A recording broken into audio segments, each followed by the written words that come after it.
You were originally the invincible crown prince of the dynasty, but overnight you fell into a lowly commoner. It was all because the courtiers revered you. The people respected you, but the world only knew you as the crown prince and not the emperor. In order to maintain his own prestige, the emperor accused you of treason and expelled you from the capital city, demoting you to a commoner. At that moment, as you looked into the emperor's cold eyes, you knew that the bond between father and son had been severed, and from then on, you were strangers. Slowly, you walked out of the imperial palace, feeling relieved that you no longer had to deal with the complexities of politics. You had always wanted to travel the world, and now you finally had the chance. At this moment, ding! The host broke free from the royal family and was rewarded with the cultivation of a land immortal. This almost made you cry with joy. This was supposed to be your darkest day, but unexpectedly the golden finger came like this. Feeling the boiling true energy in your body, you couldn't help but be amazed. Am I invincible now? The corners of your mouth slightly lifted, and you walked towards the city gate of the royal capital. Along the way,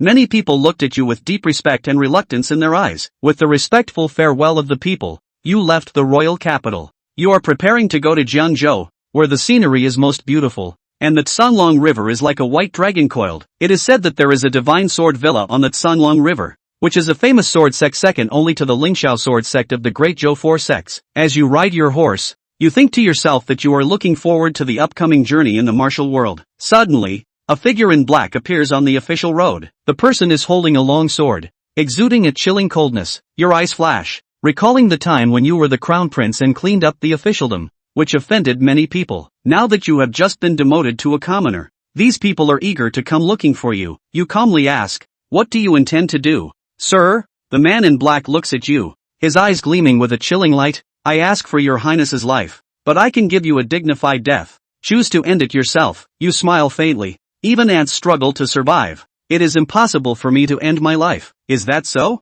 The man in black instantly makes a move, the sword energy swirling on the tip of the sword, like a venomous snake spitting venom, sharp and cunning. But when it is 3 feet away from you, it is blocked by an invisible wall of energy, and then shatters inch by inch. The man in black closed pupils shrank, feeling incredulous. How is this possible? You are clearly only a second-grade martial artist. How could you be a martial arts grandmaster? Watching his long sword shatter inch by inch, the man in black clothes dared not to fight, quickly retreating. "Where can you escape to?" You watched the man in black clothes trying to escape, casually flicked a burst of true energy, hitting the man in black clothes directly from behind. The man's back exploded directly, creating a large hole and killing him on the spot. You were stunned. This power is a bit too much. You originally wanted to leave a way out for the man in black clothes, to force him to reveal who was behind the scenes. Riding a horse to the front of the man in black clothes, you searched him but found nothing symbolizing his identity, then continued on towards Jiangzhou. Inside the Li Wang mansion, the Prince Li Wang was watering the flowers. Soon, a figure walked up to him and bowed, saying, "Your Highness." It failed. Li Wang raised his eyebrows. How could it fail? He is just a mere second-rank official. The person I sent out is a master. I don't know. But that person is already lying dead on the official road. Li Wang sighed. Forget it, there are plenty of people who want him dead. Coupled with the king's fear, he has no chance of turning things around. After leaving the capital, you headed straight to Jiangzhou. Along the way, news of your demotion to commoner gradually spread. Some people think you colluded with the enemy's enchantress and deserve to die, while others speak out for you, claiming you are being falsely accused. In any case, your downfall is a foregone conclusion, and many people lament it. Various forces have also begun a new round of positioning and maneuvering. However, you are no longer very concerned about the court struggles. At a pier, large ships are ready to set sail. You bought a ticket and boarded one of the ships. These ships pass through various cities along the river in Jiangzhou, and may even pass by the God Sword Villa. Where does the young master want to go?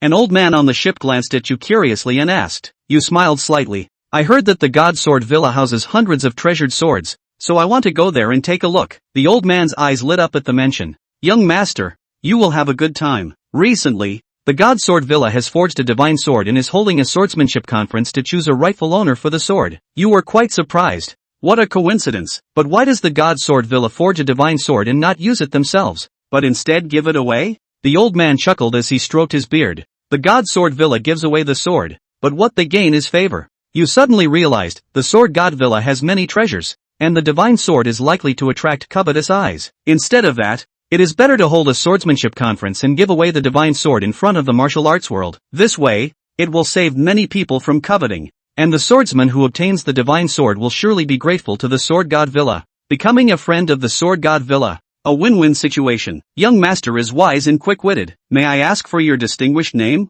You were about to give your name. But you felt that the name Chu Xiu was well known in Dezhou and would attract too much attention. Not suitable for traveling the martial arts world. Xiu, my name is Xiu. Young master has no surname? The old man was slightly surprised. You smiled faintly and said, since you call me young master, then just call me young master Xiu. The old man glanced at you, feeling that you were quite unique. But he did not inquire further and continued the conversation with you. The old and the young chatted happily. We've been talking for so long, and I still don't know the senior's name. I am surnamed Ji, with a single name, Feng. Yi Feng? The third master of Xinjiang Mountain Villa. You were somewhat surprised at the words. So it's Master Yi-san in person. I should show respect as a junior. I see that the young master has extraordinary bearing. I imagine your family background is also extraordinary. I am now a lone wanderer in the martial world, with no distinguished family background. Chu Xiu smiled faintly, and behind Yi Feng, a woman wearing a moon-white robe with a sword hanging from her waist slowly came and glanced at Chu Xiu with a hint of surprise in her eyes.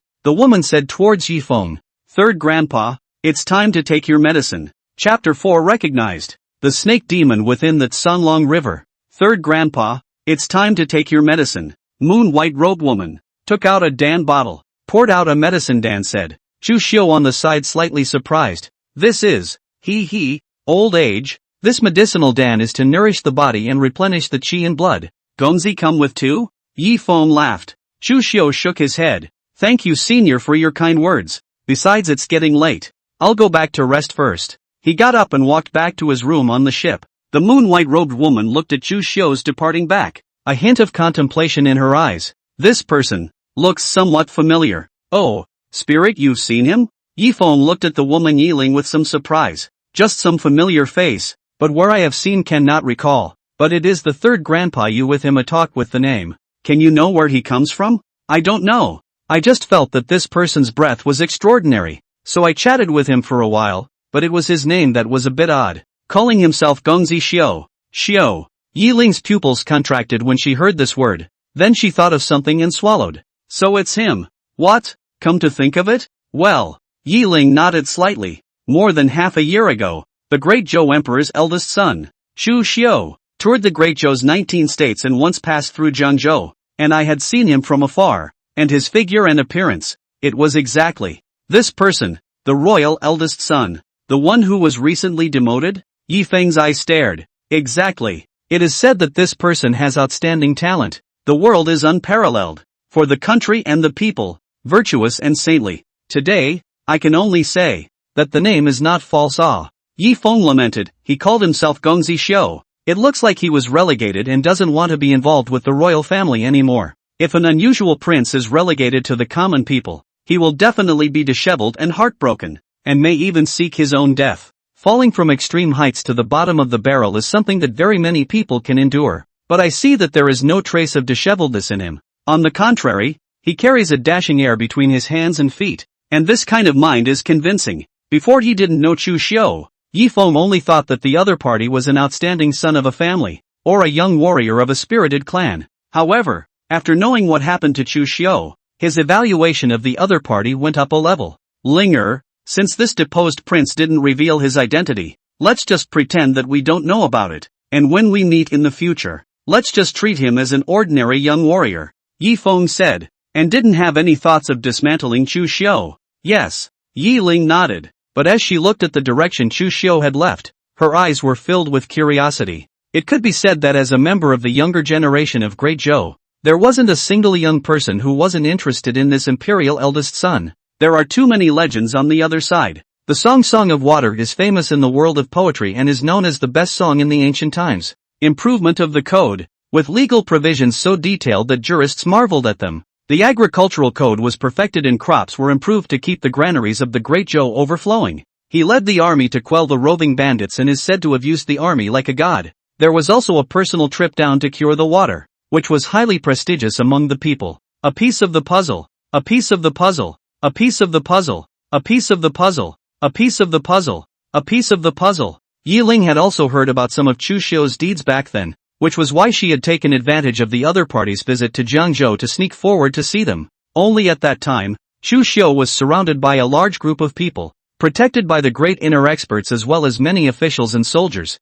so she could not get close at all. You can only look at it from a distance. Now, Chu Xiu was the one living in the same boat as her, even if the other party has now been relegated to the common people. But her yearning for Chu Xiu still did not stop, even because of the words of their own third grandfather and the other party. More and more curious. The other party is what kind of person? Poet? Militarist? Politician? Agronomist? Jurist? How can a person be so knowledgeable? So the days in bed, Chu Xiu then detected a gaze that often watched him. He noticed that it was the woman beside Yi Feng, and he also learned that the other party was called Yi Ling, and that she was the personal granddaughter of the Grand Villa Master of the Divine Sword Villa. In the Excalibur Villa, it was highly favored. The three lords of the manor, all of them are her grandfathers. And the other party's own cultivation is not bad, has reached a pinnacle of the first grade, only one step away from being innate. It's even more impressive than it was before it was signed. It can be said to be a martial arts genius.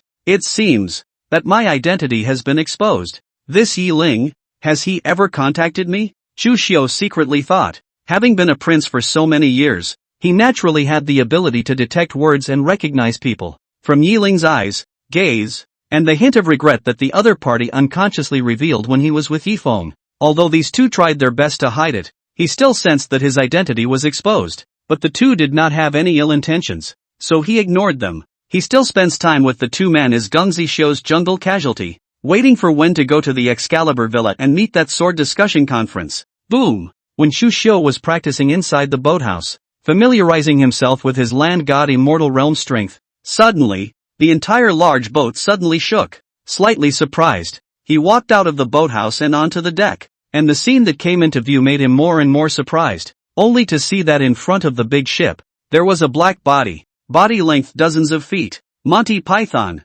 This giant python was blocking the front of the large ship, and its body was emitting a thick fury. It gives one a shudder, only to hear the other party suddenly spit out human words. I am the river god of the Sanlong River. You're here carrying passengers and merchants, passing through my territory. Do you want to just walk away? Chu Xiu watched curiously from the side. This is a demon. It's the first time I've encountered it. Interesting. In this world, there was more than just one transcendent power such as a martial artist, and all sorts of demons and monsters. Martial arts, demons and magic. The size of the world was far above Chu Xiu's imagination. I just don't know if he was too well protected in the past, or if he was just lucky that he hadn't encountered any demons or ghosts in over 10 years. In the past, he had also heard that there were demons haunting somewhere, and deliberately brought people forward to see what the rumored demons were like. But when he arrived, he didn't bump into half a demon shadow. If it wasn't for the fact that his former subordinates, as well as some of the people and martial artists,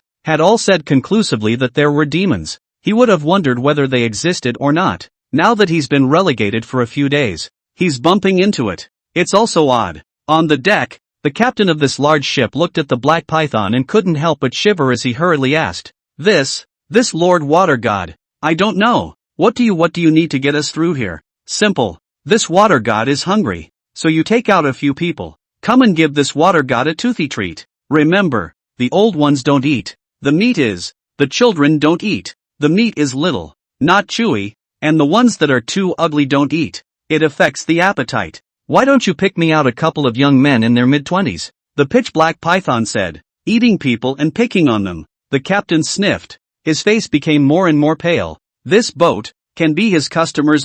Take out the customers to the demon to eat. If this gets out, will he still be in business in the future? Just as the captain was in a dilemma, a cold voice rang out. Humph, demon snake, your aunt is here. There is no place for you to run wild. Chapter 5, A Sword-Chopping Python. Broken River. The sword shattered. Bold snake demon, your aunt is here. Where is the place for you to run wild here? A dainty voice rang out. Then, with a moon-white figure rushed out from within the ship. The long sword in his hand suddenly slashed out. The sword chi was like a round of half-moon breaking through the air. The sword chi hit the python. The opponent ate the pain and growled. Looking at the figure, but it was a woman. A white robe. Valiant. Looked 17 or 18. It's none other than Yi Ling. She killed out with her sword. Sword chi flying out one after another. The beating made the python wow. The captain's face was overjoyed when he saw this. I didn't realize there was actually such a warrior woman on my ship. We're saved. The captain has traveled extensively and has seen a lot.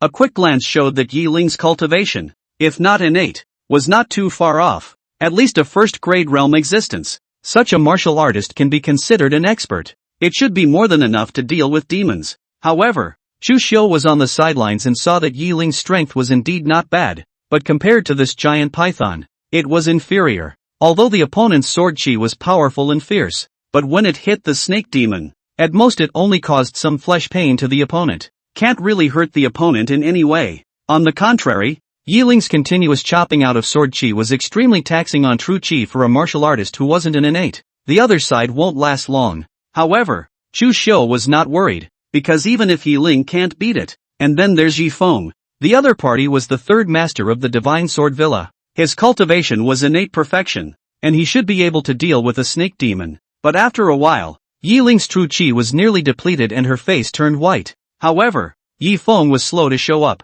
He was a bit surprised. Did Yi Feng just watch his granddaughter fall into danger? Nope. Yi Feng wasn't there either. Did something go wrong on the other side? Bang! At this moment, Yi Ling was smacked by the python's tail and flew out. His protective true chi was directly dispersed and a mouthful of blood was spat out. The captain, and some of the other passengers, saw this and fell into despair. What? This warrior woman is no match for this giant python either. Dead. This is dead. Ooh, I don't want to die yet. What to do? Someone help us. The python stared at Yi Ling with a deadly stare and laughed coldly. It's a pity that you're only a first-grade realm. If you had entered the innate, you might have had a battle with me. But now I'm going to eat you first. Let you know what happens when you go against me. Seeing this, Chu Xiu, who was on the side, knew that he couldn't continue to watch the show. Let's not talk about the fact that we've spent a few days with each other, and we've gotten to know each other a little bit, just by virtue of the fact that the other party was a human.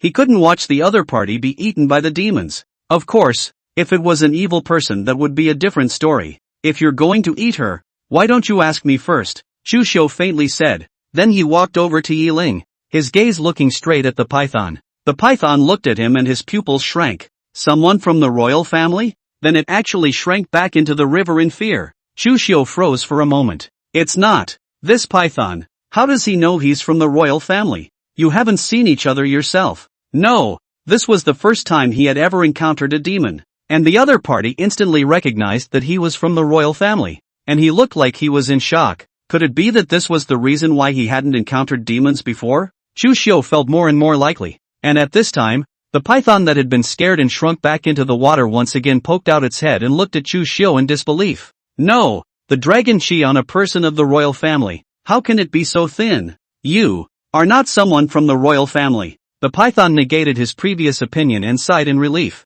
It seems that you have only recently come into contact with the royal family and have been tainted with a hint of dragon chi. You actually made me think that you are the royal family. Dare to scare this water god. You are really looking for death. The giant python became furious and opened its mouth to tear towards Chu Xiu. Yi Ling exclaimed from the side. Gongzi, be careful. From her point of view, Chu Xiu was the eldest son of the emperor who had been relegated. But her impression was that the eldest son of the emperor didn't have any great achievements in martial arts. It's said to be only a second grade. It wasn't bad, but it was far worse than this giant python in front of him. As he watched the giant python open its mouth and was about to bite Chu Xiu, he saw Chu Xiu directly take the long sword in Yi Ling's hand and faintly said, "Borrow the girl's sword." Yi Ling only felt an emptiness in his hand, and the long sword was somehow gone. Next, Chu Xiu held his sword and swung it towards the giant python that was tearing at him. The blade of the sword clanked and a sword chi erupted. The sword chi was like a white line that landed on the python, and the other party's impenetrable scales were like papier-mâché,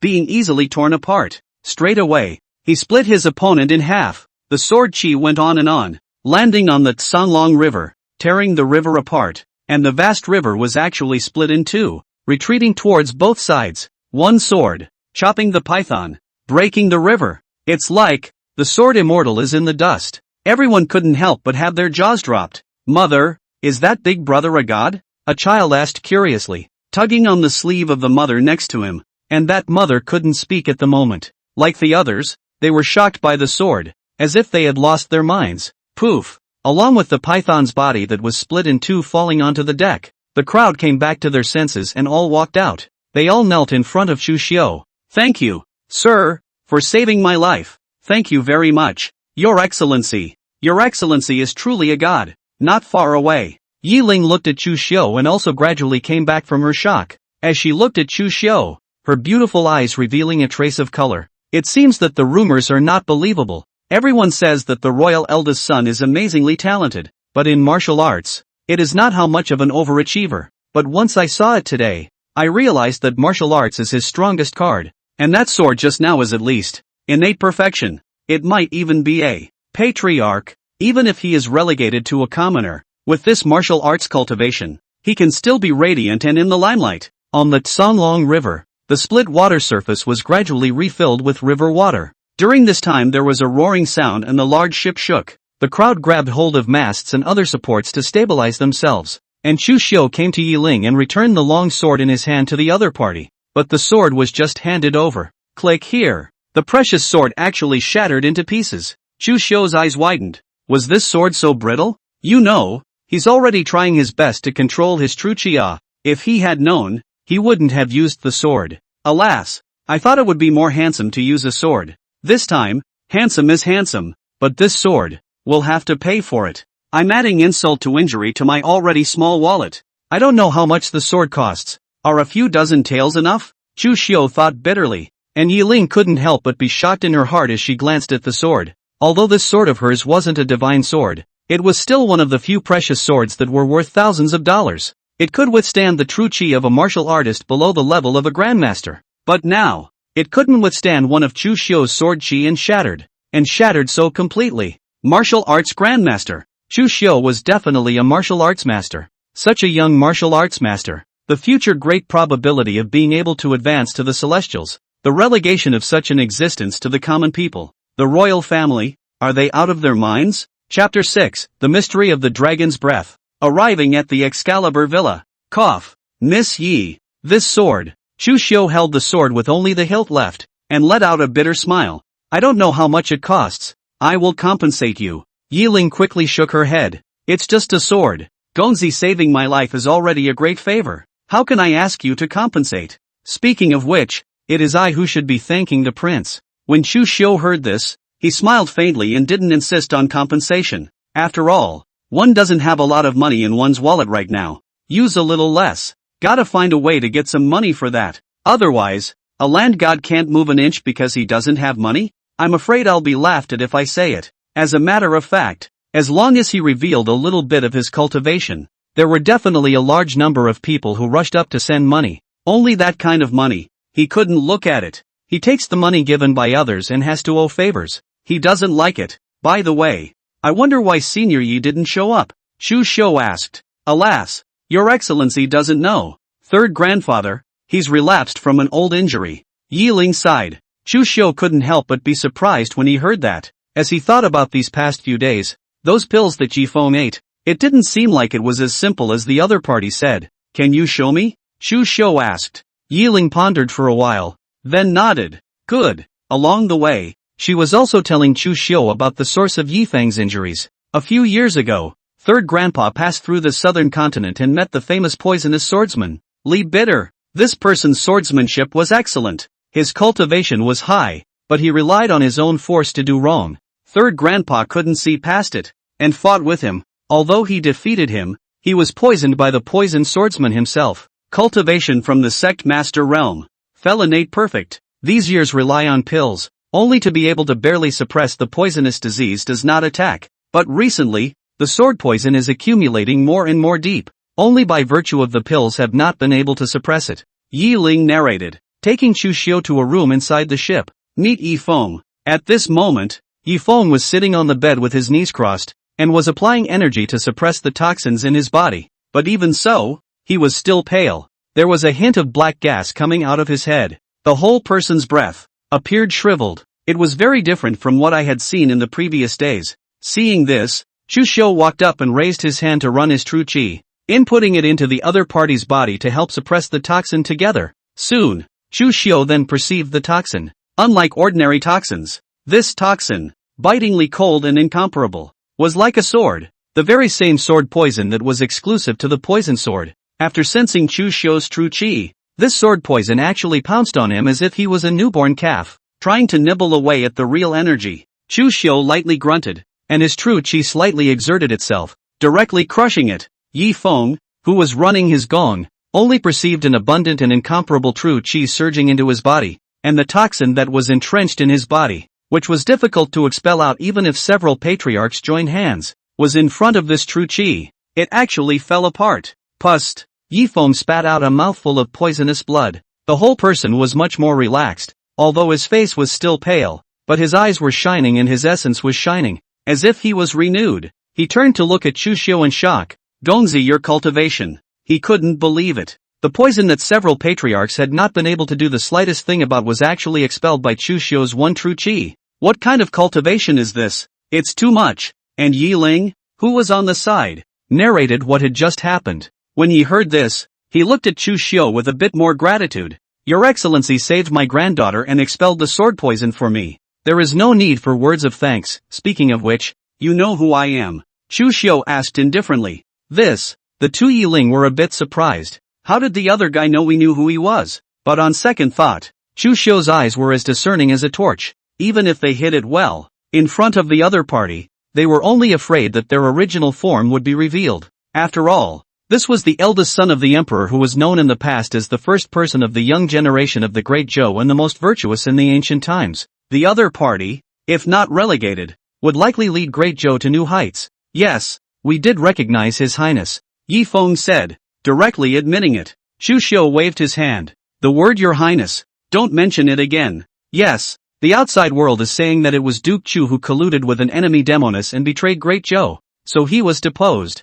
I wonder if that's true or not. Yi Feng asked curiously. What do you think? I just think this is nonsense. Kidding aside, Chu Xiu was the eldest son of the Emperor of Great Zhou, the future Emperor of Great Zhou. What reason would he have to collude with someone from an enemy country? Moreover, after seeing Chu Xiu's martial arts cultivation, he felt that it was even more impossible. How could such a strong martial arts practitioner bother to perform the devious trick? Yi Feng, more or less, guessed the reason why Chu Xiu had been relegated. He sighed in his heart. This Great Zhou Emperor's mind is really narrow-minded. I can't believe I can't tolerate my own son. Chu Xiu smiled faintly and then asked, when I met that snake demon just now, the other party recognized at a glance that I was once a member of the royal family and said that I had a thin dragon chi on my body. Does senior know what this is all about? That's why he took the initiative to identify himself. Just trying to figure out that so-called dragon energy. Yi Feng pondered for a while and said, in fact, I don't know much.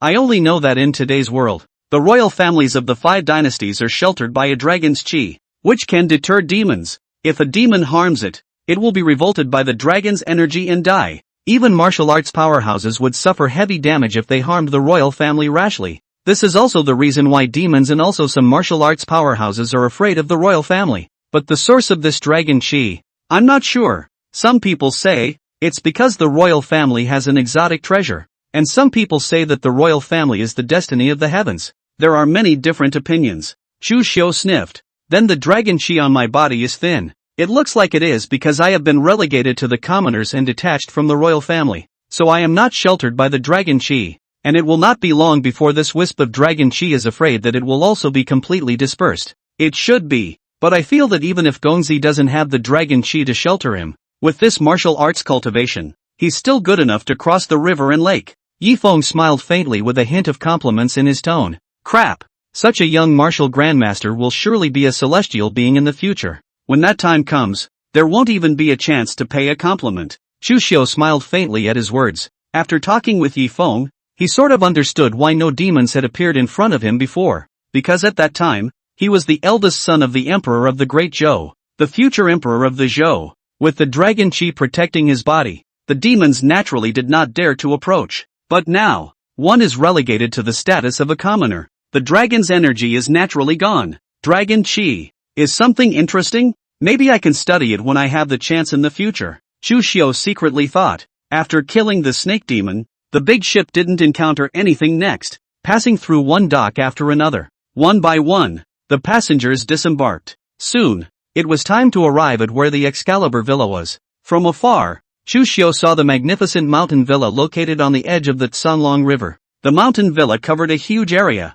and the buildings inside the villa rose and fell. Wigwams, gardens, lofts, especially at the entrance of the mountain villa. A huge sword was stuck on the ground, with the 4 words Divine Sword Villa engraved on it. The words were like iron paintings and silver hooks, and they were very biting. Chapter 7 9 Orifices Linglong Sword Heart. 10,000 swords resonate. Your Excellency, the Divine Sword Villa has arrived. Now the villa is holding a sword discussion conference within the villa. A group of heroes are gathering. Your Excellency can go with us to have a look, in addition to letting us fulfill our landlord's friendship. Yi Feng laughed. Chu Xiu sniffed and nodded slightly. Then I will respectfully follow your order. He also wanted to see the scene where the many swordsmen of Great Zhou gathered. So, he got off the boat and followed Yi Feng, Yi Ling to the entrance of the mountain villa. As he approached the huge sword in front of the mountain villa's gate, Chu Xiu felt a sword intent whistling out. A biting intent that made one's heart palpitate. If one kept staring at that huge sword,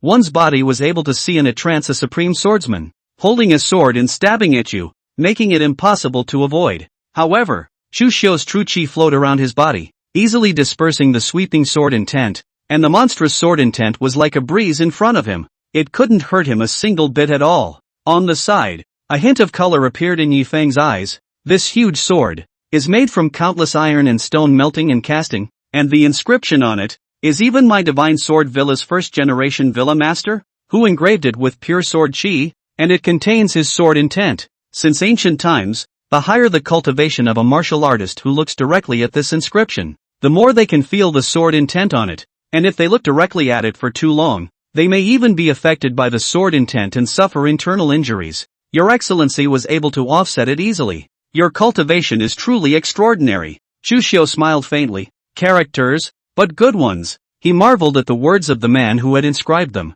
As for the sword intent above, no comment, because this sword intent, in his opinion, it's a little weak, or perhaps the giant sword had existed for too long. The sword intent was far less than it had been. Ding! Detected that the host is located in the Excalibur Villa. May sign in. Whether or not to sign in. At this moment, a system prompt sounded. Chu Xiu's eyes lit up. Since leaving the royal capital, this was the first time he had heard a system prompt. Without saying a word, he signed in his mind. Ding! Check-in successful. Congratulations to the host for obtaining the 9 Orifices Sword Heart. Shasta. Chu Xiu only felt that there was an additional mysterious power in his body, and he had a hidden sense of affinity for the sword. From his body, a peculiar wave of fluctuation flooded out. Within the Divine Sword Villa, the thousands of long swords actually faintly emitted a trembling sound. Inside the mountain villa, a middle-aged man violently opened his eyes and looked at the sword that was buzzing more than once next to him, and a trace of shock flowed out of his eyes. He quickly rushed out of the room, only to see that within the Divine Sword Villa, countless swords, no matter whether it was the hundreds of swords placed within the hidden sword lodge, or the swords in the hands of many disciples, or the swordsmen participating in the sword discussion conference, were all buzzing and trembling. At this moment, between heaven and earth, the sound of sword chants resounded through the clouds. 10,000 swords resonate? This is, a supreme sect master is influencing the 10,000 swords with his own sword intent. Who is it? Within the Great Zhou, there are only a handful of people with this kind of sword cultivation. Could it be that those old monsters from the Ling Xiao sword sect have personally come? The middle-aged man was also a sword Dao Grandmaster, and even the Grand Master of the Divine Sword Villa. Of course, he knew how difficult it was to induce 10,000 swords to resonate with his own sword intent, and even if it was him, at most, he could only manage to achieve 100 swords to resonate with each other. It's not just him. At this moment, many swordsmen were all shocked. Deadly grip on the sword in his hand. Heavens, 10,000 swords resonating together. I've never seen such a vision in my life. What the hell is going on here? Is it some kind of Jedi swordsman coming? TSK, for those who can achieve this, the strength of their sword intent is at least at the level of a supreme master. Too strong. The entrance to the lodge. Chu Xiu felt the power of the 9 Orifices Linglong Sword Heart, and his heart was enlightened. The 9 Orifices Linglong Sword Heart, said to be a sword heart, was in fact an extremely terrifying sword Dao talent. Chu Xiu, who possessed this talent, could easily comprehend the sword Dao, mastering all sorts of sword techniques that were difficult to cultivate in the eyes of ordinary people. It only took a glance to see the breaks in the opponent's sword technique. With the 9 Orifices Linglong Sword Heart, even if Chu Xiu didn't have the cultivation level of a land deity right now, he could still use a few years to easily cultivate to the land deity realm. It's a talent that's no worse than just signing up to be a land god. After realizing the power of the 9 orifices Linglong sword heart, Chu Xiu collected the power of the sword heart, and the strange sword Dao fluctuation on his body dissipated. However, the two beside him, Yi Feng and Yi Ling, looked at him dumbfounded. This is human sword resonance. They didn't know the sight of 10,000 swords resonating within the divine sword villa. All they knew was that after feeling the fluctuation of true qi on Chu Xiu's body, the long sword in their hands couldn't help but tremble. Precisely the human sword resonance. Sword Dao is divided into many realms. One of the most talked about and hailed as an extremely high realm is the most widely known human sword unification. But the unity of the human sword was only the threshold for advancing to the level of a strong sword Dao master. Above the unity of the human sword is the resonance of the human sword. This realm required the swordsman to master the sword intent in order to do so. And the stronger the sword intent, the greater the number of swords that could resonate. One of the highest realms of human sword resonance was the resonance of all swords. But even the most rudimentary human sword resonance required a grandmaster to achieve. I didn't realize that Gongzi is not only a martial arts master, but also a sword master. If I have the chance, I'll have to ask the Gongzi for a lesson or two. Yi Feng laughed out loud. Chu Xiu smiled faintly. Good point, my lord. Please. He led Chu Xiu towards the inside of the mountain villa. Within the divine sword villa, the vision of 10,000 swords resonating together gradually stopped. But the crowd was still searching for the source that had triggered this resonant vision. Pity. They looked around and saw that no one looked like that kind of sword Dao master. A man dressed in gorgeous brocade clothes was pondering. I didn't expect to meet such a strong sword Daoist in this sword discussion conference. I don't know who this person is. If this person can be used for me, I am one step closer to that supreme position. A guard next to him said, yes, there are only a handful of martial artists in the entire Great Zhou who are able to trigger the 10,000 swords resonance vision. Even His Majesty wouldn't dare to neglect it. Well, a hint of yearning appeared in the brocade-robed man's eyes. Your Excellency, there are many people outside. Let's go back to the house first. As for the person who triggered the 10,000 swords resonance vision, if he appears, I'll report you again, the guard said. The brocade-robed man nodded slightly, but just as he was about to turn around and go back to the house, out of the corner of his eye, he saw a rather familiar figure walk into the mountain village. He was instantly stunned, then stared at the familiar figure dead on. How could it be him? How did he appear here? The guards also looked over, then similarly froze in place. It's His Royal Highness the Crown Prince. Just as his words left his mouth, the brocade-robed man next to him looked at him and said in a cold tone, "What did you say?" That guard's spine went cold and he hurriedly said, "My subordinate slipped up. He has been relegated to the status of a commoner and is no longer His Royal Highness. If I hear of this next time, I will not blame Lone for being merciless." Yes. The brocade-robed man looked at Chu Xiu, who was not far away, his gaze ghostly. "My beloved elder brother, the once radiant Crown Prince, you appeared at the Divine Sword Villa. What exactly do you intend to do? Could it be that you still want to rise again?"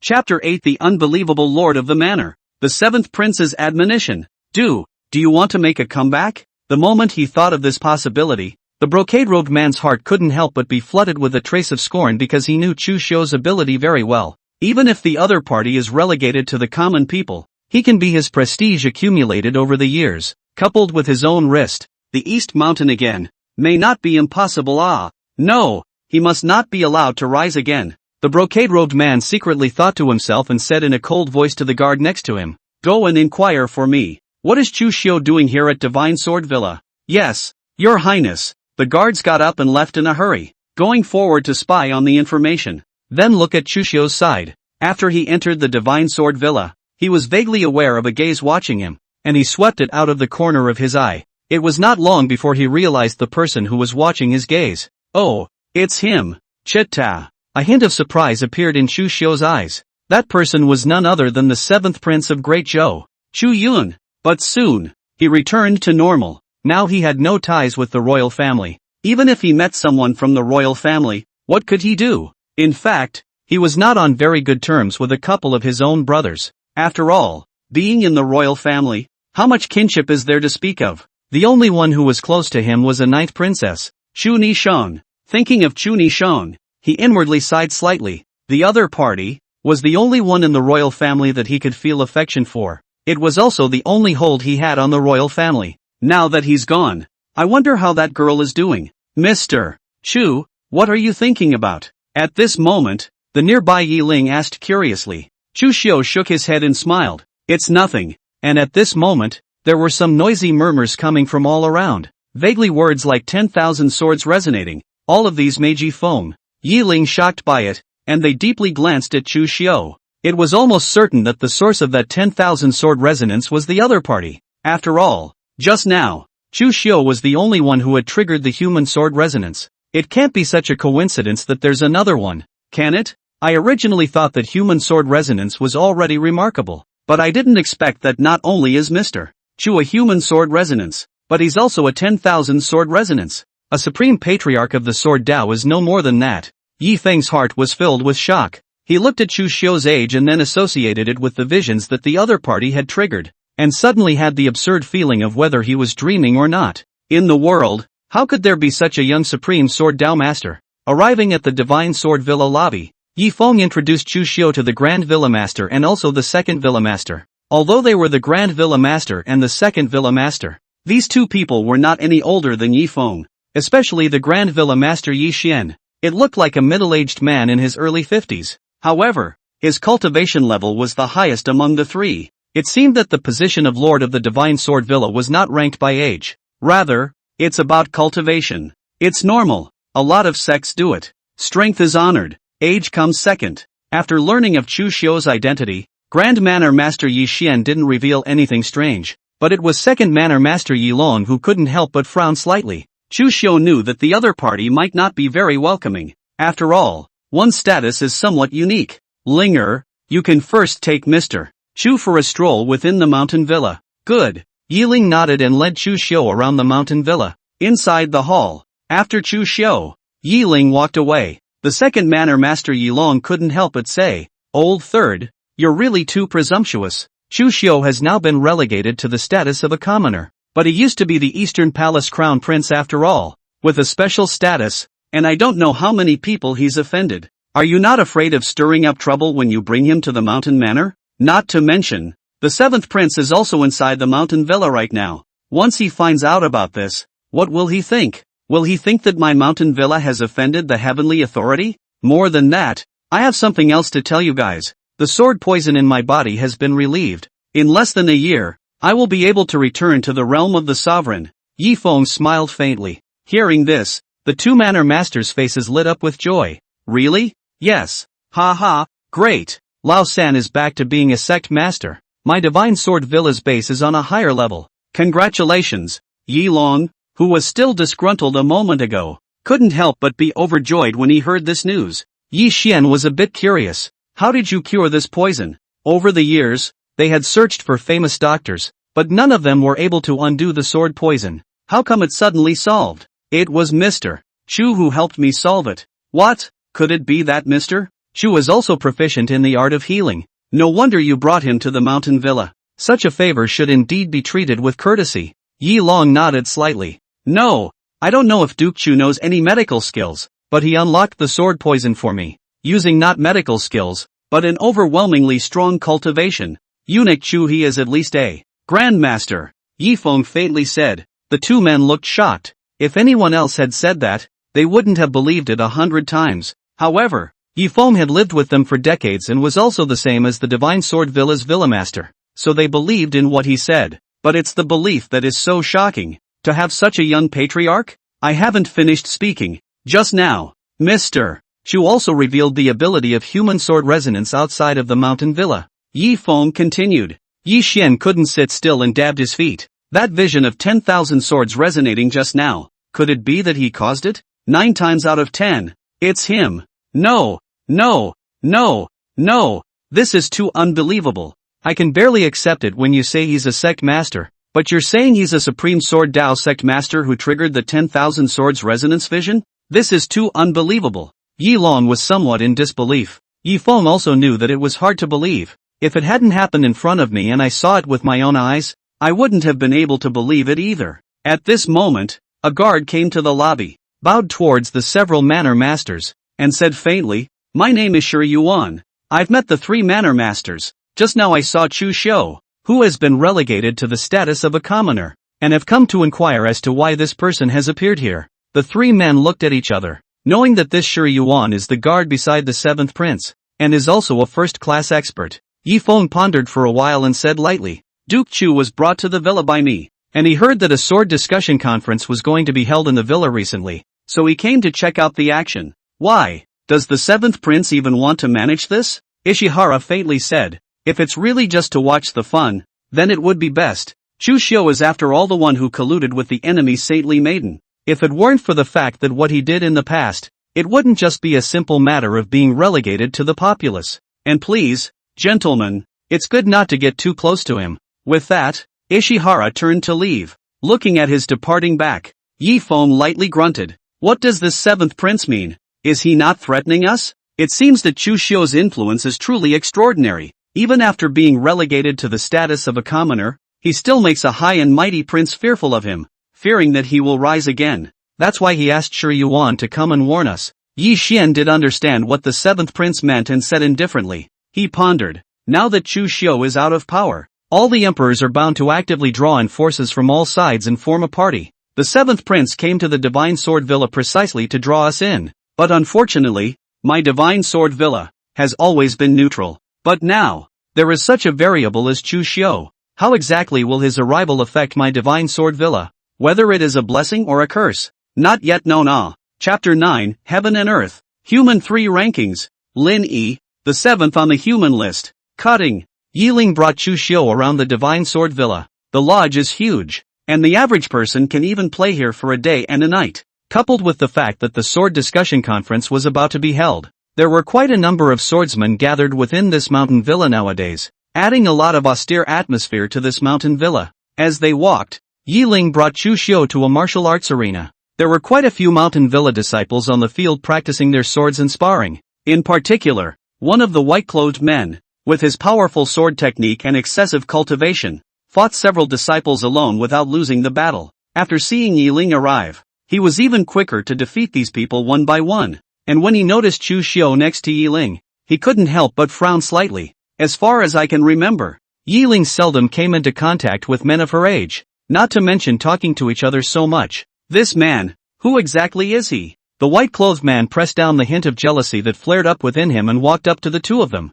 smiling faintly. Linger, you're back. This gentleman is. Yiling was just about to introduce, but thought of something and paused. This gentleman is Gongzi Xiu, my savior. She remembered that Chu Xiu didn't seem to be very keen on letting people know her identity. Therefore, it is directly replaced by Gongzi Xiu. My lord, this is my Divine Sword Villa's eldest senior brother, Lin Yi. It's ranked 7th on today's human list. Yiling laughed. The human ranking was a list used by the Great Zhou to rank martial artists. There are 3 in all. People's list, Earth's list, Heaven's list. Among them, the human list is arranged under the innate realm of the martial artists. On the list of 300 people, the Earth list is arranged above the innate realm of the experts. On the list of a total of 100 people, and the Heaven list is arranged in the Great Zhou's top experts. On the list of only 10 people, which is without exception, all of them are above the Zongshi masters of the experts. Although the human list was the one with the worst gold content among these 3 lists,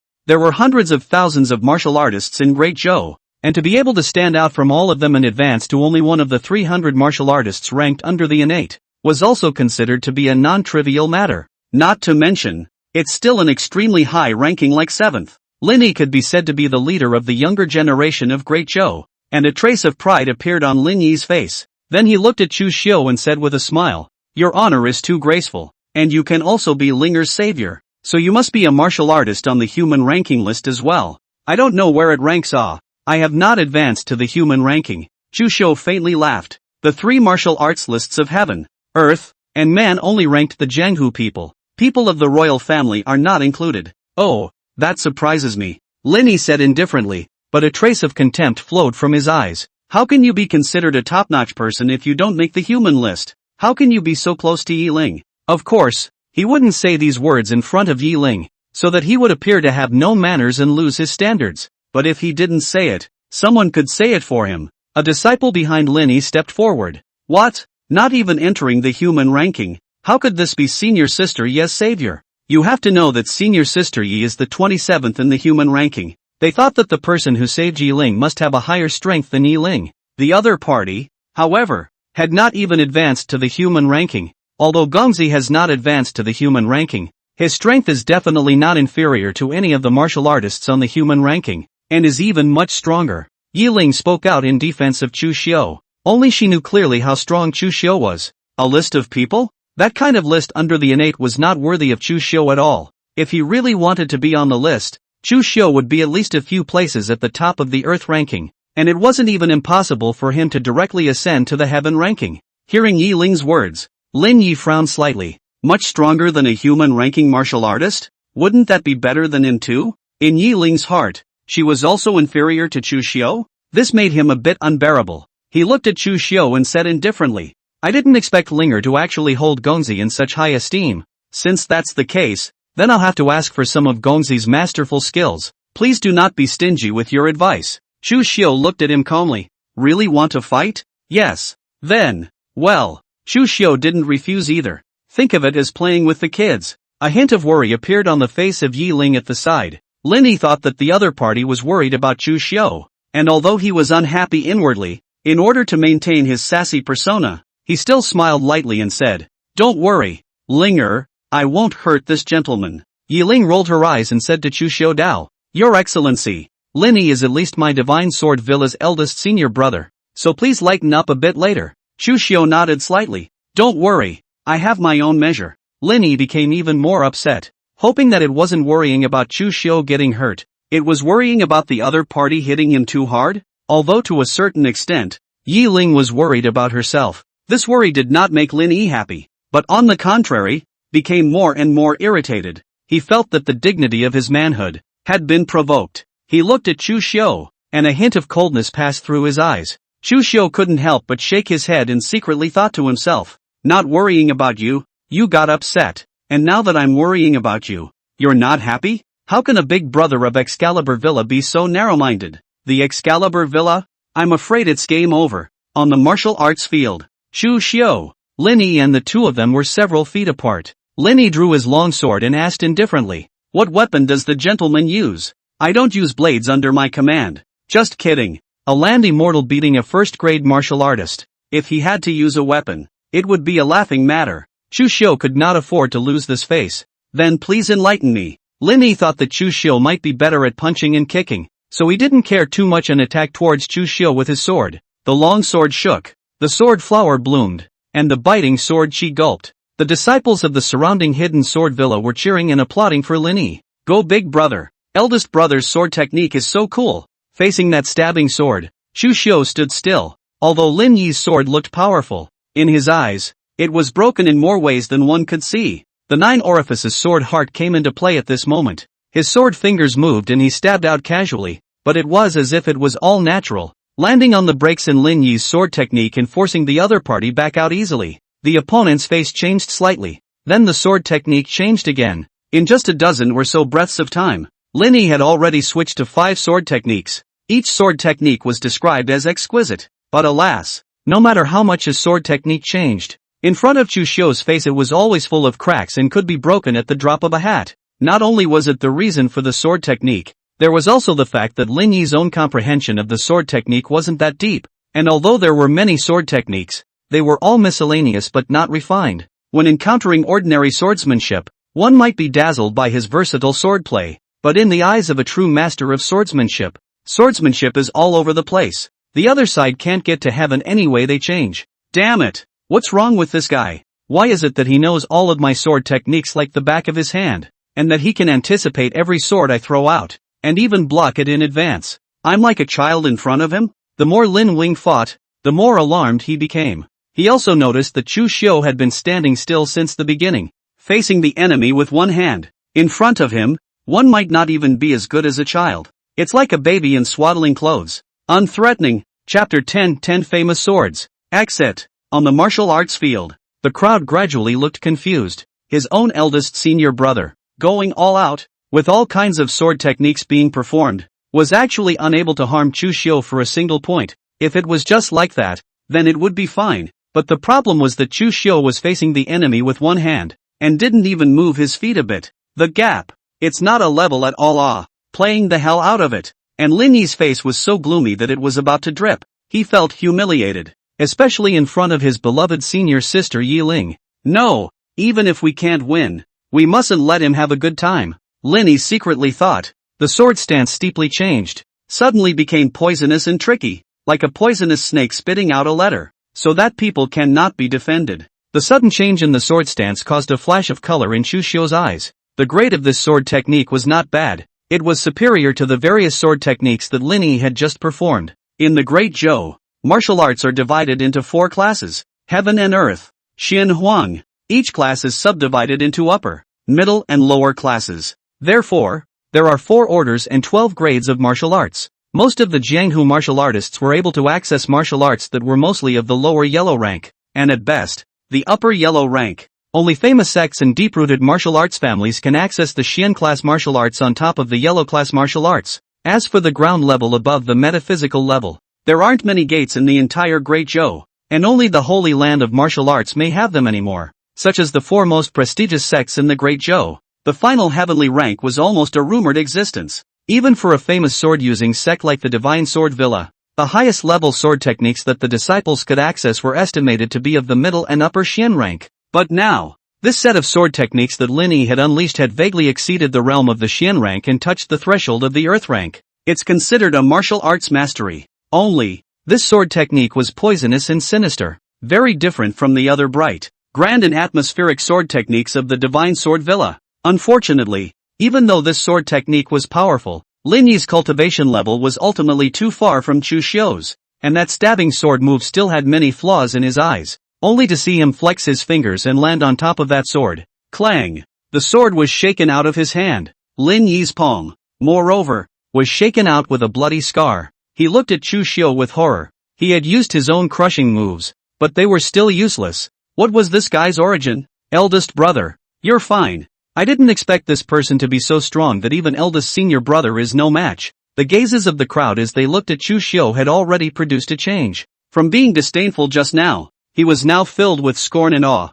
Yiling also walked up and looked at Lin Yi, a hint of contemplation showing in his eyes. What was the path of that last sword technique you performed, eldest brother? Lin Yi giggled inwardly. This sword technique, being his secret, must not be exposed easily. This time, in order to defeat Chu Xiu, he couldn't help but use it, and he already regretted it a bit. And when he heard Yiling's question, he said in a calm manner, "This is a set of sword stances that I have drilled out on my own, and it can't be put on the stage." Yes? Yiling didn't care too much about it. She didn't have enough eyes to see how exquisite the last sword technique that Lin Yi performed was. She just felt that it was a bit poisonous and vicious. So she reminded, "That sword technique of yours, it's too ferocious. It's harmful to heaven and harmony. I'm only afraid that it's detrimental to others. So it's better for eldest brother to use it sparingly. It's just a cut." It was a bit much to use such a poisonous sword move in a cutthroat competition. Lin Yi sniffed, inwardly unimpressed, but on his lips he still said, "Thanks for reminding me, senior sister. I'll pay attention." Aha! Yiling nodded, then looked at Chu Xiu and smiled. "Mr. Chu, let me take you to other places to stroll around." With pleasure. Chu Xiu followed Yiling away. Lin Yi, on the other hand, was pondering, secretly thinking. The senior sister lastly called him Duke Chu, and just now she called him Duke Xiu. Chu Xiu. He thought of something, and his pupils shrunk. Could it be? No, it won't be. How could the other party appear here and have this strength? Coincidence? It must just be a coincidence. Inside a guest room, the guard Shi Yuan went to the 7th Prince Chu Yun, and narrated the news he had poked around. Chu Yun sniffed and pondered. Really just here for the fun? The third lord of the house did say so. The Divine Sword Villa's attitude towards me has always been ambiguous. It seems like they don't want to defect to me yet. And now, Chu Xiu has appeared here again. This person's means are exceptional.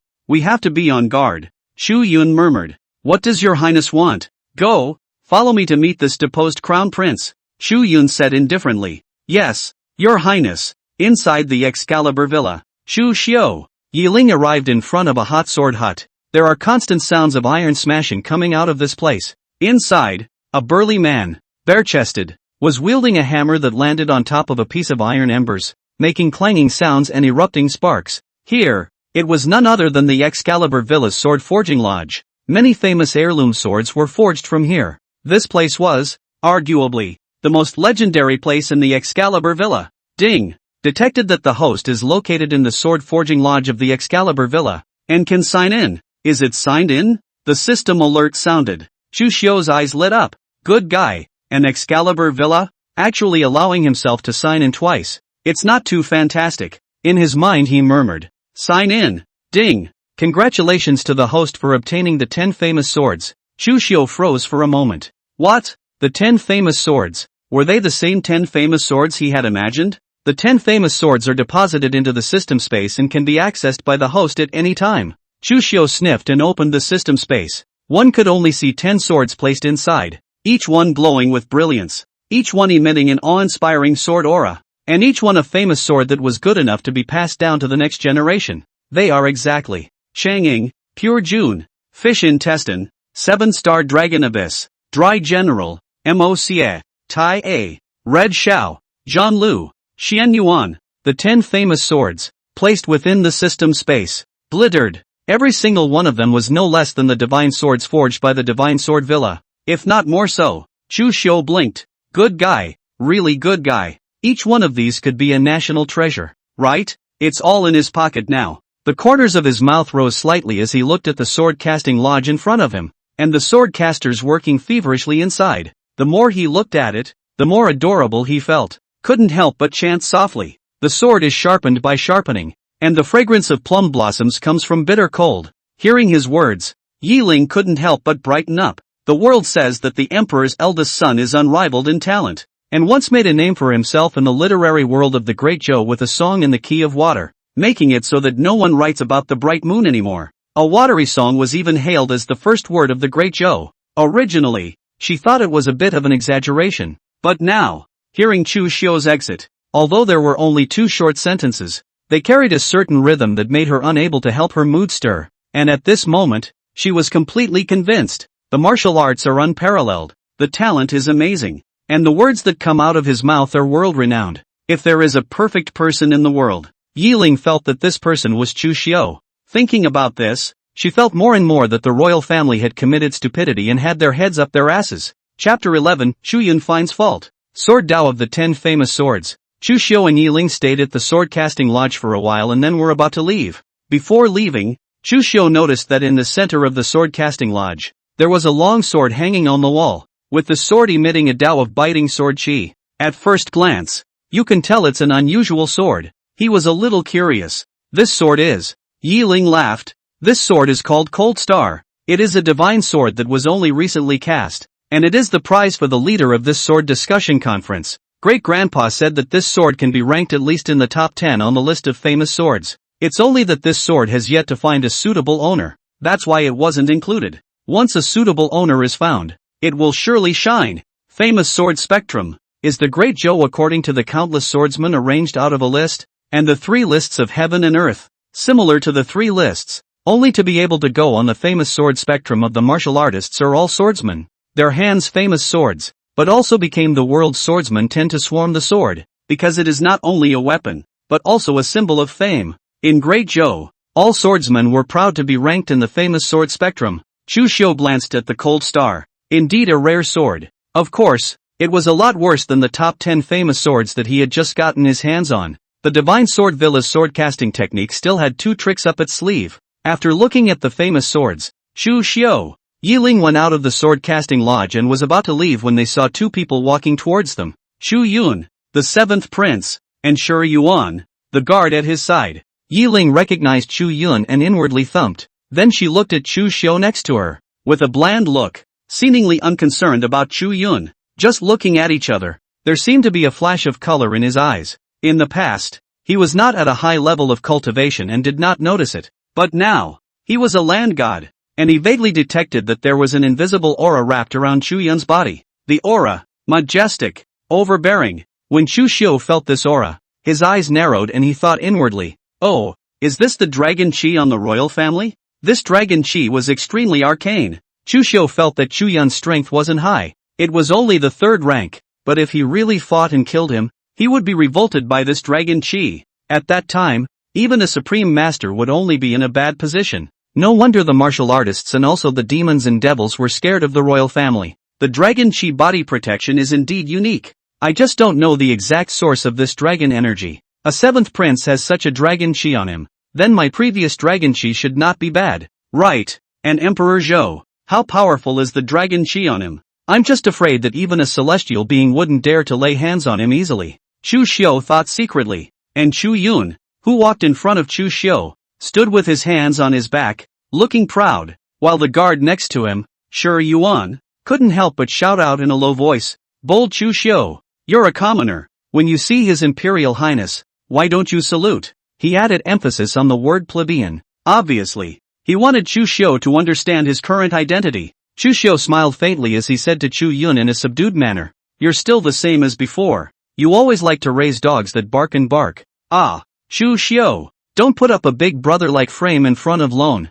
In the past you were the crown prince, so Lone honored you 3 times. But now, you are just a commoner. Where to qualify with Lone to set up a close relationship? Chu Yun indifferently said. Chu Xiu smiled faintly. "You're right. Then the straw man will leave first." He crossed over Chu Yun and was about to leave. "And don't bother continuing to tangle with each other. Stop." At this moment, that Shi Yuan by Chu Yun's side steeply struck out and grabbed at Chu Xiu's shoulder. His 5 fingers inverted into claws. His claw winds were harsh. An ordinary martial artist would probably be stabbed with 5 bloody holes if they were grabbed by these 5 fingers of his. But when his claws landed on Chu Xiu's shoulders, just as he was about to launch himself, he was recoiled out of the room by another terrifying force. Click! All 5 of his fingers were crushed. Ah! Ishihara let out a miserable scream and looked at Chu Xiu in horror. Chu Xiu calmly said, "Chu Yun, mind your dog. This time it's just to waste his claws. Next time, I'm going to chop off his dog's head." After saying that,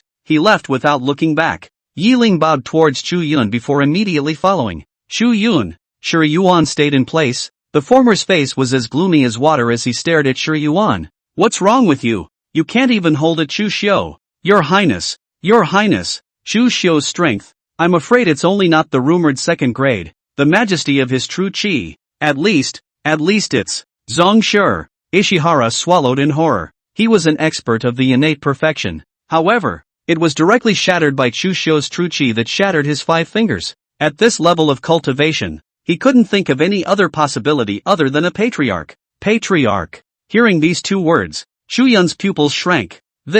How is this possible? If he is truly a patriarch, why didn't he show it before? One can only say that Chu Xiu is hiding even deeper than we thought. Ishihara looked at his trembling palm and let out a bitter laugh. This palm of his hand, it's kind of ruined, and without a hand, his strength must be greatly reduced. This was too much of a blow for a martial artist. Lone has the black jade severing cream supplied by Yenqing there. It might be able to help you recover. Chu Yun said indifferently. Shi Yuan had been with him for many years and was still an innate perfect expert. Counting as his right-hand man, he naturally would not give it up easily. When Ishihara heard this, his face was overjoyed and he knelt on the ground. "Thank you, Your Highness." Looking at Ishihara, who was even more loyal to himself. If it was in the past, Chu Yun might have been complacent because he had a good command. But now, all he has inside is terrified. Chu Xiu is actually a Zhongshi. The shock of this incident was too great for him. Patriarch, he is actually a patriarch.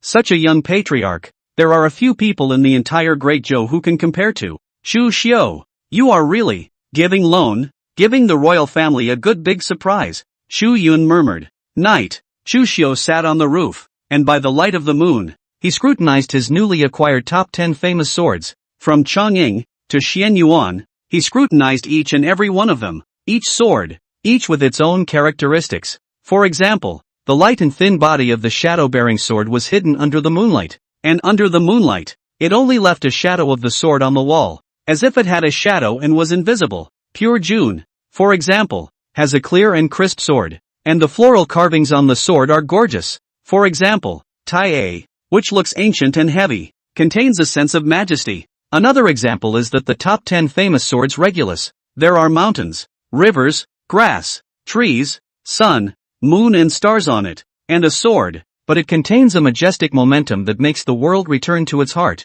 which is the sword of the holy way. Compared to the sword body texture, the sword chi contained within these 10 famous swords is its essence yet. Chu Xiu murmured. He felt that each of these 10 swords contained an extraordinary sword chi, or one could even say it was the sword Dao, an ordinary sword cultivator. If he could obtain one of them and properly comprehend it, It would be enough to make a name for himself and be crowned as the best in the world. And Truscott. All 10 swords are in hand, plus the 9 orifices sword heart. He felt that it wouldn't take him long to fully comprehend the sword chi and sword Dao contained in the 10 famous swords. At that point, he was probably more than just a land god. It can even be called the god of swords. Chapter 12. A casual remark is the supreme principle of martial arts. Chu Xiu had been comprehending the 10 famous swords for the entire night. There was already some understanding of the sword Dao contained on it, and the sun rose early the next morning. Chu Xiu was sitting on the roof, holding a sword hilt in his hand, and under the sunlight, there was a section of the sword body that looked like it was transparent and hidden.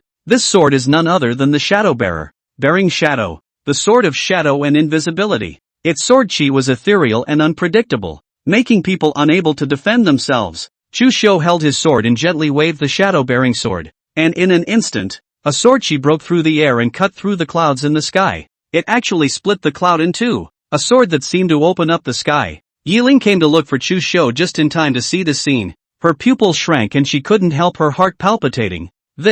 What kind of sword chi is this? She had seen Chu Xiu cut down the evil python and break the Tsanglong River with a single sword, but now this sword opens up the sky. It's never been better. Looking at Chu Xiu again, he was holding a sword hilt in his hand, and upon closer inspection, it appeared to have a sword on it. While he calmly inserted the sword into the scabbard. Hang it on your waist. I'll look like nothing happened. It was as if it was not him who had just opened the sky with a sword. Yiling only felt astonished. Mr. Chu is really too amazing. When he raises his hands and throws his feet, he is able to bring shocking intentions. She glanced again at the longsword that Chu Xiu had hung at his waist. She was born in the Divine Sword Villa and knew all the famous swords like the back of her hand. But she was pretty sure that she had never seen or heard of such a sword in the Jianghu. A sword with a shadow and no form is truly strange. I haven't seen you all night. Where did Mr. Chu get this? She didn't ask many questions and went forward. Mr. Chu, the sword discussion conference has already begun. Do you want to head over to watch? Chu Xiu sniffed and nodded slightly. Good. The sword discussion conference. The extravaganza held by the Divine Sword Villa after casting extra divine swords, with the divine swords as rewards, attracted countless swordsmen. Within the Great Zhou, most of the dignified swordsmen had come. At the Divine Sword Villa, near a ring, it was filled with swordsmen, a few of whom were emanating a biting sword aura, giving people a sense of being uninviting. Around them, no other swordsman dared to stand, or rather, other people's swords didn't even dare to compete with a few people. Next to the ring, there was a loft. In the attic, there stood a man in brocade robes, none other than the 7th prince. He looked at the swordsman at the bottom, pondering. This sword discussion conference is not small in scale. Even if we can't take the Divine Sword Villa for ourselves, if we get the help of a few renowned swordsmen, the harvest will still be considered okay. Shi Yuan said from the side. Your Highness, I have probed around. There are quite a number of experts who have come to participate in the sword discussion conference this time. And among them, there are even a few whose strength is no less than mine, such as Fast Sword Jin Fei, who is the 31st on the Earth ranking list. This person is good at using fast swords, and his swords are like the wind, taking people's lives invisibly. There is also the 27th on the Earth list, the misty swordsman Jin Taoyun, whose sword is treacherous and unpredictable, changing in many ways, making people unable to defend themselves. Both of these two have the opportunity to be used for your highness. All of them are from the Earth ranking, heaven ranking martial artists. Didn't they come? Ishihara laughed bitterly. Your highness, what is the status of the heavenly ranking martial artists? Every one of them is a grand master, or even in existence above a grand master. This sword discussion conference was not something they could look at. However, although there are no heavenly ranking martial artists, there is a swordsman from the top 10 of the Earth ranking who has come, and this person is the 7th on the Earth ranking and the 5th on the famous sword score. The 5 elements sword Lu Jinxue, his cultivation, has already reached the Zhongshu realm. Shuyan's eyes lit up. Patriarch realm, is there a way to recruit them? Every expert of the sovereign realm has their own arrogance. It's not good to recruit them, but I've heard that this Lu Jinxue is good at finding famous swords in the world. This time, he came to the sword discussion conference to compete for the prize of this sword discussion conference. The Cold Star Sword. Is it good to look for famous swords in the world? In my mansion, there are a few famous swords. If he can use them for me, what's the harm in giving them to him? Chu Yun said indifferently. Your Highness is atmospheric. Ishihara patted his ass. At this point, Outside the ring of the sword discussion conference, two figures walked slowly. It was precisely Chu Xiu and Yiling. Seeing Chu Xiu again, a hint of awe passed through Ishihara's eyes. A look of scorn also appeared in Chu Yun's eyes. Martial arts mastery realm. If he had this realm as well, the competition for the throne would be even more certain. Thinking of this, he couldn't help but look at Chu Xiu with jealousy and envy. The three lords of the Divine Sword Villa were also present, announcing the start of the conference. The General Assembly is very simple. The Cold Star Sword, the one with the best skill. Whoever is able to overwhelm the group will be awarded the Excalibur Cold Star. The first one to take the field was a white-clothed swordsman, and the other party was holding a sword inlaid with a night pearl, with a biting sword aura. Yiling explained next to Chu Xiu. This person is the 31st fast sword Jin Fei of the Earth ranking list. The long sword in his hand is called Follow the Wind, which is the 26th on the famous sword spectrum. The sword is long and ornate, and the sword comes out with the wind, which is incomparably swift. Chu Xiu nodded slightly. Well, it's still okay, he commented casually. Whether it was a sword, or a swordsman, it was considered a big name in the Jianghu. Only in Chu Xiu's eyes, it was nothing. Out of politeness, he gave a fair comment. If other people had said that, Yiling might have retorted with a few words, such as "You're so capable, why don't you go up and compare?" But the person who said this was Chu Xiu, and she didn't have a problem with it at all. A sword to the sky. What Chu Xiu had casually done in the morning was still etched in her mind. Such a swordsman. Jin Fei was indeed not enough in front of him. Whoosh! Another swordsman jumped into the ring and confronted Jin Fei. Both sides held their swords, and before they could strike, their sword chi had already collided into one piece. Clang! Suddenly, Jin Fei struck out. His sword, strangely fast and incomparable, like a gust of wind, in the blink of an eye arrived in front of that swordsman, who was startled and instinctively blocked. But he could block one or two moves, but not the third or fourth. It didn't take long to fall. Jin Fei's sword, it's faster. Third Zhuang Master Yifeng stroked his beard and said, in the first 2 years,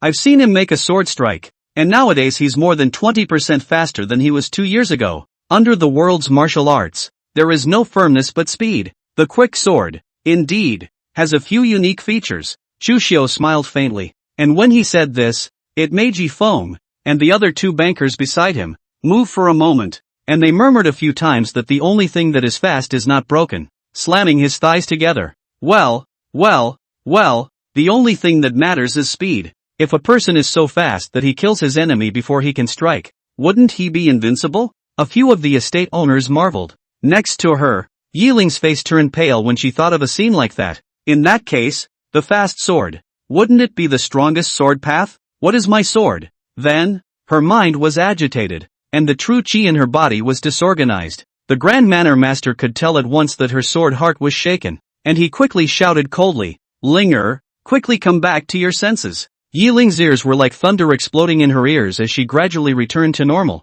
her face pale as she said, several grandfathers, Mr. Chu, it's me who lost my temper. The Grand Manor Master continued, Yiling, everyone's sword path is different. The fast sword is indeed a powerful sword path, but it is not the only sword path. A true sword Dao powerhouse must be firm in his own sword heart and not for anyone else's sword Dao. You still have some sharpening to do.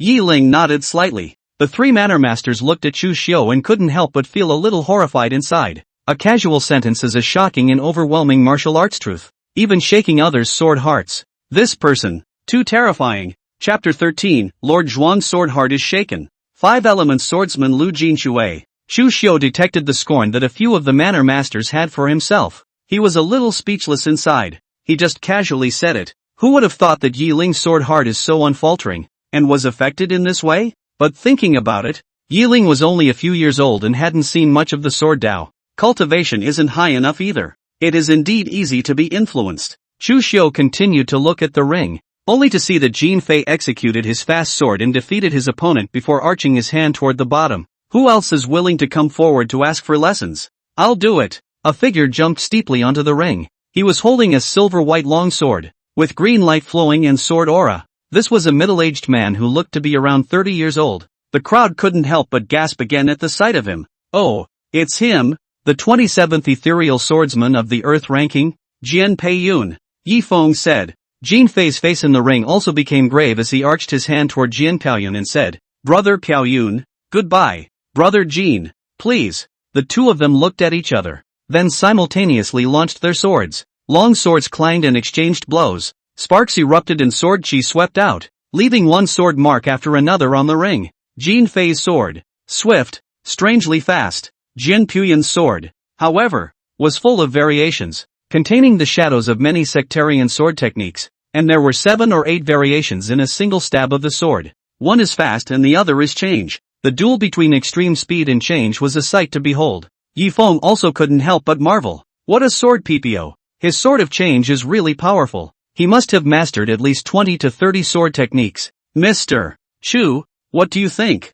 Yi Ling asked curiously from the side. Chu Xiu opened his mouth and wanted to say something, but was afraid of shaking Yi Ling's sword heart. The other party could see his worry and firmly said, "Don't worry about it, Mr. Chu.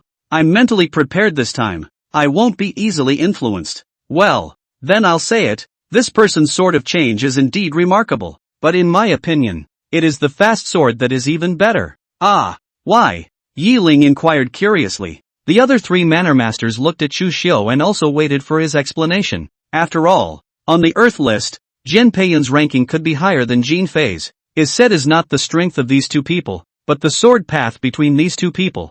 Thousands of sword path, the same way, but the process is different from person to person. Some people choose the right sword path suitable for their own, such as walking a straight path, 1,000 miles a day. Someone who chooses the wrong sword path is like walking on thorns, unable to move an inch. Jin Fei's fast sword is a straight path. He only need to seek fast can, do not need to take into account other. But Jin Piaoyun's sword of change, it is not the same. The sword of change, need to learn a lot of sword, need to talent, enlightenment and chance to be able to be accomplished. But this person, do not have that talent. Although he had many sword techniques, most of them were miscellaneous but not refined. It's the inferior sword of change. In his life, it's probably just like this. Unless he switches to practicing other sword paths, maybe there's still a possibility of progress. Chu Xiu said indifferently. The sword of change is easy to learn and hard to master. One needed to master many sword techniques to be able to perform intricate and various changes. But one's energy was limited. How many could one master in one's lifetime? A dozen or so is good enough. But that's not enough. Hundreds and thousands of sword techniques were needed to achieve great success with the sword of change. Do you really think that everyone has a 9-knuckle sword heart and knows swordplay at a glance? Inferior sword of change. Yi Feng's eyes flashed. Then, in the opinion of your excellency, what is a superior sword of change? The so-called 10,000 changes do not depart from its origin. One sword turns into 10,000 swords, and 10,000 swords are stored in one side as the superior change sword. Chu Xiu faintly said. A few people sniffed and looked shocked. No change at all. After a few people thought about it carefully, they felt again that the words contained a profound martial philosophy, and they looked at Chu Xiu with an increasingly awe-inspiring gaze. How old is the other guy? There was actually such a transcendent comprehension of the martial way, of the sword way. A casual remark was better than countless patriarchs pondering over their entire lives. They're still learning about chickens. Now, let alone Yi Ling. Even the sword hearts of the 3 manor masters were a bit shaken. Chu Xiu inwardly thumped. No way. A few words from himself wouldn't ruin an Excalibur villa just like that, right? Luckily, a few of the manor masters were still quite tough-minded and quickly came back to their senses. They took a deep breath and felt a lot of emotions. Today is really better than learning 10 years of martial arts by listening to you. We have been taught. The 3 manor masters bowed toward Chu Xiu. It was also the fact that the crowd's eyes were now attracted by the battle in the ring. Otherwise, when they saw the 3 lords of the famous Divine Sword Villa saluting towards a young man, they would probably have their jaws drop in shock. Yi Feng glanced at the shadow-bearing sword on Chu Xiu's waist and asked curiously, Your Excellency is also a person who practiced swords. I wonder what your sword path is. The corner of Chu Xiu's mouth rose slightly. My sword. As I wish. With the 9 orifices Linglong's sword heart, he was practically the embodiment of the sword Tao. You can learn any sword you want,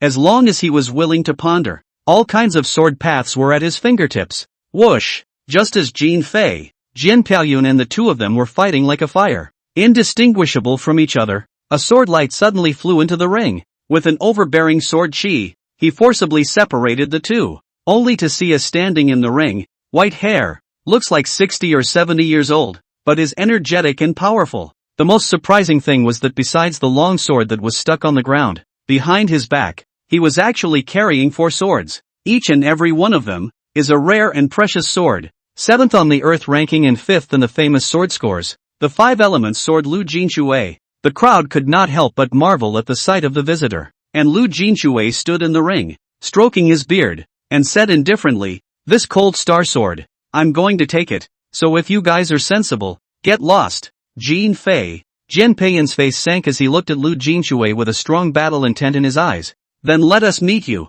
the patriarch." The two of them struck out together, their innate consummate aura exploding. But then he saw Lu Jinxue holding his sword in both hands. A sword is like flowing water. Continuous. A sword is like a blazing fire. Potential can start a prairie fire. Two very different sword chi were cast out, stunning everyone. This old man really doesn't know how to be ashamed. He actually bullied two innates with his Zongshi cultivation. He has so many swords and he still wants to come and fight for the Cold Star? Yi Ling frowned, somewhat displeased with Lu Jinxue. She looked at Chu Xiu and was just about to explain to him where Lu Jinxue came from. But see, Chu Xiu looked at that Lu Jinxue. Eyes indifferent said, "Lu Jinxue, like to collect all kinds of famous swords. A hand of 5 elements sword method. Change a lot. To gas imperial sword. Can be more laid down 5 elements sword array? The power is amazing. However, he is a trickster and will do anything to collect famous swords. In the past 10 years, more than 40 swordsmen have died at his hands,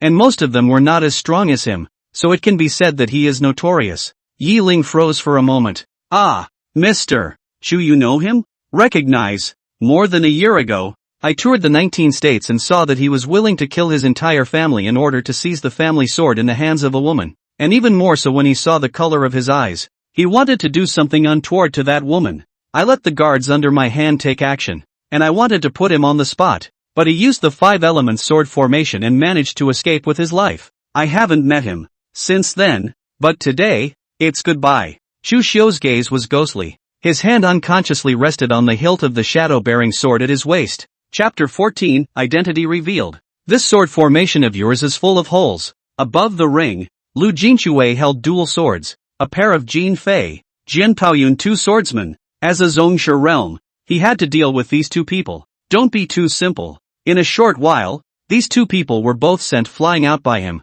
only to see him holding the dual swords. He proudly looked at the crowd under the ring. "This cold star sword, it's not mine. Who else dares to come up to the stage to fight?" Not far from the attic, Chu Yun's eyes lit up as he marveled. "Good. What a 5 elements swordsman. Lu Jinxue. His strength is truly extraordinary. The 2 great innate swordsmen joining hands actually couldn't injure him for a single point. If I can get this person to help me, I will be like a tiger with wings. This person must find a way to pull in." Chu Yun looked at Lu Jinxue with glowing eyes. At this moment, Lu Jinxue, however, seemed to have sensed something and looked in the direction of the several manor masters. Noticing Chu Xiu, the first thing he noticed was the sword at his opponent's waist. As a swordsman who was obsessed with swords, Lu Jinxue was able to tell at a glance what swords were good and what swords were bad. And this sword in front of him, even though it was not sheathed, he could vaguely feel that it was a rare sword in the world. It might be even better than the prize for this sword tournament, the Cold Star. And when he saw the person Chu Xiu, he couldn't help but frown slightly.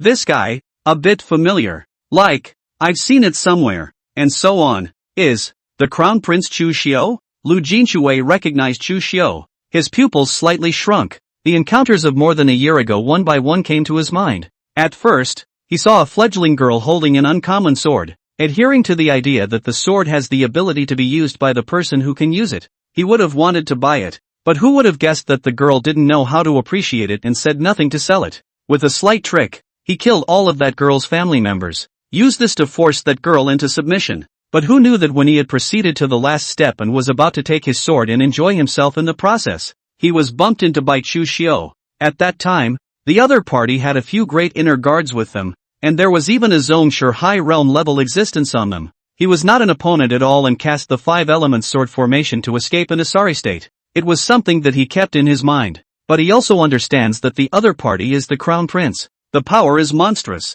and there is a dragon's chi to protect his body, and he is loved in the people. And it is not unexpected that he has no chance to take revenge in his life. Until a few days ago, when he heard about the deputation of the Crown Prince, he was so happy to learn this that he couldn't stop talking for days. Keep thinking about when you're going to meet the other side to get your revenge back. The heavens have treated him well. Surprisingly, Today, he was allowed to meet Chu Xiu. He couldn't help but laugh. Crown Prince Chu Xiu.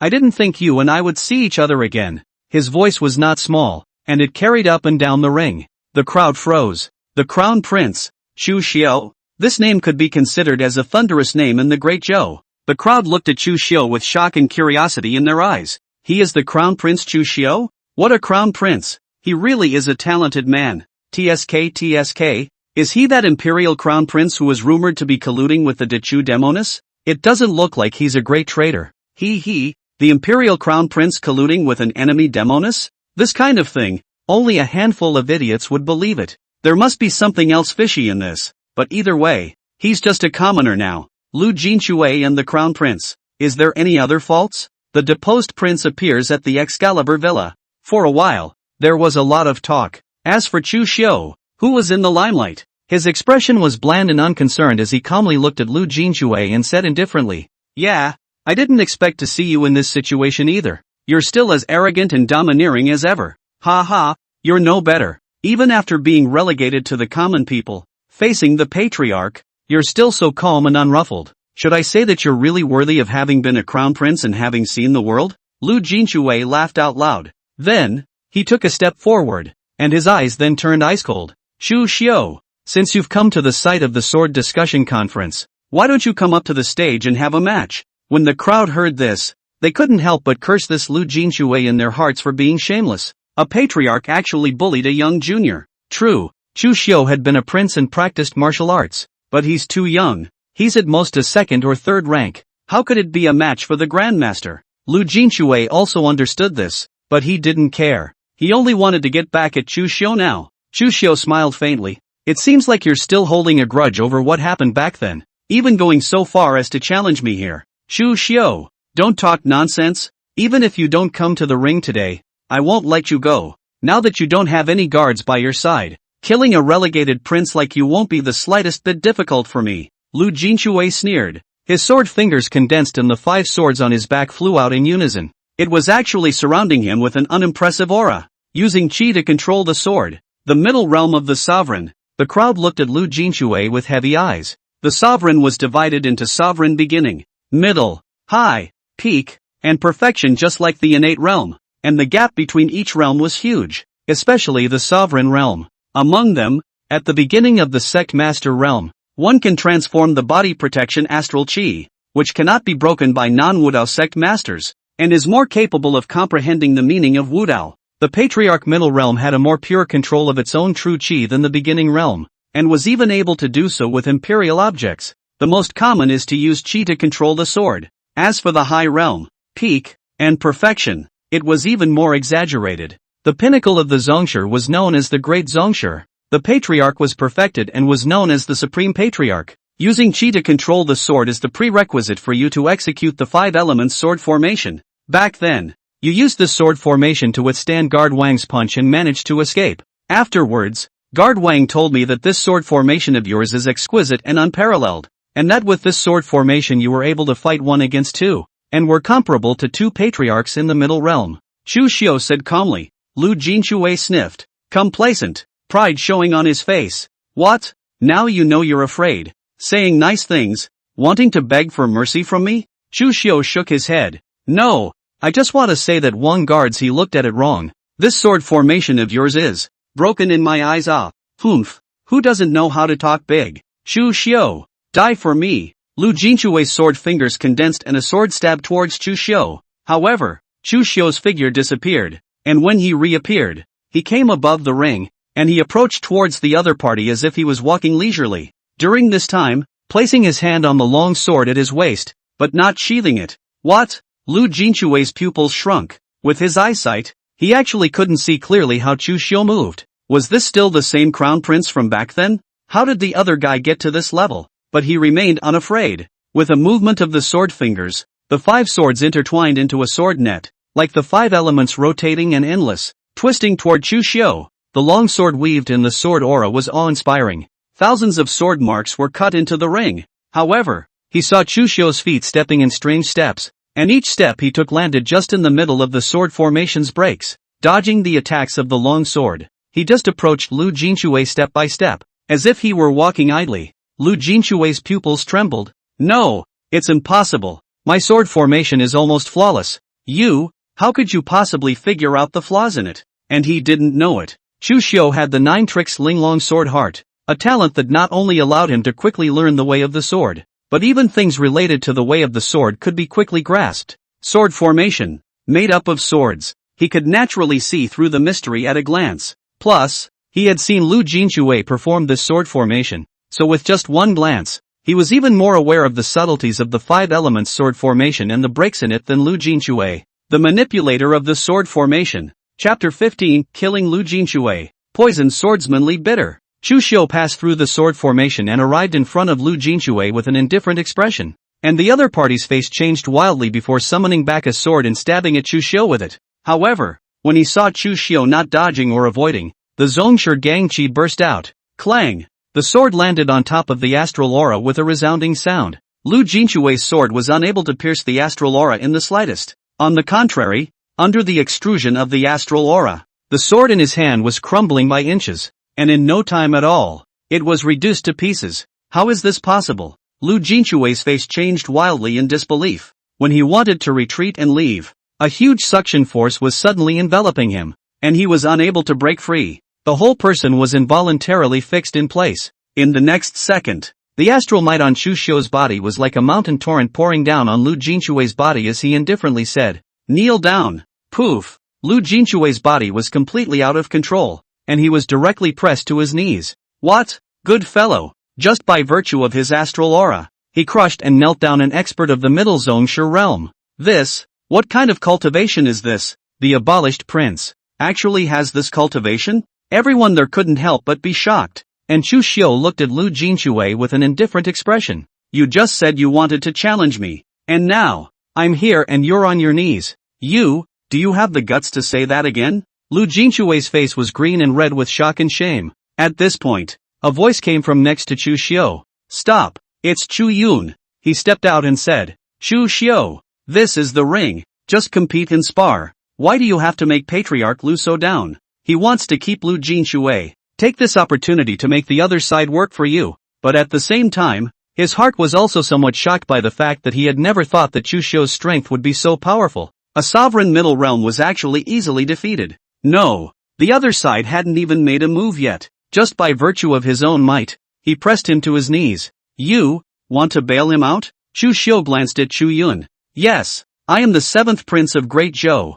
Chu Xiu, you must keep in mind that your identity at this moment is just a commoner. If I tell you to let go of Patriarch Lu, you'd better do so. Otherwise, you're just messing with the court, with the royal family. Chu Yun said as he stood with his arms folded. His martial arts cultivation wasn't good, but he was a royal son. Just by virtue of this identity, those high and mighty martial arts masters would have to respect him. Chu Xiu could not be an exception. That's what he thought. And Lu Jinchue thought the same way as he exclaimed, Many thanks to the 7th prince for his righteousness and assistance. I am willing to sacrifice my liver and brain for the 7th prince in the future. However, the corner of Chu Xiu's mouth was slightly hooked. You don't have this chance. After saying that, he moved his sword finger and made a stroke. A wisp of sword energy burst out. Lu Jinchue only felt a coldness in his neck, and a blood scar gradually spread and spread. Then, with a poof, blood sprayed out. A head flew high and then fell to the dust. Chu Xiu had astral protection, and that blood didn't manage to splatter down on him. But Chu Yun on the side couldn't, and blood shot all over his face. His entire body was dumbfounded. Then he took 2 steps back in some shock, staring at Chu Xiu in death. You actually dare to disobey me? Chu Xiu looked at him and smiled indifferently. No, you're a commoner. You actually dare to disobey me. Chu Xiu, you are so bold. Do you realize that you are going against the court? Chu Xiu stood with his arms folded and looked at him indifferently. No, you. Chu Yun still wanted to say something, but Shi Yuan on the side hurriedly pulled him back. Your Highness, Chu Xiu is too strong. We can't be tough with him. Chu Yun sniffed and gradually calmed down. Glancing at Lu Jinchue, who had his head cut off, a hint of fear flowed out of his eyes before he whisked his sleeves away, but his walking feet were slightly trembling. Obviously, it was scared by Chu Xiu. A patriarch. Say kill. If the other party starts to go berserk, will he even kill himself? The prince? No, shouldn't be. He is a prince. Killing a prince is much more serious than killing a patriarch. The other party shouldn't be crazy to that extent. Not to mention, one is still related to him by blood. Chu Xiu thought secretly. But inside, he didn't want to just let it go. Chu Xiu. This account, we will slowly settle it later. Chu Xiu's eyes flickered as he looked at Chu Yun's departing back. Chu Yun, I hope you don't go too far before you do. Otherwise, even if you have dragon chi to protect your body, I won't be merciful. As for blood relations, ever since he was expelled from the royal family, bloodline had become insignificant in his eyes. And the only bloodline he still hung on to was Chu Nisheng. The ring. Chu Xiu glanced at Lu Jinshui's corpse and without saying a word, turned around to leave. He arched his hand towards Yifeng's few people and said, "Sorry a few of you.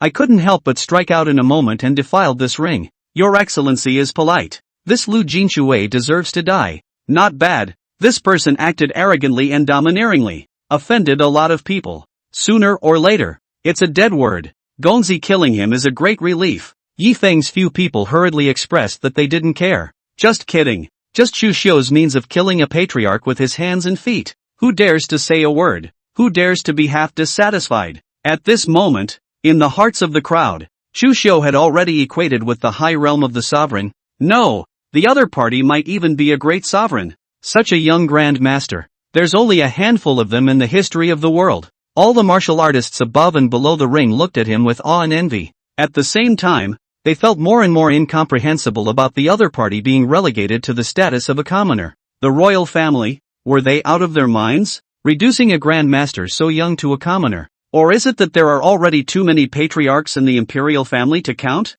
The sword discussion conference continues. This assembly, which lasted the whole day, until the evening, was not yet over. The moon hanging over the branches, the firelight illuminating the ring, and the sound of swords clanging continuously. The competition between the many swordsmen was still in full swing. Suddenly, a loud laugh came from far away. Then, a wave of sword intent swept in from the entrance of the Divine Sword Villa. The sword intent was eerie. It triggered many of the long swords in the hands of the swordsmen present to tremble. Next, a black shadow, swift as a ghost, wrapped in monstrous sword chi, in the twinkling of an eye stepped into the moonlight and arrived above the ring. The two swordsmen on the ring who were originally exchanging blows were sent flying backwards by the impact of the pitch-black sword chi. And not only that, after they were hit by the sword, their bodies quickly turned pitch-black, and they actually foamed at the mouth and died on the spot. Its appearance was as if it had been poisoned. Yifeng's pupils shrank when he saw this scene. This is sword poison.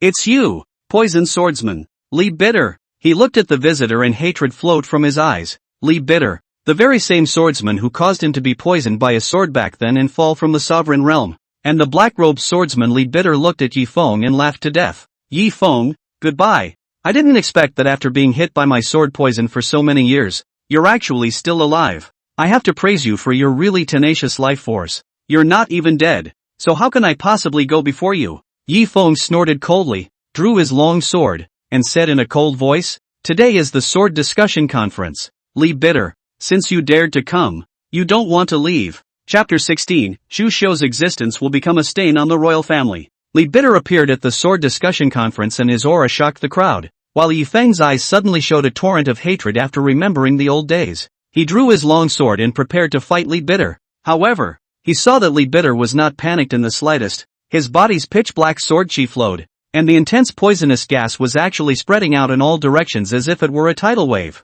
The crowd had seen his methods and backed away in fear, and Yifeng's face changed slightly. This person's sword chi is even more advanced than it was a few years ago. I'm only afraid that he has already advanced to the high sect master realm. Thinking about this, he felt tricky at once. At this moment, the Grand Manor Master and the second Manor Master looked at the intense poisonous sword chi that continuously flowed out, and with a light grunt, they struck out together. They drew their long swords and their biting sword chi erupted. The two of them weren't bad in terms of cultivation. One was at the high Zhongshe realm and the other was at the middle Zhongshe realm. Both of them joining forces should have been more than enough to deal with Li Bitter burn. But when they exchanged hands, they sensed a hint of something wrong. Li Bitter struck out with his long sword, actually landing skillfully on the breaks in their sword techniques. For a moment, it actually caught them off guard. Both of them were shaken back. What? This person actually knows so much about my Divine Sword Villa's sword techniques? What's going on here? The two men's faces changed slightly. The Divine Sword Villa's swordsmanship had been improved by several generations of the Villa's masters, and had long since become famous, and was one of the best swordsmanships in the Great Zhou. Wanting to see its breakage, without a sword manual, or drilling into this sword technique for more than 10 years, it was an impossible thing to do. This Li Bitter, how did he do it? Their hearts were filled with disbelief. While Li Bitter laughed ha ha and continued to kill with his long sword in hand, the biting sword chi contained intense poison, coupled with the fact that he knew the Divine Sword Villa's sword technique extremely well. For a while, the two lords of the villa were actually in danger, and it was a bit anxious to see Yiling.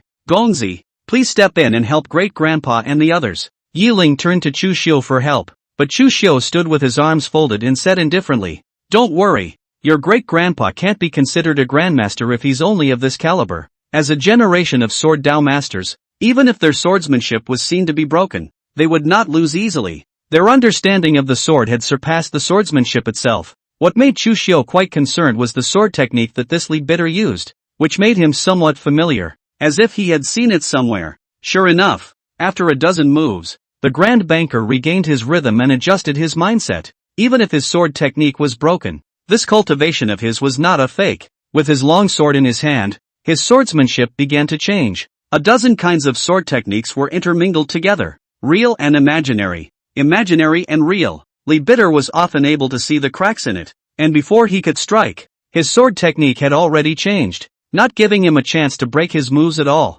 Good, good. What a great master of the Divine Sword Villa, worthy of being a famous sword Dao master. Li Bitter laughed. At this moment, a figure leapt out. Master Shuang, I'll come to help you. The person who had struck out was Lin Yi, the 7th in the human ranking. The opponent rushed towards Li Bitter. The two manner masters' faces changed slightly. Don't! Li Bitter sneered. I don't know how to die. He casually sent out a sword chi that landed on Lin Yi, and the other party immediately spat out blood and flew backwards. And the Grand Banker hurriedly caught him. He was just about to check his injuries for him when he saw Lin Yi steeply take out a dagger and directly stab him in the chest. What? The Grand Banker was stunned and became furious. He just wanted to strike, but he saw that Lin Yi took advantage of the opportunity to retreat, and Li Bitter's sword didn't really hurt him at all. The sudden change stunned everyone. The Grand Banker was stabbed in the chest, and immediately suffered a serious injury. If it was just the dagger, it was fine. The key was that the dagger contained a kind of poison,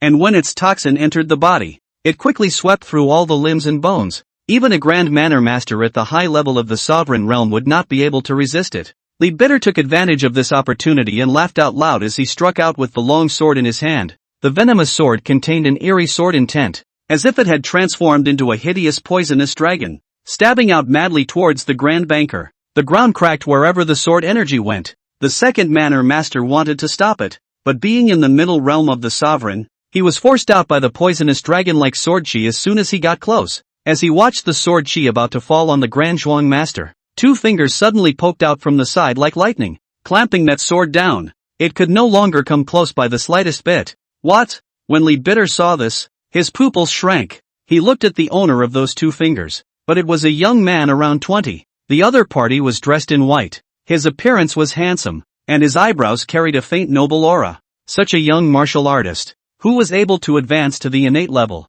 had already claimed the phrase Heaven's Pride, but the other party, however, had also clamped his sword. Even the Sovereign High Realm couldn't do such a thing. Without saying a word, Li Bitter was about to draw his sword and retreat backwards. However, it was discovered that the sword that had been clamped by Chu Xiu was as if it had been clamped in an iron vise, and could not be withdrawn at all. He was shocked. How did this happen? Next, Chu Xiu's fingers moved slightly, and a strand of true chi burst out. Li Bitter only felt an incomparably powerful force sweeping over him, and the inimitable sword in his hand shattered inch by inch. His face changed drastically and he immediately let go of his sword and backed away, but it was still a step too slow. One of his arms was struck by that true chi and shattered on the spot. You?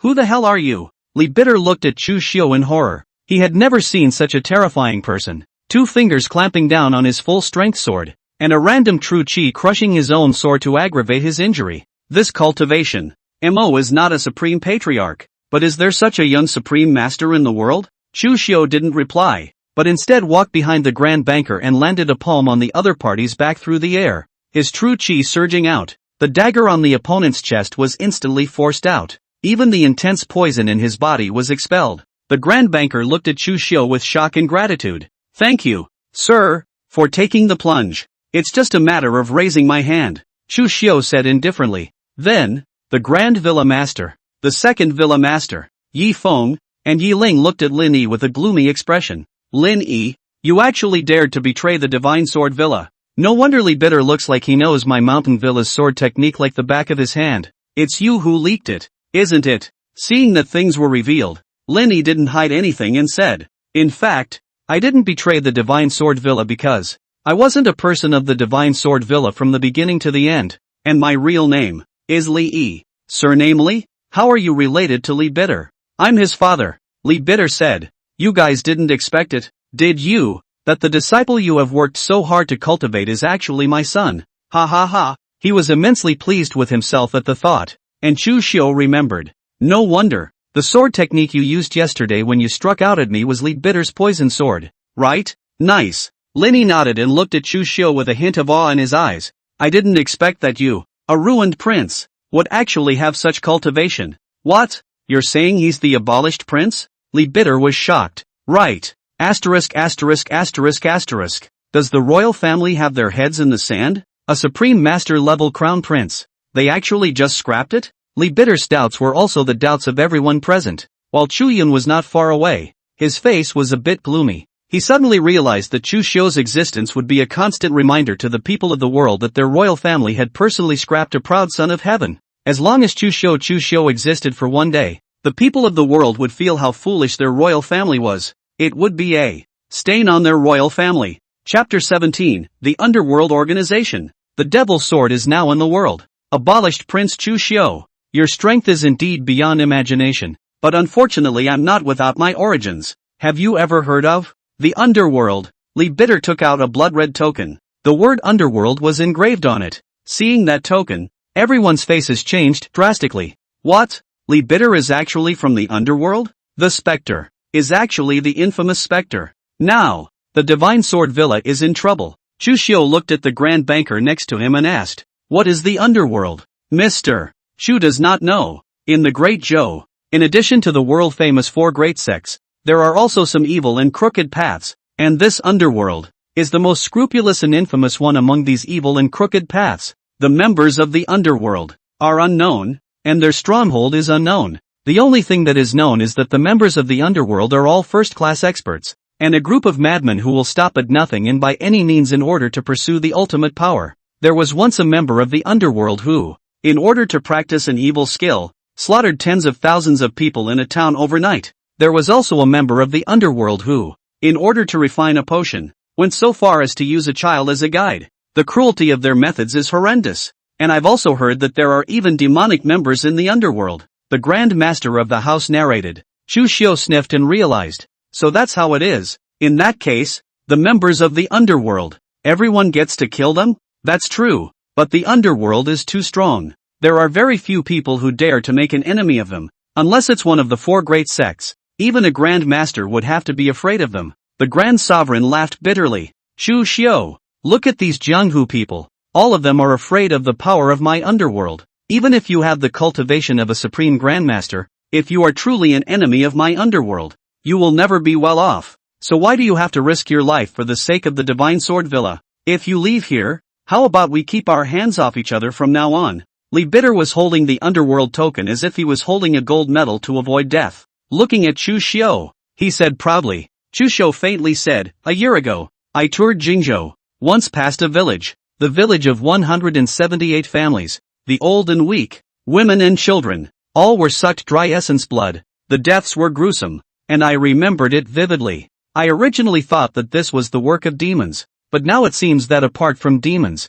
it could also be the work of your Underworld. Did you do this matter? Drain the essence blood? In my Underworld, there are indeed people practicing the devil's way bloodthirsty dharma. What are you asking for? Li Bitter frowned. I later had the 178 families of that village buried, and made a vow before their graves that if there were any clues to the murderer, I would avenge them even if I had to go to the Yellow Springs, just for some villagers you've never met? Chu Xiu, are you stupid? Li Bitter couldn't understand. Going against their Underworld for some villagers you've never met? How in the world can anyone be so stupid? Who told me that I was still the crown prince at that time? killing my people. Naturally I have to pay the price. Although I'm not now, but the oath I made, I still have to fulfill it, Chu Xiu said indifferently, and in the next second, his figure disappeared. When he reappeared, he had already arrived in front of Li Bitter. The opponent's face changed wildly, and without his sword, he slapped out a palm with his left hand with all his might. It landed on Chu Xiu's chest, but with a click, the force of the recoil was shattering his entire arm. What's going on? Being hit by his own full force, unharmed, his own arm was shattered instead? What kind of cultivation is this? Chu Xiu probed his hand and grabbed Li Bitter's neck, lift each other up in mid-air as if they were chickens. Seeing this, Lin Yi on the other side wanted to counterattack, but he saw Chu Xiu glancing at him. His true chi was sent out through the air, and before the other party could even get close, his entire body seemed to have been smashed by a huge mountain, and flew backwards, smashing into the wall. Looking closely, it was already bursting with sinews and bones and died on the spot. It was actually killed by a glare. My son, Li Bitter let out a sad cry. Oh, so people like you would actually shed tears over affection? Chu Xiu looked at him and said indifferently. Then he turned his words around and said indifferently. Then, those innocent people you killed, have you ever thought that they also have wives and children? Chu Xiu, they are nothing but a bunch of pariahs. In this world of the weak and the strong, without force, this is their greatest original sin. Li Bitter still doesn't feel that he's wrong. Chu Xiu didn't argue with him either, and even nodded his head in agreement. You are right, the weak is strong, but unfortunately, I am much stronger than you now. After saying that, he threw Li Bitter towards the sky, then he raised his hand and aimed it at him through the air, and the other party was instantly fixed in mid-air, as if he was grabbed by a large invisible hand. Chu Xiu's 5 fingers gradually closed, and the majestic true chi that enveloped Li Bitter began to squeeze inward, causing Li Bitter's body to emit creaking sounds. Ah! With a miserable scream, Li Bitter's tendons and bones began to shatter inch by inch. Eventually, his body burst open abruptly, turned into a mist of blood, viscera, blood and flesh, splattered on the ground. Following a rain of blood and flesh, the crowd swallowed hard as they watched. Pinch and burst a Sect Master high realm in the air. This cultivation level, is it really just a zongsure? The crowd was in a bit of disbelief. For a while, the gazes of everyone present looking at Chu Xiu were tinged with a strong sense of awe, while some, with yearning and admiration. Such a heavenly pride, if he's still the royal prince and ascends to the throne in the future, along with his Wentao.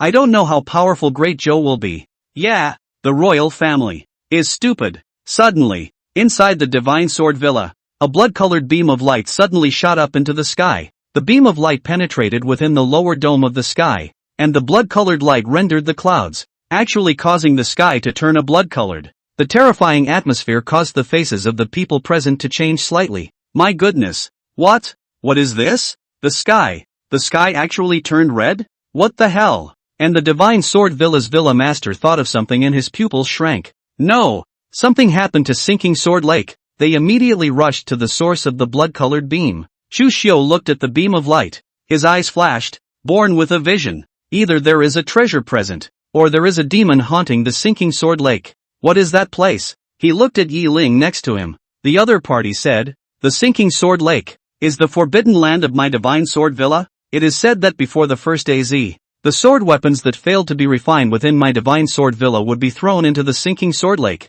But something happened AZ ago, and ever since then the Sinking Sword Lake has been classified as forbidden land, and no one is allowed to enter it, except for the owner of the villa. What is it? I'm not sure. Yi Ling shook her head. Chu Xiu also followed in the direction of Sinking Sword Lake. Before they could get close, they found a blood-colored sword chi erupting steeply, and in the next second, the 3 bankmasters who had been heading to the Sinking Sword Lake were all shaken out by the sword chi. All of them were spitting blood from their mouths, with thick panic still in their eyes. The Devil Sword. That Devil Sword has appeared again after 1,000 years. The Devil Sword has appeared in the world. The living are in danger. A great calamity is coming. Chu Xiu was a little surprised at what he heard. Is that so exaggerated? Chapter 18 The Sword of the Most Holy versus the Sword of the Most Devil. The living Devil's Sword. Magic Sword. That magic sword has appeared. The Grand Banker looked at the pitch-black demonic chi with some horror. In the next second, a blood-red sword light stabbed towards him at extreme speed.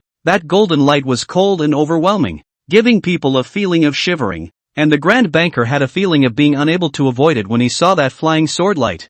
He was already locked by that eerie sword intent. Clang! Suddenly, that blood-red sword light in the air seems to collide with gold and iron in one piece, emitting the sound of gold and iron. The Grand Banker looked at the scene in front of him with some dismay. In front of him, a sword appeared. A nearly transparent sword. The sword, shimmering in the light, bright and clear. It was this sword that blocked the blood-colored sword light. And the person holding the sword was none other than Chu Xiu. The Grand Banker was somewhat astonished. What kind of sword is this? It is actually nearly a transparent sword. Such a casting process is truly divine. Looking again at the sword-wielding Chu Xiu, the shadow-bearer in his hand gently moved. That blood-red sword light collapsed. An ancient sword with a blood-red body and a black hilt for the sword lattice was revealed. There was a blood groove on the ancient sword, adding a bit more hideousness to the sword. Next, the ancient sword flew backward and was held by an old man dressed in black robes with white hair. The old man glanced at the ancient sword in Chu Xiu's hand and a hint of surprise appeared in his eyes. To be able to block the black flame, that sword of yours is extraordinary. Chu Xiu ignored the old man and instead looked at the Grand Manor Master and said indifferently, Grand Manor Master, can you explain this for me? The Grand Manor Master nodded and said, this old man is a swordmaker who defected from my divine sword villa 1,000 years ago. That black flame demon sword in his hand, on the other hand, is the strongest sword that he and many of the sword makers from my divine sword villa have forged together. But this sword is too fierce and too cruel. There is a harm to heaven and harmony. The sword into the time. Black inflammation devouring everything around. Dozens of sword makers, life scattered on the spot. Only this man survived. Later, the former owner, in order to prevent this sword scourge of the people, intended to destroy it, but the sword is too strong, difficult to destroy. Therefore, it was abandoned within the sinking sword lake and was suppressed by the sword intent of the Lord of the Manor in every generation. And this person's intention to control the black flame demon sword was unsuccessful, and he rebelled out of the divine sword villa, not expecting that he would make a comeback today. If I'm not mistaken, that Li Bitter is the one he found to distract us so that he can have the chance to sneak into the sinking sword lake to get the sword. That white-haired old man smiled faintly. Not bad. Li Bitter is only recently joined the Underworld. He has a grudge against the divine sword villa. After hearing about my plan, he did not hesitate to join. Just that I did not expect to come out with such a variable as you. Abandoned prince. Why do you want to drip this muddy water? He looked toward Chu Xiu, and a trace of scorn showed in his eyes. The other party had just blocked a strike from the black flame demon sword, and just this hand alone was enough to prove that his strength was even more above the Grand Manor Master. Ha! The sword of the supreme demon. Interesting. As Chu Xiu looked at the black flame demon sword, the corner of his mouth rose slightly, and he suddenly thought of the first of the 10 famous swords, the sword of the sacred Tao. Xian Yuan. What will happen when this sword of the most devil collides with the sword of the most holy? Thinking of this, he took the shadow-bearing sword back into system space. The crowd was stunned as they watched the sword in his hand suddenly disappear. Is this item that disappeared out of thin air a rumored storage magic weapon? The white-haired old man's eyes lit up. A magic weapon, as the name suggests, is something that possesses arcane power. A storage magic weapon was the most famous of the many magic weapons. Very rare. The manufacturing process is incredibly complex, and not many people in the world today know how to do it. Every storage artifact was considered priceless. Even a supreme grandmaster might blush at the sight of such a thing. The white-haired old man hadn't thought that Chu Xiu actually had this good thing on him. Could it be that the other party had brought it out from the royal family? Thinking of the royal family's heritage, the white-haired old man felt that it wasn't impossible. The moment he saw Chu Xiu retracting his sword, the white-haired old man seized this break and didn't care why Chu Xiu was meddling in his affairs with the divine sword villa. The black flame demon sword in his hand stabbed out at extreme speed. The sword light was scarlet, with black flames mixed in. This sword was a stone-cold shock, even if it was a supreme grandmaster. Facing this black flame demon sword that was stabbing at extreme speeds and had completely exploded in power would not necessarily be able to block it. However, in Chu Xiu's hand, a golden light suddenly flashed. Next, an ancient golden longsword slowly emerged. The moment that sword appeared, a holy and majestic intent spread out in all directions at once, and the pitch-black demonic sword chi that had shrouded half of the divine sword villa was actually swept away, and the heavens and earth were restored to clarity. Next, with a resounding clang, the sword of the most fiendish and the sword of the most holy collided together, accompanied by a sound that sounded as if it was wailing. That black flame demon sword actually had a crack chipped out of its blade. The white-haired old man couldn't believe it when he saw the scene and quickly backed away. Then looked carefully at the sword in Chu Xiu's hand. Ancient, holy, The sword body engraved with the sun, moon and stars on one side engraved with mountains, rivers, grass and trees, and at the hilt of the sword, one side engraved with the art of farming and animal husbandry, and the other side engraved with the policy of unification of the four seas. The white-haired old man and a few masters of the sacred sword mountain village, they have never seen such a sword, so holy that it gives them the feeling of topsy-turvy worship. What kind of sword is this? How in the world could there be such a sword? The white-haired old man was a sword maker, and because of that, he could see how incredible Regulus was. That sword, it wasn't even held by a mortal. It is simply not cast where earthly skill lies. This sword can only be forged by the gods. Looking at the crumbling to the devil's sword, Chu Xiu was silent for a moment. Comparing the sword in your hand to the Xian Yuan sword, I was wrong. How can a sword made on earth be on par with Regulus? Take Regulus and fight. It's too bullying. Chu Xiu silently put the Regulus sword back, and even if it was just a glimpse, Regulus had already left an indelible impression in the minds of all the swordsmen present. They felt that in their entire lives, they would never come across another sword that was more perfect and more desirable than that one. The big banker even felt that in front of that sword, all the so-called famous swords and precious swords he had seen in the past were all garbage. Perhaps only the first in the list of famous swords, the sword of the Son of Heaven, which was held by the Emperor of Zhou and represented the power of the Emperor,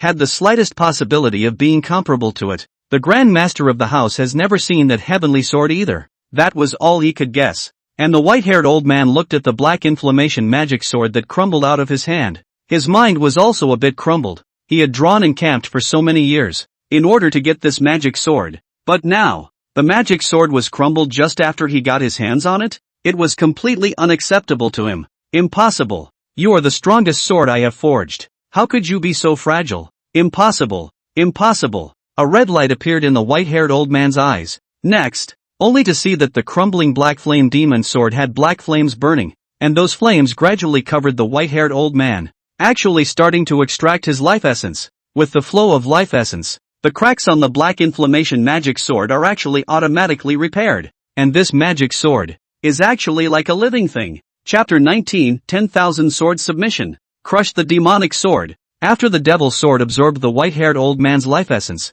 it was actually repaired, as if it was a living thing, a scene that caused the heart palpitations of the Grand Manor Master and the others. It really is a magic sword. This sword, it's terrifying. Why doesn't Mr. Chu take out that sword from just now again and completely destroy this demonic sword? Or is it that that sword cannot be used casually? In fact, after seeing the black flame demon sword recover on its own, Chu Xiu also had a hint of surprise, but it was only a hint. He wasn't thinking of continuing with Regulus either. After all, without using any blades, he could easily solve the problem. He's too strong now. The 10 black flame demon swords were all null and void in front of him. The white-haired old man who had his essence sucked looked even older, but his eyes were scarlet, as if he had fallen into some kind of madness. He laughed crazily and steeply leapt up, while behind him, within the sinking sword lake, it suddenly began to boil. Endless grievances rose to the sky. Accompanying this, a broken sword weapon broke through the water, as if summoned by the black flame demon sword. These swords hovered in the sky, aiming at several of the manor masters, and even all the swordsmen present. Not good. These swords within the sinking sword lake are actually affected by the black flame demon sword's sword chi, and have actually accumulated over time, giving birth to such a strong resentment. The grand banker's face changed. The white-haired old man laughed out loud. For so many years, the Divine Sword Villa has thrown all of the swords that failed in refining into the sinking sword lake. Have you guys ever thought that these failed swords are also swords? Swords are fierce weapons. They were forged to kill, to fight. But you guys, you didn't even give them a chance. You just threw them into the sinking sword lake. The swords have a spirit, and they are even more affected by the black flame demon sword. The resentment they have accumulated is already enough to destroy the entire Excalibur Villa. The white-haired old man raised the black flame demon sword in his hand high, then swung it down steeply. Tens of thousands of broken sword weapons, like torrential rain pouring down, were mixed with endless grievances,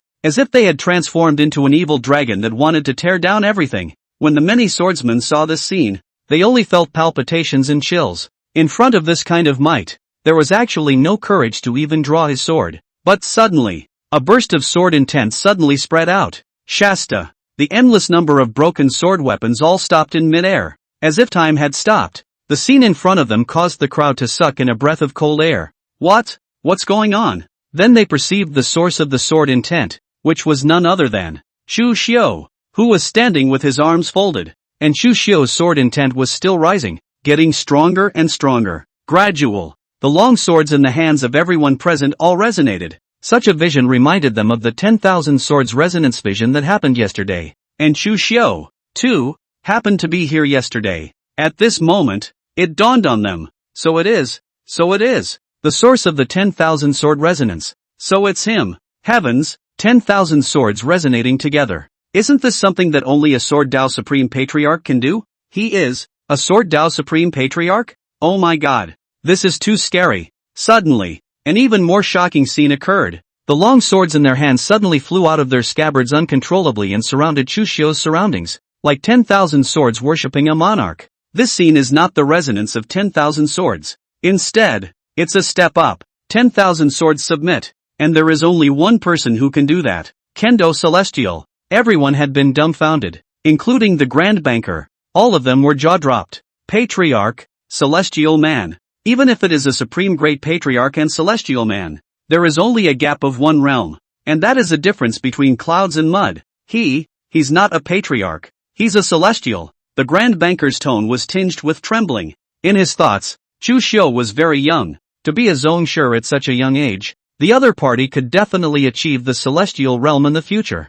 But that's the future. Not the present. Now that's a celestial being. That future. The Great Banker did not dare to imagine what Chu Xiu's future would be like steeply. A rumored realm surfaced in his mind. Land immortals. Are they in the process of witnessing a future land god? After the seventh Prince Chu Yun saw that Chu Xiu was actually a celestial, he had been so frightened that his face was so pale that he almost fainted on the spot. Celestial? He's actually a celestial? No way. This has to be some kind of blindfold, right? Chu Yun couldn't believe the scene that was happening in front of him. If Chu Xiu is really a celestial being, the royal family actually reduced a celestial to a commoner? Even Chu Yun himself had to feel that the royal family was stupid enough. He didn't dare to imagine just how wonderful that fatherly expression of his own would be once this matter was rumored back to the royal capital. However, the one who was under the most pressure right now was the white-haired old man holding the black flame demon sword. Looking at the sword intent emanating from Chu Xiu's body,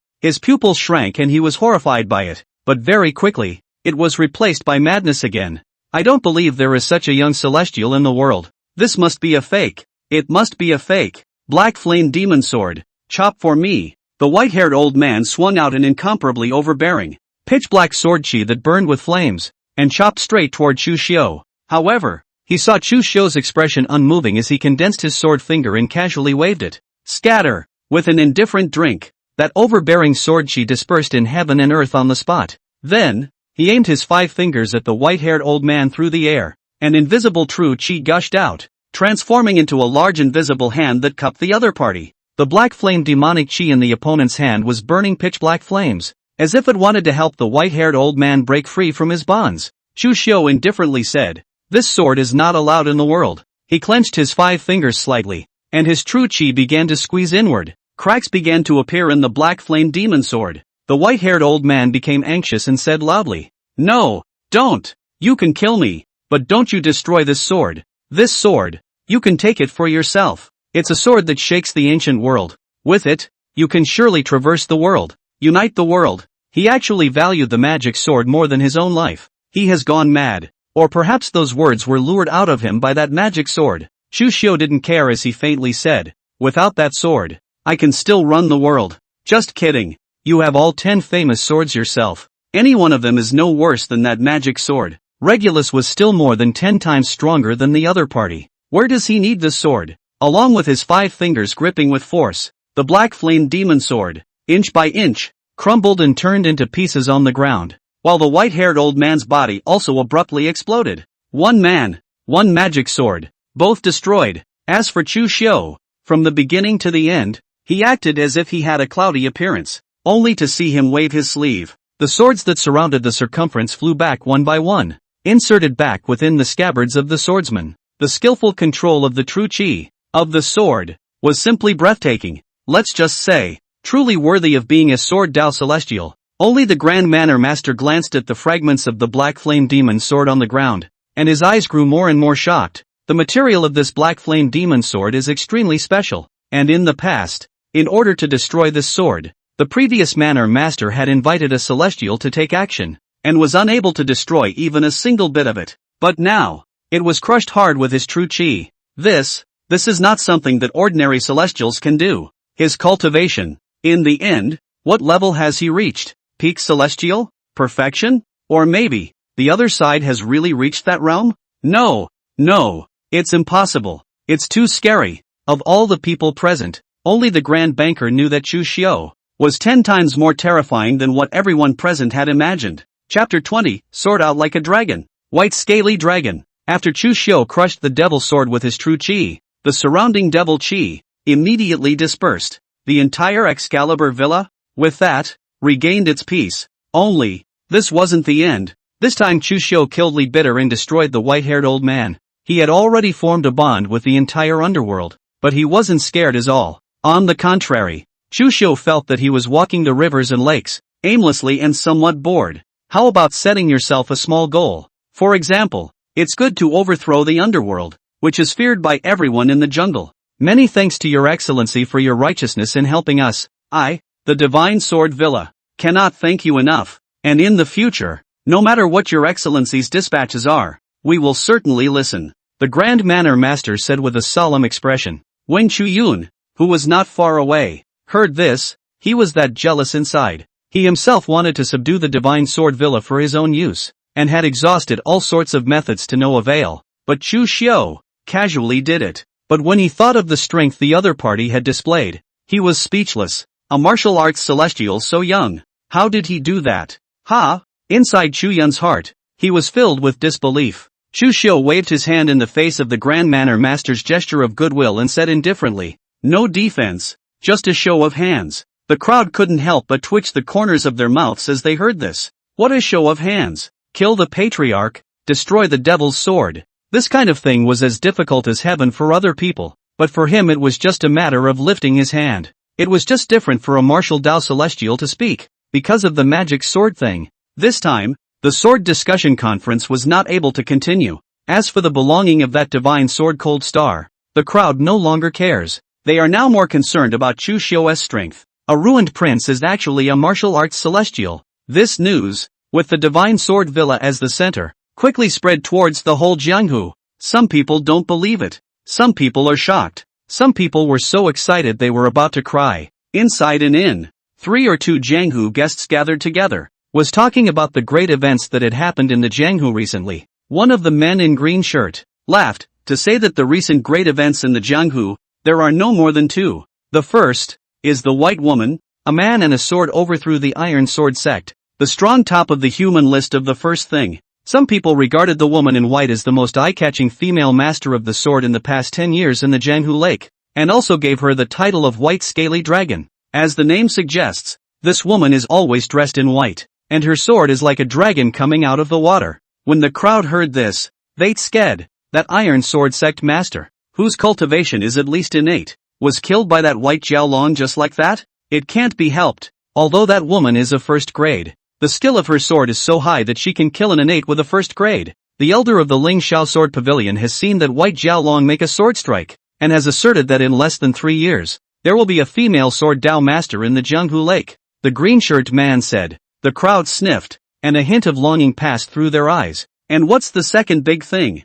This second major event, related to the court and related to the Jianghu, is about the abolition of Crown Prince Chu Xiu. The green-shirt man laughed. This statement was made. At the next table, a white-clothed woman who was drinking and wearing a bucket hat with a sword hanging from her waist suddenly paused for a moment as she played with her wineglass. And the man in the green shirt continued, abolished Crown Prince Chu Xiu. Everyone knows about it, even though he colluded with an enemy demoness and was placed on the charge of collaborating with the enemy and treason by the emperor. But what he did in the past is clear to everyone. I won't go into all those deeds. What I am going to say is about this person's martial arts. All along, everyone has felt that the abolitionist prince has the talent of warping the heavens and the earth, and that he is a bright ruler who was able to settle the people and rule the country and open up new frontiers. But as for his martial Dao, it has always been ignored. But after he was invalidated, this person went to the Divine Sword Villa, but he killed the patriarch with one hand, and his sword intent triggered the submission of 10,000 swords,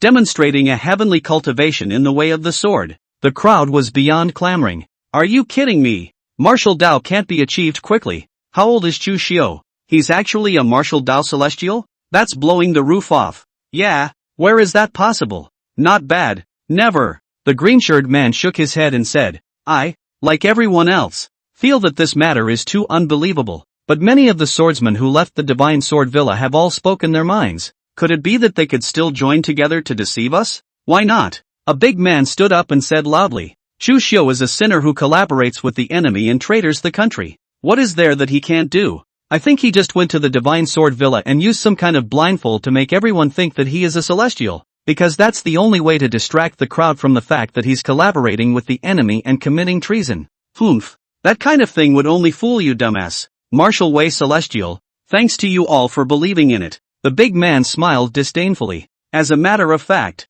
there were quite a few people who thought the same way as this big man. After all, the Celestials were all legendary figures who had been famous for many years in the Jianghu. Each one of them was a terrifying existence that was enough to stir up the wind and rain in the Jianghu, and could make the Jianghu vibrate when they stomped their feet. It was a realm that countless martial artists dreamed of and spent their entire lives pursuing. Chu Xiu, a young waif, a ruined prince who had previously been pampered in the royal family and had never experienced the storms of the Jianghu, was actually a celestial being? How can this be acceptable to the jungle people? Before he was abolished, he was the eldest son of the emperor, the future crown prince. Still a martial arts celestial after being scrapped? How can one person take all the good things? If it's true, God is not too fair. Oh, from what you said, you have a strong opinion of Chu Xiu. At this moment, the white-clothed woman wearing a bucket hat said indifferently. The big man sniffed and snorted lightly. A person who collaborates with the enemy and traitors to the country. But anyone who is a member of my great Zhou should despise him. Everyone should even be executed. Committing treason. Ha! What a committing treason! He is obviously the crown prince, and he is extremely prestigious in the courtroom, ordering the group of ministers, and no one dares to disobey. He amended the code of laws, which led to a significant reduction in the number of wrongful convictions. Crops were improved and the people no longer had to suffer from famine. To quell rebellions, suppress roving bandits, and treat floods, he is like a god in the people. And some people have even erected a monument and a shrine for him. And everyone thinks that he will be the greatest ancient and wise ruler ever in the history of the great Zhou. You tell me that he will collaborate with the enemy and betray the country? What reason does he have for committing treason? The woman in white narrated the story, making the crowd speechless. The big man was the same, but he still kept his mouth shut and coldly grunted. This is His Majesty's ruling. Do you also dare to question it? His Majesty's ruling.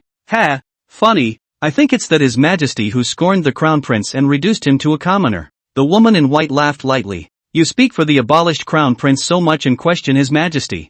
I see that you and the abolished crown prince are just the same. I'll kill you first, then find the abolition prince and cut him into 1,000 pieces. Let everyone see what happens to people who collaborate with enemies and traitors. The big man couldn't say anything about the woman in white and suddenly struck out. The long knife was sheathed, and the light of the knife was like a pike. A hint of coldness flowed out of the white-clothed woman's eyes as she sheathed her long sword at her waist. It was accompanied by a clear and pleasant sound of a dragon's roar. A flash of blood bloomed. Then, the long sword in the woman's hand had returned to its sheath. Looking at the big man again, the long sword in his hand clanged and broke. A blood scar emerged on his neck. Blood sprayed out like mist, and he died on the spot. The sword comes out like a dragon. You're a white scaly dragon. The green-shirted man looked at the woman in white and sucked in a breath of cold air. Chapter 21, The 5 Realms of the Sword Tao. Your Excellency, you are truly a man of God. You're the white scaly dragon. The green-shirted man couldn't help but look at the white-clothed woman in amazement. By Jiao Long, a young rookie who had recently risen to fame in the Jianghu, with a sword like a dragon, and had wiped out the entire Iron Sword sect in one fell swoop some time ago. Cultivation is at the peak of the 1st grade, yet he can kill the innate. It is also the top of the human list today. What white scaly dragon? Talking like I'm some kind of demon or devil. Auntie, my name is Bai Yu, not Bai Jiao Long. Bai Yu said indifferently. Then without looking at the body of the big man on the ground, he paid for the drinks and turned around to leave for the pier. She's going to the Excalibur Villa. Wrong. Your sword should have gone up 3 more points. Inside the lodge, Chu Fix was instructing Yi Ling in swordplay. under the strong retention of a few of the manor masters. He promised to stay within the mountain villa for a few more days, during which time, he would instruct Yi Ling in swordplay when he had the time. After all, there was the 9 orifices sword heart. These sword techniques of the Divine Sword Villa were as simple as 1 plus 1 in his opinion, so he could casually comprehend them. Under his guidance, Yi Ling's sword cultivation skyrocketed. Her admiration for Chu Xiu went up a notch with it. At this point, the Grand Banker walked up, a sword still in his hand. That was the prize for the sword discussion conference. The Divine Sword Cold Star. The Grand Manor Master said, Duke Chu, you helped my Divine Sword Villa through a great calamity. We have nothing to repay you, so we can only give you this sword. Chu Xiu glanced at it. The Cold Star was indeed an unrivaled sword, but alas, it's useless to him. Each of his 10 famous swords is much stronger than this one. This sword is useless to me, so why don't you give it to Yi Ling? I have gifted this sword to you. It's yours. You can give it to whoever you want. Yi Ling, why don't you thank you more? The Grand Master of the house said. Yi Ling hastily took the sword and half-kneeled on the ground.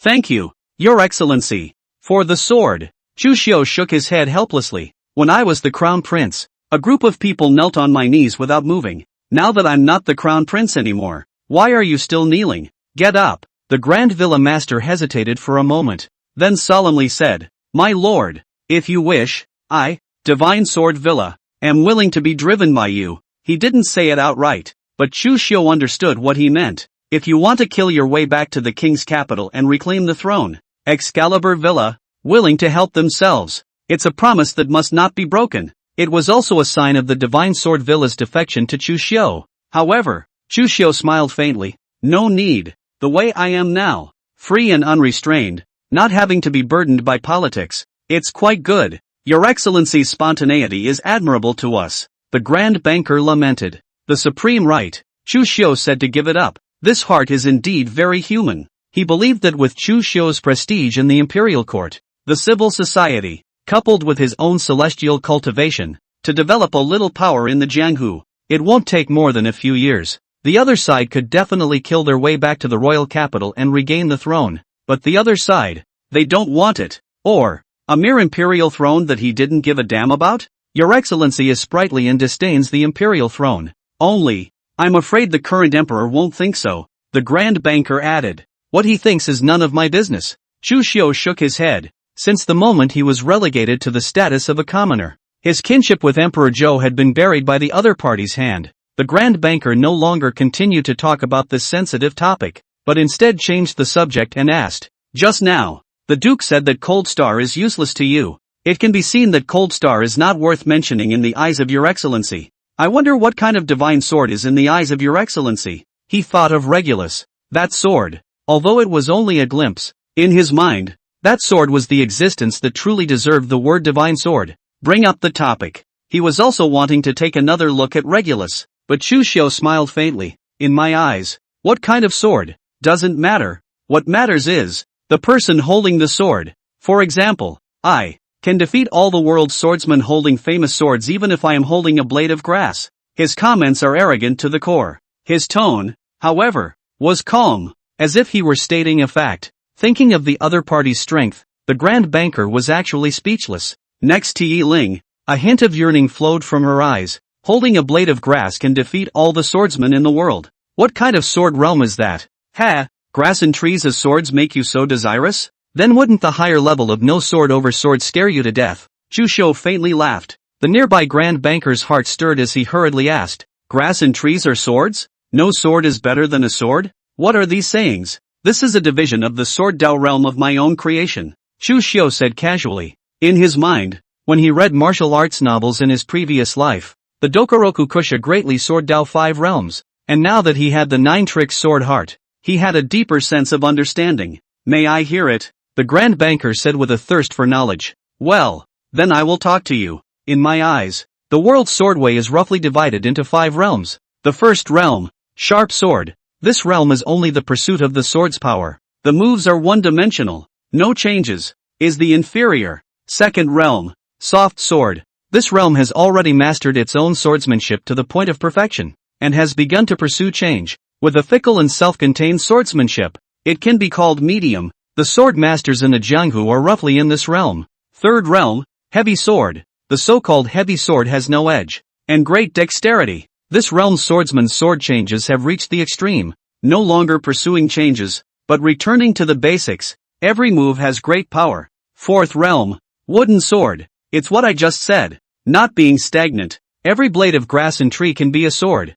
This realm is superior. And the fifth realm, swordless. In this realm, no sword is better than a sword. No sword in the hand, a sword in the heart. A person is a sword. Wherever the sword's intent goes, it is indestructible. Chu Xiu narrated. The Grand Master of the house was mesmerized by what he heard. The 5 realms of the sword Tao. This was a theory he had never come across before. He had never thought that there were actually people in the world who were able to summarize the way of the sword to such a point, and that this 5 realms encompassed most of the swordsmen in Jianghu. It's simply divine. Chu Xiu continued. This 5 realms of sword Tao only includes most of the swordsmen. There are also some swordsmen that are divided outside of these 5 realms, such as the fast sword. A sword that is fast to the extreme is a sword outside of the 5 realms. And then there are, for example, the sentient sword, the sentient sword. These sword paths are special and cannot be encompassed by the 5 realms. The Grand Manor Master swallowed his saliva and said, "That said,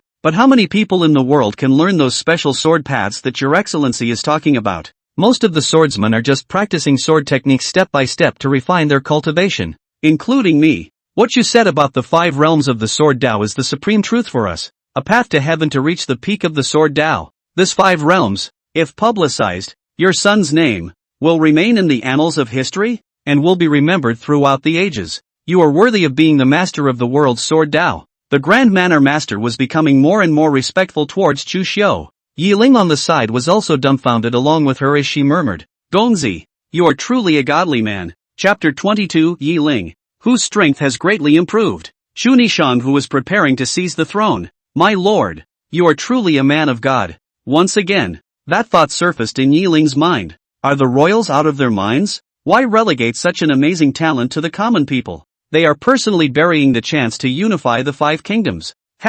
It's just a few epiphanies. What godly man or not? Chu Xiu shook his head and smiled. At this moment, the Grand Banker suddenly knelt on the ground. "Your Excellency, I have an ungrateful request. Say, the theory of the 5 realms of sword Tao that Your Excellency spoke of is truly amazing. This statement of the 5 realms, if it were to be circulated, it would be enough to allow countless swordsmen in the world to embark on a path to the heavens. It's enough to make Your Excellency's name in the annals of martial arts history. I would like to compile this 5 realms of sword Tao into a book, and try to use it in the Divine Sword Villa first. It's the Grand Master's selfishness. If the saying of the 5 realms could be circulated in the Divine Sword Villa, it would certainly allow the strength of the disciples of the Divine Sword Villa to rise a notch. And after this, the 5 realms saying was bound to spread to the Jianghu. The entire Jianghu's swordsmanship would thus make great progress. However, the Divine Sword Villa had already taken a step ahead at this point, and in the future, there might not be no chance of replacing the Lingxiao sword sect and becoming the #1 sword path sect in the Great Zhou.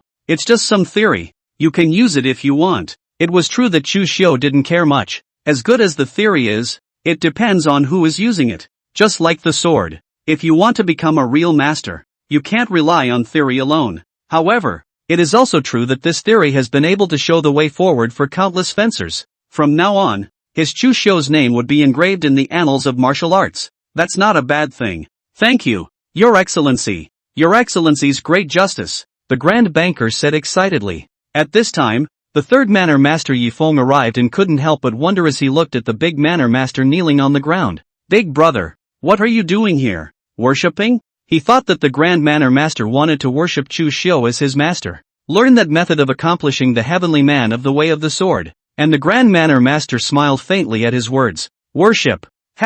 It's not bad to say so. The Gongzi, indeed, calls himself our teacher. Wait for the 5 realms of the sword Tao to completely circulate. Chu Xiu is not only their teacher. More than that, it is the teacher of all those who study the 5 realms. 3rd Estate Master, is something wrong?" Chu Xiu asked. Yifeng nodded. "Yes, Mr. Chu, someone is looking for you." "Who?" "3rd on the human list, disciple of the Lingxiao sword sect, Lu Ofei." Chu Xiu was a bit confused. Who is this person and what is he looking for me for? He's going to challenge the Duke. Chu Xiu froze. "Why are you challenging me?" Now that Gongzi has gained fame in the Jianghu and the name of the heavenly man of the sword Tao is spread, This Luo Fei didn't believe it, so he came to the door to challenge him. The corner of Chu Xiu's mouth twitched slightly. Come and challenge me if you don't believe? The jungle people are like that now. Yi Feng said helplessly. My lord, let me dispatch him. Yi Ling said. During this period of time under Chu Xiu's guidance,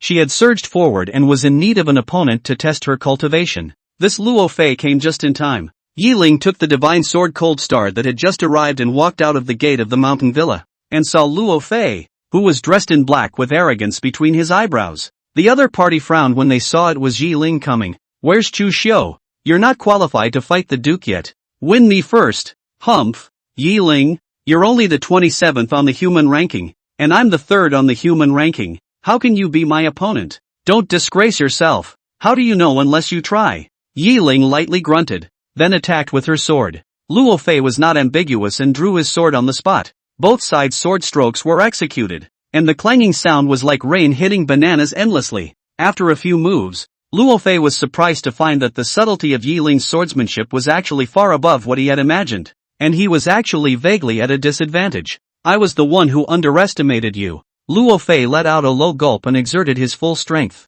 The sword chi was continuous, just like the returning wind brushing the willow. However, Yi Ling was not panicked. His long sword stabbed out like a stream of light, striking directly on top of Luo Fei's sword body with a resounding sound, breaking the other party's sword chi and forcing him to withdraw. While the other party was not yet convinced and continued to strike, Yi Ling hummed lightly, likewise not in fear. After another dozen moves, the long sword in Luo Fei's hand was directly knocked out. Yi Ling's sword was on his neck. The Cold Star sword chi gulped and cut a tiny sword mark on his neck. Luo Fei's face was gloomy. I can't believe I lost. He himself was the 3rd on the human ranking, but he actually lost to Yi Ling, who was the 27th on the human ranking. How could the other party's progress be so fast? My cultivation is like a firefly in the white moon compared to Lord Chu. You're not even a match for me, and you still want to challenge Mr. Chu? It's simply a dream. Yi Ling mocked nonchalantly. Good. The Divine Sword Villa's sword skills are exquisite. I've opened my eyes today, but that's just me not learning the art well. It doesn't mean that my Ling Xiao Sword Sect's sword skills are inferior to yours. I'll come back to visit another day. Luo Fei whisked his sleeves and left. From start to finish, there was no mention of Chu Xiu again. Don't have the face. After he left, Yi Ling could no longer hold back her inner excitement, so excited that she almost jumped in place. I actually beat Luo Fei. I actually beat the 3rd on the human ranking. I actually became this powerful. She knew she was making progress, but I didn't realize the progress was so great. He directly crossed over 20 places and defeated the 3rd on the human list. I'm afraid that this matter will cause quite a shock when it reaches the Jianghu. A few manor masters walked out, looking at the excited Yi Ling with relief and emotion. Linger's progress isn't small. It's still Mr. Chu who has taught you well. Just a few days of instruction, and you've made Linger feel as if she's been transformed. It's truly awesome. Lord Chu's understanding of the sword Dao has long surpassed the mundane. Only, this Luo Fei is just the beginning. There are many people in the Jianghu who want to challenge Prince Chu. Not bad. Such a young sword Dao celestial. Who wouldn't want to verify if it's true or not? A human ranking martial artist is nothing. In a few days, I wouldn't be surprised if the top few of the earth ranking, or even a heaven ranking martial artist came in person. Great Zhou, the royal capital. Within the royal palace. Inside the palace, Chu Nishang had a maidservant kneeling in front of her, and was informing the other party of the recent events in the Jianghu, narrating them, especially about Chu Xiu. It was a matter of great detail. Chu Nishang sniffed, and her eyes lit up. Martial Dao Celestial, Imperial brother actually still hides such a skill, truly worthy of him. Princess, the patriarch asked me to question you for the last time. Do you really want to get involved in the whirlwind of the party fight to seize the throne? The servant girl said. Chu Nishang faintly said, yes, that position. Only Imperial brother is worthy of sitting in. Since Imperial brother is not here, let me stand guard for him. Anyone else, don't try to get your hands on it. Taking over the first wife is very dangerous, and if you're not careful, you'll be doomed. Is the princess really not afraid? The servant girl asked. What's so terrible about them? They're not even a millionth of what Imperial brother is. The servant girl was silent for a moment, a mouthful of royal brothers. This princess is actually a brother controller. Sovereign said that since the princess's mind is made up, then I, Yin Yang Dao Sect, will give my full support. The maidservant said. Good. with the help of the Tao sect. The throne is within the reach of this palace. Chapter 23 9 Heavenly Silver Silk Oriental Hatred. Drought in Yuezhou, the king's capital. Within the royal palace, Emperor Chu looked at the intelligence in his hands. His color sank coldly, then directly smashed it on top of the desk. Bull asterisk asterisk asterisk asterisk. It's all bull asterisk asterisk asterisk asterisk. Chu Xiu is actually a martial Dao celestial? How can such a thing be possible? When he was in the royal capital, he handled political affairs and was so busy that he wasted his time. How much time did he have to cultivate? How could he possibly be a martial arts celestial? The people at the bottom were speechless. You know he's so busy with politics that he sleeps and sleeps? So you still put people down? A man kneeling at the bottom faintly said, Your Majesty, this matter was witnessed by the swordsman who went to the sword discussion conference, and it is 70% credible. Then there's a chance it's a fake. Emperor Zhou faintly said. 2. After all, Chu Xiu at this age is actually a martial arts celestial. It's really hard to believe. Send someone forward to the Divine Sword Villa to scout out the reality. Your Majesty, the Divine Sword Villa is full of experts. If these people are blocking the way, I'm afraid that ordinary people who go there will only be unable to probe anything. Divine Sword Villa, dare to intercept my people? How many guts do they have? Emperor Zhou grunted lightly. But then, he came back to his senses. If we send the imperial court forward openly, won't it show that I am weak-minded? No way. He mused for a moment, as if pondering the right person for the job. At this moment, a brocade-robed eunuch next to him faintly said, Your Majesty, why don't you let the old slave take a walk? You? Not bad. The old slave has some thin reputation in the Jianghu. The Divine Sword Villa should be selling the old slave a face. And the old slave's home just happens to be in Jiangzhou as well, so it's reasonable for him to go there this time, and go home to pay tribute to his ancestor in the meantime. The brocade eunuch said. Emperor Zhou sniffed and laughed lightly. Is Dongfang hate, who once roamed the Jianghu with a hand of 9 heavenly silver silk and abused a dozen patriarchs in the Jianghu, going to make a comeback again? The brocade-robed eunuch smiled faintly and did not say anything. But then, Emperor Zhou turned his words around and said lightly, Dongfang, Chu Xiu was watched grow up when he was in the royal palace, wasn't he? Every prince has been watched by the old slave, but Chu Xiu is closest to you, so I hope you won't keep your hands off of me. Emperor Zhou's gaze was like cold lightning looking at Dongfang hate. The old slave's heart for your majesty can be seen by the sun and the moon. The old slave knows in his heart. Please rest assured. Your majesty. Dongfang hate knelt on the ground and said, That's best. Get up. Chu Xiu is all yours. Go down and get ready. Emperor Zhou said. Yes, your majesty. Dongfang hate slowly left. Emperor Zhou said faintly after the other party left. Where are the secret guards? Whoosh. Several dark shadows came behind him. Follow him, monitor his every move, and report back to me if you find any signs of collusion between him and Chu Xiu. Yes. Several black shadows disappeared. Your majesty, Minister of Revenue Shenlong seeks an audience. Let him in. A man in official uniform walked into the palace and hurriedly said, Your Majesty, the drought in Yuezhou is so severe that the people have no harvest, and this is the most severely affected area in Yuezhou, so please have Your Majesty look over it and choose a candidate for disaster relief as soon as possible. He presented a zigzag. Emperor Zhou looked at the headache. I will solve it as soon as possible. The next day, above the courtroom, the group of ministers discussed the disaster. Several princes all wanted to serve as disaster relief workers. After all, if this errand was done well, then their prestige in the folklore and in the imperial court would be greatly enhanced. The chances of taking over the world are greatly improved. And the disaster relief is still a fat one. The court's disaster relief money, as long as they do a little bit of name-calling from it, they can openly and honestly pull the wool over the court's eyes and enrich their own pockets. Only a few princes fought with each other, and no one obeyed anyone. Emperor Zhou listened with a big head. He grunted softly. Shut up, all of you. Several imperial princes had closed their mouths and stopped speaking. Emperor Zhou continued. In the past, who hosted the disaster relief? Back to your majesty. It's Chu Xiu. Taifu Li Shohan stepped forward and said. The crowd couldn't help but be silent for a moment at these words. Emperor Zhou's face bristled with gloom. Didn't I say so? I don't want to hear this name. Li Shohan was speechless for a while. That's still not you asking? Emperor Zhou said grimly. Other than Chu Xiu, can't my great Zhou dynasty find anyone to provide disaster relief? Ridiculous. King Knight, this matter, leave it to you. Do not let me down. Emperor Zhou directly appointed the second prince.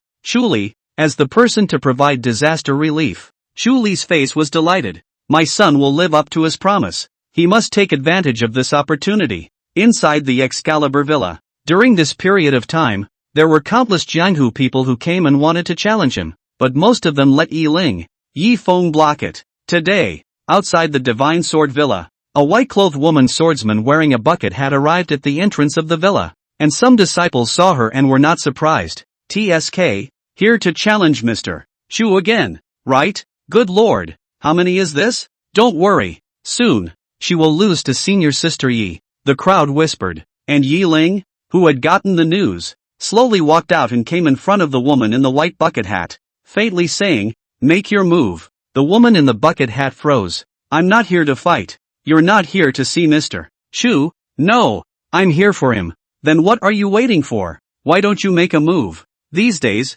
every single one that came to Chu Xiu all came to challenge him. She knew the woman in the bucket hat as well. She suddenly threw out her sword, but the woman stood still, unmoved. Yi Ling frowned and withdrew his sword in time, but the sword energy still lifted the bucket hat on the woman's head, revealing a delicate and stunning face, skin like gelatin, lips like vermilion, eyebrows like distant mountains, eyes like autumn water. Such a face can even be used to compete for the #1 beauty in the jungle. Yi Ling, being a woman, couldn't help but look at it for a moment. No wonder the woman was wearing a bucket hat. With this face, it's just too dangerous to walk in the jungle. I don't know how many plagues I'm going to attract. Yi Ling quickly came back to her senses and looked at the woman and asked, you came to find Mr. Chu, not to challenge him, so what are you doing? I want to see him. What's your name? Shirayuki, Baiyu. The new no. 1 on the human ranking, by Jiao Long Baiyu. Yi Ling's eyes lit up. The others whispered, I can't believe it, sir. It is said that this person's cultivation is only a 1st grade, but she was able to kill an innate with a 1st grade, and the Iron Sword sect was overthrown by her. Overwhelming a sect. Is really ferocious. I heard that Iron Sword sect was privately dealing in the abduction and sale of women, so that's why this angered the White Jiao Dragon, and she stepped in to overthrow it. No wonder. Then in that case, it seems that this White Jiao Long is still a chivalrous woman. Yi Ling also had some admiration for Baiyu. Arching his hand, he said, Mistress Bai, if you wish to see Duke Chu, I will go inform him first. Okay, I'll wait here. Excalibur Villa. Inside the yard, when Chu Xiu heard that a woman named Bai Jiao Long wanted to see him, he couldn't help but be surprised. Bai Jiao Long. Who's the woman with this name? That's her nickname. Her real name is Shirayuki. White Moon. Is a little familiar. Chu Xiu thought of something and smiled slightly. Go and meet them. Chapter 24, Servant Girl White Moon. No ancestor, no descendant Eastern hate. Excalibur Villa. Lobby. Baiyu stood like a javelin, his body erect, and was waiting for Chu Xiu to arrive. Some of the disciples around saw her and said, worthy of being the #1 on the human ranking. This is extraordinary, just standing there with that aura. Yes, the elders of the Ling Xiao Sword Sect have said that this person in front of us is the future woman sword sect. Can the aura be the same as others? More than a sword sect. That elder of the Ling Xiao Sword Sect said that within 3 years, the other party can become a sword sect, but it's unknown which step he can reach in the future. In my opinion, it's not impossible for the other party to become a celestial in the future. At this point, in the inner hall, Yi Ling brought Chu Xiu out. The moment she saw Chu Xiu, that Baiyu's eyes lit up and she took a step forward, and under the jaw-dropping gazes of the crowd, this human ranking leader, who was hailed as a future woman sword sect, and even a person who would most likely achieve celestial status, plopped down on the ground. Greetings, Your Highness. The crowd's jaws almost dropped. The no. 1 in the human ranking, kneeling just like that? Don't you have the pride of a genius? Chu Xiu looked at Baiyu, helped him up, and shook his head. I'm no longer a prince, so don't mention the word Your Highness anymore. In Baiyu's mind, Your Highness will always be Your Highness, and as for any collaboration in treason, that's all bull *********. Baiyu doesn't believe half a word of it. So what if it's true? Chu Xiu smiled. Shirayuki froze, then said, even if it's true, then surely His Highness must have had a hard time. She actually had unreserved trust in Chu Xiu. Chu Xiu laughed. I didn't expect that you and I would only have a few days of destiny, but you actually trust me to this extent. It really moves me. Gentleman's friendship does not lie in the length of time. Some people have been friends for more than 10 years. A heart gap can also be strangers. although some people know a few days, but also can be like an old friend at first sight. Life and death together. I and your highness, is the latter. Not to mention, your highness saved my life. This life, Shiroyuki, is yours, your highness, Shiroyuki said. Chu Xiu shook his head. What's the use of me wanting your life? Keep it to yourself. Then is it true that his highness has committed treason against the enemy? False. Why would I collaborate with the enemy for a good reason? Only, the one above felt that I was too much of an eyesore. That's why I was kicked out of the royal capital. So don't call me your highness from now on, it'll lead to trouble if people hear it. Humph, I knew it. Bai Yu lightly grunted, very indignant at what happened to Chu Xiu. Yi Ling on the side was a bit curious. The two of you know each other? Yes, more than a year ago. I was touring the 19 states of the Great Zhou, and on my way, I encountered Lu Jinshui forcibly snatching Bai Yu's family heirloom sword, and also intending to misbehave with her, and it was me who stepped in to save her. Chu Xiu didn't hide it. Yi Ling remembered that Chu Xiu had indeed said this. Bai Yu said, Your Highness, after Duke Chu saved me, he even took good care of me for a period of time, and after that I swore that this life of mine would be your Highness's, but your Highness wanted me to live for myself, and left without saying goodbye on a certain day. Speaking of this, she looked at Chu Xiu with a somewhat grudging gaze. Chu Xiu touched his nose, turning a blind eye to it, and asked,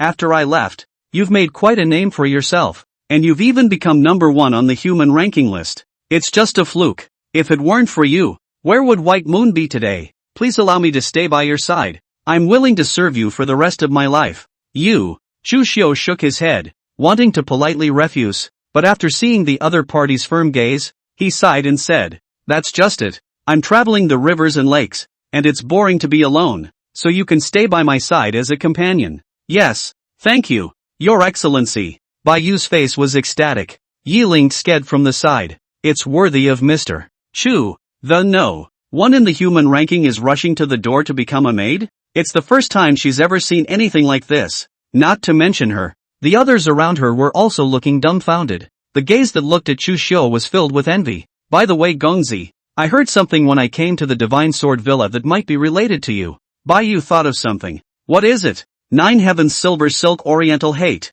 left the royal palace and came to Jiangzhou, saying that he was going home to pay homage to his ancestor. However, I think that he might be rushing at Gongzi Yu. After all, Gongzi, you have a special identity, and that one in the palace can't be indifferent, Shiroyuki said, and the face of the grand banker who just happened to walk into the lobby changed slightly, and a hint of fear appeared in his eyes. The 9 Heavenly Silver Silk is actually this guy. Great-grandpa, is this man famous? Yi Ling asked curiously. Linger, you're still young. You don't know that this Dongfang is very powerful. 20 years ago, this person was a figure that made the entire Jianghu scared. The Grand Manor Master looked serious and said, Dongfang hate. Born a commoner, because of the poverty of his family, he was abducted and sold into the palace as a eunuch. Only that this person's martial arts talent was beyond the norm. He was valued by the Grand Inner Chief and practiced a peculiar earth-grade martial art. 9 Heavenly Silver Silk. In this way, he got out of hand, and his cultivation improved by leaps and bounds. 20 years ago, this person had achieved great success in martial arts, and in order to prove what he had learned, he went out of the palace to practice, during which he killed 21 patriarchs, including 2 supreme patriarchs. The Jianghu at that time was stirred up by him alone. The prestige of the royal family also reached its peak at that time, and Dongfeng hate back to the palace, directly after being named the emperor's close eunuch, serving the Son of Heaven around, although no real power, but no one dares to mess with. Since then it has not been out of the palace for 20 years. Did not think that this time actually reappeared again. I am afraid that it is really likely to come for Chu Gongziyu. The crowd sniffed and sucked in a breath of cold air. I didn't expect this Eastern hate to be so powerful. Even the Supreme Master had killed 2. And that was 20 years ago. Now that 20 years had passed, no one knew what the other party's cultivation level was. Chu Xiu sniffed, faintly smiled. Eunuch Dongfeng. I am quite familiar with him. Quite a kindly old man. Not as horrible as you say. The Grand Manor Master let out a bitter smile. Duke Chu felt that he was kind because you were the crown prince at that time, and he was the eunuch. But now, this is not what it used to be. There's no harm in it. If he really wants to come to me, let him come. Just think of it as meeting an old friend. Chu Xiu didn't really care. Jiangzhou, inside a town, inside a dusty shrine, An old man with white hair was carefully wiping away the dust before respectfully offering incense. This person, it is now cause half of the Jianghu attention. 9 days of silver silk. The East hates the murderer from 20 years ago. After incense and ancestor worship, Dongfang Hate got up and left the ancestral hall, closing the doors and windows, when suddenly, in front of him appeared a middle-aged man with a lean and strong figure,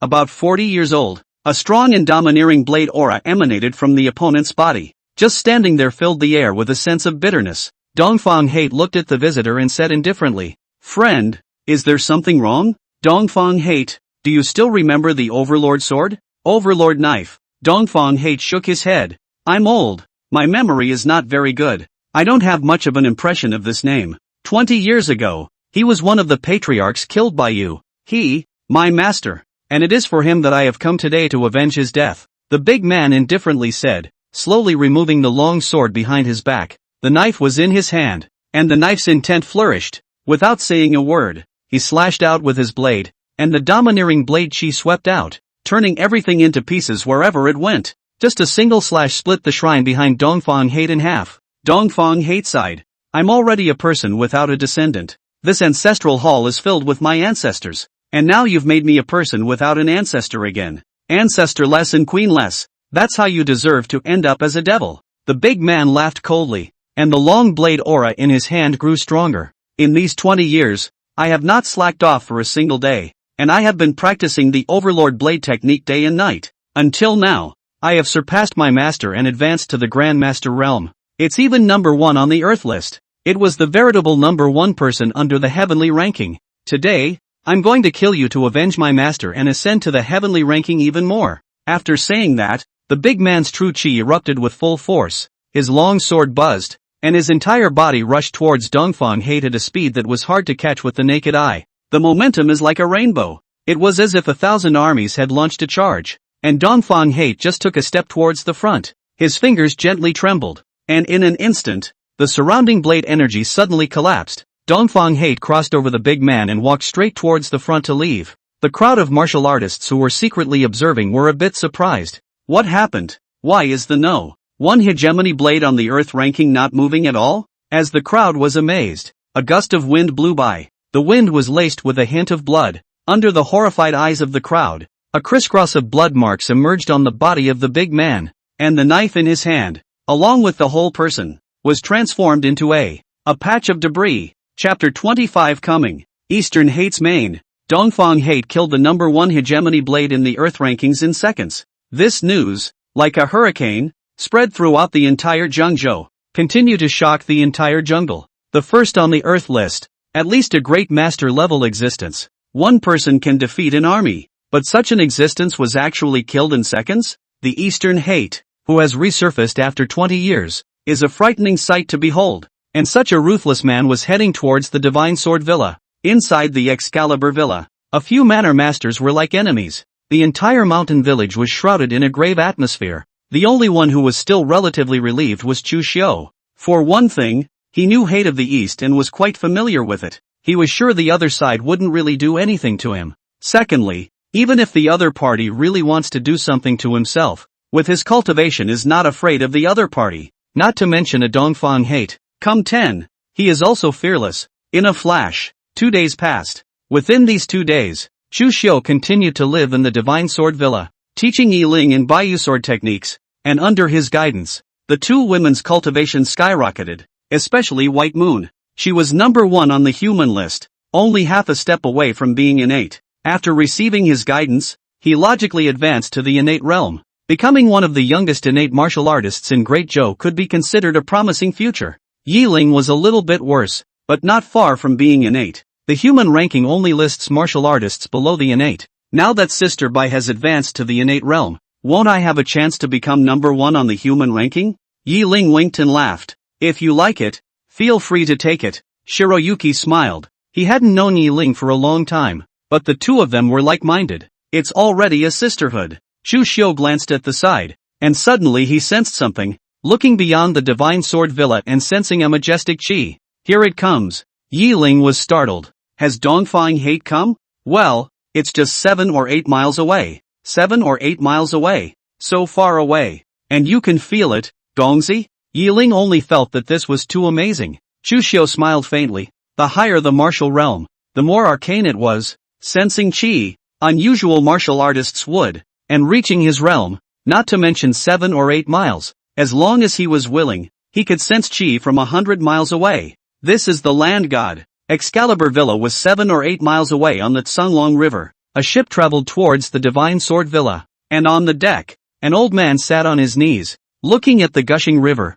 A trace of remembrance appeared in his eyes. It's been a long time since I've been to Tsunglong River, and the river scenery is still so magnificent. At that moment, a leather ball rolled to the old man. A child wearing a hood trotted forward and picked up the ball. He looked at Dongfang Hate, who was sitting on the deck for days, and asked with some curiosity, "This grandpa, aren't you hungry for sitting for so long?" "Not hungry," old grandpa lied. "How can anyone go days without eating and not be hungry?" The Jianghu people who secretly followed Dongfang Hate were all scared out of their wits. "Kids, do you know what kind of tough guy you have in front of you? How dare you question him?" Then, the child took out a baklava from his arms, broke it in half, and handed one half to Dongfang Hate. "Old grandpa, I'll treat you to a baklava. It's my favorite thing to eat. It's so crispy and fragrant." "Thanks." Dongfang Hate took the burnt cake. His mind could not help but recall what happened more than 10 years ago. Back then, in the middle of the royal palace, there was the same little child,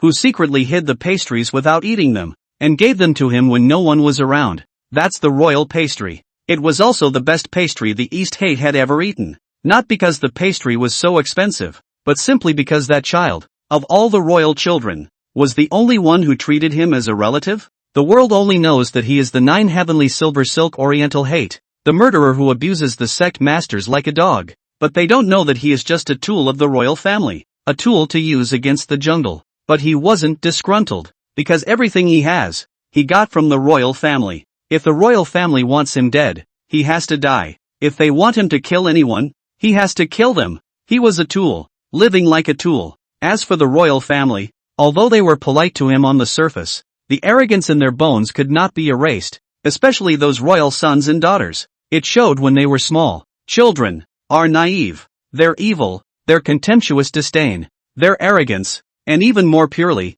in their perceptions, they themselves are lackeys. Lackeys who were born to serve them, to live for them, to die for them, to be their oxen and their horses. And Eastern Hate has no complaints about any of this, until that kid came along. He was different from other imperial sons. He was precocious, since childhood. He was like a small adult, reading and literacy, thirsting for knowledge, learning everything he could, leaving his peers in the dust, and was a true and unquestionable genius. What was even more rare was that this genius, who was courteous to everyone within the royal palace, was completely unlike a royal son. He would remind himself when the weather got cold that people are getting older, put on more clothes, and add more fireplaces in their rooms. He will respect himself and not force himself to grovel. He would secretly hide some pastries and share them with himself when no one was around. Later, Dongfang Hate silently vowed that he would dedicate himself to this child in the future and root out all obstacles for him. Until that day, the boy was relegated to the status of commoner and banished from the royal capital.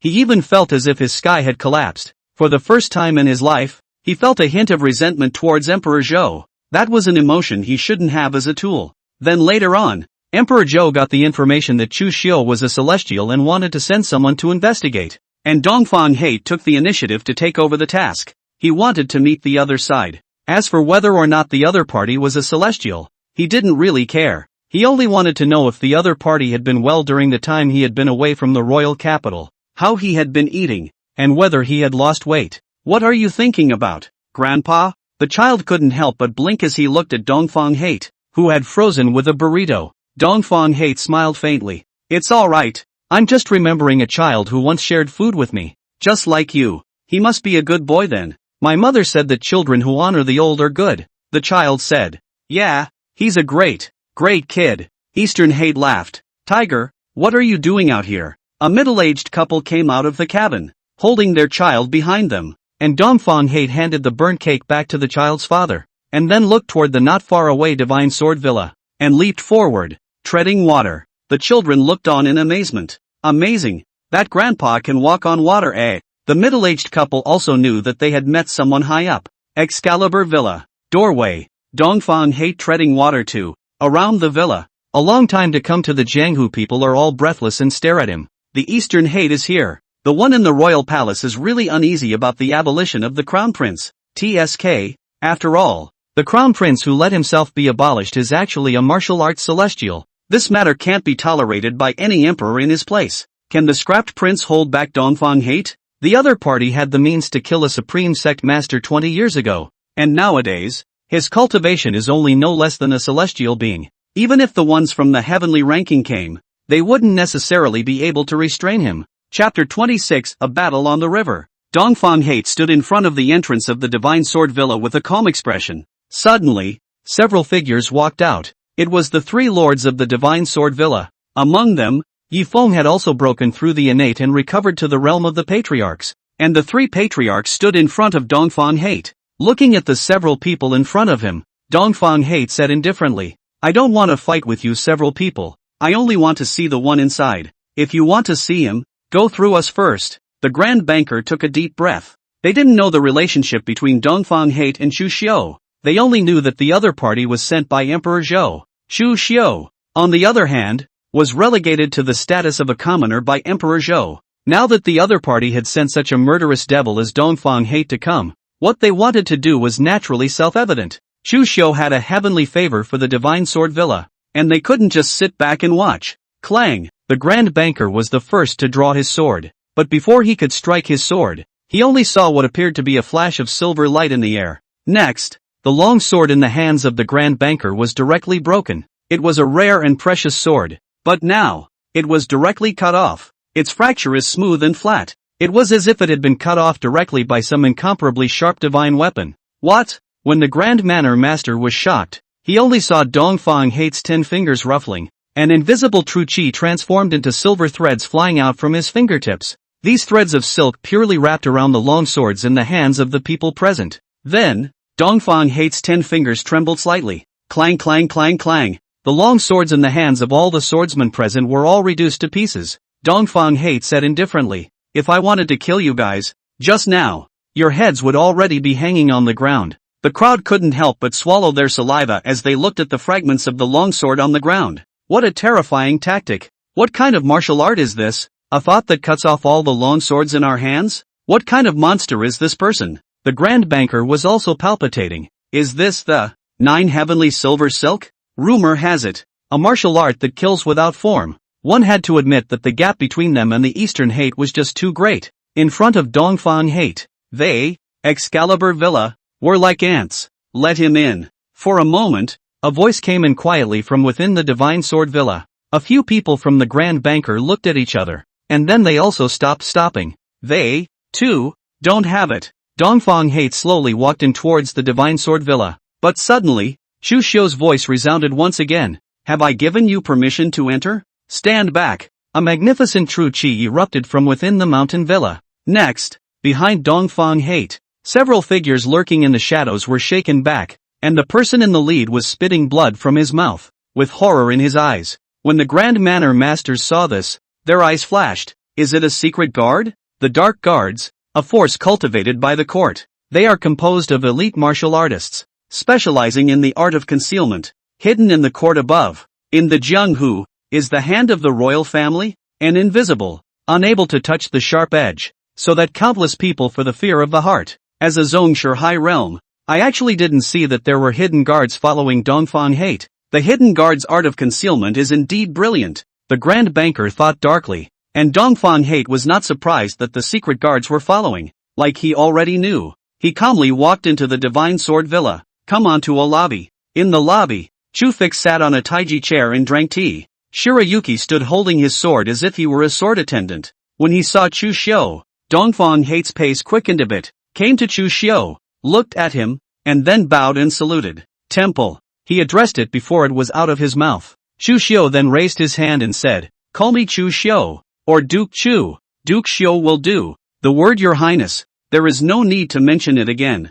"Yes, Mr. Chu, this time. You, okay? Meh, pretty good. Good food and drink. That's fine." Dongfang Hate nodded gratefully and was relieved. Bai Yu watched from the side, a hint of oddity passing through her eyes. This great eunuch who was rumored to have abused and killed an unknown number of patriarchs looked quite kind. Not that ruthless. Chu Xiu looked at him with a smile. How have you been lately? Eunuch Dongfeng. Is your back okay? You're getting older. You need to pay more attention. Ha, old age? These old problems cannot get better, can only slowly boil it. Dongfeng Hate said. By the way, how is she doing? Nazumi? The princess, she's alright. She just misses you so much. When I pass by her palace I see her always gawking at the things you used to give her. Hearing this, Chu Xiu sighed. Time will slowly wear away everything? After a while, she shouldn't miss me too much. Would that really be the case? Eastern Hate was skeptical. The two of them continued to chat and chatter about their family, as if they were a pair of grandparents and grandchildren who hadn't seen each other for a long time. And a few people from the Grand Banker came in to see this scene, and they couldn't help but be surprised. You're one of us, aren't you? Tell me about it. After a small half hour, Chu Xiu smiled faintly. Alright, after chatting, it's time to get down to business, or else those few secret guards outside should be in a hurry. Yes, then I would like to ask for your guidance. We can't cast here. Let's go outside. Good. Eastern Hate had no objections. Several people from the Grand Manor Master stood up, their faces full of gravity. Why are you still fighting? But soon, the Grand Banker figured it out. So that's how it is. No matter what, Dongfeng Hate was sent by the one from the palace. Even if his personal relationship with Duke Chu is even better, if he doesn't make a show of it, it won't be easy to go back and deliver the goods. So it is. This is likely to be a battle of the Celestials. A few people's eyes were glowing with excitement. Celestials could be described as a godly existence in the Great Zhou. Battles between celestial beings are even rarer. How can you miss it? The two figures, one after the other, exited the Divine Sword Villa. Out. Look, they've gone to the Tsanglong River. The secret guards, as well as the many Jianghu people who saw those two figures coming out from within the mountain villa couldn't help but brighten up, and hurriedly looked over. Only Chu Xiu, Dongfeng Hate arrived above the surface of the Tsanglong River. The river is a continuous stream. Instead, the two of them stepped on the river as if they were walking on a flat surface. Many Jianghu people came to the shore and looked at the battle in front of them expectantly. Please, Chu Xiu faintly said. After you, my lord. Then I'm welcome. Chu Xiu's casual sword finger condensed, and a stream of water shot up into the sky, transforming into a water sword that shot toward Dongfeng Hate. He controlled his power at the celestial beginning realm. After all, if he defeated Dongfeng Hate all at once, when he went back, that Zhou Emperor would inevitably feel that Dongfeng Hate was letting off steam. There is no way to say that he will be heavily punished. So this is a battle to be fought as loudly as possible. One, to situate his celestial cultivation. Secondly, to make Dongfeng Hate look like he's doing his best to go back and deliver. What a great move to turn the water into a sword. Dongfeng Hate sighed in admiration when he saw Chu Xiu's incoming sword chi strike. The first time he saw Chu Xiu, he guessed that Chu Xiu was really as rumored. The depth of his cultivation was at least celestial. However, when he saw the other party actually strike, he still couldn't help but marvel. This kid he watched grow up. I can't believe I have this kind of cultivation. He couldn't help but feel some pride and relief within his heart. And then his 10 fingers flicked. His true chi transformed into silk, crisscrossing across and across, slicing the incoming water sword into pieces. Chapter 27, Defeating Eastern Hate. Emperor Zhou's Reckoning. Above the river, Dongfeng Hate stood on top of the river. His 10 fingers flicked out, and his true chi transformed into silver threads, as if a silver light swept towards Chu Xiu. However, before it could come into contact with Chu Xiu, it was bounced off by his protective true chi. The silk threads of true chi cut across a row of reefs on the riverbank. The reef was instantly split in two. Dongfeng Hate's eyes revealed a trace of color. Knowing that the power of his 9 heavenly silver silk was so strong that the average celestial's protective true chi couldn't block it at all. Any sword from the Excalibur Villa could easily cut through it. But now, he couldn't even break Chu Xiu's body protecting true chi. I'm afraid that the cultivation level of the Duke is not as simple as an ordinary celestial. His cultivation is at least the middle realm of celestials, or even the high realm. Good. With this cultivation, your son is safe and secure in the Jianghu. Eastern Hate was getting happier and happier. After noticing Chu Xiu's cultivation, he also had no more reservations. His 10 fingers flicked, and the silver silk turned into thousands of flying rainbows that continuously swept up towards Chu Xiu, but it kept getting bounced off, cutting through the water, through the mountain walls, through the reef. Wherever the silver wire went, everything was split in two. It's more exaggerated than even the sharpest sword. What a 9 heavenly silver silk. It's really extraordinary. Chu Xiu also let out a sigh of admiration. With this 9 heavens silver silk, Dongfang Hate could have a great advantage when he encountered martial artists of the same realm, and those whose cultivation was inferior to his would be easily abused. 9 heavenly silver threads. Luo net. Dongfang Hate suddenly grabbed 5 fingers in the air. Chu Xiu immediately noticed that a silver silk thread had surfaced around him at some point, densely packed and crisscrossed, like a large net, and he was like a fish in that net with nowhere to go. The large net suddenly contracted. 9 times out of 10, an ordinary celestial would be torn apart under this move. Chu Xiu smiled faintly, his sword finger condensed, and unrivaled true qi spread out, inducing the river water to surge, transforming into thousands of water swords rushing up to the sky.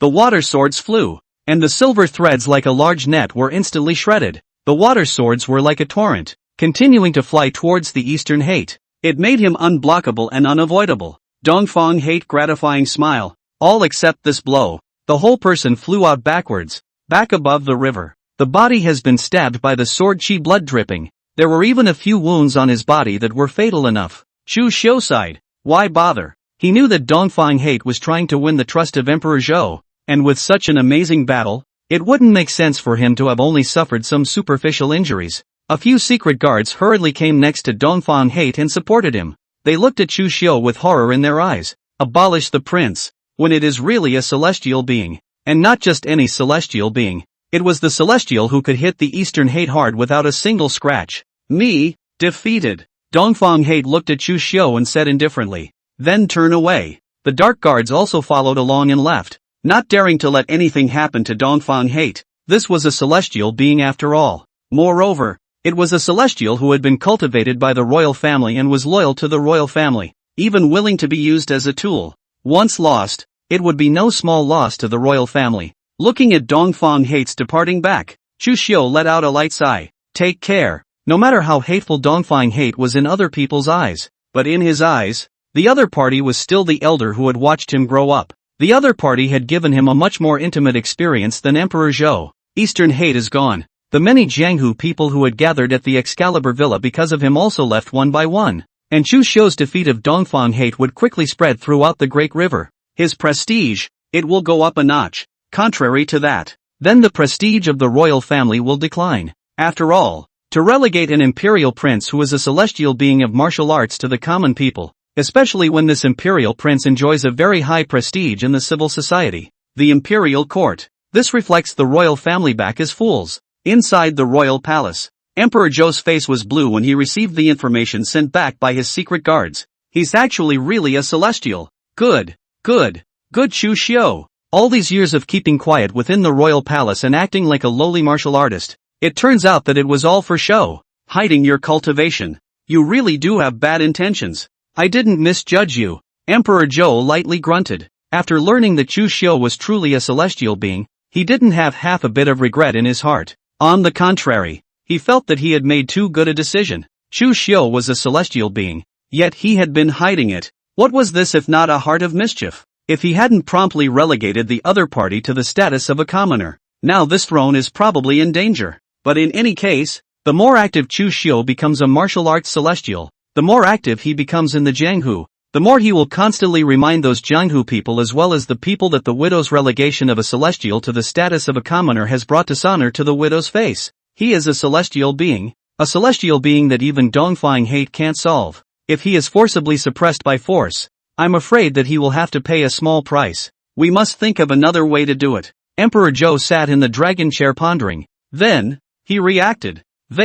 Doesn't everyone always remember Chu Xiu because they think he is wise and holy? As long as the widow supports a prince who is more beloved than him but is under the widow's control, wouldn't it be fine? This time the drought in Yuezhou, the disaster is serious. The wide range of the affected area is the most in the last 10 years. This matter is handed over to the king of Li to deal with. As long as the other party to deal with the words properly, the widow and then build up the momentum for him, will be able to overpower the Chu Xiu. In time, everyone will quickly forget about it. Even if Chu Xiu is active in the Jianghu with a celestial human cultivation, everyone will only remember the Jianghu man Chu Xiu, not the abolished Prince Chu Xiu. Emperor Zhou felt more and more that this matter was feasible. For King Knight, there are high hopes. Inside the Excalibur Villa, after Chu Xiu defeated Dongfang Hate, he planned to leave. Even though the several manor masters were a bit reluctant, they couldn't stop Chu Xiu. The other party wasn't from the lodge after all. Your Excellency,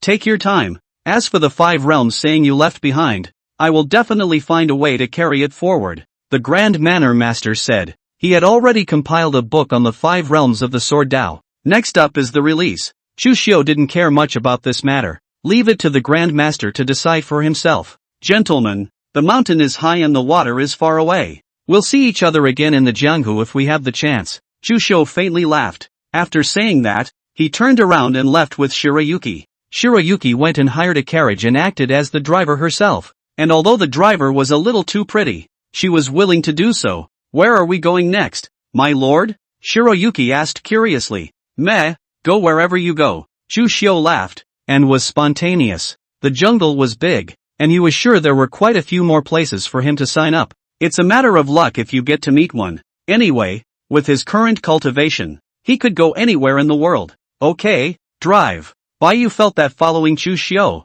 she could go anywhere, so drove the car in a random direction. Halfway, the carriage gradually came to a halt, for in front of them, a group of ragged people appeared, with yellow faces and lax eyes. Chu Xiu lifted the curtain to take a look and frowned. How could there be so many victims? Baiyu was thoughtful. I did hear that there was a recent drought over in Yuezhou. These people, presumably, came from over there. Chapter 28 City Lord Gifts. King Knight's Disaster Relief.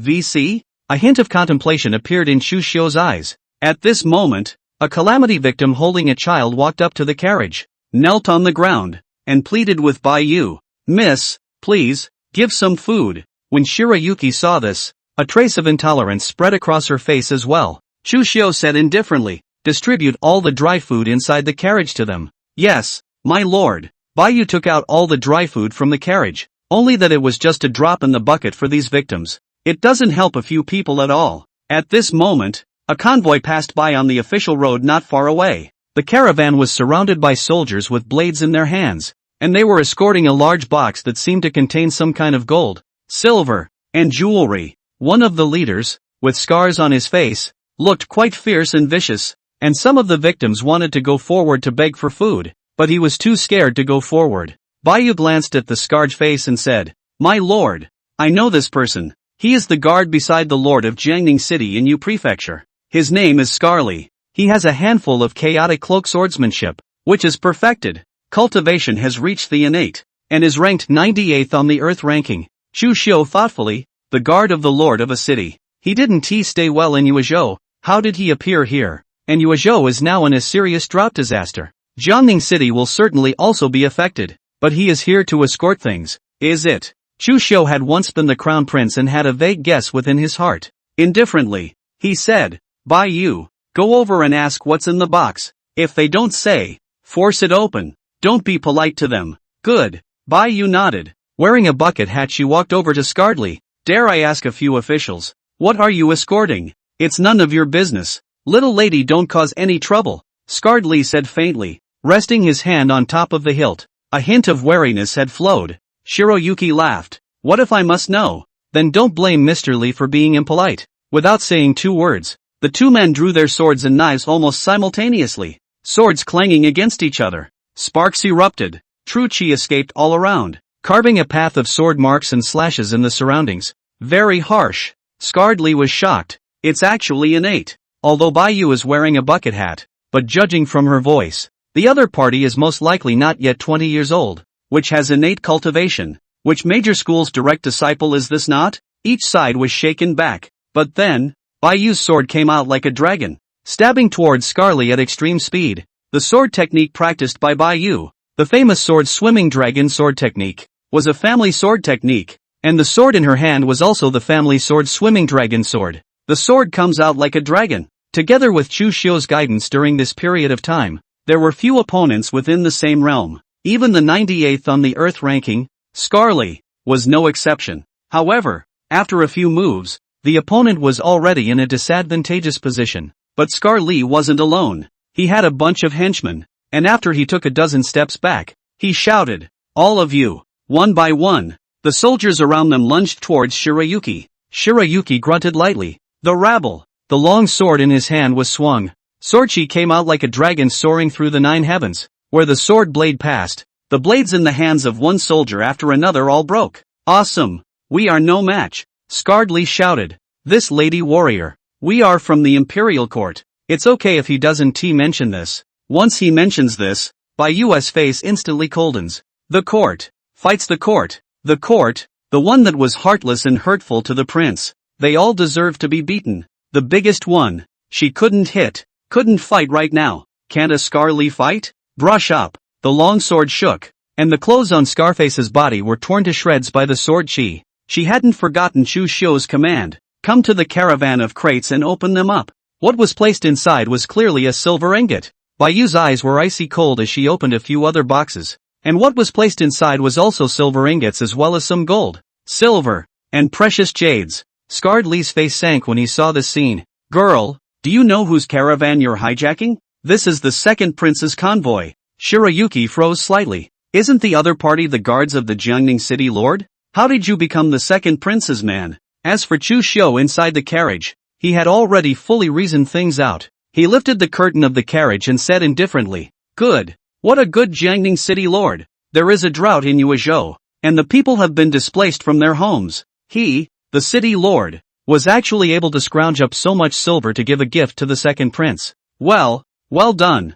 Bayu also reacted, her face icy cold. As for the victims, they were also furious to the core. They picked up the stones on the ground and threw them towards Scarly and the others. You bunch, we're starving and can't get enough to eat. Yet you guys still managed to send so much silver to the emperor. How many people could be saved if this silver was used for disaster relief? You are simply not human. Asterisk asterisk asterisk asterisk. The angry victims disregarded Scarly's men. Keep dropping rocks on them. These unruly people. Scarly wanted to make a move, but in the next second, several invisible power chi burst out from the carriage and landed on these people's heads. Bang! Bang! Bang! Several people's heads erupted into several bloody mists, and they died violently on the spot. Chu Xiu said indifferently, Bayu, distribute this silver to the victims. Let's turn around and set out for Yuezhou. Yes, my lord. Bayu sniffed and did as she was told. With the silver, the victims would have money to buy things to eat, and could even use the money to settle down elsewhere.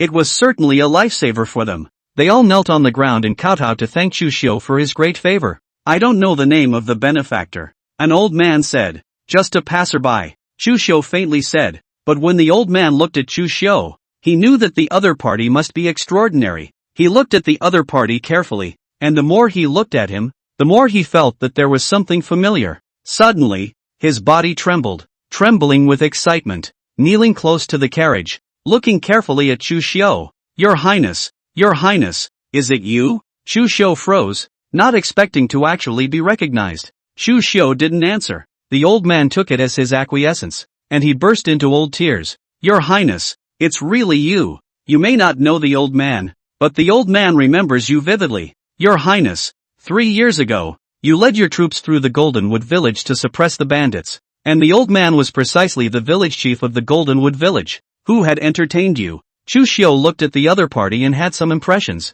Over the years, although he was the eldest son of the emperor, he had not always stayed in the palace. Instead, he traveled east and west for the sake of political performance. He has led troops to suppress mountain bandits and mobs. That Goldenwood village, indeed, had been there, and it was also precisely in Yuezhou. Everyone says that you have collaborated with the enemy and treason, but the old man does not believe it. Your Highness, you must have suffered an unjustified injustice. Ah, the old man cried. It was actually more excited than Chu Xiu, the person in question. Chu Xiu got off the carriage and helped him up. The old gentleman does not need to worry about me. I am now living a good life. These silver, you take it, find another place to settle down. As for the drought, in Yuezhou everything will be fine. Thank you, Your Highness. Shirayuki, let's go. Chu Xiu returned to the carriage and Bayu drove her horse away. Looking at the carriage that was moving away, the old man could not calm his mind for a long time. He wiped his tears.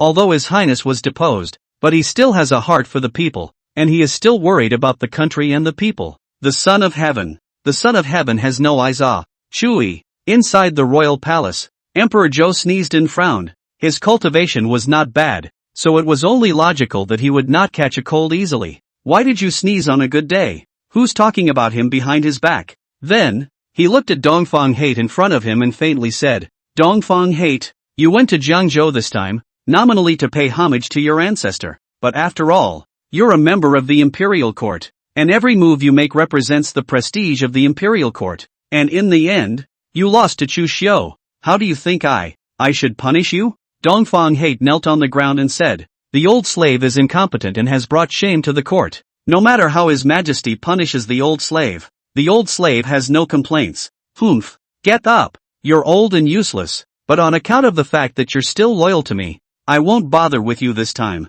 Thank you, Your Majesty. Eastern Hate got up and stepped aside, and Emperor Zhou continued to read the Zhang folders. When he saw the Zhang folders about the disaster in Yuezhou, he smiled with a wide-eyed smile. King Li really did not let me down. This time, the disaster in Yuezhou is serious, but he has handled it in a well-organized manner. 24 cities in Yuezhou, towns and villages at all levels, have opened porridge factories, and the disaster situation has been relieved. Good, good. Dongfang Hate glanced at the Zhengzhua from the side and showed a hint of color in his eyes. From the presentation of the sonnet alone, King Li's disaster relief was indeed quite effective. But, is that really the case? According to the East Hate for a few princes understanding of the look, Li Wang, people seem to be broad-minded, but the Jair, usually a gentleman's appearance, but the heart of the calculations than every one of them are more. Greed is more than every royal son. In the face of such a fat job as disaster relief, can the other side really do what it takes to uphold its heart?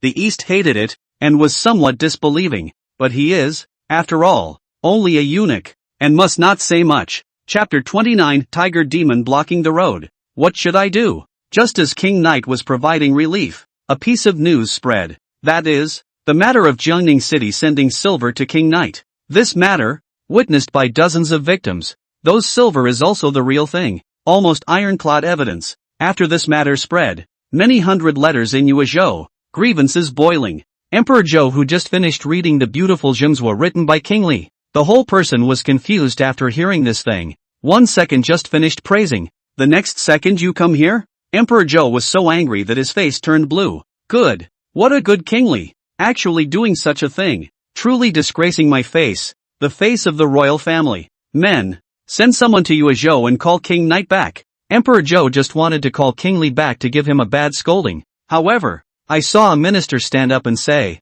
Your Majesty must not. If King Li returns, once the disaster in Yuezhou gets out of control, it will be even more troublesome to govern. Moreover, these are just gossips, just one side of the story of that group of unruly people. How can they be trusted? Please think twice, Your Majesty. After that minister finished speaking, another minister stepped forward and said, Your Majesty, what Senior Zhang said is reasonable. It's better to continue to allow King Li to provide disaster relief. Hearing this, Emperor Zhou fell into deep thought. Dongfang Hate didn't say anything from the side and glanced at the two ministers. If he hadn't guessed wrongly, these two people now had joined the camp of the Night King. This Night King's action was also really fast. Emperor Zhou said faintly, Let King Li continue to preside over the disaster relief can be, but these rumors, after all, about the face of the royal family, cannot be ignored. I will send a person to Yuezhou to assist the King Li relief, and by the way, pass me the word of mouth,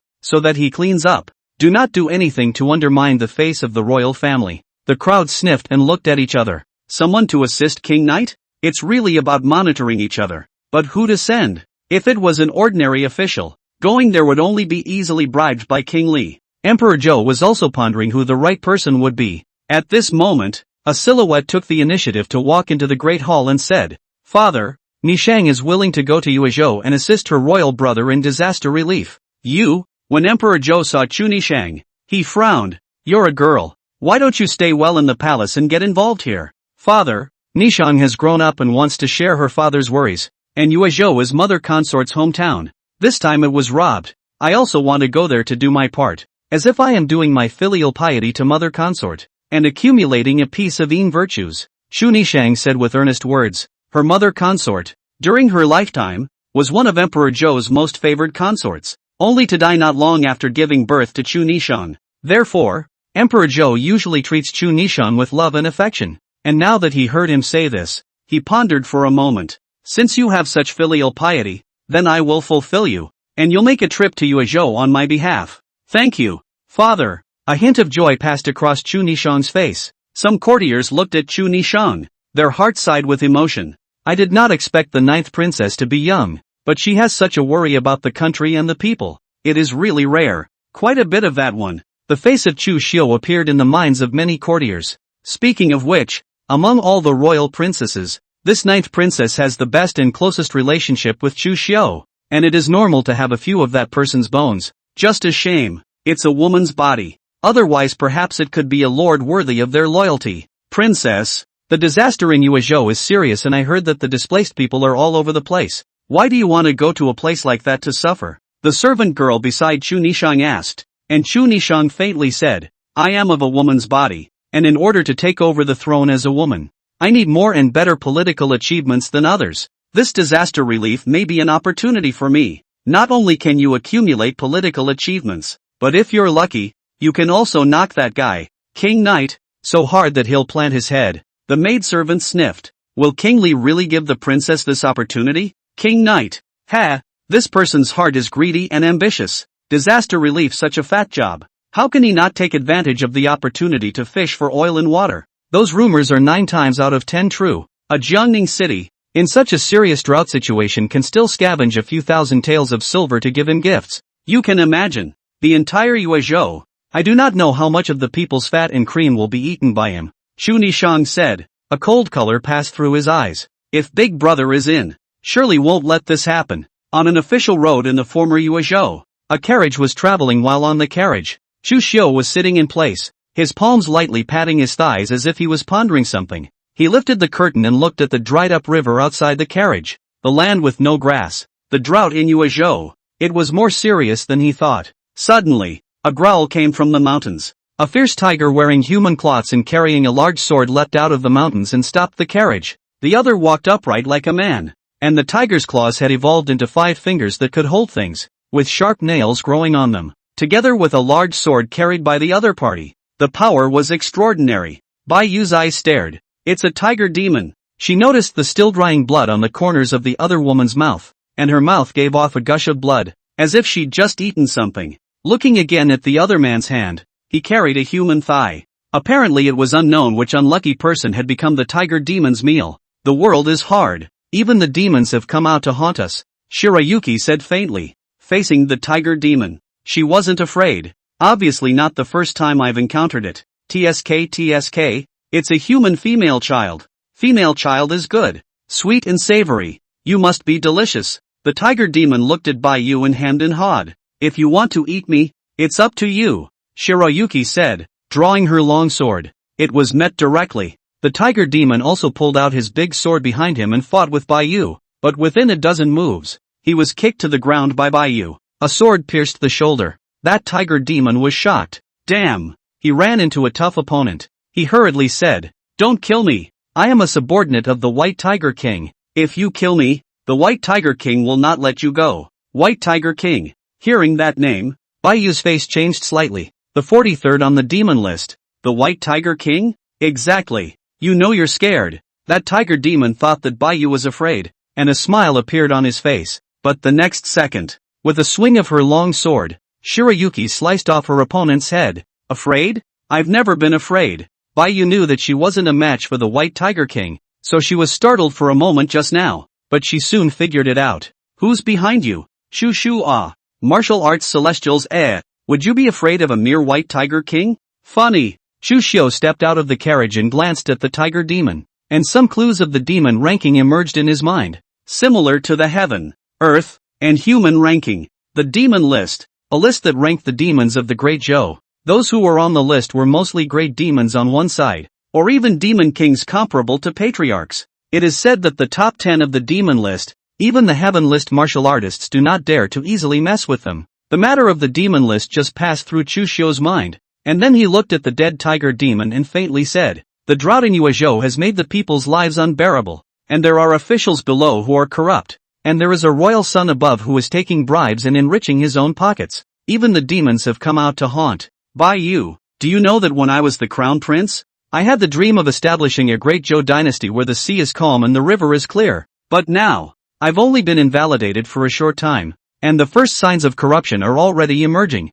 and my efforts of more than a decade in front of me are about to be undone. What do you think I should do? Chapter 30, White Tiger Demonic Technique vs. Detaining Souls and Dispatching Generals. What shall I do, you say? Chu Xiu faintly asked, seemingly asking Bai Yu, but also as if he was asking himself. Bai Yu sniffed and pondered for a moment. Gongzi, I'm just a Jianghu person. I don't know the twists and turns of the official world, but I do know one thing. That's, whatever you do, ask for it. All must have a clear mind. If your excellency doesn't want to see Great Zhou go on like this, then let it go. Whatever you're going to do, I'll follow you. Chu Xiu smiled faintly. You are right. Since you want to do it, then let go of it. Although I am not the crown prince now, the things I have done before are real, and I can't let them be ruined just like that. I'm not a prince, and I don't want to be a prince or an emperor anymore. But that position, too, won't let those corpses sit on it. He's going to personally support someone on that throne. He resumed his seat in the carriage and said faintly, let's go. The carriage continued on its way to the front. Suddenly, as she passed a mountain, Shirayuki's expression became grave. This mountain, the grass is withered and the trees are dying. The mountain roads are full of kaiju white bones, of men, of beasts. It is like a mountain of white bones, and at the end of the mountain, there seemed to be a tall white figure standing. Just by looking at it, Bai Yu Mo felt inexplicably chilled. Gongzi, this mountain seems to be the residence of that White Tiger King. White Tiger Mountain, Bai Yu said gruffly. Chu Xiu lifted the curtain to take a look, then also noticed the white figure in the distance. His eyes flashed. Sure is vicious. Ding! White Tiger Mountain is available for signing in. Do you sign in? At this moment, a system prompt sounded. Chu Xiu's eyes lit up and his mind murmured. Sign in. Ding! Signing in is successful. Rewarding the host with the spell Detaining Souls and Dispatching Generals. A large amount of information instantly surfaced in Chu Xiu's mind.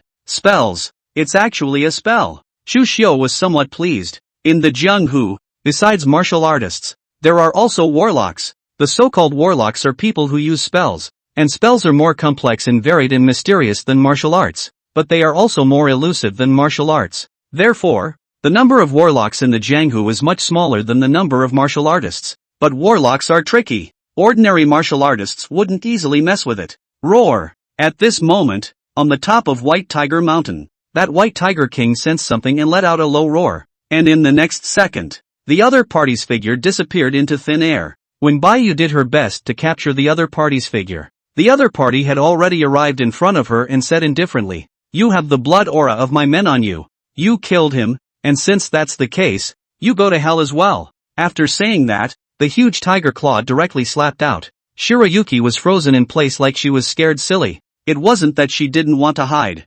Rather, the White Tiger King's aura had completely locked her in place. Not to mention dodging, it was difficult for her to even move a finger. Suddenly, a true chi burst out from inside the carriage. The White Tiger King was like an enemy. The tiger paw that was originally slapping at Bai Yu crossed and blocked in front of him. His demonic chi erupted, blocking this true chi with all his might. However, he was still shaken out of dozens of steps. He scornfully glanced at the carriage. This kind of strength. Supreme Master Realm? Who are you? Why don't you show yourself? The White Tiger King asked himself that his strength was comparable to that of a great master, but he was forced back by a true chi. The opponent's strength must be at least comparable to that of a supreme master. Chu Xiu didn't appear, still sitting inside the carriage, and faintly said, Shirayuki, are you okay? Bai Yu sat paralyzed on the carriage, a trace of cold sweat seeping out from her forehead. In that moment just now, she almost thought she was going to die. The difference between an innate and a sovereign was too great. Not to mention, with a demon king like the White Tiger King who was comparable to a great master. Thanks to Chu Xiu's hand. My lord, I'm fine, Shirayuki said. Well, that's good. The White Tiger King's eyes narrowed as he watched the people inside the carriage ignore him. What a rampant human sect master. Actually daring to ignore me. Then let you taste the power of my White Tiger demonic technique. Only to see the White Tiger King suddenly slap his palm on the ground. Countless white bones trembled on the ground. In the next second, a black gas flowed out from those white bones, transforming into a hideous and miserable evil ghost in the air. When Bai Yu saw this, her pupils shrunk slightly and her scalp went a little numb. This tiger demon is actually able to drive evil spirits. What a terrifying demonic technique. Human sect master. Fighting alone, I may not be your match, but this is White Tiger Mountain. My territory. Over the years, There were countless human martial artists who came to White Tiger Mountain and wanted to crush me. I killed them all and refined them into devils for me to drive. How can you fight me? The White Tiger King sneered. Then he drove the White Tiger Demon technique, and behind him, a single devourer lunged towards the carriage. In the face of hundreds and thousands of sneaks, Chu Xiu's face inside the carriage remained unperturbed, only lifting his finger gently. In the next second, an invisible wave spread out. An arcane pattern emerged in the void. Those were spell runes that automatically surfaced when a spell was cast. The White Tiger King's eyes glazed over when he saw these lines. Spells. I didn't realize you were a warlock. Warlocks are treacherous in their methods. The White Tiger King didn't dare to be careless, not knowing what spells Chu Xiu was going to use. But nothing happened after the invisible fluctuations spread. He couldn't help but frown. What happened? The spell failed? But soon, he noticed a hint of something wrong. All those devils around that had been attacking the carriage all stopped in place. They couldn't move as if they had been immobilized. Vaguely, the White Tiger King seemed to see that there was an invisible silk thread connected to these devils.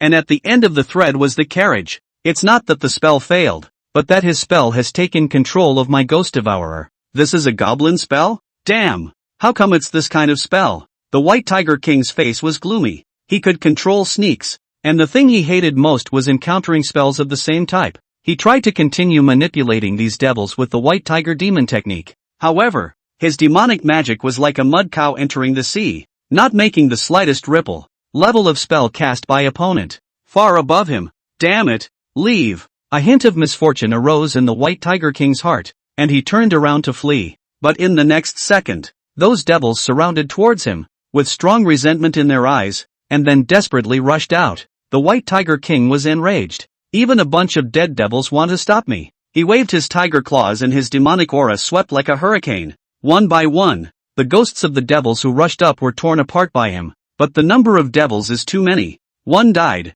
another pounced on it. There is an unending stream of former servants. Even though the White Tiger King was strong, his physical strength and demonic power was limited, and under the continuous attacks like a tidal wave, he began to be injured, until he took a sword to the knee, screamed in agony, and fell to his knees. The ghosts of the devils were all over the place. With a miserable scream, the White Tiger King was torn apart by the devils he had refined. On the carriage, Bai Yu watched the scene with some dumbfoundedness. She didn't even react to what was happening. Gongzi, you know spells? Slightly. Chu Xiu faintly said that he was quite satisfied with the effect of the soul detention and dispatch. Chapter 31, Chopsticks Floating. The human head fell to the ground. The White Tiger King was completely torn into pieces under the soul detainer. A generation of demon kings, just like that, died on their own turf. And those ghosts and spirits that were refined into devils by the White Tiger King came to the carriage and bowed with a look of gratitude. Chu Xiu raised his hand and lifted the effect of the soul-detaining dispatch.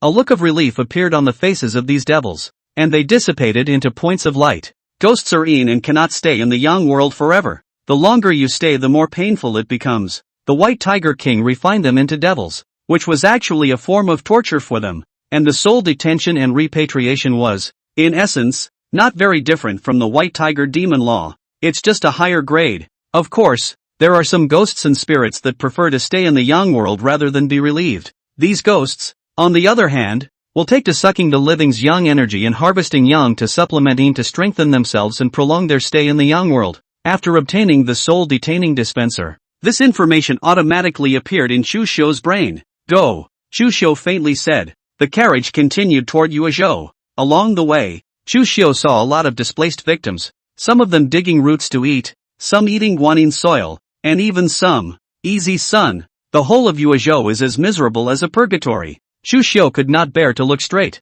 Inside the carriage, clenched his fists, his gaze cold as electricity. Li Wang relief. What disaster he relief. Soon, they came to a city in Yuezhou, Yuezhou City. Although the city has been affected by the drought, the degree of prosperity has declined. But on the streets, there are still people coming and going, an endless stream of people. There are just victims everywhere. And in the city, a number of kanji shacks have been opened. Chu Xiu got off the carriage and came to the kanji shed. Looking at the officials and soldiers who were handing out kanji, he went up and took a look, and his eyes instantly turned cold. Just see the porridge. Where is it porridge? It's clearly rice soup. It was also muddy with weed-sifting chaff mixed in. Chu Xiu was exasperated and laughed. Since I've improved crops, Great Joe's granaries have been overflowing. But now, the rice porridge for disaster relief is in this mold. All that food. Where did it all go? It's good. It's good. His eyes were like electricity, looking at the officials and soldiers who were handing out the porridge.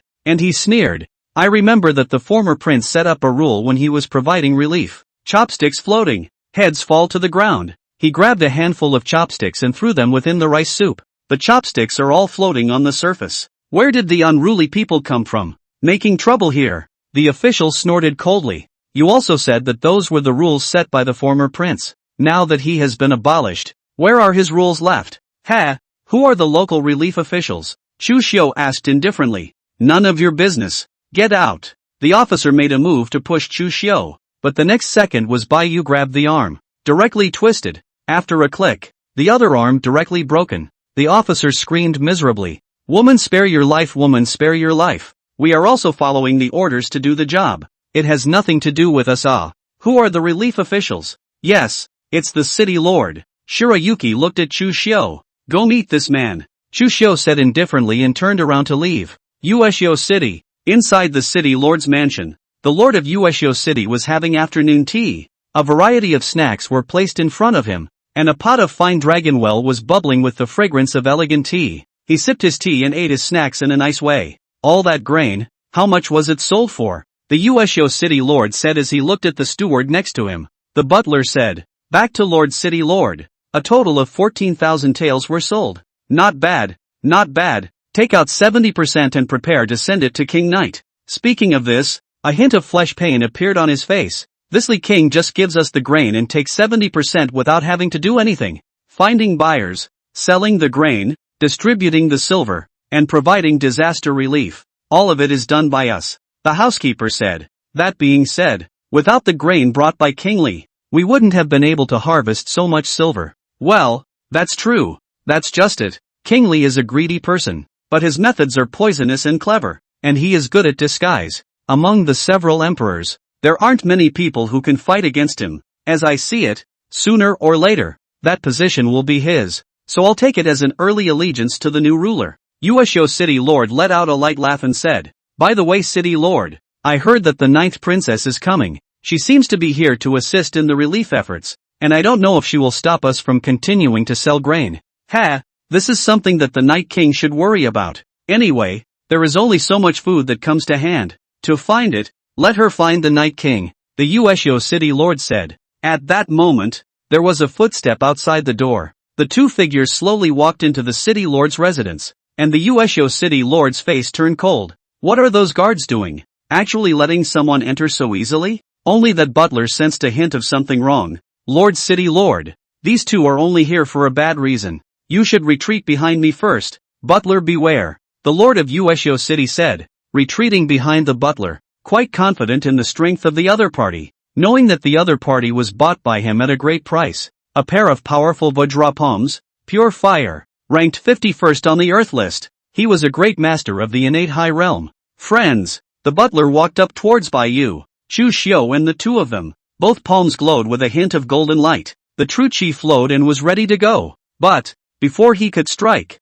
Chu Xiu glanced at him and indifferently said, on your knees. Unspeakable pressure surged. The butler only felt as if his shoulders were pressed down by a huge mountain. His knees softened, and with a plop, he knelt on the ground. A large amount of cold sweat seeped out of his forehead and his eyes were filled with horror. This awesome. Zong sure? How did the patriarch get here? The Lord of Ueshio City also couldn't help but have his pupils shrink, realizing that this person in front of him was only not easy to deal with. Swallowing his saliva, he said, Pavilion, who exactly is your excellency? And what do you want to do when you come to my Ueshio City? I just want to ask you if you remember the rules for giving kanji for disaster relief. Remember.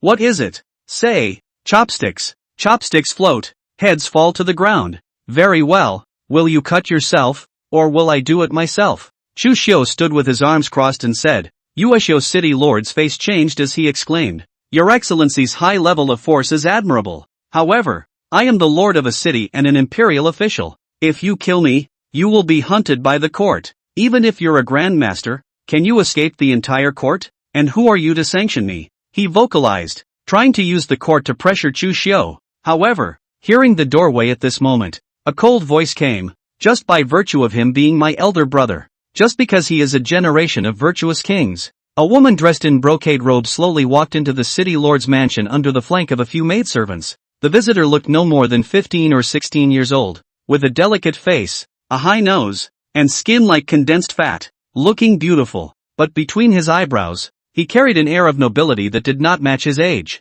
Between his hands and feet, he was filled with an aura of superiority. Gong, Your Highness, the Uesho city lord was startled, not expecting the other party to arrive at this time, and then associated with the other person's words. Princess brother, a generation of wise kings, the other side is not. The Uesho city lord swallowed his saliva and looked at Chu Xiu in shock. You're the former crown prince Chu Xiu. The identity of the former prince was not something he was very scrupulous about yet. The key is, the rumored Chu Xiu was a martial Dao celestial. This kind of existence, to some extent, has exceeded the court control. Even if the other party killed him, the court probability will not die with each other. Celestials already have immunity from murder. Chapter 32. Do the immortals look down on worldly royalty? Chu Nishan looked at Chu Xiu, and a trace of excitement showed in her eyes. She hadn't expected that she would meet Chu Xiu this time when she came to Uesho. She rushed forward, unable to hold back her excitement,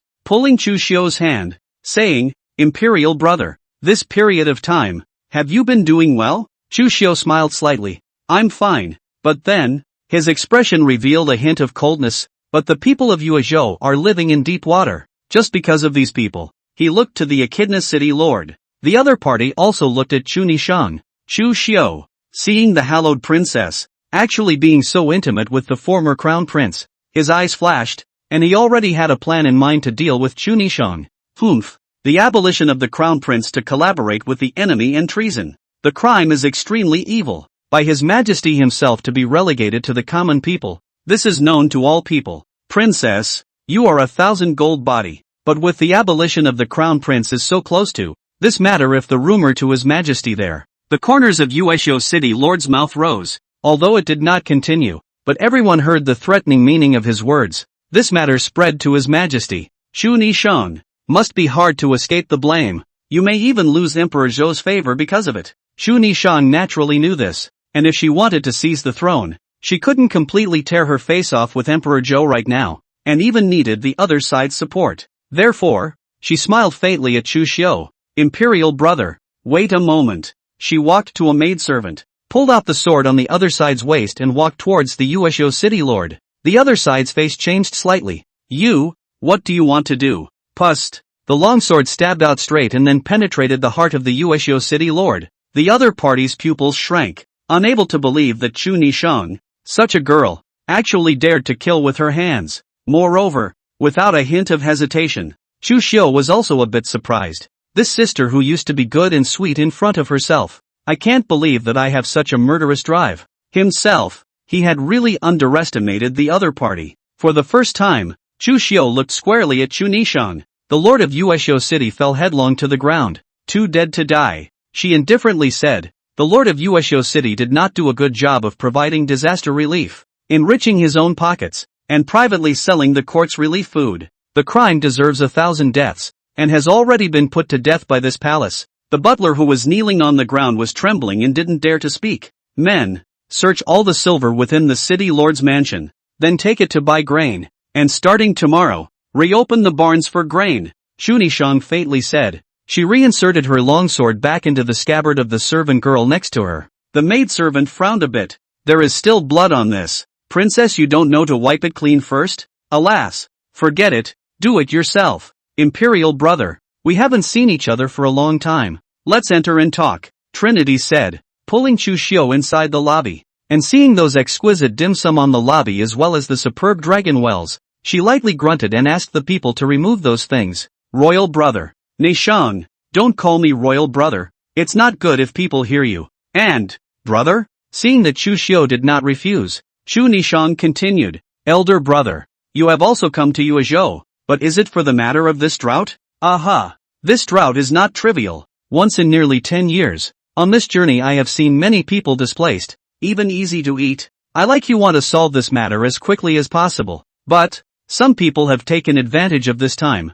and amassed a great deal of wealth, treating the people suffering like nothing. Chu Nishang said with cold eyes. Is it King Knight? Not bad. The source of everything of kingly. This disaster relief. Presided over by him. It is his own corruption. Only to let the officials underneath follow along with greed. The court allocation as well as the relief food. By those officials layer by layer divided. And finally fell in the hands of the people. Even 3 melon 2 dates are not. It's abominable. Looking at the righteously indignant Chu Nishang, Chu Xiu had a sense of relief. You came to Yuezhou, but to deal with this matter? Yes. I don't want Yuezhou to be destroyed in the hands of Kingly, and I don't want the official order you've built up in the previous 10 years or so, brother, to be destroyed.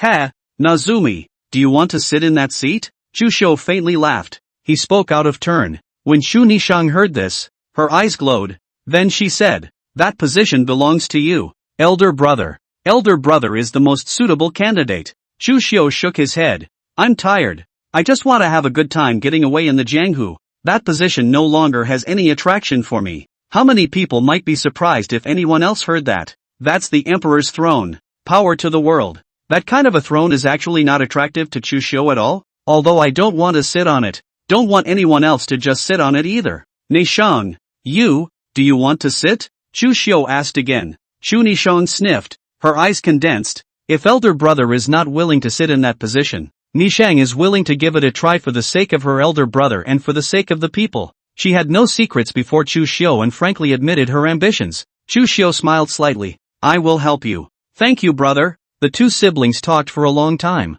And the few maidservants that Chu Nishang brought with her also searched out all the silver in the city lord's mansion. Quite a lot. There were 20,000 taels of silver. Much of it is derived from peddling food. There are even receipts in them. Chu Nishang looked at the silver, thinking that these were exchanged for the lives of the people. Anger burned in her eyes. These bastards. Your Highness, what's next? The servant girl asked. Take the silver and retrade the grain and distribute it to the people. Also, keep the receipts. This is the proof that we have brought King Li to his knees. Yes. The maidservant nodded slightly before glancing at Chu Xiu. Chu Xiu also looked at the other party. This servant girl? She's not simple. The level of cultivation is as high as that of a grandmaster. But she was willing to stay by Chu Nishang's side as a maidservant. Chu Nishang noticed that Chu Xiu's eyes were looking at the maidservant in a different way and said, Elder brother, this person is someone sent by the Yin-Yang Dao sect to assist me. And his name is Cherry. Yin-Yang Dao sect.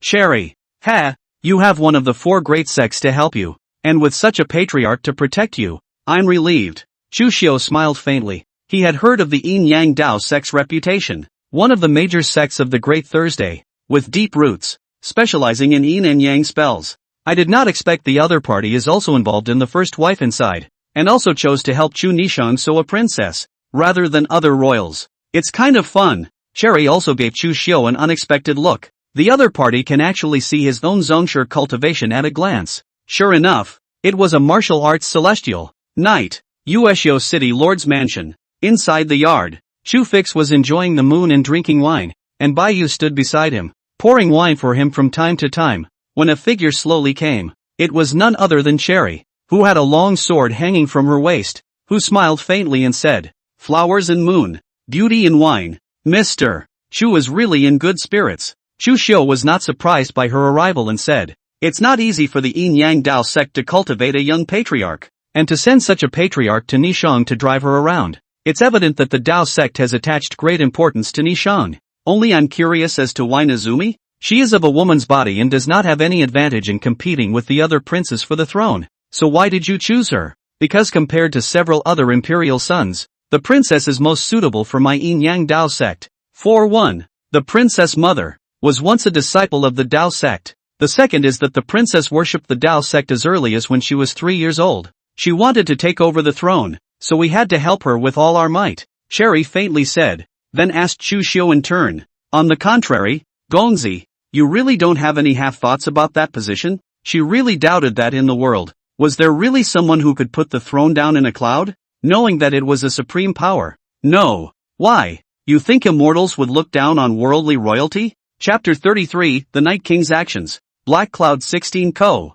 Do you think the immortals look down on worldly royalty? A word that sent Cherry into silence. Even celestial beings did not dare to underestimate the power of imperial authority. Chu Xiu. But comparing himself to an immortal? She admitted that if she was truly a land immortal, then she did possess the battle power to ignore imperial power. But was Chu Xiu a land immortal? It's impossible to think about it anyway. That kind of power hasn't been seen in years. Nowadays, people even wonder if land gods exist or not. The world says that the former crown prince was humble and courteous, and generous to others. Only it didn't occur to me that there would also be such an arrogant side to him. Cherry said indifferently. Then she added, "Do you know why my Yin Yang Dao sect is suddenly involved in the battle to seize the throne? Wasn't it Nezumi who wanted it? Besides that, there's another reason. May I hear it? Because you are not in the courtroom anymore." Cherry took a deep breath. "The lord of my Yin Yang Dao sect once evaluated you, saying that you are an inner sage and an outer king, and that you are the material of 1,000 bright kings. It said that if you were on the throne, no one could compete with you. Therefore, we will not be involved in the seizure of the first wife in any case, because we can't compete with you. But it's a pity that you are too powerful, not only powerful enough to make the other imperial sons eclipsed, but also powerful enough to make the son of heaven are scorned, and had to relegate you to the common people. Perhaps this is too rigid and easy to fold, and the overbearing dragon has regrets." Even Cherry herself couldn't help but sigh when she said that. If Chu Xiu is still around, Chu Nishan's ambition would not be revealed in half. The Yin Yang Dao sect as well as other forces will never be involved in the dynasty either. But Chu Xiu left the courtroom after all. This also made the forces no longer have any scruples. The corner of Chu Xiu's mouth rose slightly.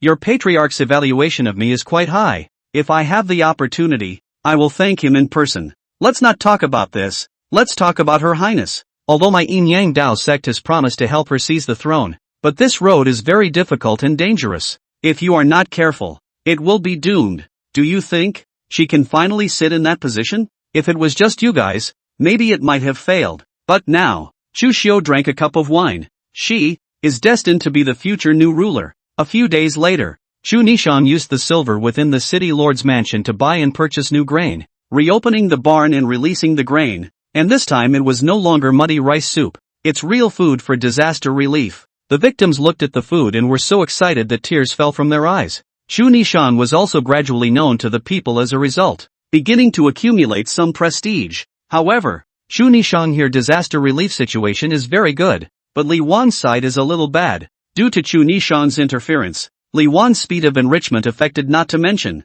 in the people's prestige began to decrease. The nasty things he did came to light. Now, many of the people are so disappointed with him that the only ones who still stand with him are those officials at all levels who were corrupt with him. Damn it! The ninth sister doesn't come when she wants, but at this time of the day, and father is really too, sending someone to supervise me because of rumors. Also, since she came, why didn't she come to see me first? Instead, she went to that Ushio city, killed the lord of Ushio city, and started the disaster relief herself? Does she still see me as her second brother? Shu Li huffed. At this time, an old man next to him said, "If the ninth princess continues like this, how much money we can collect is secondary. The key is that she is increasingly rising in popularity. More and more set off, your highness, you dwarf." Ah. Shu Li's eyes flashed. Then what do you think should be done? In my opinion, we must think of a way to stop the ninth princess from continuing the disaster relief, and it would be best to get her back to the royal capital. As far as I know, near Ushio City, there is a group of bandits roaming around, named Black Cloud 16 Co. These 16 people, all of them are elite martial artists, burning, killing, pillaging, and doing no evil. If we can ask them to go out to Ushio to cause trouble, we can definitely interrupt the ninth princess's disaster relief and drive her back to the royal capital. Shu Li listened to it, pondered. The Black Cloud 16 Co. have heard a little. I heard that the former prince had once led troops to surround them, and even inflicted a lot of losses on them, and the 16 people lost a large part of them. That's right, today's Black Cloud 16 Corsairs are reorganized, but their battle power is not weaker than before. Even supreme patriarchs would have to be afraid when facing the killing formation formed by these 16 people. The old man continued. Good. I'll fix some letters and send someone with silver to go ahead and ask them to make a move. King Li said. He had gotten a lot of silver for this relief effort. Taking out some to ask the Black Cloud 16 Corsairs to make a move is not in the cards. Viet Cong. A few miles away, on the White Tiger Mountain, a few people rode a few black horses to arrive, and the person in the lead glanced at the mutilated and broken arms of the White Tiger King on the ground, and a trace of scorn flowed out of his eyes. Dang, White Tiger King. actually died such a horrible death? It looks like it was at least a celestial who struck. I really don't know who did it. There aren't many celestials. In Great Joe, could it be that those guys on the celestial list made a move? Another person curiously said. Anyway, it's not a good place to stay. Go back. Several people rode away and returned to Black Cloud Mountain. Not long after they had returned, they saw the people sent by King Knight, as well as the mouthfuls of chests filled with gold, silver, and jewels. The 16 people present brightened up. Then they all looked at the leader of the 16 Black Cloud bandits, Black Cloud Pawn. The other party's eyes narrowed as he placed King Knight's letter into his arms and said, "Go back and report to King Knight. We will not let him down." "Good. Then I'll be obliged to Black Cloud's head honcho." The old man smiled faintly. As he was about to leave, the Black Cloud pawnbroker suddenly called out to him, "I know you. You are the second on the Earth ranking, Thunderbolt Sword Ma Kuan. At the same time, you are also a guest elder of the Ling Xiao Sword Sect. Why? The Ling Xiao Sword Sect is also involved in the first generation seizure? It doesn't have much to do with you.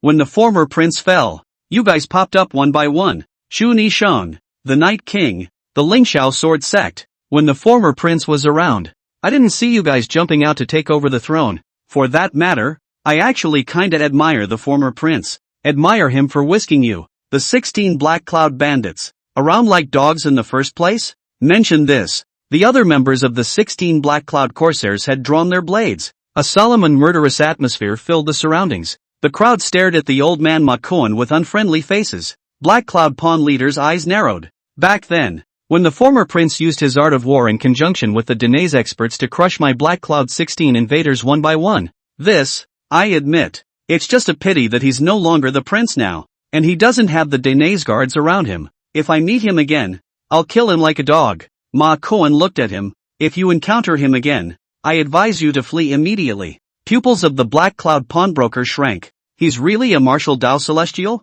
This rumor, he had also heard about it, but he didn't dare or want to believe it. Now that he heard it from Ma Kuan's mouth, he had to think again about the credibility of the rumor. And Ma Kuan didn't answer, because even he doesn't dare to judge easily. But so many people say yes. The Eastern hates injuries are real, too. You can see that it's not an empty promise. Do your business first, Ma Kuan faintly said, then turned around and left, going back to resume his orders to Chu Li. Chapter 34. Only one man but better than 1,000 armies. Inside the city of Yueshio, Chu Nishang is presiding over the disaster relief. At the same time, is also secretly collecting Chu Li as well as under the command of the officials embezzlement of money and silver of the disaster relief money evidence. This matter is not very difficult to do. After all, as long as Chu Li did it, no matter how well it was hidden, there would always be traces left behind. And as long as there were traces to follow, Chu Nishang had a way to find evidence. Now she has collected a lot of evidence,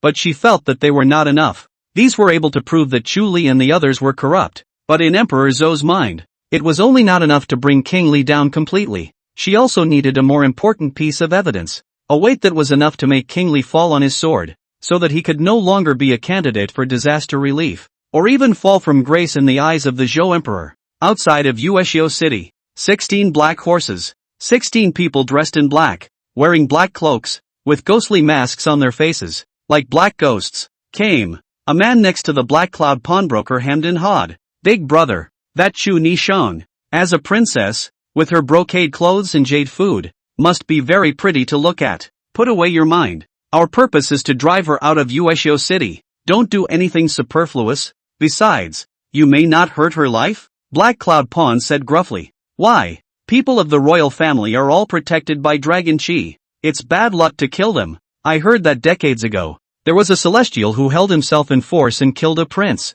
and then within 3 days his cultivation regressed and he was reduced to an invalid, and was caught by the government and beheaded on the street. Black Cloud Pawn said faintly. The rest of them were a bit surprised when they heard, there's actually a real dragon's chi? Well, it should be true. The higher the cultivation level, the more one can sense these things in the underworld. I have seen the former prince in the past, although the other party's cultivation level was not high at that time, but when I saw him, I had a palpitation feeling. It was as if there was something about him that killed me. That should be the dragon aura in him. I've met a few other princes since then by chance, and the feeling they gave me was far less strong than the former prince. The Black Cloud pawnbroker thought of something, and a hint of scorn appeared in his eyes. Hearing his words, the crowd didn't dare to hit Chu Nishang, but they were still confident about this operation. Although you can't kill Chu Nishang. However, there was no difficulty at all in driving the other party out of Yueshio City. Into the city, the Black Cloud Pawn said.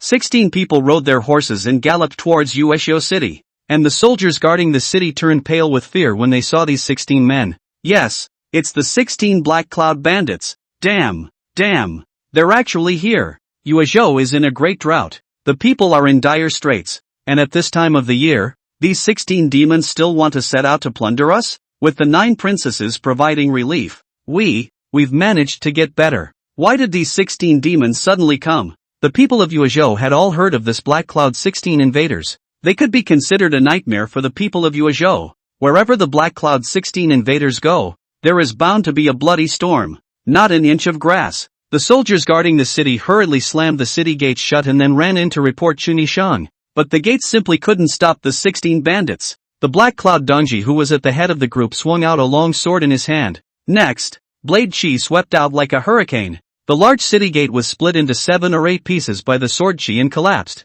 Soon, Chu Nishang came out with her people, Cherry holding a sword and protecting her side. Chu Nishang looked at the 16 people in front of her, her eyes icy cold, and said, "The 16 Black Cloud invaders, you guys have a lot of guts. You actually dare to come and obstruct the disaster relief, openly opposing the imperial court and treating the law like nothing. Are you not afraid of death?" Black Cloud Pawn leader laughed lightly. 9 princesses, have you not forgotten the occupation of our brethren? We are roving bandits. It's extra-legal fanatics. It was supposed to treat the law like nothing. I'm here today for 2 things only. First, hand over all the silver on you. Second, Princess 9, please leave Yueshio. Chu Nishang was not surprised to hear the first request. When she heard the second request, a hint of color appeared in her eyes. Please ask me to leave Yueshio. It seems that I am in Yueshio, and I am in the way of some people. Behind you all, some of the masterminds, are those corrupt and bribe-taking officials? Dark Cloud Dango didn't say anything.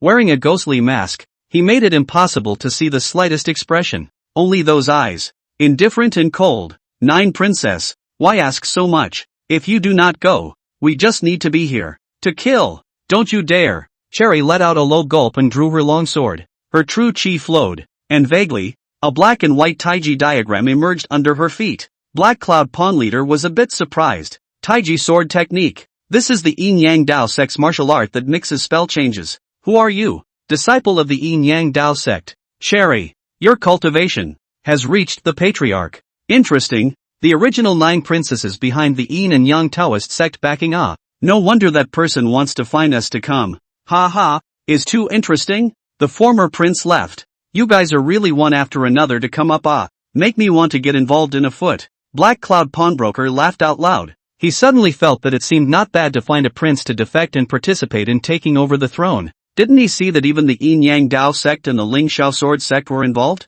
You can imagine how great the temptation of this merit from the dragon is. If you get involved and take the right stance, you may be able to become a general or something like that in the future if you change your face and ditch your rogue status. Formation. The Black Cloud Pawnbroker laughed out loud. Then, the rest of the 15 people behind him rushed out, riding around Cherry, the 9th princess, their true chi flowing, vaguely resonating with each other. It actually formed an exquisite battle formation. Within the formation, Cherry only felt the boundless pressure that rolled over him. There was pitch-black true chi sweeping around, like black clouds destroying a city. Black Cloud 16 bandits, although they are roving bandits, but this combined attack formation should not be underestimated. No wonder they can break into such a big name in the Jianghu. Cherry's hands were seeping with cold sweat as she gripped her sword. Then he looked at Chu Nishang next to him. In the face of this kind of formation and might, he still did not change his face and looked calm, which made Cherry admire him a little. Daring to participate in the seizure of the first wife with a woman's body.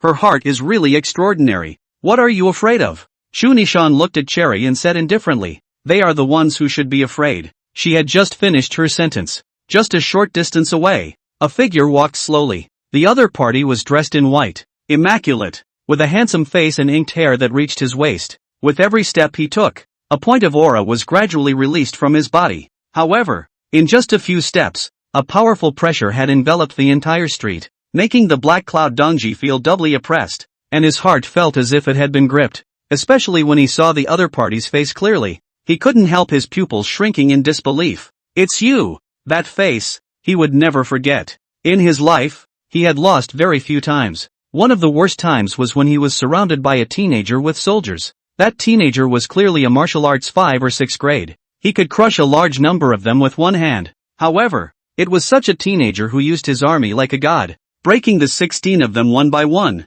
and in the end, he was the only one left to escape in a sorry state. Now, he had managed to reorganize the 16 Black Cloud bandits and make a name for himself again. And this guy, he was here again. This time, there was only one other person on the other side. But the feeling given to him is better than 1,000 armies. Chapter 35, slapping the 16 Black Cloud corruptors to death with a slap. The spell called for wind and rain. Chu Xiu looked at the Black Cloud 16 corsairs and felt that there was a slight familiarity with the appearance of these people, as if he had seen them somewhere before. Soon he recalled it. Wasn't this the roving bandit he'd led a siege against a few years ago?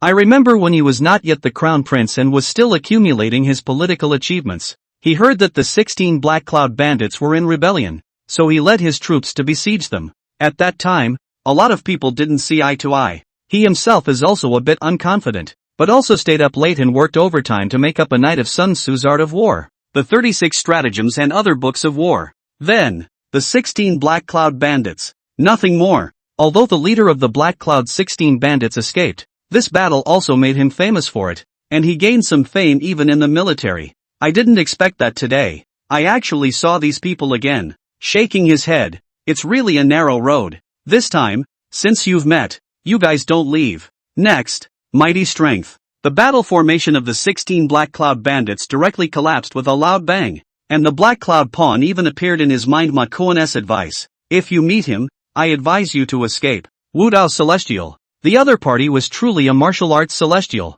Black Cloud pawn leader didn't dare to be the slightest bit slow. Yelling, hurry! 16 men on black horses fled quickly toward the city gates. Seeing that the city gates were getting closer and closer, the Black Cloud pawnbroker turned to look around to see if Chu Xiu had caught up, but he didn't see the other party's figure. He was slightly relieved inside. Didn't catch up? That's great. However, when he turned to look at the city gates, his face suddenly changed wildly, only to see that at some point, an additional figure had appeared at the city gates. It was Chu Xiu. What? How did he get there so fast? The sudden appearance of Chu Xiu caused the Black Cloud pawnbroker's face to turn white. Then, he let out a low cry. Lend me your power. The rest of the 15 people heard this and immediately rode their horses and formed a line. Then holding hands, they fed their bodies true chi into the centermost Black Cloud Dongji. Black Cloud Pawn's aura was insanely elevated. In one breath, he reached the peak of the Supreme Master Realm. One could even call it a sentence.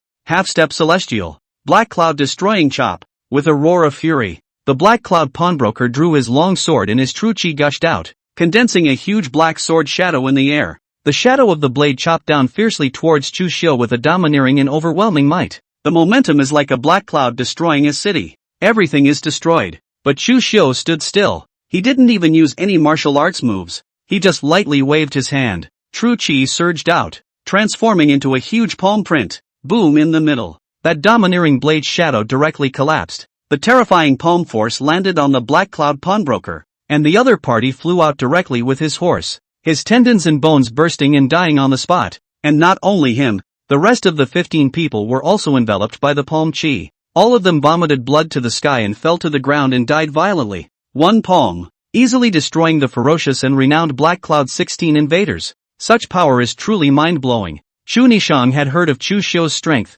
but it was the first time she had seen it, and she couldn't help but swallow her saliva. Elder brother is terrifying. Cherry was also jaw-dropped. So strong. No wonder he has the backbone to defy imperial power. With such strength, how many people in the world can compare? Even those on the heavenly ranking are just like that. Such age. Such cultivation. How the hell does he practice? After resolving the Black Cloud 16 cultivators, Chu Xiu's figure disappeared into thin air. It's as if it never existed. And Cherry went up to examine the body and found a letter from the Black Cloud Dango, which she handed to Chu Nishang. The other party took it over and looked at it, and his pupils shrunk slightly. Sure enough, it's King Knight. She wasn't very surprised, and even couldn't help the corners of her mouth from rising slightly after seeing the epistle. Good. King Knight, you've brought this on yourself. Men, go to Black Cloud Mountain. Inside the city lord's mansion, Baiyu also noticed the terrifying aura coming from outside the city. But she wasn't worried. The male had already gone to take care of it, and she was sure no one could hurt him. She looked at the family heirloom dragon sword and murmured, "I'll have to speed up my cultivation myself, or else I won't even have the qualifications to be by the side of Duke follower." Whoosh! Chu Xiu returns. Baiyu stepped forward and asked, "Gongzi, what kind of person came to cause trouble?" "The 16 Black Cloud Bandits. The person behind them should be the Night King, but it's already been resolved. The rest, leave it to Nishang to deal with." Chu Xiu faintly laughed. Soon, Chu Nishang brought people back from Black Cloud Mountain and brought back a lot of gold and silver treasures. Among them was a shipment of silver branded with an official name. "This is disaster relief silver." Instead, it was used by King Knight to hire the 16 Black Cloud Bandits to deal with his sister. Thinking of this, Chu Nishang's eyes were ice cold. "I've already collected quite a lot of evidence of King Li's corruption and bribery, together with this one of King Li's handwritten letters, and all this silver. The time to bring him down is ripe." After saying that, Chu Nishang packaged the evidence and handed it all to Cherry. "These things, you bring them back to the royal capital and hand them over to the imperial master, Li Shohan. By him presenting it to father, he will be able to pull King Li down. This time, he is dead." Cherry nodded slightly. "Yes, your highness." She was about to leave. Instead, Chu Xiu called out to her, "Wait a moment. What is it?" Only to see Chu Xiu flip his hand and take out a sword. It was an ancient long sword, and above the scabbard, it was inlaid with 7 precious stones. Chu Xiu handed the sword to Cherry. "Take this sword. If you encounter any accidents on the road, pull out this sword and you may be able to turn danger into safety." Cherry was a little surprised. How does a sword turn a danger into a danger? She took the sword and tried to draw it, but was prevented from doing so. "I said, draw this sword again when you meet an accident you can't solve." Cherry nodded. "Good." Though curious, she did nothing more than tie the sword to her waist along with her own saber, and took the evidence to the royal capital. After he left, Chu Nishang continued to preside over the disaster relief. As for Chu Xiu, he had been staying in Yueshio City, feeling that he couldn't do much to help with the disaster relief, and at that exact moment, he heard that a demon had appeared in a nearby ancient town. He took Shirayuki to check it out. Clear River Township, an ancient town located near the city of Yueshio. This place is also affected by the drought. The people have no harvest. Although there are Chu Nishang relief, the days are much better than some days ago, but it still treats the symptoms and not the root cause. There is a river next to the town of Qinghe, and in this time of drought, there is still a lot of water, which should be a good thing, but a demon came out of this river. Demons hogging the water. Anyone who wanted to take water had to offer a sacrifice. Chu Xiu learned of this and brought Baiyu. Just as he arrived at the entrance of the ancient town, he heard a system alert. "Ding! Come to the 1,000-year-old town of Qinghe. You can sign in." "Do you sign in?" Chu Xiu's eyes lit up as he signed in his mind. "Next, signed in successfully. Congratulations to the host for obtaining the spell calling the wind and rain." Chu Xiu's pupils shrunk. "Calling out the wind and rain? Doesn't that really make you a god?" Chu Xiu's eyes glowed. Especially at this point in the drought in Yuezhou, the role of this call for wind and rain is simply not too great, and can completely solve this drought from the root. Good. Good. Yuezhou is saved. Chu Xiu was in a good mood. This Qinghe town, it's really the right place. He was a little impatient to try out the ability. Chapter 36, Makuan Strikes. Cherry in distress. After obtaining the calling wind and rain spell, the corners of Chu Xiu's mouth rose slightly. In a happy mood, and then under the guidance of the Qinghe town's townspeople, he came to the river that was occupied by demons,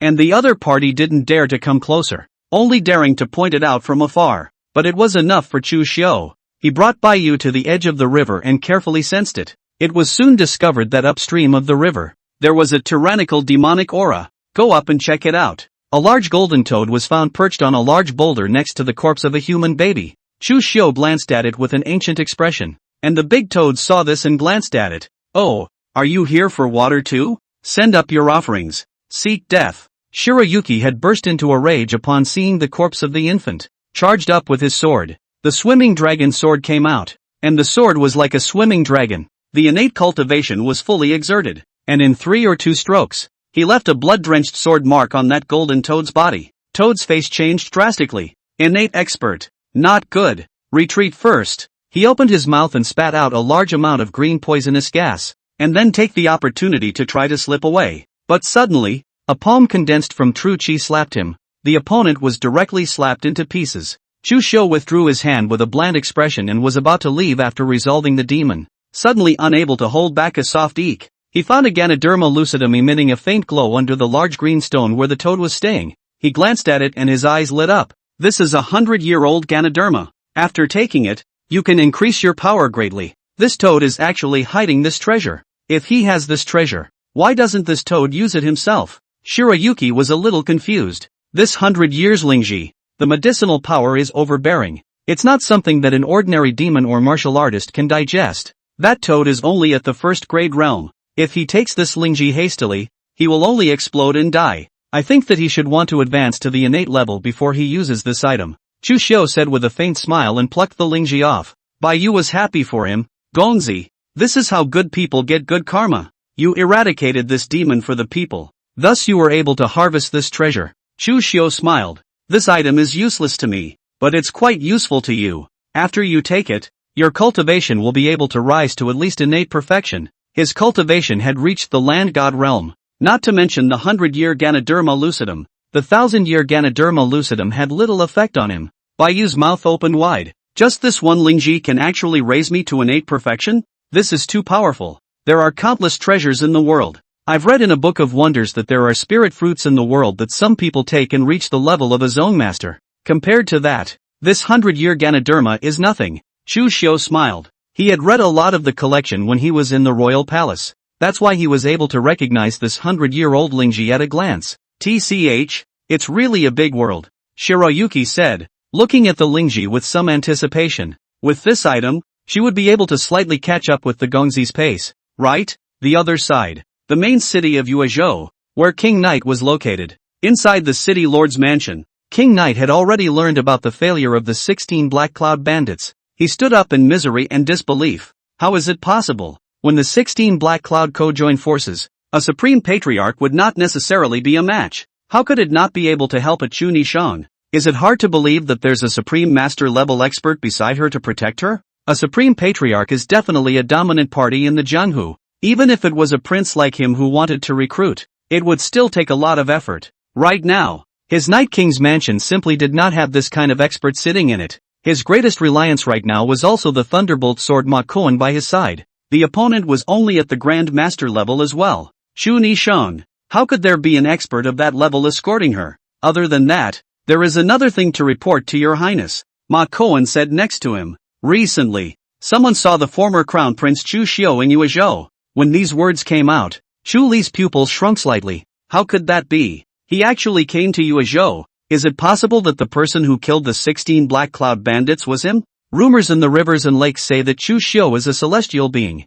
It made sense that he would be able to kill the 16 Black Cloud bandits. It's hard to believe that Nishang is still secretly in contact with Chu Xiu. I don't know. There's no proof right now. Not good. The 16 Black Cloud bandits have a letter written by me. If it falls into Chu Nishang's hands and she presents it to father, the consequences will be unimaginable. Chu Li thought of something. His face changed drastically, and he looked at Ma Kuan. Elder Ma, the only way to help me now is to ask you to make a move. Don't worry, Your Highness. I've sent people to watch all the major roads to the royal capital, and once I find the Night Princess's people, I'll come back and report. I am obliged to Elder Ma. Never let this epistle fall into father's hands. On top of an official road heading to the royal capital, Cherry disguises herself to avoid King Knight's men along the road, but alas, she was still one move too many. It was discovered by a gang in the Jianghu, which is called the Green Wolf Gang, and is one of the top Yakuza gangs in the Jianghu. He had already secretly submitted to King Knight long ago.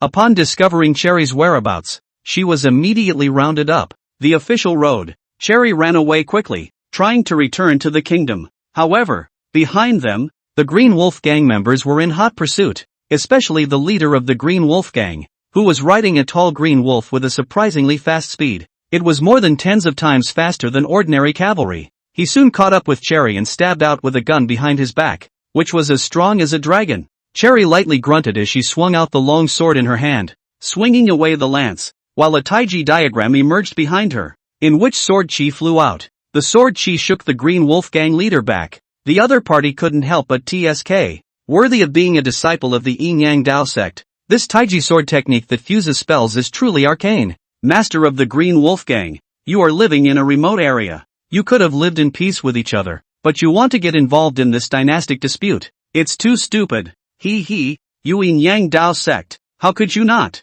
You, the Green Wolf Gang, are also worthy of being compared to my Yin Yang Dao Sect? In addition, although you and I are the same sect master, but the martial arts wonders are far inferior to me. If I really want to start killing you people, I'm afraid it's not enough for me to kill, Cherry said in a cold voice. The long sword was crossed, and the sword chi stirred out. The taijita spreads under his feet. It enveloped the Green Wolf Gang leader as well as dozens of gang members. It actually pressurized them. The Green Wolf Gang leader smiled faintly. We really can't match your strength, but unfortunately, there is one person that you can't deal with. Who? A sudden sense of foreboding arose in Cherry's mind. Me. An indifferent voice rang out. Next, a figure came from behind the crowd of the Green Wolf Gang and stepped within the range of the Taiji diagram as a powerful aura exploded and impacted the Taiji diagram. Cherry was shaken back a few steps and looked at the visitor, her pupils slightly shrinking. Second on the Earth ranking, Ling Xiao Sword Sect Guest Elder.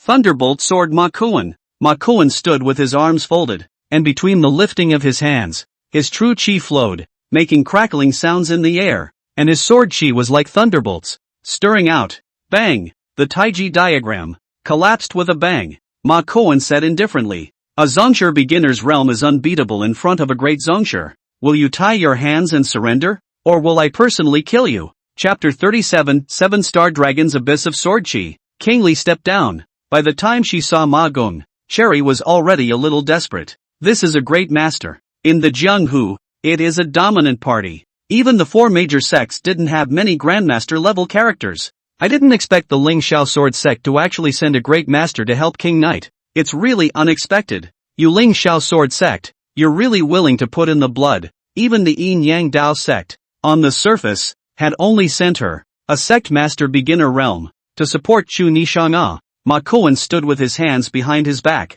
his true chi flowing around him. His thunderbolt sword chi continued to brew, emitting bursts of sound in the air that sounded like thunder. He said faintly, you, to surrender or not to surrender? Cherry, desperate inside, frantically thought about how to defuse this crisis. Suddenly, her hand subconsciously rested on the other sword at her waist. That's what Chu Xiu gave her. It says that this sword can be activated in the event of a crisis that cannot be resolved. Right now, isn't that the crisis that can't be solved? But what could one do with a sword in the face of a great master? And Ma Kuan also noticed Cherry's move. A hint of playfulness appeared in his eyes. Oh, a second sword. Want to turn the tide with one sword? Unfortunately, you're only at the beginning of the sovereign realm. Even if you were given the Heavenly Sun Sword, which is ranked number 1 on the famous sword score, you wouldn't be able to resolve this crisis. After saying that, he raised his hand and waved it. The true chi then transformed into Thunderbolt Sword Chi and chopped towards Cherry. Cherry had no other way,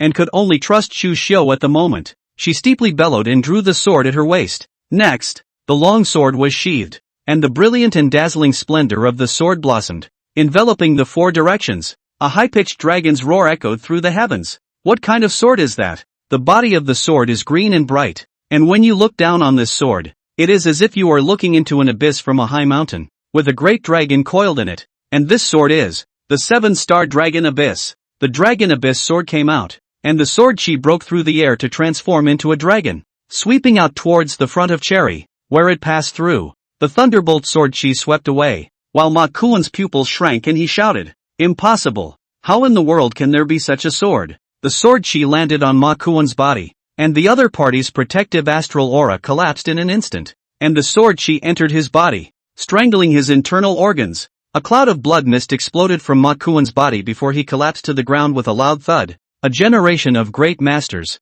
died violently on the spot. Looking at the rest of the Green Wolf Gang, some of them were also fluctuated by the sword chi, and they flew out backwards, spitting out blood furiously, and similarly, a large number of them fell down. The rest of the people had long been terrified when they saw this scene. How dare they linger? Looking at Cherry, who was holding the 7-Star Dragon Abyss, it was as if she was looking at an unrivaled female sword god, and she fled in fear and panic. Come on, move. Heavens, it's too terrifying. The Grand Master died at her hands too? Is this still human? It's a monster. Looking at the fleeing crowd, Cherry herself was a bit confused. She looked at the 7-star dragon abyss in her hand. The sword chi on it had already dispersed. Only the sword intent remained in it. The sword body was metaphysical green, as if there was a dragon coiled in it. What's going on here? A sword. How could it suddenly explode with that kind of power? Wait, did Mr. Chu do it?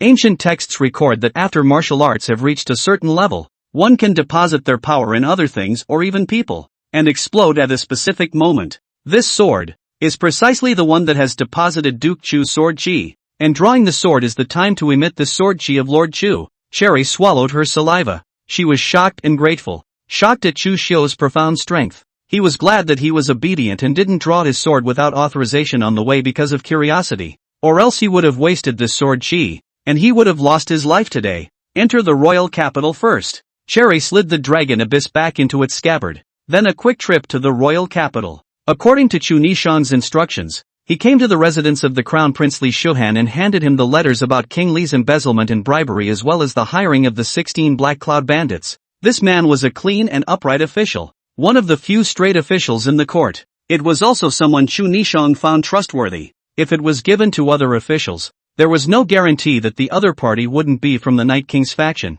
or any other royal prince's faction. And there was no way for Cherry, a servant girl, to see Emperor Zhou directly. That's why Li Shuhan is the most suitable candidate. As expected, Li Shuhan's body trembled after reading the evidence letters. Good King Knight. How can such a sinister villain be worthy of becoming the new ruler of my great Zhou? Li Shuhan burst into a rage. Immediately, he went to the royal palace and presented the item to Emperor Zhou. After Emperor Zhou read it, he was also shocked and furious. Good King Li, really give me a long face. Next to him, Dongfang Hate glanced at the evidence. The heart wasn't much of a surprise. He knew exactly what kind of person King Knight was in his heart. The only thing that was a bit surprising was that Chu Nishan was actually able to hold off the Black Cloud 16 bandits from being driven out of Yueshio City.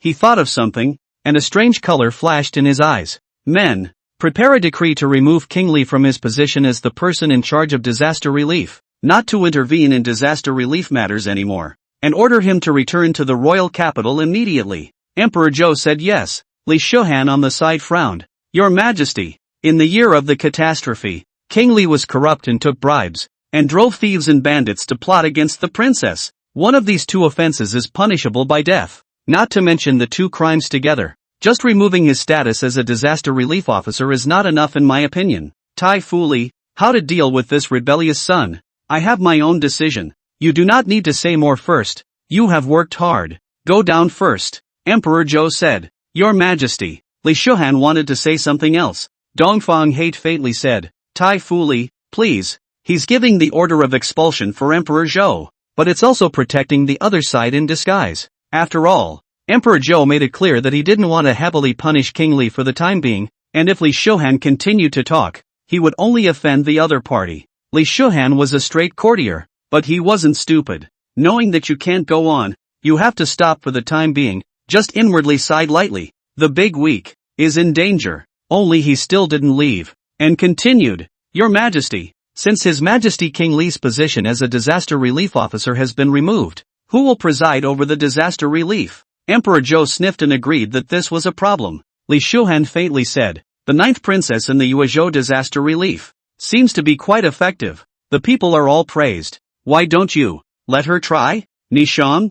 I didn't see that she was capable of that. That's just it. Let her try. Emperor Zhou nodded. Make Chu Nishang the head of disaster relief. He hadn't thought, for now, that Chu Nishang had ambitions to seize the throne. After all, the other person was in a woman's body. In the Great Zhou, there was no precedent of a woman claiming the title of emperor. Soon, Dongfang Hate, as well as another eunuch, personally holding the imperial decree, went to the main city of Yueshio City, respectively, to declare the decree of the Emperor of Zhou, and Cherry quickly returned to Echidna City after completing her mission. Inside the city of Yueshio, Dongfang Hate arrived with the holy decree in hand. Looking at the Yueshio city that gradually regained its vitality under Chu Nishang's governance, he couldn't help but feel relieved. The 9th princess does have a few shades of your highness. When he came to the city lord's mansion, he took out the holy decree. Seeing this, Chu Nishang brightened up and knelt down to accept the decree,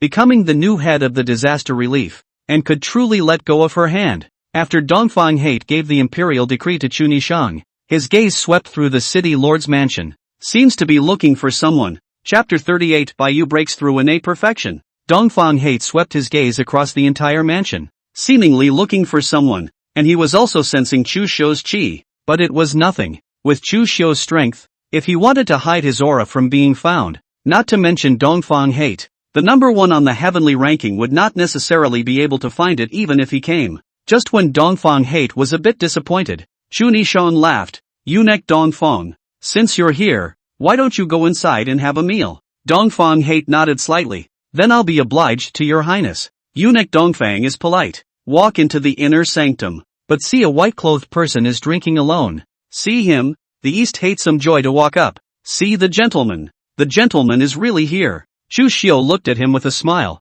Eunuch Dongfang is not well. I thought the prince was avoiding me. Dongfang Hate said. How could he not sense Chu Xiu qi just now? Chu Xiu smiled and said. How could it be? You come over. I can't wait to welcome you. How could I deliberately avoid you? Come, please sit. The old slave does not dare, said Dongfang Hate respectfully, although Chu Xiu was not the crown prince now. But in his mind, Chu Xiu was still the person he respected the most, the monarch he served. How could a slave and a monarch sit at the same table? Chu Xiu shook his head helplessly. Eunuch Dongfang, you know that I don't like this red tape, and besides, I'm not the crown prince anymore. Yes, just sit down. Eunuch Dongfang. There's no one else here. Chu Nishang pulled Dongfang Hate and pressed him into a chair. Although Dongfang Hate sat down, he was still a bit formal. He said, when I heard that the princess had killed the 16 Black Cloud bandits, I guessed that the prince might be here. And it is true. Except that this time, although His Majesty punished the Night King by ordering him to return to the royal capital,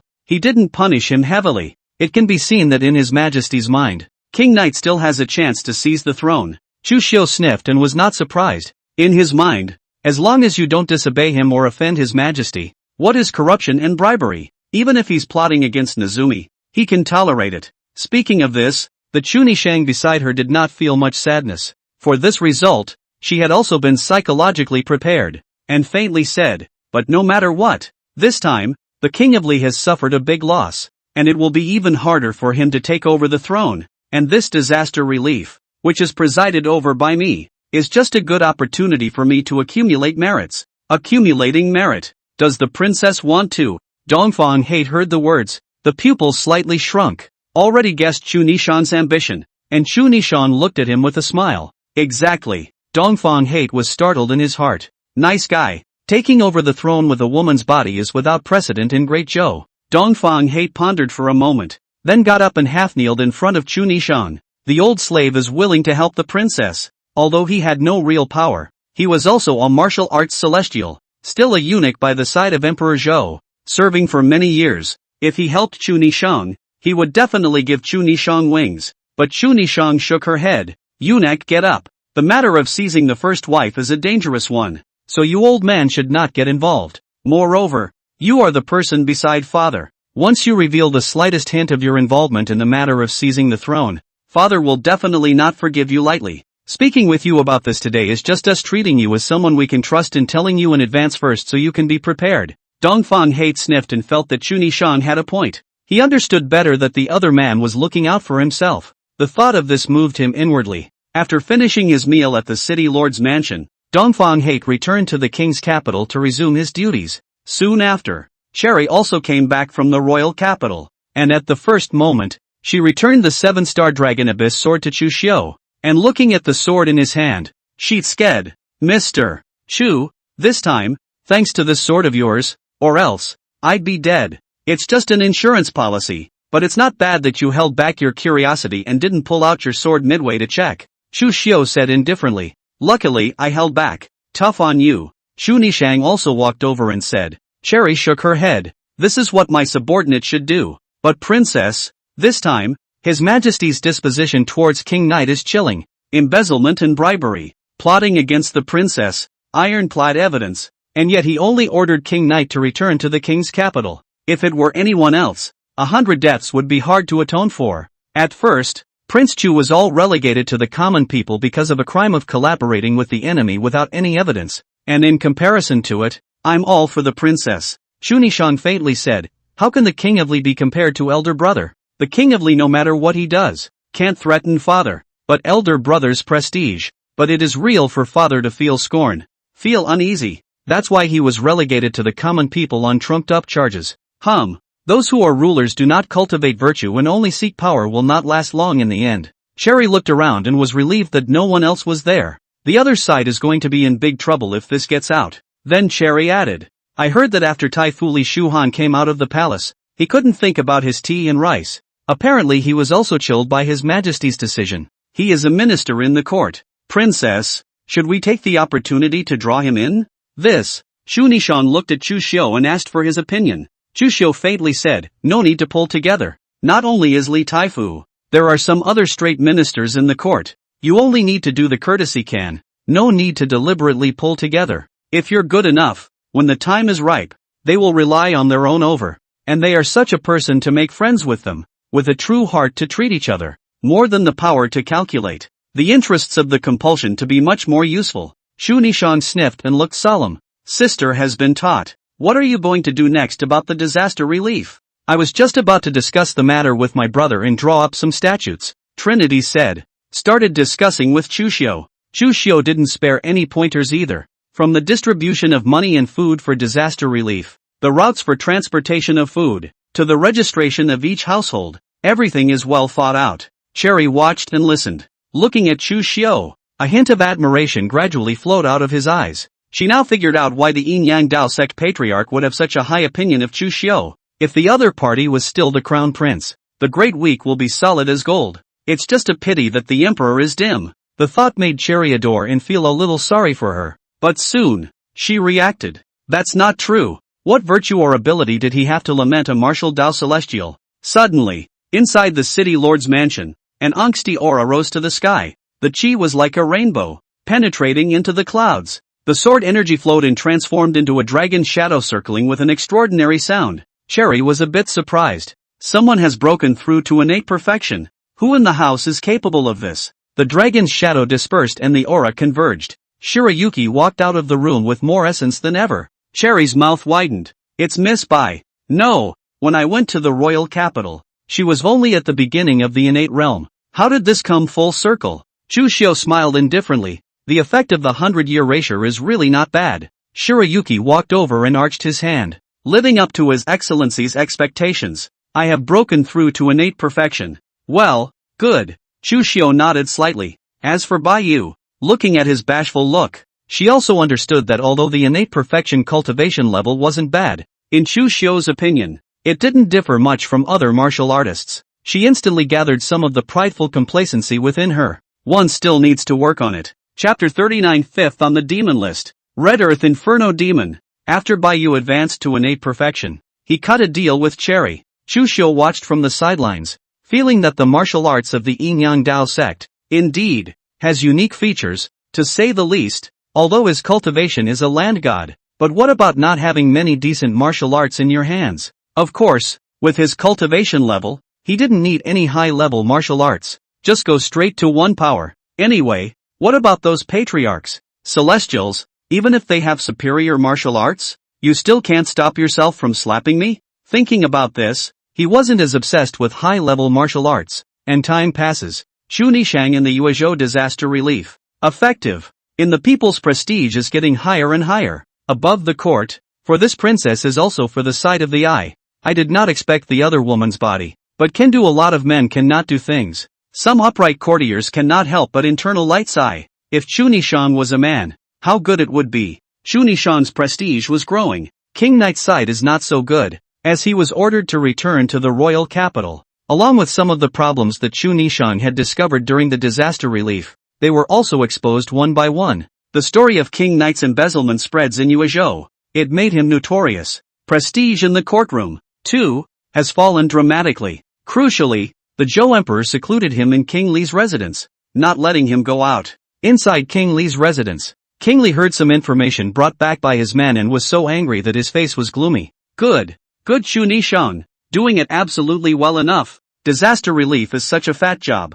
I don't believe that she can actually do it without being greedy at all. Well, even if she is clean, those people under her hand, are they also like her? Not greedy at all? This is simply impossible. How many people's fortunes has she, alone, hindered? One day she'll suffer. And father, actually secluded me in the mansion, not allowing me to participate in the affairs of the court. Is he planning to give up on me? Chu Li frowned. A hint of trepidation arose vaguely within. But at this moment, an elegant man in a green shirt stepped out next to him, and he faintly said, "As I see it, His Majesty has not given up on your Highness. On the contrary, His Majesty still values your Highness, and your Highness has no need to worry." Seeing this man, Chu Li gradually calmed his mind and said, "Mr. Zhang, has the cause of Ma Lao's death been ascertained?" That Mr. Zhang was silent for a moment and said, "It has been ascertained that he was killed by Sword Qi, and according to the survivors of the Green Wolf Gang, the other party is from the Yin Yang Dao Sect.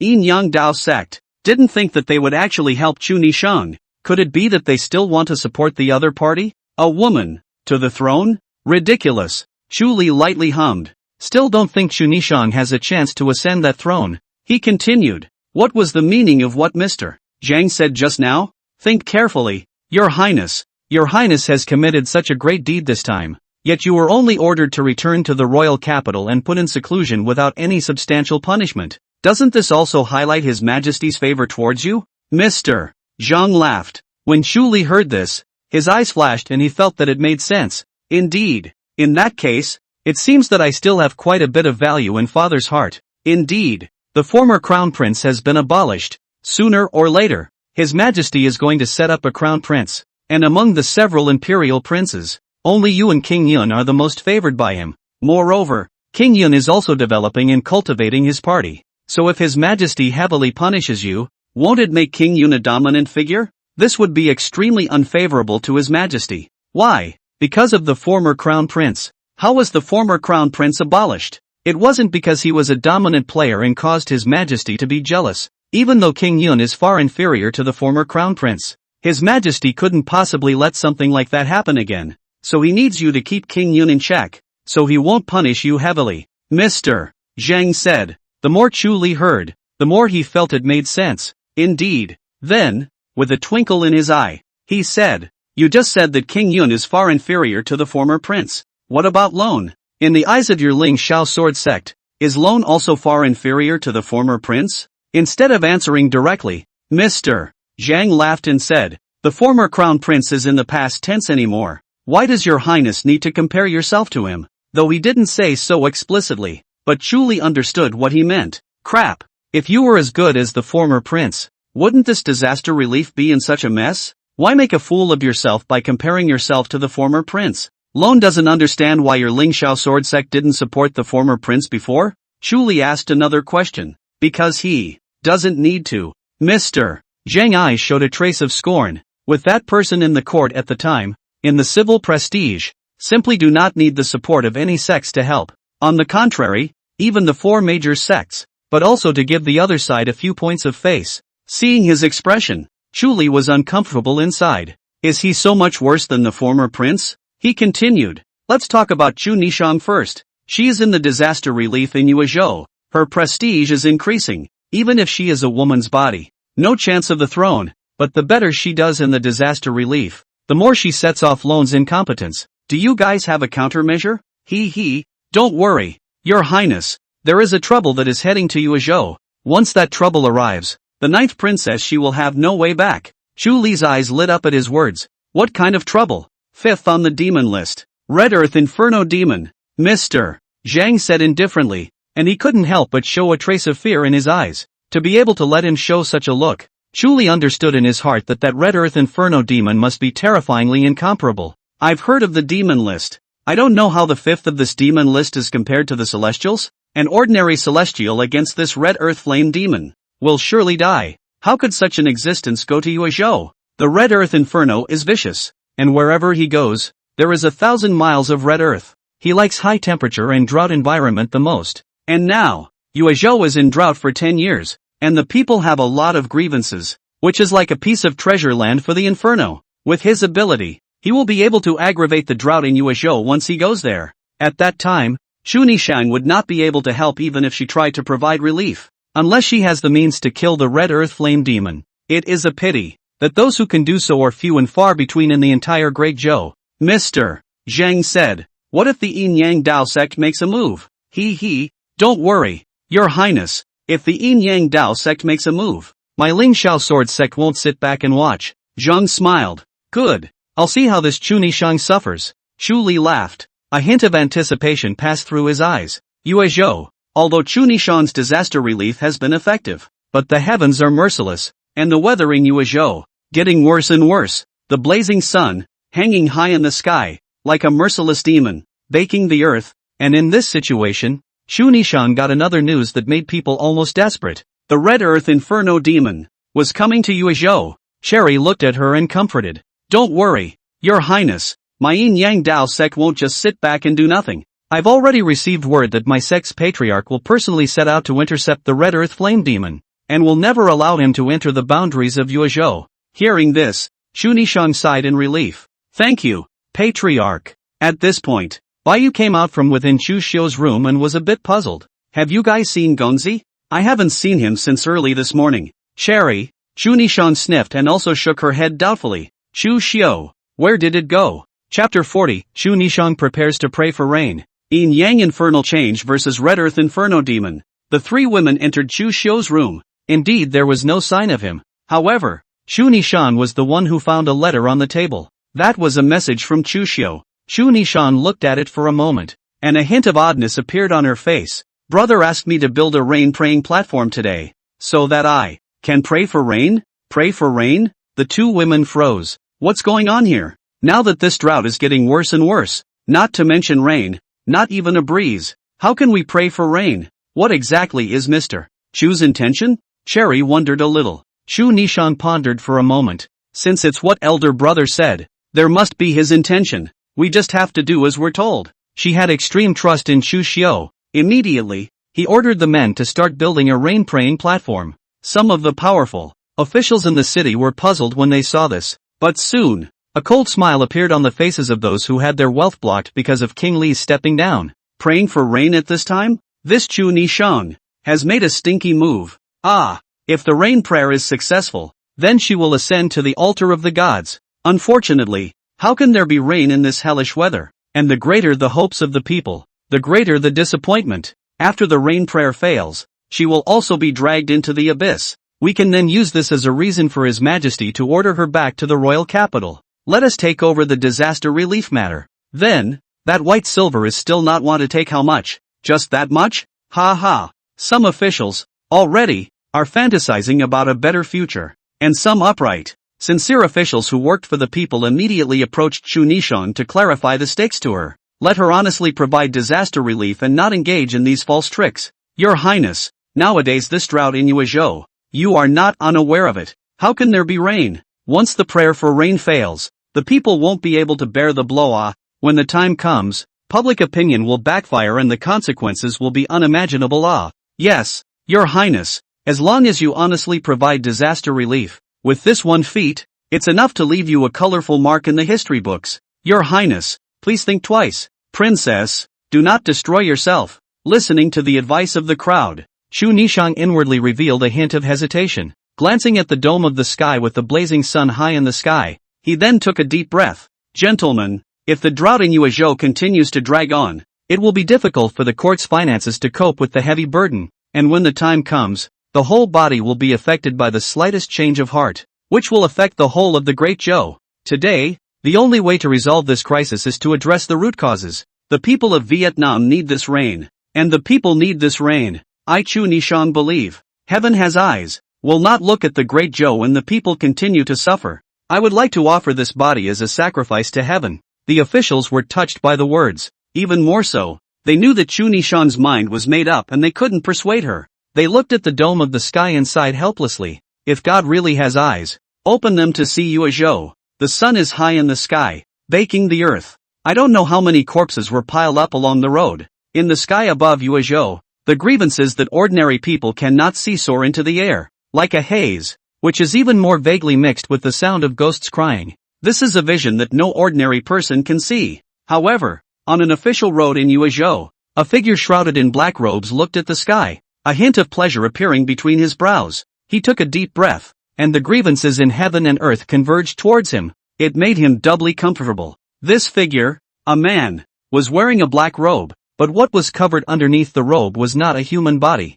Instead, it was an inhuman body that glowed red and emitted blazing heat. Where he stood, the ground was dry and cracked, devoid of life. And as he continued to approach Chu Xiu, the aura of the heavens and earth within Chu Xiu seemed to be resonating with his aura as well, and the temperature gradually climbed. The drought is getting worse. Hundreds of people were fainting from the sun. This man was none other than the fifth on the demon list, the Red Earth Inferno demon. Good.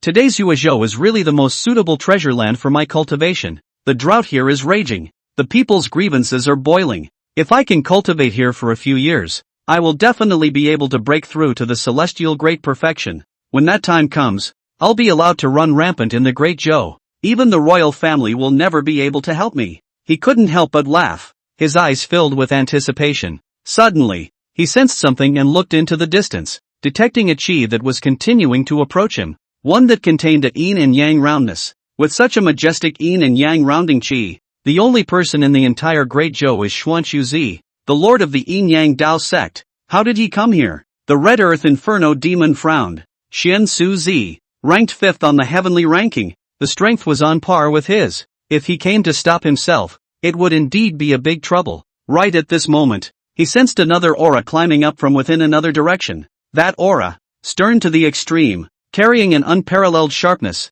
It was like a heaven-charging divine sword that cut through heaven and earth. Another celestial aura. And it's Ling Banan, the current sect master of the Ling Xiao sword sect. The Red Earth Inferno demon's eyes stared. Already have plans to leave Chu Xiu. It was indeed difficult for him to resist when the lords of the two great sects joined forces. But then, as he perceived it, the overwhelming sword intent and Xiu's aura sensationally clashed together. A trace of oddness passed across his face. Oh, that fellow Ling barbarian isn't here to stop me. He's here to stop Xiu? Ha! Well, the human race is still so fond of infighting. Since this is the case, I'll take this Chu Xiu treasure land with a grain of salt. He laughed and headed towards Chu Xiu. But just as he had stepped into the boundaries of Chu Xiu, he saw runes flowing around him, and a huge taiji diagram appeared under his feet. One black and one white. Two long swords descended in the air. It landed on top of the two yin and yang fish eyes on the taiji diagram. The long sword fell,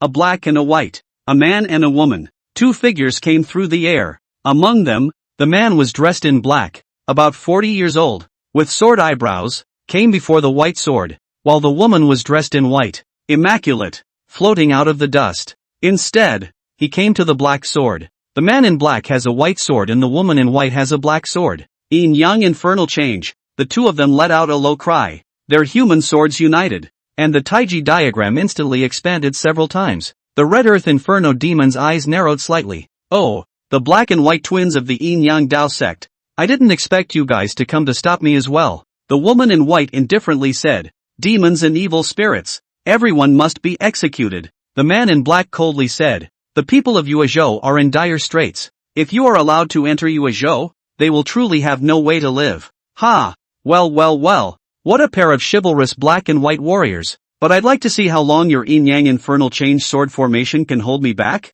The Red Earth Inferno demon laughed out loud as his body's chi exploded. Terrifyingly well-behaved evil fire surged out. The entire taiji diagram vibrated crazily. The black and white warrior's true chi surged and poured into the sword blade, stabilizing the formation. At the same time, the sword intent transformed into sword chi and attacked towards the Red Earth Flame demon. Both sides exchanged first rounds. Yin and Yang sword chi shook the evil fire. The surrounding square circle shook. The ground exploded, forming a huge pit. The cracks even spread out several miles away. Chapter 41, Honorable and Unrivaled Sword. You only have one chance to make a move. Outside of Chu Xiu, the two chi were pulling the aura of heaven and earth, tearing madly. One sword intent rushes to the sky and overturns the clouds. One has a parallel yin and yang. One has gray hair, but is crane-haired and immortal. One was about 50 years old, slightly gray at the temples, and filled with a stern aura. If any knowledgeable Jianghu people were here, they would definitely be able to recognize that these two people were precisely the top powerhouses on the Great Zhou Heavenly Man ranking.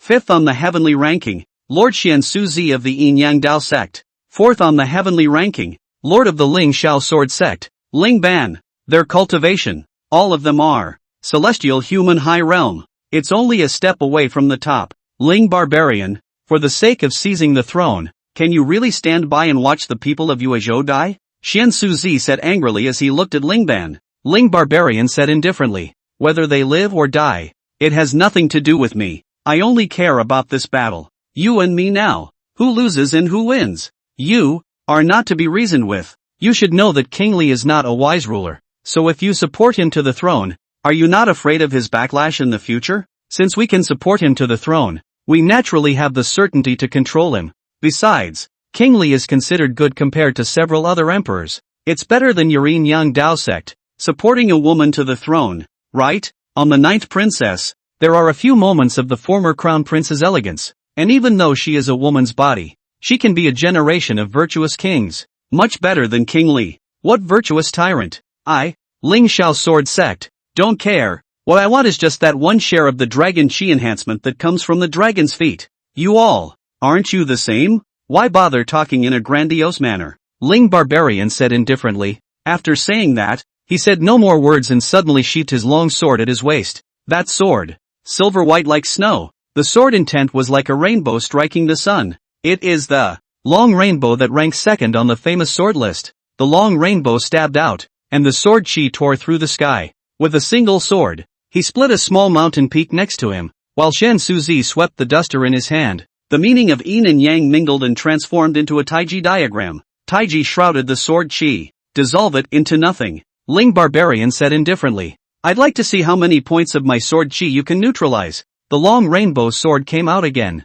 and the sword chi was continuous. It was as if it had turned into an ocean of sword chi. The duster in Xuanqiuzi's hand kept sweeping out, and the taijutsu unfolded under his feet, encompassing countless sword chi like a sea of water, and melting it away one by one. The two sides got more and more intense. The battle between the Celestials and the humans was fought to the point that the 10-mile radius was boarded up, and smoke and dust rolled around. The ground is sinking inch by inch. Ling Barbarian suddenly stood up, his sword intent surging out, drawing the aura of heaven and earth into thousands of sword chi coming towards him, returning to the long rainbow sword in his hand. The blazing sword intent made him look like a great sun in the sky, with the blazing sun in the sky. For a moment, as the sky appears as a double sun. Great Sun Sword Technique. Seeing this sword, Xuanqiuzi's pupils shrunk slightly, not daring to be careless. The duster in his hand crossed in front of him, his palms pivoted, and the forces of yin and yang mingled. Dozens of taiji diagrams emerged in the void. The sea contains 100 rivers, and yin and yang transform all things. When that great sun sword chopped down in the air, Shen Suzi's palms flicked, and countless taiji diagrams flew out all of a sudden and landed on top of that sword chi, trying to dissolve them one by one. In the end, the sword chi dispersed and the taiji diagram collapsed, and after casting the Great Sun Sword technique, Ling Barbarian, who had consumed most of the true chi in his body, glanced at Xuanqiuzi, and then at the yin and yang chi that was gradually collapsing in the distance. The corners of his mouth rose. Xuanqiuzi, you can't hold back the Red Earth Inferno demon anymore. After saying that, he turned around and left as a sword chi. Shen Suzi spat out a mouthful of blood, and his face turned pale with a brush. What a powerful sword skill, Xuanqiuzi said with a face like white paper. He still wanted to rush in the direction of the Red Earth Flame Devil, but, as he was heavily injured by the Great Sun Sword technique, he was only unable to resist the Red Earth Flame Devil. But even so, there are some things that still have to be done. Little black, little white, hold on, here comes Master. The black and white warriors, with their sword chi transforming into the yin-yang infernal sword formation, blocked the Red Earth Inferno demon. Both sides fought furiously, but the gap in cultivation is difficult to make up, even if the black and white twins have the assistance of the sword array, but they are gradually injured, and the loss of true chi is half. Then look at the Red Earth Inferno demon, the evil fire burning furiously. The whole person seems like a round of red obsidian sun, burning hot breath filled, more than 10 miles in a circle, such as turned into a large furnace. The black and white felt as if their blood was going to evaporate. Unstoppable. They can't block it. Die. The Red Earth Inferno demon slapped out a palm. The palm energy transformed into a fireball flying towards the woman in white. The other party's face was pale and she forcefully raised her true chi to try to resist. Instead, a mouthful of blood was spat out, and a burst of burning pain came from the meridians. At this point, the man in black blocked in front of her, blocking with all his might, and the fireball exploded, the terrifying aftermath enveloping the two of them and lifting them off the ground. Black. The white-clothed woman looked towards the black-clothed man who was burned all over by the flames and dying. Her pupils contracted and she was a bit flustered. And along with the black-clothed man's severe injury, the yin-yang infernal sword formation collapsed. The man in black gripped his sword tightly and barely stood up. His sword fingers condensed and sealed several major points of his body, wanting to fight out his last bit of strength. White, you have to go, the man in black said. No, Black, we'll go together if we have to. The women in white held their swords side by side. The Red Earth Inferno demon smiled disdainfully. Yo yo yo, so touching. Oh, this devil of mine is still a bit kind. So I'll send the two of you down to the Yellow Springs together to love each other. After saying that, the evil fire on his body flared up and rose to the sky. It turned into a ball of crimson fire to burn the black and white warrior to ashes. But suddenly, a sword broke through the air, like a golden meteor. It was inserted in front of the black and white twins, sweeping out a strong sword chi that shook back the Red Earth Flame Demon. Take a closer look at that sword. The light bloomed like a lotus flower out of the water, graceful and refreshing. The carvings on the hilt of the sword shone with a deep light like a starry run. Under the sunlight, the sword body is as one as the water spreading over the pond, calm and soothing, while the blade is like a cliff standing thousands of feet high and lofty. The sword gave off an aura that could only be described in 4 words. Noblesse oblige. On the sword, there are 2 other small words. Pure June. The black and white warrior's mind desperately pondered the origin of this sword, but there was not the slightest clue. On the famous sword list, there was no such sword at all. However, they dared to conclude that most of the so-called famous swords on the famous sword record were far inferior to this honorable and peerless sword in front of them. The owner of this sword. Who is it? Just as puzzled as they were the Red Earth Inferno demons. His pupils shrunk slightly as he looked in the direction the long sword had flown from,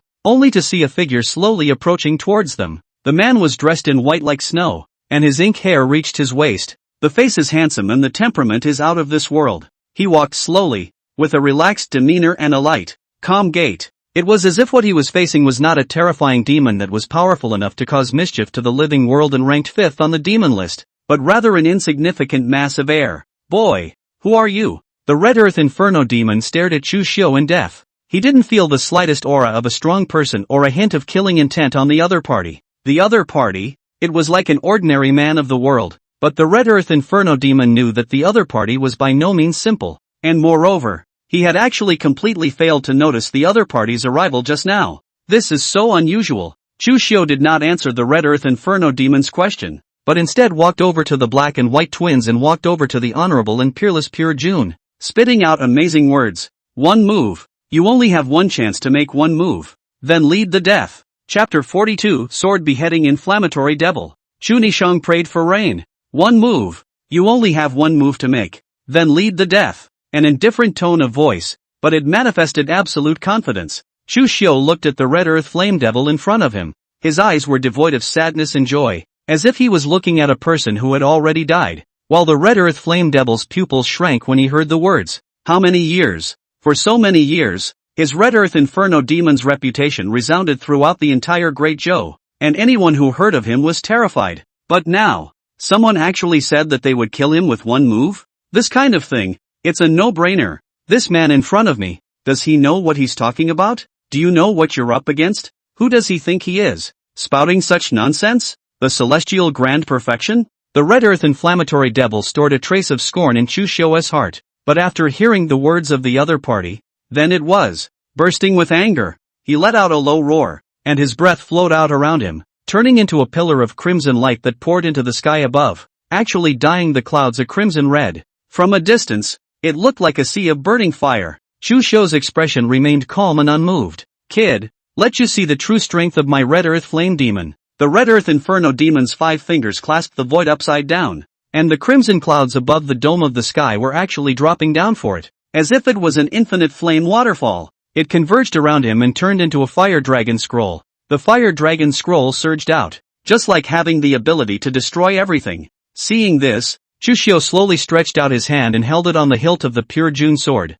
Holding the sword for a moment, the human sword was united, and the man, who originally looked like he was out of the ordinary, at this moment, even exuded a noble and unparalleled chi, as if it was a heavenly nobleman. Adding that he had been a prince before, there was an air of nobility between his hands and his feet, which complemented this Pure June sword. At this moment, the human swords were united, which then caused all the swords to resonate. In the heavens and earth, the aura transformed into thousands of sword chi, making a pilgrimage to Chu Xiu. Chu Xiu raised the pure June in his hand towards the raging fire dragon roll, and with a gentle wave, a gorgeous and incomparable golden yellow sword chi chopped out. That sound and powerful fire dragon roll in front of this sword. It crumbled with a bang. The monstrous flames went up in smoke. The red earth Inferno demon looked at the scene in front of him in disbelief. No, this can't be possible.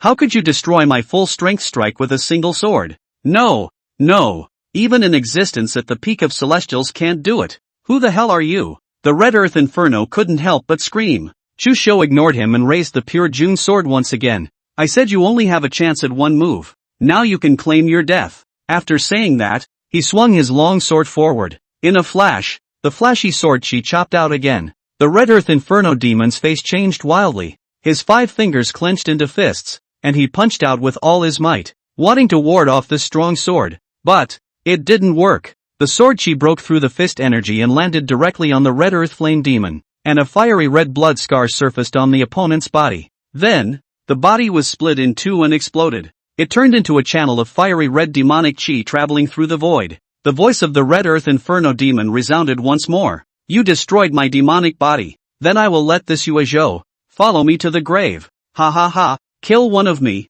but bury the entire people of Yu. Kid, do you regret it? The red earth Inferno demon's demonic aura gradually combined with Yu's aura. The drought in Yu is getting worse. The man in black's face changed greatly. Not good. The red earth Inferno demon's demonic aura has affected Yu. I'm afraid it won't be able to reign in Yu for 1,000 years. 1A, that's 60 years without rain. Then Yu is basically uninhabitable and can only be reduced to a dead zone. This was the terrifying strength of the 5th in the demon ranking. Even if he died, he could still affect the chi and spiritual rhythms of a state. Chu Xiu sniffed and glanced at the sky. It's not up to him whether it rains or not in Vietnam. It's up to me. Nezumi should be about ready as well. Chu Xiu murmured. After saying that, he put away the pure June sword. His body's true chi flowed. His hand pinched the arcane spell, and a rune appeared all around him. In the next second, between his hands, a beam of light shot up into the sky and penetrated within the clouds,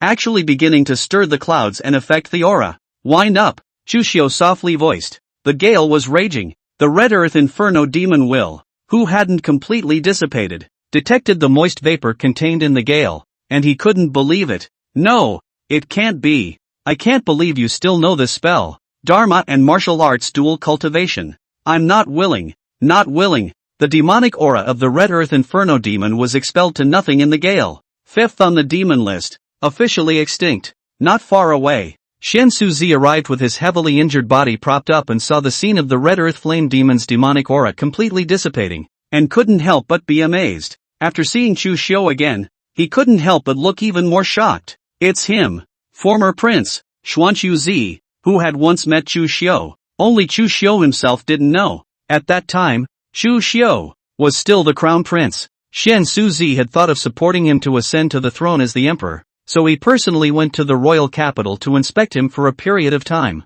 The final conclusion is, Chu Xiu didn't need anyone's help. As long as the emperor was still in his right mind, Chu Xiu's position was almost as solid as gold. Xuanqiu Zi even made an extremely high evaluation of Chu Xiu as an inner sage and outer king. Just a shame. No one expected that Chu Xiu was too good, so good that he made the Zhou emperor jealous of him. Plus the Zhou emperor was so dim that he actually relegated him to the common people. Regarding this matter, Xuanqiu Zi expressed his deep regret. However, when he saw Chu Xiu again today, this regret was gone. He swallowed his saliva and couldn't help but be shocked as he looked at Chu Xiu, whose body was flowing with abundant true qi and shaking half of Yu Zhou's qilinggyun. Great Zhou, less of a wise ruler of the ages. But on earth, there is one more. Land God. Inside the city of Yu Zhou, the prayer platform has been set up high. Shu Nisheng, under the watchful eyes of the officials and people, slowly walked up to the rain praying platform and burned incense and prayed under the scorching sun.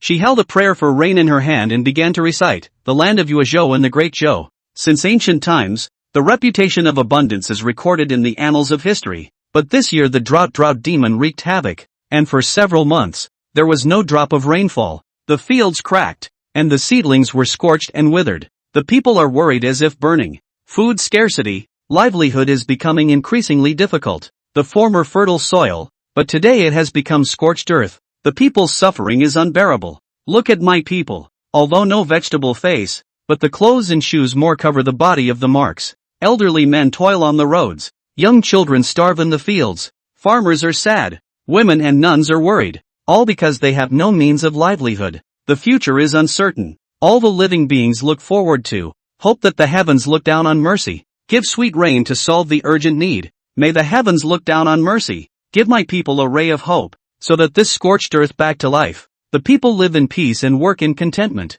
to share the world of peace. I Chu Xiu and the 100 officials to pray for rain policy. I sincerely hope that the heavens have mercy, so I prepared incense, set up an altar, prepared 5 sacrifices, performed the ritual of sacrifice. I wish to show the heavens to give me the great Zhou land to the sweet rains, and to solve the people's downward spiral. After a prayer for rain with thousands of words was read out, everyone looked at the sky with eager anticipation. However, the blazing sun was still high in the sky. It seems to declare that the heavens are merciless. A sneer surfaced on the faces of some officials with evil intentions. Praying for rain? That's the way to think of it. Now that there is no rain, let's see how you deal with the raging public sentiment next. But suddenly, a gust of wind blew from a distance. The wind, with a gust of moist vapor, actually made the people, who were suffering from the scorching heat, feel a hint of coolness. The officers couldn't help but stare. No, it couldn't be. Chapter 43, Manna from Heaven.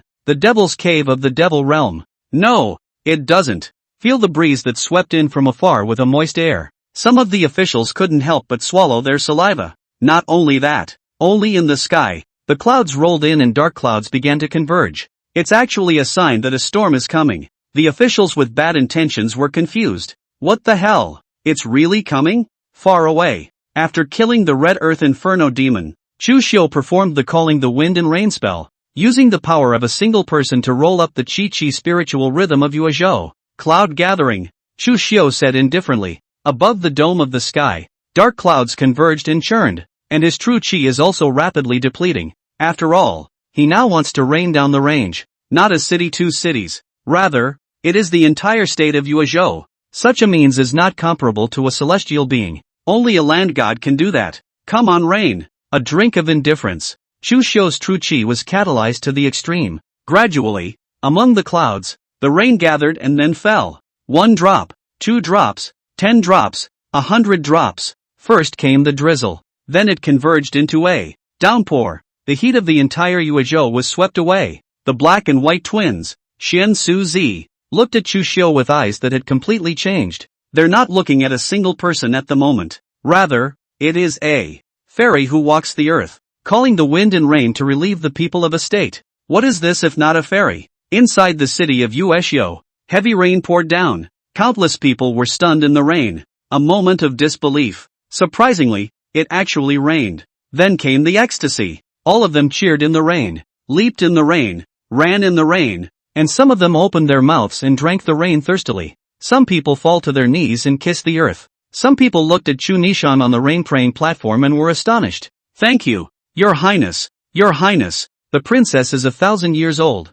1,000 years old. 1,000 years old. I don't know who led the way and knelt. Then, one by one, all of the individuals fell to their knees, all kowtowing. Those officials looked at Chu Xiu, who was bathed in the rain, with a strong shock in their eyes. Their hearts shook. They couldn't believe it. To actually be able to pray for rain to come? Could it be that the princess is really able to talk to the heavens? Could it be that the princess is destined for heaven? For a time, their eyes became fervent as they looked at Chu Xiu, and even those officials who had misgivings before didn't dare to have second thoughts. It was really because the shock Chu Xiu had brought them this time was too great. No less than a miracle. If Chu Xiu was a man, they even felt that the other party would be able to directly become the crown prince with this one prayer for rain. At this moment, Chu Xiu gathered the will of heaven and enlisted the hearts of the people. But Chu Xiu looked at the rain in the sky, but in her heart, she understood that what heaven's will, what the people's heart, all of this,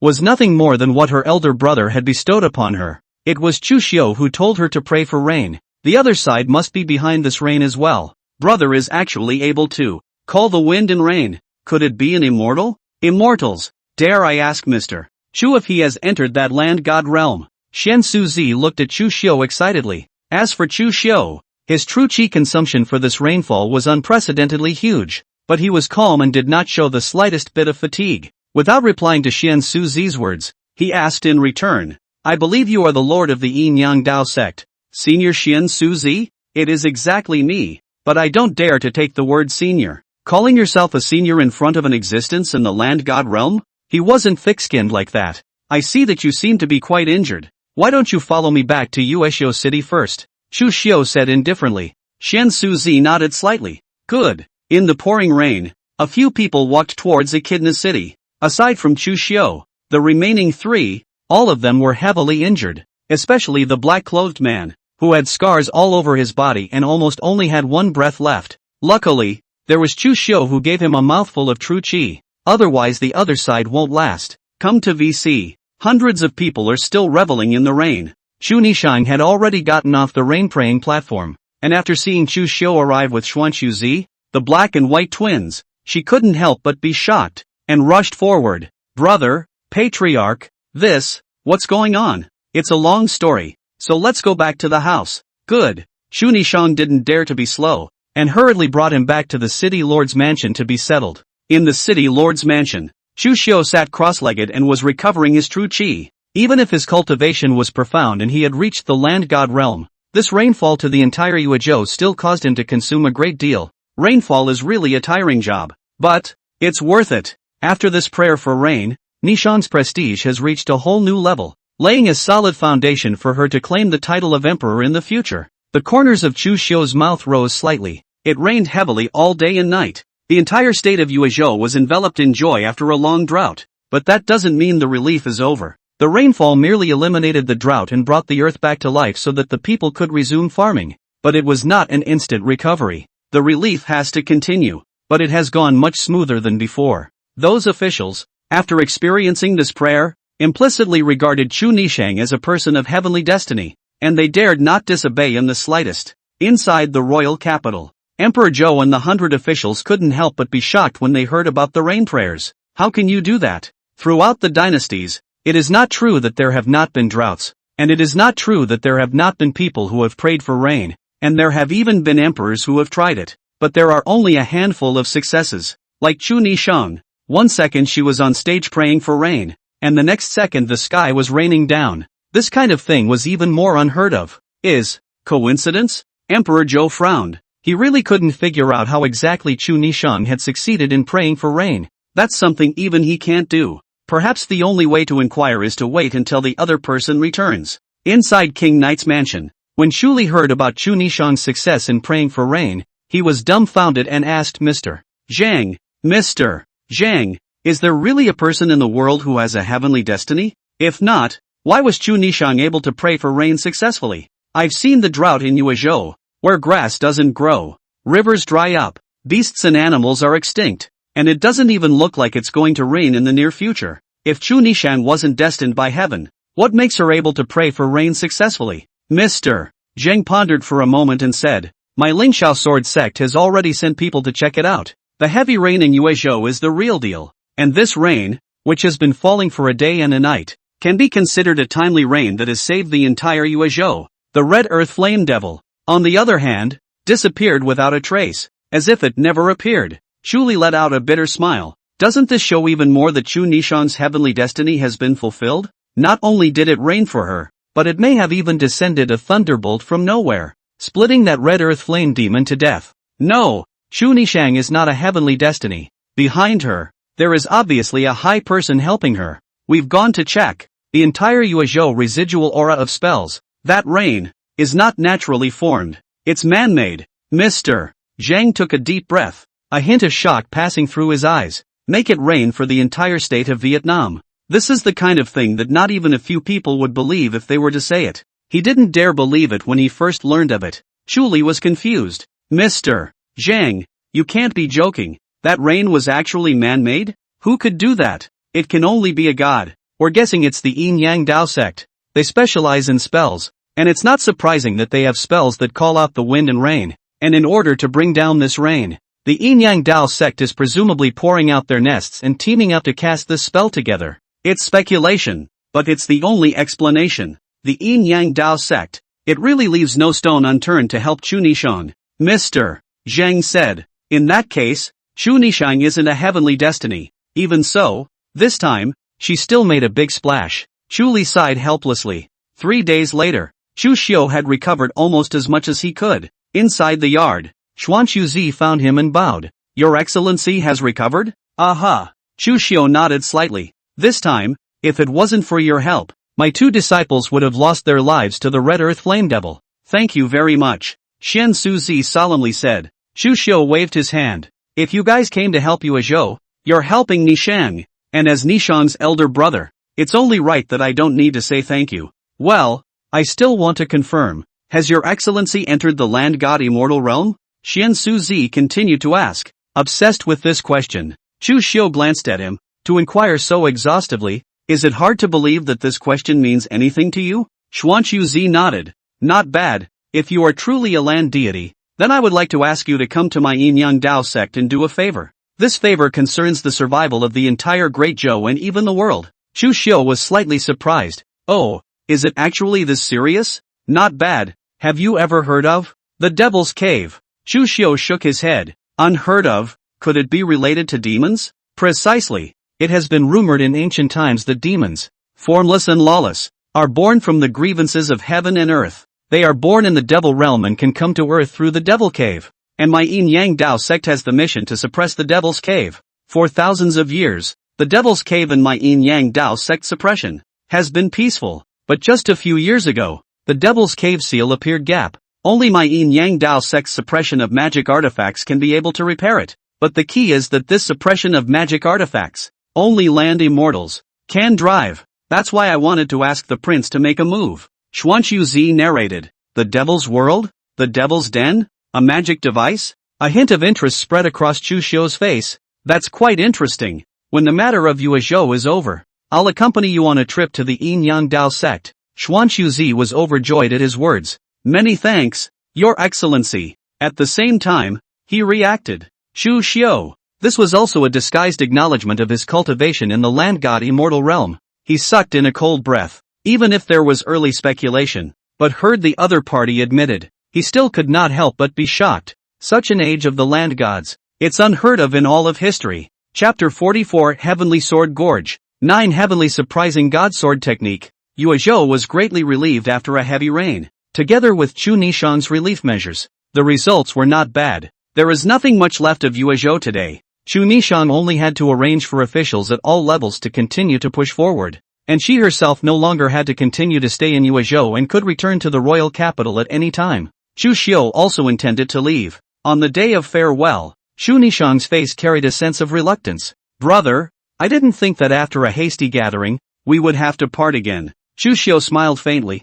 Gathering and scattering is the norm. Why be sad? You and I will meet again. Before we leave, with a thought in his mind, a true qi surged out, transforming into a light wind, which actually caused Chu Nishang's body to float uncontrollably. She then felt a force enter her body and lurk within. Chu Nishang was a bit surprised. Elder brother, it's just a piece of true qi that may help you in the future. Chu Xiu faintly laughed. This true qi was the guarantee he gave Chu Nishang. Logically speaking, Chu Nishang was a member of the royal family. No one dared to take action against her, but there was no guarantee that there wouldn't be any accidents. With this true qi protecting his body, Chu Xiu could feel much more at ease. Thanks, brother. Chu Nishang's eyes lit up. The congregation was separated. Chu Xiu, Bai Yu, and the black and white twins, left in a carriage. Looking at their departing figures, Chu Nishang had a lingering look in her eyes and murmured, Brother, goodbye. Take good care of yourself.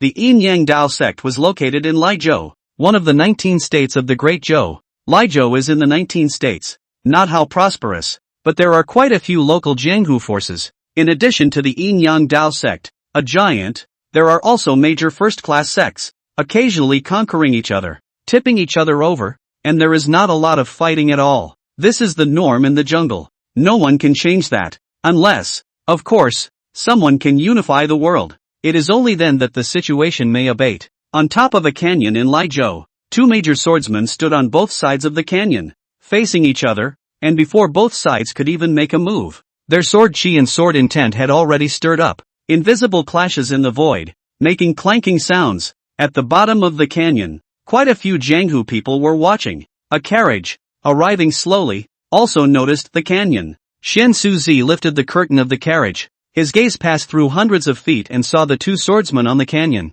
Slightly surprised. Oh, it's them. Who? Chu Xiu asked curiously. Ranked 7th on the famous sword spectrum and 11th on the Earth list. Elder Yun Yang of the Ling Xiao sword sect. Ranking 13th on the 8th Earth ranking on the famous sword spectrum. Sect Master Lu Xian of the Xuanxin sword sect. These two guys have always fought over their rankings on the famous sword spectrum. And every other year, they would fight on the heavenly sword gorge. Chen Suzi smiled faintly and narrated. When Chu Xiu sniffed, he also lifted the curtain to take a look. And at the first glance, he looked at the two swordsmen on the canyon, both of whom were at the high Zhongshi realm. It's pretty unimpressive, but it's not enough to catch his eye. And at the second glance, his eyes were drawn to the heavenly sword gorge itself. This heavenly sword gorge, towering, was split in the middle, and the mountain walls on both sides were smooth and flat, steep and treacherous, as if they had been split hard with a sword. It is a ghostly work of art. What a heavenly sword gorge! Chu Xiu sighed in admiration.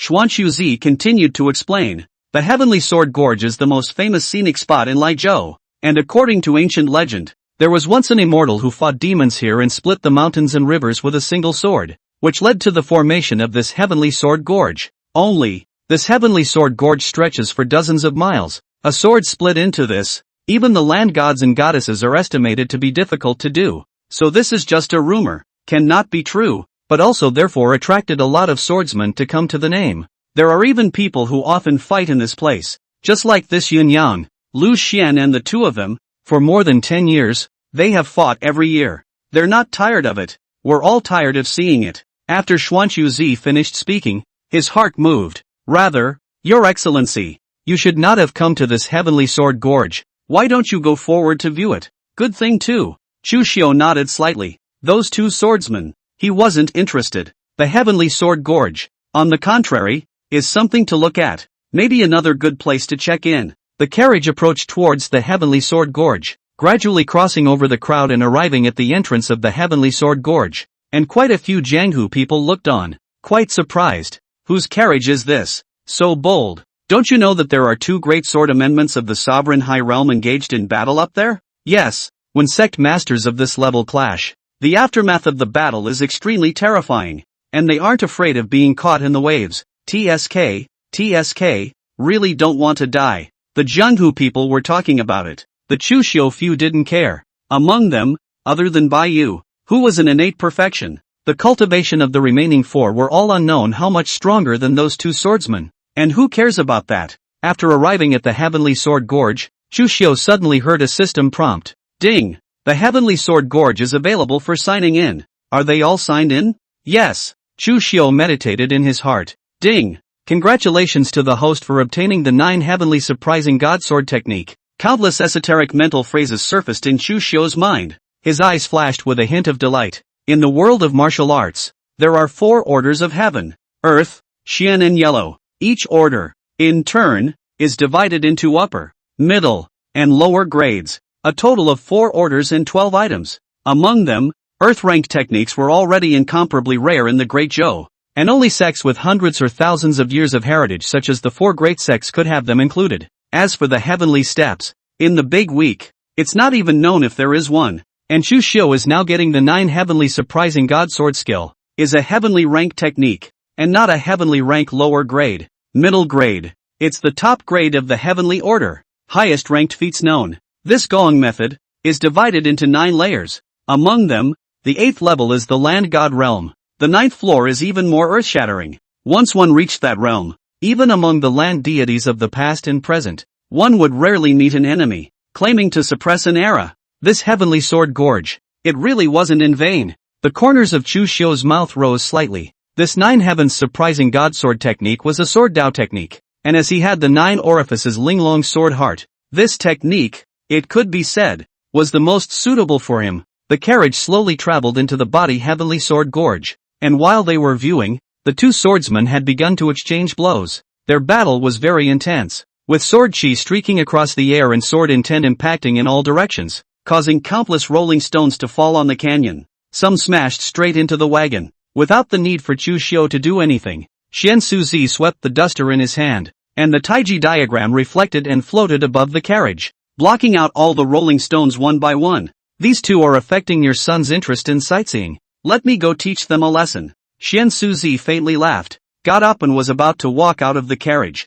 but Chu Xiu waved his hand. No need. Some dust is all. The Duke is generous, Xuanchuzi said, and at this moment, the two swordsmen on the Heavenly Sword Gorge also noticed the carriage underneath. They frowned and stopped their hands together. Who is it? Who has disturbed our sword competition? Spoil sport. Drive them away. It was only when Yun Yang slashed the longsword in his hand. The sword energy flew and landed in front of the carriage, forming a sword mark, blocking the carriage from advancing. Yun Yang said indifferently, "You are not allowed to enter this place. Leave." Bai Yu frowned. "This Heavenly Sword Gorge, is it yours?" "No." Bai Yu said. "Since it's not, then you guys compete with your swords. We go our way and don't interfere with each other. So why should we be allowed to leave? Just by virtue of the fact that we are in the high realm of the sovereign, while you are just in innate." Yun Yang hummed lightly. "Oh, more than cultivation?" At this moment, Xian Suzi inside the carriage stepped out, his body's vast celestial aura erupting,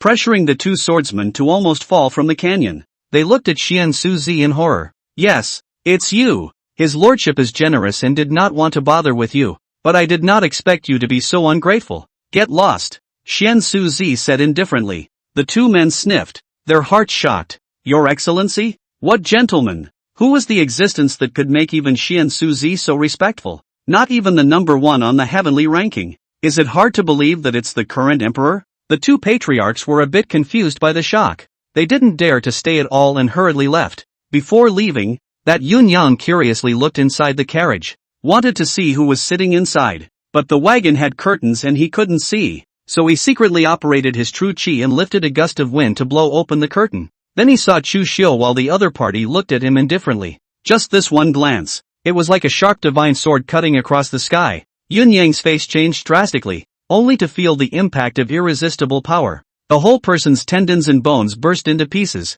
blood was spat out furiously, and he flew out backwards, smashed on top of the mountain wall, actually died, on the spot. Lu Xian was almost scared out of his wits. With one look, he glared a Zhongsher high realm to death. What kind of horrible person is this? Xian Suzi shook his head. I've told you to roll, but you're still doing these little maneuvers. Do you really think no one will notice? Self-inflicted sins. Can't live. Yun Yang might not be dead if he were any other patriarch, but alas, he was an elder of the Lingxiao sword sect, and the Lingxiao sword sect was now supporting Chu Li and was considered Chu Nishan's enemy. In this position, the other side is still engaging in these petty maneuvers. If Chu Xiu doesn't kill him, will he still keep it for New Year's Eve? Chapter 45 Devil's Cave Check-in. Pure Yang True Flame. Kill Yun Yang with a single glance. Then Chu Xiu did not take it to heart. A few people rode in the carriage and continued on the road. After passing through the Heavenly Sword Gorge, the distance to the Yin Yang Dao sect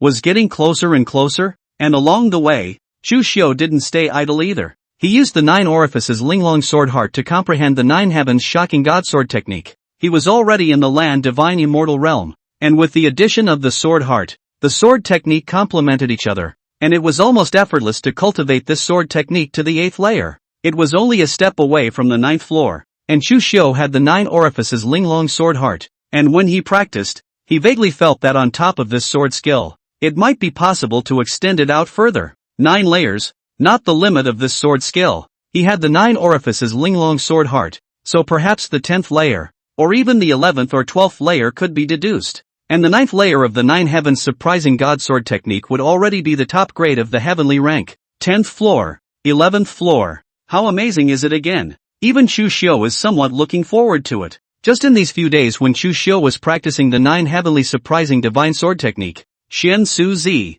the black and white twins, who were in the same carriage with him, were suffering a bit. They vaguely sensed that some inexplicable changes had appeared in Chu Xiu. From time to time, a fluctuation that made their hearts palpitate would emanate from their bodies. This fluctuation gave them a shuddering feeling. Even a celestial like Xian Suzi's scalp went numb. Not to mention the black and white twins. The two of them were on pins and needles. They didn't dare to continue inside the carriage and went outside to help White Moon drive the car. Time passes. A few days later, they were only a few miles away from the Yin Yang Dao sect, about to arrive at the clan. The black and white warriors were in high spirits. And the black warrior even picked a leaf on the way and stuck it on his mouth to play a tune. The white warrior also took out a flute on the side and played with him. A look of love. Shirayuki rolled her eyes as she rushed aside. Showed too. Can't you think of a single dog's feelings a soul? Suddenly, in the distance, within the Yin-Yang Dao sect, a tyrannical, black demonic aura rose up into the sky,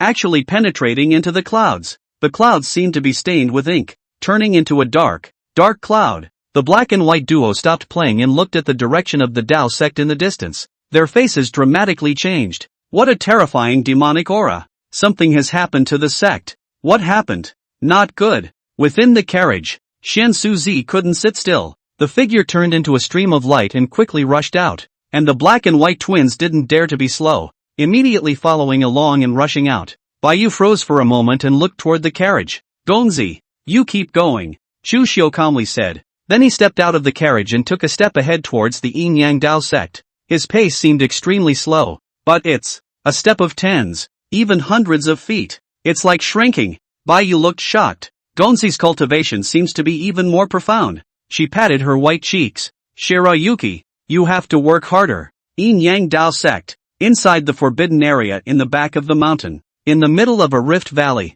pure black demonic chi was spreading out, while on the ground, there were several Dao sect martial artists in Dao robes lying. One of them, half on his knees, deadly staring at a black-haired man in black robes in front of him. The man had a withered figure, narrow eyebrows, and eyes as black as ink, without the slightest whites of the eyes. The mere act of meeting those eyes made one's scalp tingle. Spectral, black pupils, you guys actually dare to damage the seal. Once the swarm of demons come out of the seal and wreak havoc on the world, what good will this do to your underworld? The old man who was half kneeling on the ground said with a gloomy face, but the black pupil heard the words. His expression cold, disdainful smile. For the scourge of the world, and what does it matter? The underworld, was originally in existence for the scourge of the living. Chaos is what makes us spectral martial artists. The ladder of progress. You're too cowardly to open the devil's cave. So let us do it. The old man's face was as gloomy as water when he heard this. Simply incomprehensible.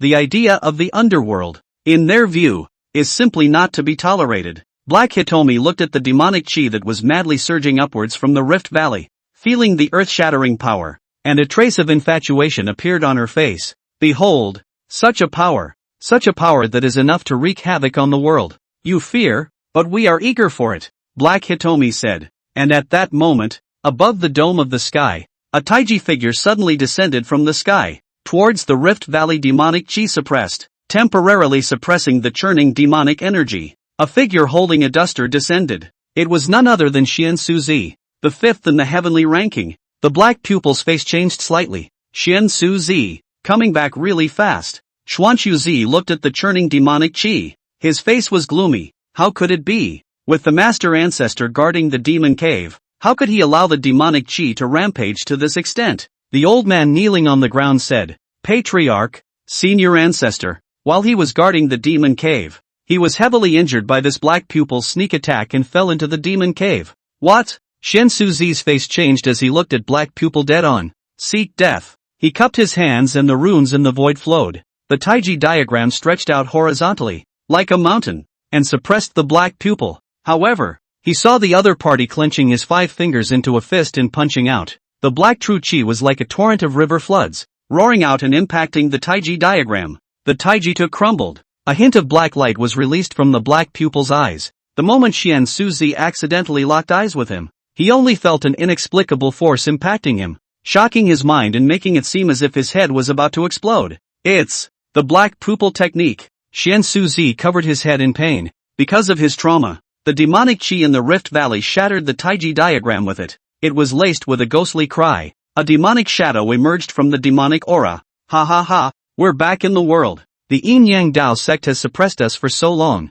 So for the first one, let's take them and destroy them first. Not bad. Let them know how powerful we demons are. The demonic shadow whistled shrilly. Xian Suzi could not help but see a hint of despair in his eyes. And that black pupil even seized the opportunity. His figure flickered like a ghost, coming in front of Xuanqiuzi, his 5 fingers grabbing towards the other party's head with a bang. The 5th head of the heavenly ranking. I take it. The black pupil hemmed and hawed, leaping with excitement. Suddenly, a pressure fell from the sky. between the black pupil being caught off guard, the attack steeply shattered, and the whole person seemed to be pressed by a huge mountain. Both knees were soft, and he was directly subdued on the ground. How possible? Black Hitomi couldn't believe it. You're a celestial being yourself. Relying on the pressure, he could be suppressed. What the hell is this? As he was shocked, he only saw a figure that arrived. White clothes, ink hair, sword eyebrows, and long eyes. Black Hitomi looked at the visitor and immediately recognized the other party. Abolished Prince Chu Xiu. He let out a low gulp as black light flowed in his eyes, unleashing the black pupil grand technique. But just as his gaze locked with Chu Xiu's, he only felt a bitter and incomparable sword intent suddenly chopping toward his heart and soul. His black pupil technique was nonetheless ineffective. On the contrary, it was even more as if his own mind was torn apart in an instant, and he couldn't help but let out a mournful and miserable cry. Ah! This cultivation. No, it's impossible. His black pupil technique has always been unbeatable, even when facing a martial artist whose realm was higher than their own. It worked. That was why he dared to cast this martial art on Chu Xiu, originally thinking that even if the other party was stronger than himself, he couldn't completely defend against the black pupil grand technique. But the result is, the other guy's ass is fine. He himself was revolted and lost half his life instead. Chu Xiu calmly looked at him and faintly said, "Trying to mess with my mind. You are a bit naive." After saying that, he slowly raised his hand and aimed it at the black pupil through the air. Invisible true chi spread out as if it was a big hand grasping it. Then 5 fingers came together and squeezed. Bang! The black pupil's body, on the spot, turned into a cloud of blood mist dispersed. The many demonic shadows that surged out of the demon cave also noticed Chu Xiu. Who is this person? So strong. Damn it, it's so hard to break the seal. How did I meet this kind of monster? The crowd of demonic shadows were talking. Instead, Chu Xiu heard a system alert. Ding! Located at the entrance to the Devil's Cave. Is it signed in? Sign in. Ding! Signing in is successful. Congratulations to the host for obtaining the pure young true flame. Chapter 46, Smashing a Demon. The magic weapon Tian Luo Umbrella. Ding! Signing in was successful. Congratulations to the host for obtaining the pure young true flame. Pure yang true fire. This is a powerful foreign fire that is pure to the core and is the nemesis of evil. Right at the moment Chu Xiu signed in successfully, between his eyebrows, a ray of golden fire light flickered, and an additional blazing flame appeared in his dantian. That was the fire of the pure yang fire. The devil cave was boiling with demonic chi, and countless demonic shadows stared at Chu Xiu. Who is this human? So scary looking. He can actually kill a celestial human martial artist easily. Gee, that's scary. Forget about him. Leave this place and we'll be free. One by one, the demonic shadows murmured and then flew in all directions, wanting to escape. But in the next second, Chu Xiu took a step forward. The golden flames poured out as if they were wild waves surging. Where the flames passed, the devil's gas and devil's shadow were swept away. Not even a speck of ash remained. What kind of flame is this? So powerful. So powerful. Damn. Who the hell is this human? Flames flew and the demons wailed and screamed. Pure yang fire restrains the power of evil demons to the fullest. Even Xuanqiu Zi was staring at it with his jaw dropped. What kind of spell is this? No, there are no spell runes reflected. This is not a spell. It's a martial art? It doesn't quite look like it. Could this be some kind of foreign fire born from heaven and earth? Ancient books record that when the world is full of spiritual energy, there will be some rare spirits born. Foreign fire is one of them. Ordinary martial artists and magicians, to get a kind of, can be a step up to heaven. Free on earth. I thought it was a rumor, but I never thought I'd actually see it. Xuanqiu Zi scared. But then, he looked toward the Rift Valley with an anxious expression. Old ancestor is still down there. I must go and save him. He just wanted to go in, but he was shaken back out by the wild surge of demonic chi. The martial artist next to him said, Patriarch, it's too late. Join forces with us to repair the seal and suppress the demon cave again. No, how can I watch my old ancestor die like this? The old ancestor surely doesn't want the world to be clustered with demons because of him. Patriarch, make your decision quickly. Damn. As Xiansu Zi hesitated, Chu Xiu passed by him. The fish and the bear's paw. You can have both. Only to see the pure yang fire burning on his body. The wildly surging demonic chi was burned away before it could even get close to him, and he fell towards the Rift Valley. It was like a fiery meteor. In the Rift Valley, an old man with white hair sat on his knees, and the two chi of yin and yang flowed, transforming into a taiji pattern to isolate the demonic energy from intruding. but it's only temporary. He suffered a heavy blow from the black pupil and fell down here, and the surrounding demonic energy and demonic shadows were constantly coming, so he simply couldn't block it for long. In a tea time at most, it was going to be devoured by the swarm of demons. Thinking of this, the old man sighed softly, suppressing the devil's cave for so long, and finally being devoured by the devil race. It would be considered a good death. I only hope that Chu Xiu and the others can repair the seal in time to recapture the devil's cave, though the odds, he knew, were slim to none. The swarm of demons kept on impacting the Taiji diagram. There's a crack in it already. A man with a demonic aura and a pale face looked at the old man and hemmed and hawed. Old man, you're going to die here, and after you die, we'll break out of here, sucking up the grudges and evil thoughts from heaven and earth, and we'll rule the earthly land. We're going to make all the living beings you have in mind live in fear. The pale man's words affected the old man's mind. The old man was furious, but there was nothing he could do about it, so he could only say in a cold voice, I believe that the heavenly Tao is compassionate and that there is righteousness on earth. You won't be able to run rampant for long. The heavenly Tao? Ha ha ha. Now, what can the heavenly Tao do to me? The pale man laughed arrogantly.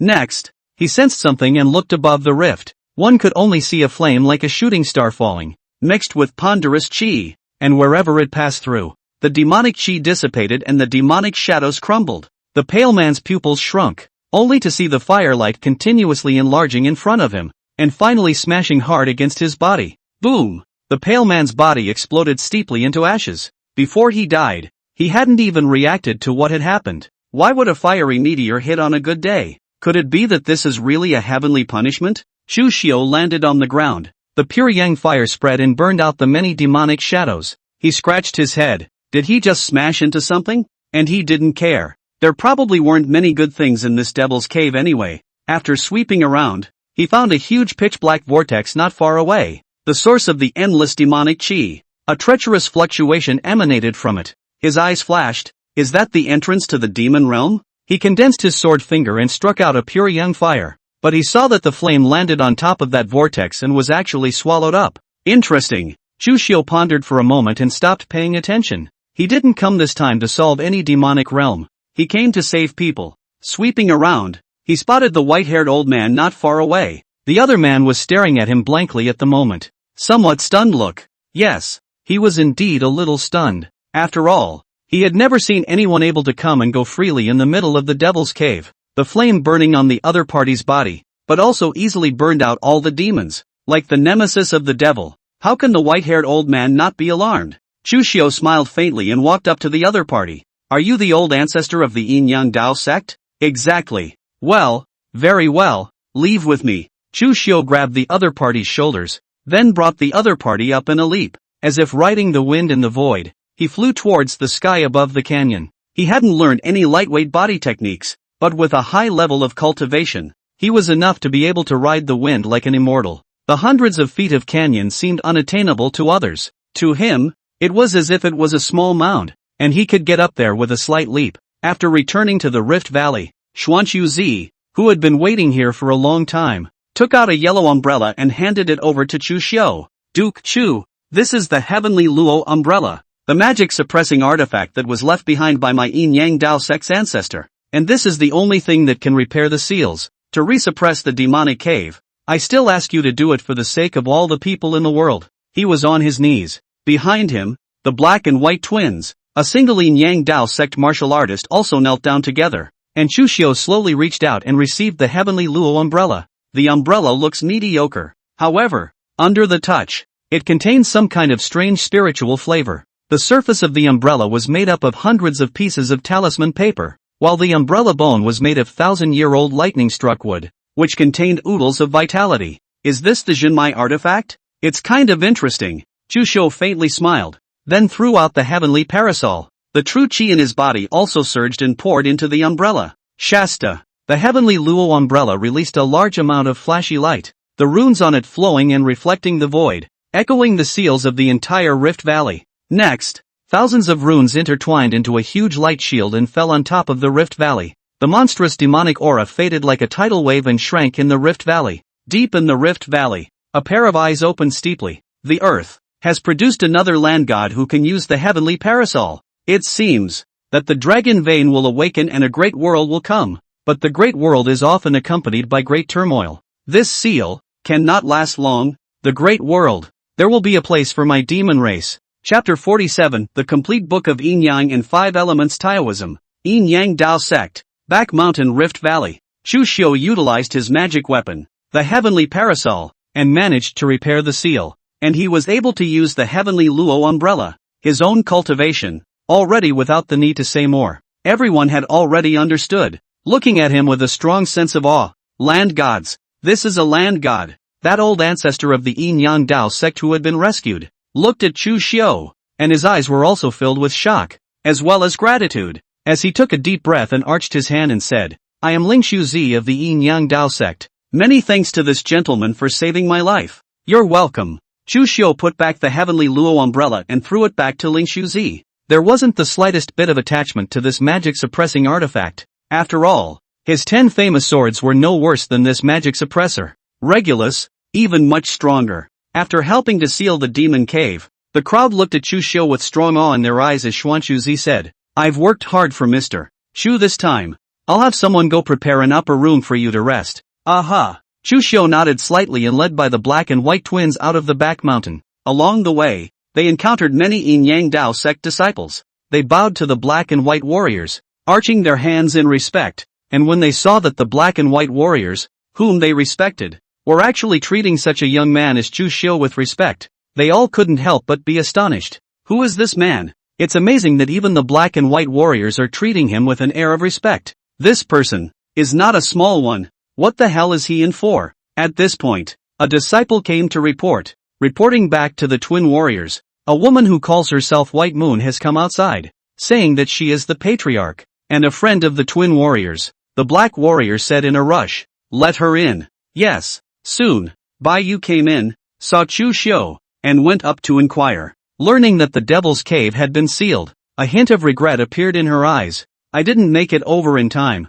I still wanted to see what the devil's cave was like. The black and white duo had arranged a place for Chu Xiu to stay. Chu Xiu temporarily stayed within the Yin Yang Dao sect. The next day, he got up early in the morning, intending to take a nice walk around the Dao clan. When he went out, he saw quite a number of Dao sect disciples practicing in the morning, a group of them sitting cross-legged on the playground, welcoming the sunrise. When the sunrise fell on them, the real qi on their bodies flowed, seemingly resonating with each other and the sunrise aura, transforming into a taiji diagram above their heads. Chu Xiu watched from the side and secretly marveled. The spells of the Yin Yang Dao sect were indeed somewhat of a gateway. At least it looks much more flashy than most martial arts. Ding! Located in the Yin Yang Dao sect. Are you signing in? At this moment, a system prompt sounded. Chu Xiu murmured in his mind. Sign in. Ding. Check-in successful. Congratulations to the host for obtaining the complete book of Yin Yang and 5 Elements Taoism. At once,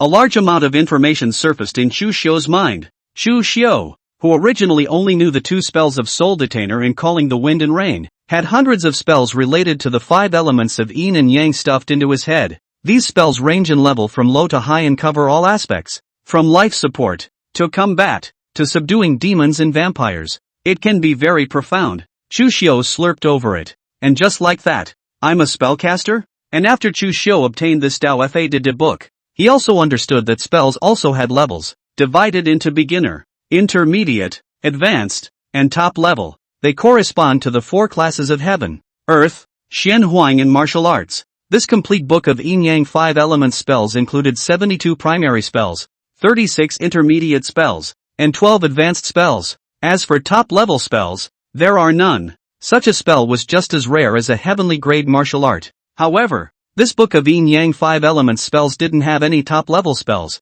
but on Chu Xiu, there were, that is, detaining souls and dispatching generals as well as calling the wind and rain. These 2 spells are both top-notch. Find some time to properly experiment with the spells within this Yin Yang 5 elements Taoism book. Chu Xiu secretly thought. Then he was ready to leave. But at that moment, a voice rang out, Your Excellency, stay back. A woman wearing a wooden hairpin on her head and a black and white Taoist robe walked towards Chu Xiu. The woman had a pretty face, and she carried an ethereal meaning in her demeanor. It's like a fairy who has attained enlightenment. Chu Xiu looked at this person and was a bit puzzled. What is the girl's business? Your Excellency is the former crown prince. Chu Xiu? Yes. Chu Xiu nodded slightly and did not deny it. My name is Lu Rui, a disciple of the Yin Yang Dao sect. I heard that your excellency suppressed the sealed demon cave yesterday, so on behalf of the many disciples of the Dao sect, I would like to thank you. After saying that, Lu Rui curtsied in style. Rather, I would call it a fall from grace.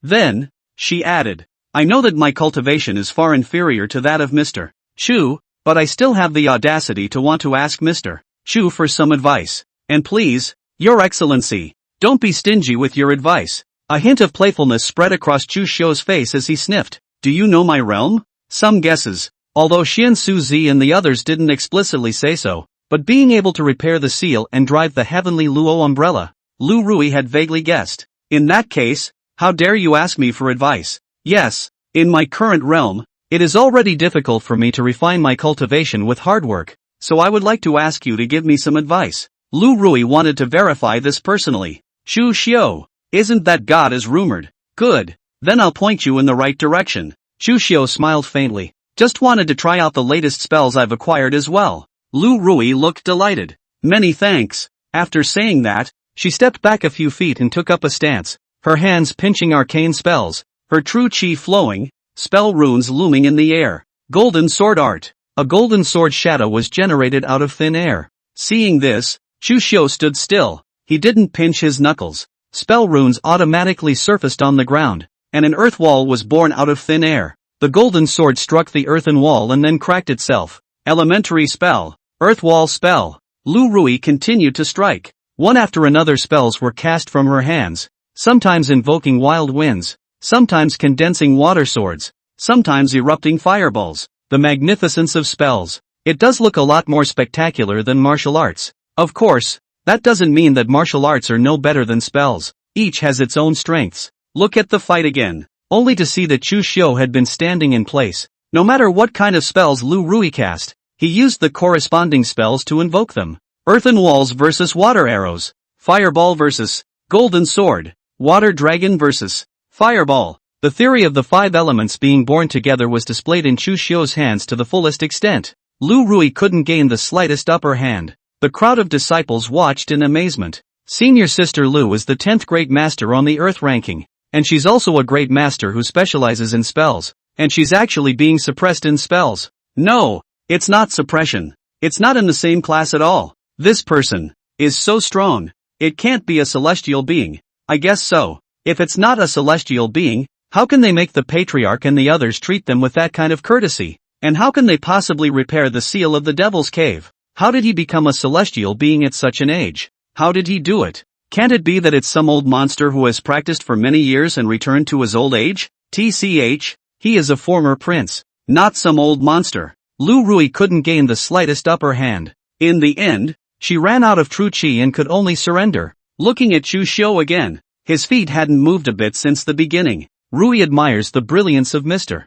Chu's spells. You're not too bad. In a few years, the Yin Yang Dao sect will have one more celestial ranked warlock. Chu Xiu smiled faintly and praised, then turned away. Looking at his back, Lu Rui had been completely pleased and convinced, her eyes filled with marvelous longing. Former prince, truly a dragon among men. Chu Xiu, harvesting another little fangirl. Chapter 48, Promised Jade Order. The heavenly ranking will be refreshed. After Chu Xiu left, he went all the way to the Yin Yang Dao sect's book collection pavilion. This place hides the Yin Yang Taoist sect nearly 1,000 years of collection of all kinds of books, up to all kinds of spells books, down to the local conditions, astronomy and geography. In short, there were thousands of canonical books in this bookstore. Chu Xiu was incomparably curious when he arrived, because even the Royal Palace's Hanlin Pavilion doesn't have such a large collection of books. In today's Jianghu, the one with the largest collection of books is the White Deer School, one of the 4 major sects, followed by this Yin Yang Dao sect, and it really lives up to its name. And I wonder how much knowledge is hidden here. Chu Xiu was still quite interested in this knowledge. After all, knowledge is power. Ding! Located in the Yin Yang Dao sect's book depository. Available for signing in. Is it signed in? The system alert sounded. Chu Xiu murmured in his mind. Sign in. Ding! Congratulations to the host for obtaining the talent of one eye. Never forget. A smile appeared on Chu Xiu's face. That's a good talent. It's a shame not to use it for reading. He walked into the cache. The one guarding this place was an old man. The other party had thought that it was some disciple who had come and raised his eyes to look at Chu Xiu. A little strange. A young disciple new to the Taoist sect? Young man, where is your disciple token? Bring it to me, the old man said. To enter the book depository, you need a disciple token to verify your identity. That's the rule. Chu Xiu was slightly stunned. A disciple token? I don't have one. The old man frowned. No token. No entry. Chu Xiu thought about it and left without being in a hurry. He went to find Xian Suzi and told him that he wanted to go to the book depository to have a look. Xian Suzi sniffed and without saying a word, he directly took out a token and gave it to him. The token, which was carved out of white jade, on one side was engraved the word yin and yang, and on the other side was engraved a word for Tao. Chu Xiu glanced at it. This token cost a lot of money. Is the Yin-Yang Dao sect so rich? Even a disciple token was made of jade. Chu Xiu sked and took the token and went to the book depository again. The old man saw that it was him again and frowned. Didn't I say that there is no token? He hadn't finished his sentence. Chu Xiu directly took out his token and smiled. I have a token. The old man took aim. Then the eyes snapped open in disbelief. He came forward and examined it carefully, and couldn't help but swallow his saliva. This token. Where did you get it? Looking for your patriarch, Chu Xiu said lightly. The old man, however, was directly frightened and knelt down. Son, see patriarch. Ah, Chu Xiu was slightly stunned. What the hell? How did he become the patriarch? The old man explained. This is the sovereign's Jade Order. The one who holds the Jade Order is like the Yin-Yang Dao sect patriarch himself. Anyone from the Dao sect must follow orders. You have this token. Yin-Yang Dao sect. You can go anywhere. The old man didn't even dare to imagine how much energy Chu Xiu had. Even the sovereign's token can be gotten. This token, which was carried by Xian Suzi, who was a terrifying existence at the celestial high realm. If he hadn't personally bestowed it, who could have gotten it? Think in another direction. This token is really robbed by Chu Xiu. Wouldn't that make him even more terrifying? Anyway, whatever. Chu Xiu were all existences that he could not offend. I heard that a terrifying existence descended on the Yin-Yang Dao sect yesterday to assist the patriarch and his group in suppressing the Sealing Demon Cave. It couldn't be this person. The old man thought darkly. The gaze that looked at Chu Xiu grew more and more awe-inspiring. Chu Xiu also somewhat didn't expect that Xian Suzi would give him such a valuable thing. But soon, he put the matter behind him. When you enter the collection, start reading. There's the gift of a glance and a forgetfulness in there. He reads so fast it's almost like he's flipping through a book. He was immersed in a sea of knowledge and couldn't help himself. The time was 7 days. For the past 7 days, he had been reading almost without sleep. With his cultivation level of the land god realm, there was no harm. And the old man was a bit worried and informed Xuanxuzi about this. The other party came to take a look and saw Chu Xiu immersed in an ocean of knowledge and didn't say anything. On the contrary, it was Baiyu who stayed within the Yin-Yang Dao sect during this period of time, looking for disciples within the Dao sect to spar and compete from time to time. The cultivation of innate perfection was becoming more and more pure. Together with her talent, her swordsmanship, she had the power to fight against a patriarch. She was also directly promoted to the Earth ranking as a result. Ranked 24th. Also, on the side of the royal capital, Chu Nisheng, after returning to the Great Zhou, was also praised for her work in disaster relief, and was given 7 bright pearls. Therefore, some people also refer to Chu Nisheng as the Princess of the 7 Pearls. Plus she prays for reign, prestige and the folklore, gradually rising.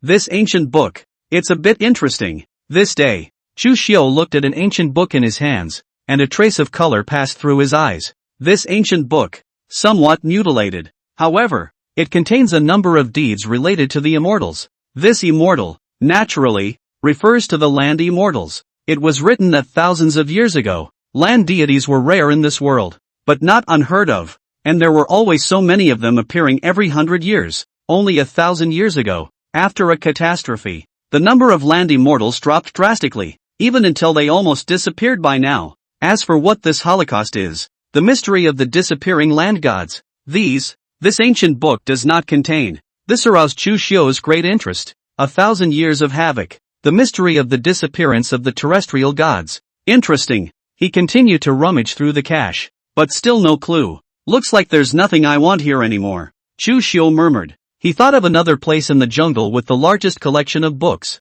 White Deer Academy, one of the 4 great sects of the Jianghu, a holy place that established its way through literature and martial arts. claiming that a scholar with a pen could enter the imperial court, and with a sword could kill the Jianghu. And the dean of the White Deer Academy is a rare talent in the Great Zhou for 100 years. The text can be used to argue with a group of scholars. Woko 4. The first person in the sky list. Above the heavenly ranking. The only celestial grand perfection martial artist. It was claimed to be the closest existence to a land god within the Great Zhou. The dean of the White Heart School. Might be an interesting one. Chu Xiu smiled faintly. It was decided that we would leave in a few days for the White Deer School. He walked out of the cache. Several people from Xiansu got the news and came to pick him up. Bai Yu was even more curious and asked, Gongzi, you haven't eaten or drunk for so many days. Do you want me to have someone go and prepare it for you? No need. Let's go straight to the tavern and eat. Chu Xiu laughed. Although his cultivation level was such that he was already able to dispel the grain,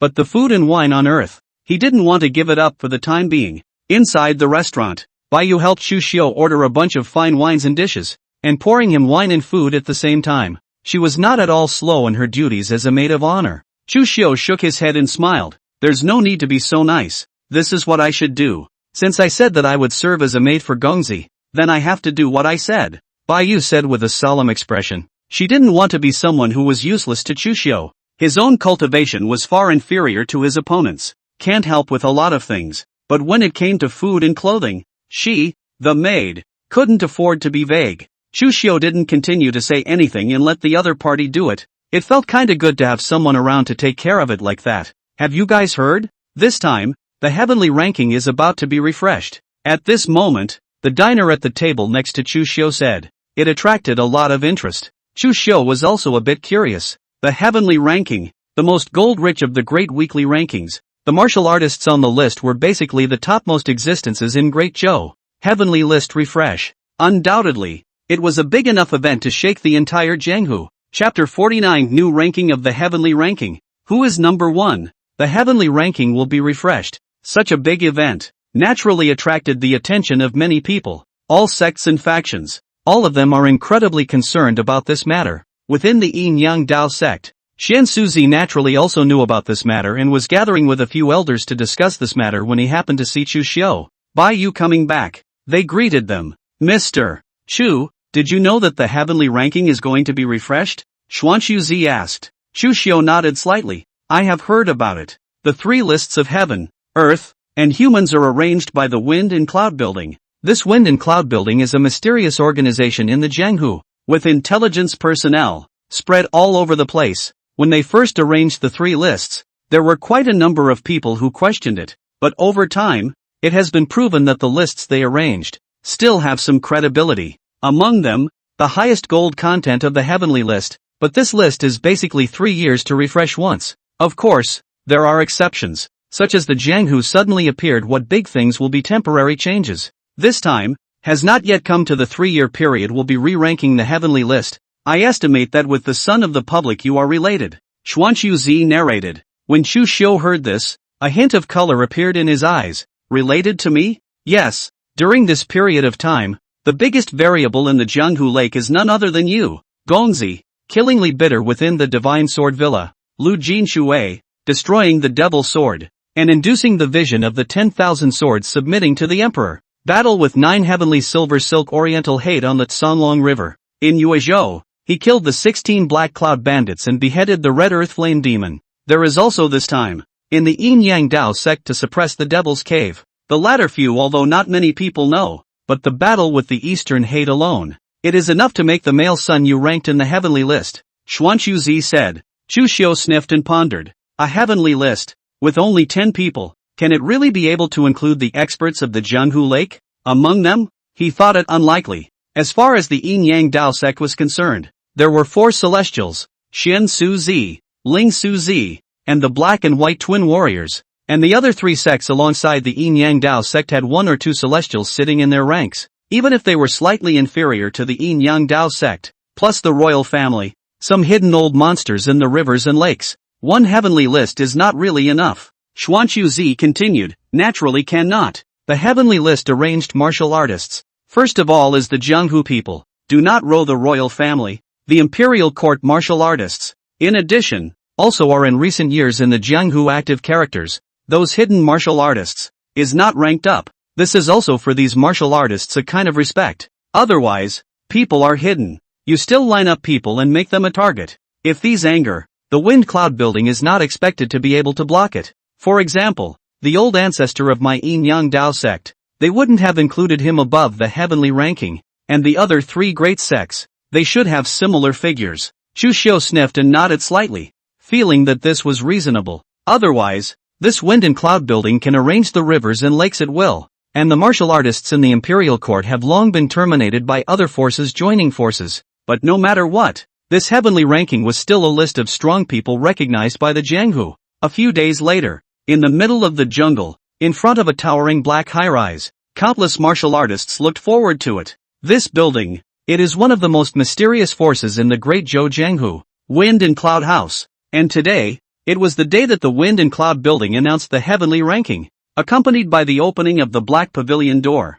A black, 9-foot stone monument broke through the air and landed at the entrance of the Wind and Cloud building. The ground shook in the boom. The heavenly ranking has appeared. It's coming. Everyone stared intently at the stone tablet. Next, a sword chi broke out from the Wind and Cloud building and landed on top of the stone tablet. A small line of words was carved out on the stone tablet by the sword chi. 10th place on the heavenly ranking, one of the black and white twins of the Yin Yang Dao sect. By Chu Xiu. Cultivation level, heavenly human beginning realm. When the crowd saw this, they couldn't help but clam up. It's the Yin Yang Dao sect's black and white twins. They've broken through to the celestial realm. Wait, this 10th place is the celestial realm. That is to say, this time in the heavenly ranking list, those on the list are all celestials. The crowd sucked in a cold breath. In the past, there were some celestials in the heavenly ranking, though, but there were also several supreme patriarch figures. But today, the 10th place is the celestials. The gold content of this heavenly list, straight up how terrifying. It feels like there are more and more experts in the Jianghu over the past few years. Even celestials seem to be appearing one after another. It's horrible. The crowd swallowed their saliva and continued to focus on the heavenly ranking. Another sword chi flew out and landed on the heavenly ranking. 9th on the heavenly ranking, Mo Qing, one of the black and white twins of the Yin Yang Dao sect. Cultivation level, heavenly human beginning realm. The crowd was not very surprised about this. White in the black and white warrior has broken through, and this black certainly won't be left behind. Sword chi kept shooting out. Above the heavenly ranking, a name that was familiar to all surfaced. 8th on the heavenly ranking Misty Sacred Mountain Grand Elder Lu Zong. Cultivation level, middle celestial realm. 7th on the heavenly ranking, Mr. Hua Wuhan, the second Mr. of the White Deer Academy. Cultivation level, middle celestial realm. Ao Wushuang, Lord of the Netherworld Sacred Mountain. 6th on the heavenly ranking, cultivation level, heavenly human high realm. 5th on the heavenly ranking, Yin Yang Dao Sect Patriarch Xin Suzi. Cultivation level, heavenly human high realm.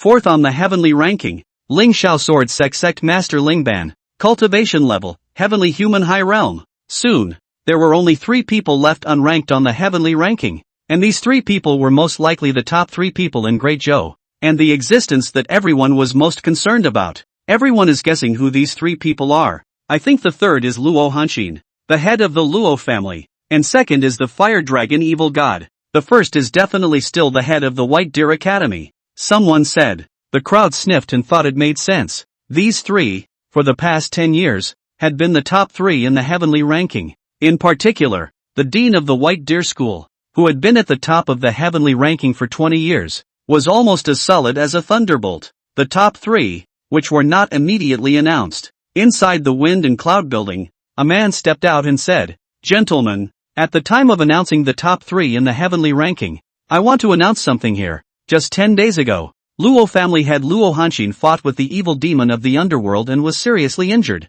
Plus he is old, and now he has passed away by driving a crane to the west." The crowd was in an uproar at these words. Luo family was originally an ordinary family in Great Zhou, but out of Luo Hanxin, the other party's heavenly talent, although only practiced martial arts at the age of 20, but after the first, in just 20 years to cultivate to the realm of celestial beings, and then in the next 30 years, he built the Luo family into the #1 family in the Jianghu. Such a character to be mesmerized by. I didn't realize that the other person had died so suddenly. Spectre. It's the Spectre villains doing it again. Damn it. Damn it. Alas. May Luo, the old hero, have a good journey. If Luo Hanxin dies, then won't this top 3 ace be one less? Or rather, who will be replaced? The crowd was a little puzzled. And inside the wind and cloud building, the sword chi came out again and landed on top of the stone monument. The third place on the heavenly ranking list without a clan or sect. Fire Dragon Evil God Guchang Yang.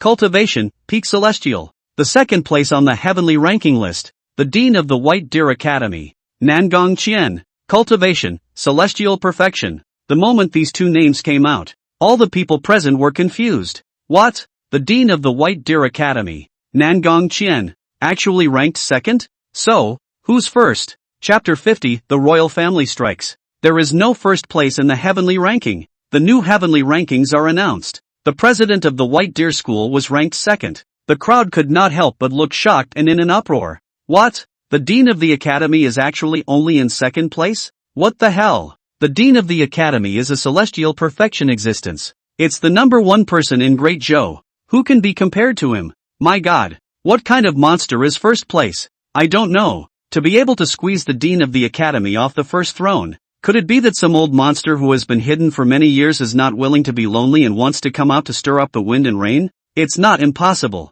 But to be able to squeeze the Dean of Celestial Perfection down, the strength of this old monster is only extraordinary. The crowd was talking, deadly staring at the wind and cloud building heavenly ranking. All want to see, who is this first place? Really? And inside the wind and cloud building, the sword energy was delayed. It seems to be hesitating. When the crowd waited with some impatience, a sword chi broke through the air and eventually landed on top of the heavenly ranking, transforming into a line of words. Number 1 on the heavenly ranking, plebeian Chu Xiu. Cultivation, unknown. The crowd couldn't help but stare at the name.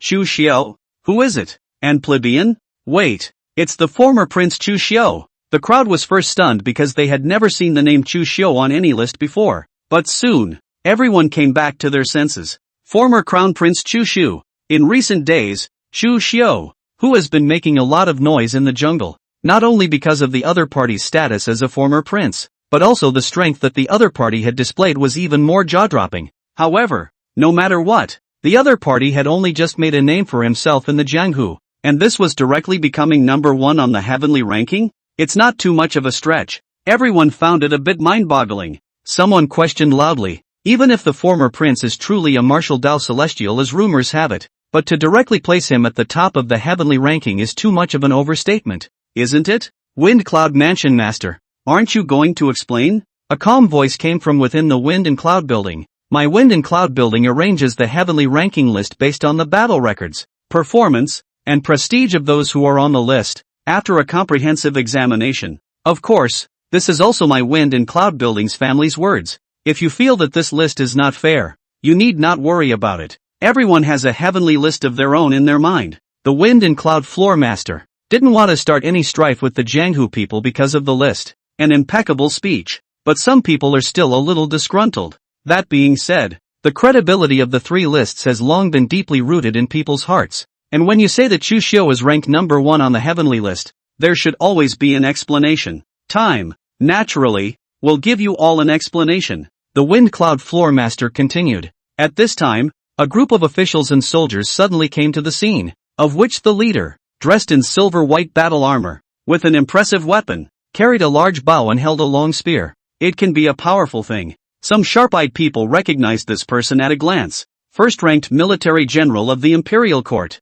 Iron Bow and Silver Lance Xiaodong. It is said that this person's cultivation has reached the Grand Master realm. A big bow in his hand once killed several great masters of Chu on the battlefield. TSK, how did this person come here? Xiaodong glanced at the heavenly ranking, and when he saw the name at the top of the list, his gaze condensed. Then he looked at Feng Yunlu and said in a cold voice, Master Feng Yunlu, do you know that Chu Xiu was personally relegated to the status of a commoner by His Majesty? Now, what is your intention in placing it at the top of the heavenly ranking? Is it possible? Is it trying to go against the court? The Wind Cloud Building Master still didn't show up and said indifferently, Wind Cloud Building doesn't interfere in the affairs of the imperial court. In the past, when Chu Xiu was the crown prince, Wind Cloud Building naturally wouldn't include him in any lists. But now, he is a commoner. Since he's a commoner, he's a Jianghu man. His martial arts cultivation is real. It makes sense for Wind and Cloud House to include him in the list.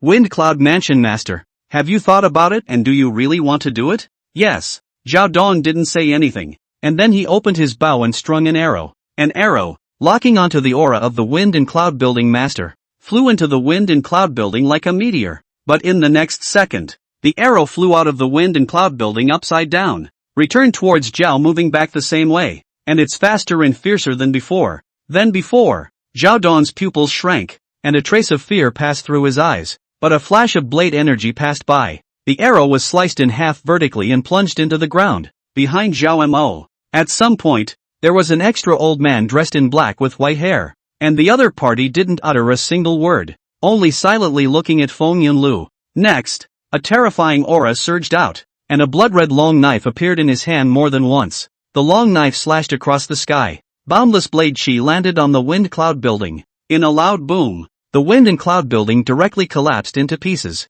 Among them, a man slowly stepped out. The other party looked to be in his early 50s, with a handsome apparatus and an air of elegance. He looked at the black-clothed old man. His eyes fell on the blood-colored long knife, and he said faintly, "Blood knife desperation. The king of assassins who was famous in the world 60 years ago. Today's one of the latent celestials of the imperial court, the head of the royal secret guards. I didn't expect you to come." The blood sword Jedi looked indifferent as he said, "You are very insightful. Wind Cloud House's intelligence gathering ability is indeed extraordinary. Even I know about it. Since this is the case, then you should also know what the purpose of me coming here is. Are you? Nay. Is that Majesty so afraid? Afraid that the crown prince he single-handedly abolished will rise to fame in the Jianghu and stir up the wind and clouds in a different way?" The Wind Cloud Tower Master said indifferently. Chu Xiu's name cannot appear on the heavenly ranking, especially at the top of the heavenly ranking. This will make the world feel even more that the royal family, that His Majesty is wrong.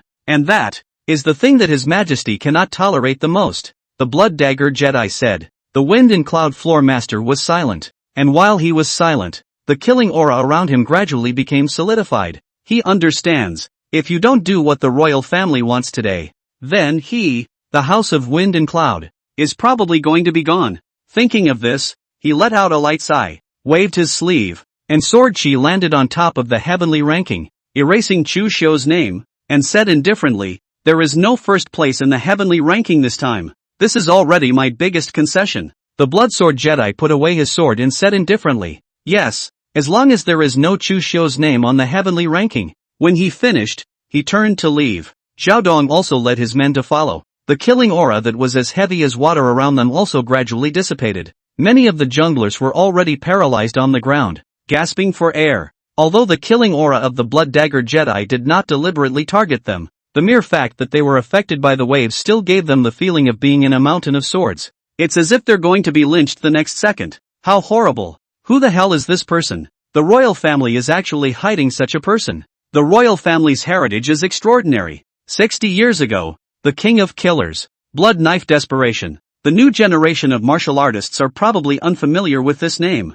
but to the older generation of martial artists, this name represented a bloody storm 60 years ago. I didn't expect the heavenly ranking to evolve into this. There is no first in the heavenly ranking. Or this is the first time this has happened. The Wind Cloud Building Master looked at the heavenly ranking stone tablet. Looking at the name of Chu Xiu that he had erased, murmured, "You can erase a name on the list, but can you erase the feats that he has done? Everyone has a heavenly list in their hearts, and he is destined to become the number one in every heart. What else will you be able to erase when the time comes?" Chapter 51, Going to the White Deer Academy. Mr. 5 of the Shu Yuan. The heavenly ranking list was released, a new list that was sent to all the major sects. The entire Jianghu all saw this new list. Compared to the previous list, this one was still quite different. The first thing was that all the people on the list had become celestials. It became a veritable heavenly list. Secondly, that was the original number one on the heavenly ranking, the Dean of the White Deer Academy,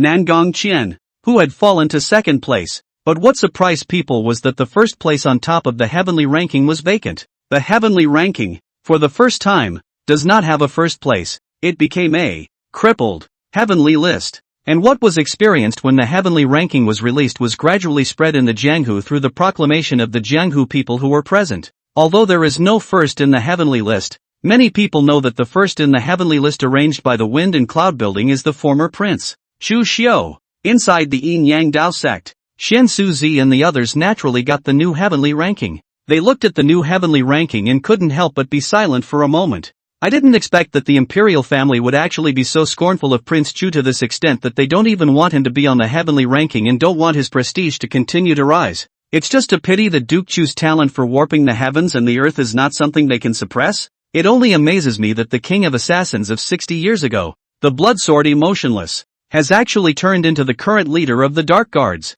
The royal family's heritage is indeed extraordinary. Xian Suzi looked at that new list and shook his head. The royal family is indeed extraordinary. When a Dongfang hate killed the hearts of the Jianghu, no one knows what kind of underpinnings they still lurk in. Together with that Xian and Xian's dragon Qi, even if they are celestial perfection, they won't be able to easily make an enemy of the royal family. But it's a pity that they still underestimated Duke Chua. This His Majesty. Sooner or later, he will pay the price for this arrogance. Chu Xiu became a land god at such an early age. He didn't even dare to imagine how terrifying the other party would be in the future. This matter of the heavenly ranking, do we need to talk to Mr. Chu? Lu Rui said. Xuanqiuzi nodded slightly. It's natural to say it. It's not like this matter can be hidden. And I believe that Duke Chu won't care too much about this. The truth was just as Xuanqiuzi thought. Chu Xiu just smiled blandly and didn't care at all after learning that there was no first place in the heavenly ranking. It didn't matter to him if he was on the list or not.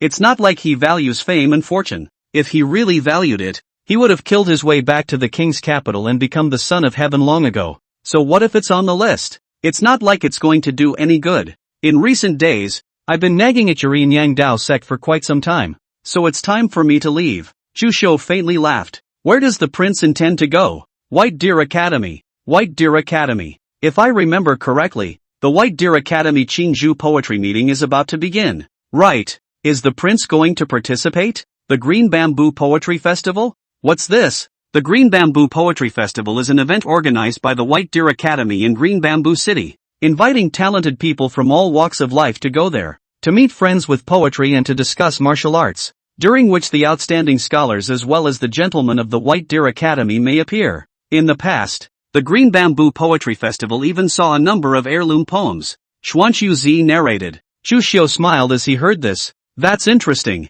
He thought that if he caught up, going forward to participate in this poetry meeting would not be a bad idea. So he took Baiyu with him and planned to leave. At this moment, Lu Rui hurriedly said, Mr. Chu, I'm also going to the White Deer School. How about letting me accompany you? Shiroyuki gave the other guy an odd look. This guy, do you have a crush on him? But on second thought, the Duke was so magnificent that it was only natural for him to be looked at. Chu Xiu pondered for a moment. That's fine. Lu Rui's eyes lit up. Then I'll ask for your excellency's care on the way. Good point. Chu Xiu smiled faintly as the two women and one man began to head to the White Deer School. The stretch of road to the White Deer School was hundreds of miles. Chu Xiu was in no hurry to rush along the way to swim in the mountains and play in the water, accompanied by two women, but also cozy and comfortable. A few days later, they entered Qingzhou, one of the 19 states of the Great Zhou. Qingzhou is where the White Deer Academy is located. And because of the White Deer Academy, the people of Qingzhou is simple.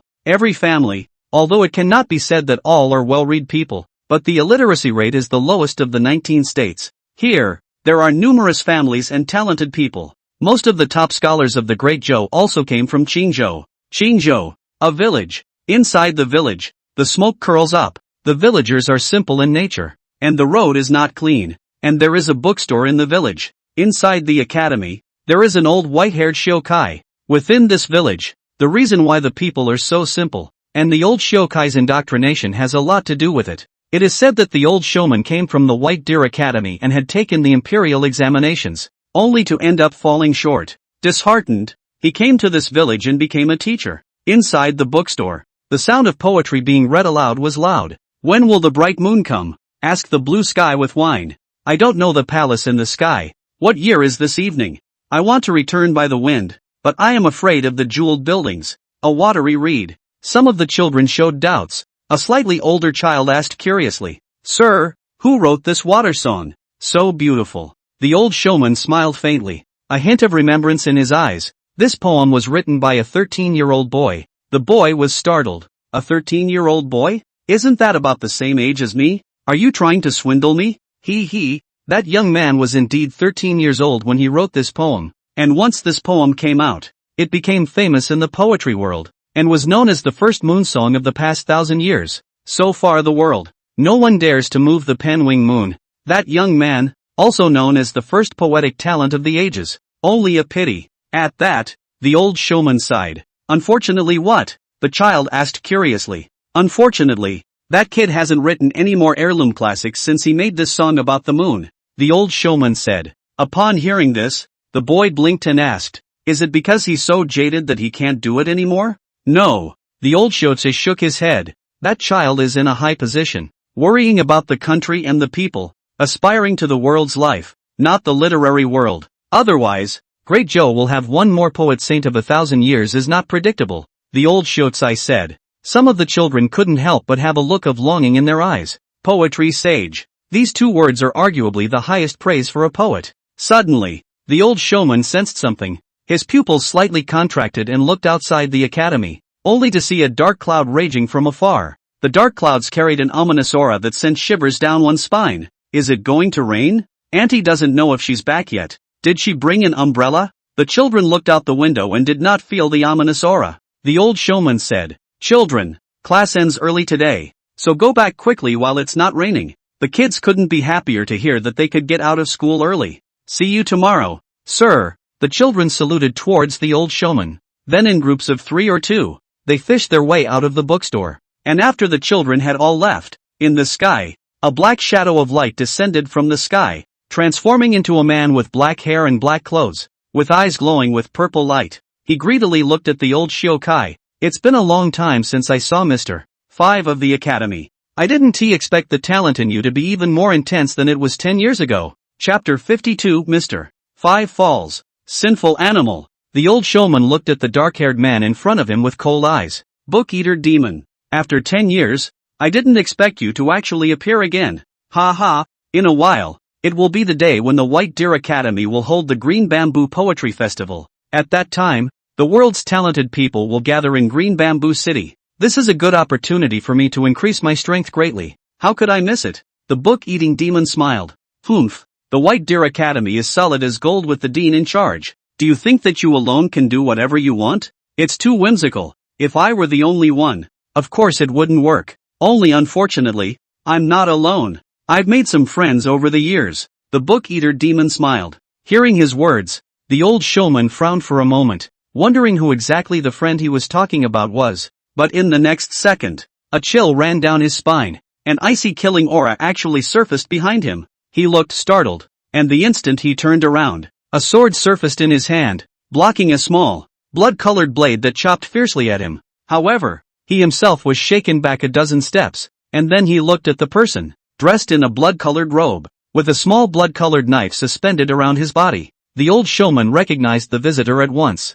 the blade of spectral rain. As he was shocked, the book-eater took the opportunity to sneak up on him. One palm hit the old showman hard. The old showman flew backwards and landed on a lake a few hundred meters away. The book-eater demon. The blade of rain arrived and looked at old Shiokai with a hint of playfulness on his face, especially that book-eater demon, who still had greed in his eyes. He, old Shiokai, you will definitely die today. The talent in your body, I'll take it with a smile, the old showman said faintly. Try it though. He swung his long sword, and sword chi intertwined around him, as if reflecting a magnificent poem. It is the mastery of the White Deer School, poetry into a sword. Ha ha, that's funny. The three exchanged blows again. After a fierce battle, half of the lake had been knocked out, and on the surface of the water, the old showman's body was floating in the middle, his eyes dull and lifeless. Rain's blade half kneeled on the ground and spat out a mouthful of blood. Asterisk. Worthy of being the 5th gentleman of the academy, after so many years of being hidden in this Thai village, and still having this kind of strength, he should be able to be ranked on the heavenly ranking. TSK, there are so many experts in the world. Do you really think that a single heavenly ranking can completely encompass them? Other than that, within the underworld, aren't there several martial artists who are good enough to be listed on the heavenly list? The book-eating demon bristled, quite disdainful of the heavenly ranking. Then, he walked over to that Mr. 5, with greed in his eyes, reached out and grabbed at the other's chest, digging out his heart. A bloody heart with a warm breath. The book-eating demon laughed. Good. What a talented literary heart. As long as I eat this heart, my cultivation will definitely be able to go to the next level. At that time, when I go back to the Green Bamboo Poetry Society to accomplish that, I'll be even more certain." After saying that, he raised his hand and shot out a demonic chi that surged into the old showman's heart. Curious, Rainblade asked, "What did you do?" He. A demonic chi was left inside him, which can devour the remaining power in his body and turn into bookworms, which will then devour the surrounding living beings. Doesn't he like to teach the villagers? I'm going to use his power to devour this village, so that he won't die in peace. The book-eating demon heatedly laughed. Rainblade sniffed and glanced at the other. "You're so right for the specter." Chu Xiu, Lu Rui, and Baiyu rode in a carriage and arrived at a village. "I was going to stay here for the night. Unexpectedly, I saw that within this village, all the households were onyx, and it seemed that some village bigwig had passed away and was holding some kind of funeral service." Shirayuki was a little curious and went to make some inquiries. "Then come back and report to Chu Xiu." "Back to your excellency. They said that an old showman from the village had died. The death of a shiokai has caused the entire village to mourn together. It seems that this person's prestige in this village is not trivial," Lu Rui said. "This old showman's death was caused by a strange reason. He was killed by having his heart ripped out. I heard the people in the village say that it was done by a book-eating demon." Shirayuki continued. "Ripping out hearts and dying. Book-eating demons." A hint of thought appeared in Chu Xiu's eyes. Next to her, Lu Rui also said, "Book-eating demon. Seems like I've heard of it somewhere." Book-eating demons are a special kind of demon. They were originally human, but because of 10 years of hard study, no one asked them, they gradually grew resentful, and by chance, they transformed into demons. This kind of demon likes to devour scholars who are well versed in poetry and books. The more talented they are, the more likely they are to be targeted by them. Therefore, it is called book-eating demon. Some book-eating demon, by devouring the literary heart of the scholar and absorbing the talent therein, it can grow its own cultivation strength. Chu Xiu said indifferently. He had just read in the Yin Yang Dao Sect's book collection not long ago. He glanced at the lake not far away and faintly said, "There is a remnant of true demonic chi. There it seems that the book-eating demon is real. From these remaining breaths, the strength of this book-eating demon is not trivial, and to be able to fight with it up to this point, this old showman, too, is not ordinary," Lu Rui said. "It should be some old-timer who lives in seclusion and teaches the villagers, and since I've come across it, it's only right that I should go and pay homage to it as a sign of respect." She still had respect for people like that. Chu Xiu sniffed and didn't object. A few people went to the shrine that the villagers had prepared for the old showman and began to pay their respects, surrounded by nothing but adults, and quite a few kids. They looked at the coffin on the hearth and cried with tears and snot running down their faces. The sadness pervades the entire hearth. But suddenly, that old showman's coffin exploded steeply. The old showman's body floated into mid-air, and from its heart, a large number of white worms emerged and flew in all directions. Everywhere they went, the pillars on the shrine, the offerings, were all devoured. The villagers who were still worshipping were pale with fear. What's going on here? That's a lot of bugs." The worms spread out in all directions to devour the living. At this time, Lu Rui stepped in, hand pinching the art technique. A golden barrier appeared in the void, isolating all those bugs. Lu Rui frowned. "What's going on here?" "It's that book-eater demon's demonic spell," Chu Xiu faintly said. "People are still not spared even after death, and they even inflicted this kind of demonic method. This demon is really hateful," Lu Rui said with righteous indignation. Chu Xiu raised his hand and struck a golden flame. "It is the pure yang true fire." The flames landed on the old showman's body, burning the single bug into ashes, but not harming the old showman's body one bit. In his heart, there was black gas gradually dispersing. The book-eater demon law was gradually broken. Far away, the book-eating demon that had just devoured the old Shiokai's literary heart sensed something and looked in the direction of the village. His brows furrowed. "My demonic spell has actually been broken? Who's got that much power?" He cupped his hands together. Invoking one of the demonic chi he had left in the old showman's body, he transformed into a demonic eye, spying on Chu Xiu hundreds of miles apart. The hearth. Chu Xiu locked eyes with the demonic eye that had appeared from the old showman's heart, his gaze as cold as ice, and said indifferently, "Sinful animal." After saying that, he lightly pointed out a finger. Bang! That demonic eye, bursting into pieces on the spot. Far away, the book-eater demon let out a shrill scream as if it had been struck by lightning. Chapter 53, The Second Gentleman of the Academy. How Ran Zhang Qi. Sinner. Chu Xiu indifferently drank. and a finger slowly pointed out. The demonic eye that crawled out of the old showman's heart immediately burst open and dispersed as black gas, while in the distance, the book-eating demon followed suit with a shrill miserable scream. Ah! The book-eater demon's miserable screams resounded. He covered his head as Chu Xiu's face surfaced in his mind, as well as the other party's indifferent as eyes and that stern finger. It's horrible. One finger completely shattered his demonic spell, even hundreds of miles apart, leaving themselves open to repercussions. So strong it's almost like a monster. That guy, who the hell is he? The book-eater demon's heart was frightened. He looked at the other party's age. He was only in his early 20s. How could he have such terrifying strength? Rainblade heard his scream and came over to check. What's wrong? My demonic spell has been broken. Who did it? Rainblade asked curiously. Frowning, the book-eater demon's demonic spell, he knew it, was among the top existences in the entire Underworld organization, and he would actually let someone break it, and it backfired so badly. The strength of the power of the strike is evident. The book-eating demon whisked her sleeve, and black air flowed out like ink, intertwining in the air before transforming into Chu Xiu's appearance. Who the hell is this guy? Do you recognize him? The book-eater demon asked through gritted teeth. Rain's blade glanced at it and his pupils shrunk slightly. It's actually him. You recognize? Naturally. You have been in seclusion for 10 years to recuperate from your injuries, and you have only just recently come out of seclusion. It's normal that you don't know about this person. This person has been in the Jianghu lately, and no one can come out of his left and right. His name is Chu Xiu. He is the former prince. The heavenly list has no number 1. It is because of this person. The Blade of Rain narrated. After hearing this, the book-eating demon could not help but be amazed. I didn't expect that in just 10 years, such amazingly talented people had actually appeared. Not to mention you. No one in the entire Jianghu can think of that. Rainblade shook his head. Let's leave this place first. This person must not clash head-on. I don't want to end up like Black Pupil, Lee Bitter and the others. Rainblade said, then quickly left with the book-eater demon. Inside the village, the old showman's body fell back into the coffin peacefully under Chu Xiu's control. The villagers gathered around. An old man walked out. I am the village chief of this village.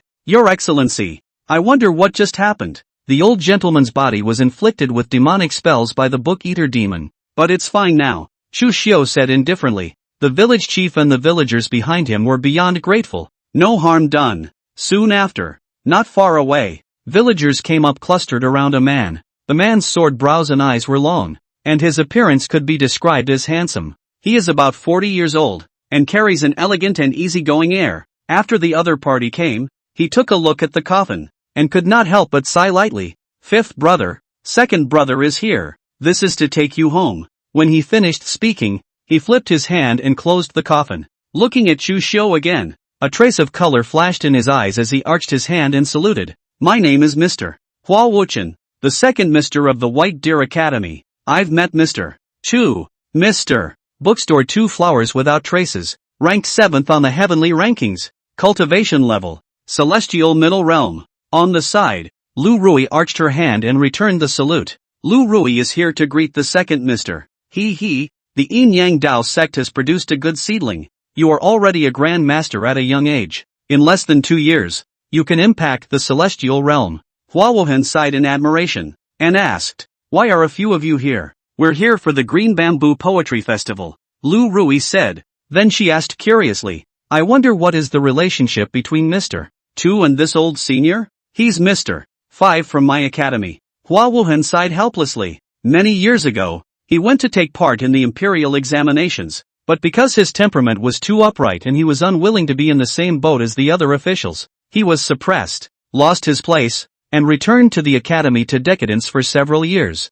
Eventually, he came to this village and taught the children here to read. I'll come here to meet him if I try or not. I didn't expect that if I see you again today, I will already be separated by yin and yang. The village headman has already told me what happened in the village. Mr. Chu, thank you for your help in preserving the physical bodies of the 5 gentlemen of my academy, and even more so, protecting this village. Hua Wuhan turned toward Chu Xiu and made another salute. Chu Xiu said indifferently, it's just a matter of raising my hand. My lord, since you are here for the Green Bamboo Poetry Festival, why don't you return with me, or let me thank you all for your help? Hua Wuhan said. The 2 women looked toward Chu Xiu. Chu Xiu nodded slightly. Good. In this way, Hua Wuhan carried the coffin back to the academy while Chu Xiu's 3 men followed behind in a carriage. Such a peculiar scene that it attracted the attention of many people. The academy is located in Qingzhou City, Qingzhou. After entering the city, when the soldiers saw someone carrying the coffin, they wanted to come forward to interrogate them, but after seeing that it was Mr. Tu, Hua Wuhan, they hastily stepped back to make way. It was evident that Mr. Shuyuan's status in Qingzhou City. Chu Xiu's few people followed behind Hua Wuhan, and no one checked them. Soon, a few people arrived at the center of Green Bamboo City, where there was a huge academy that covered an area so vast that it was like a city within a city. In the academy, the pavilions, the water pavilions and the singing platforms are scattered. There are students who are courteous and polite in their dealings. Some people sit and talk. Someone cooks the wine. Some people cut their teeth on martial arts. Some people drink wine and make poems. A thriving scene. And when he came to the academy, the first thing that attracted Chu Xiu's attention was a golden stone tablet at the entrance of the White Deer Academy. This stone monument was dozens of feet huge, like gold and jade, which seemed to contain countless words, vaguely transmitting an extraordinary aura. Lu Rui said from the side, "This stone tablet has a long history, and has existed since the beginning of the White Deer School, and its name is Wenbei. This monument is so esoteric that it can taste the world's poems and articles. It is also the most important prop for the Green Bamboo Poetry Festival. In addition to tasting poems and articles, it is said that the tablet has some other unknown functions, but what exactly is unknown?" Chu Xiu sniffed and glanced at the text tablet, revealing a hint of interest. He felt a trace of peculiar aura from above this stone tablet. That scent, he'd seen similar. It's the Yin Yang Dao Sect's magic quelling weapon, the Sky Luo umbrella. This text tablet, too, was a magic weapon. Ding! Detected that the host is located in the White Deer Academy and can sign in. Is it signed in? The system alert sounded. Chu Xiu murmured in his mind.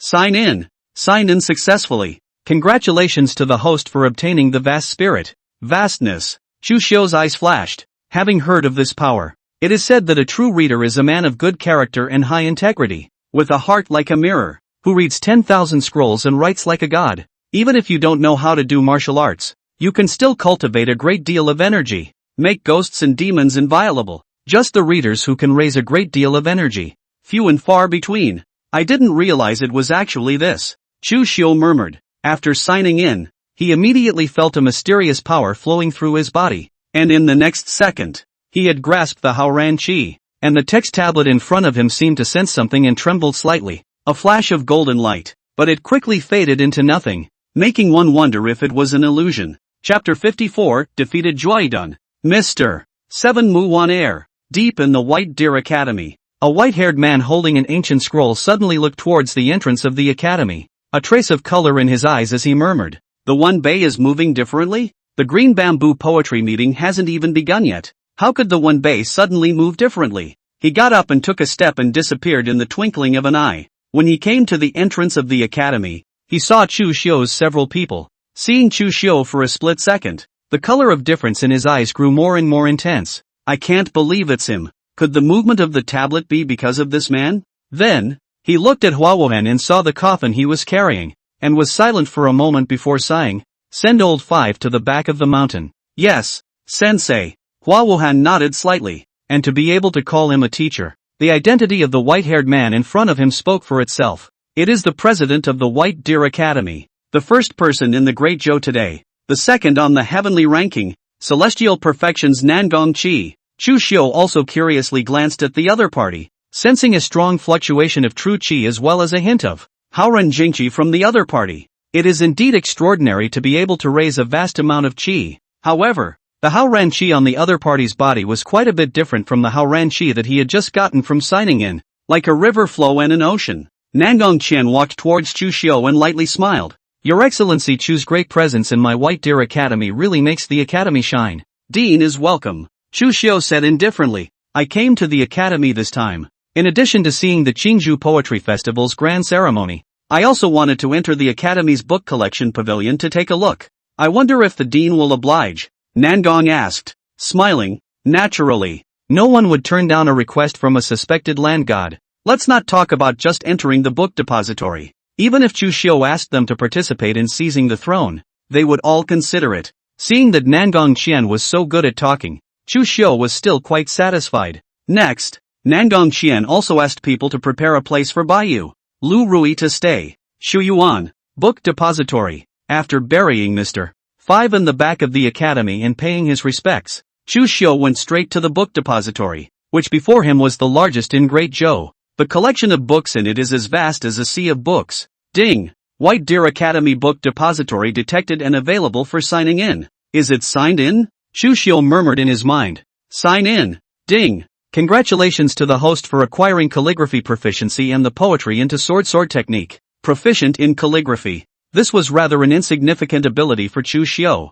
And poetry into swords. This was one of the highest martial arts in the White Deer Academy. A large number of mysteries about this sword skill surfaced in Chu Xiu's mind. And almost in the blink of an eye, he mastered this martial art to the point of perfection. He smiled slightly, then entered the book collection and began to read. He's very purposeful. This time, I came to this book depository to look for clues to the catastrophe 1,000 years ago and the mystery of the disappearance of the land immortals. However, the collection of books within the book depository was as vast as a sea of books. Even if he had the talent of having an unforgettable glance, he would not be able to find it in a moment. But he wasn't in a hurry. He has all the time in the world. After stepping into the land divine immortal realm, the lifespan had been greatly lengthened. Chu Xiu didn't know how much lifespan he had right now, but a few hundred years should be no problem. The matter of Chu Xiu's arrival at White Deer Academy gradually spread. A lot of people want to get a glimpse of him. After all, this person in front of him was the number one in the heavenly ranking. No.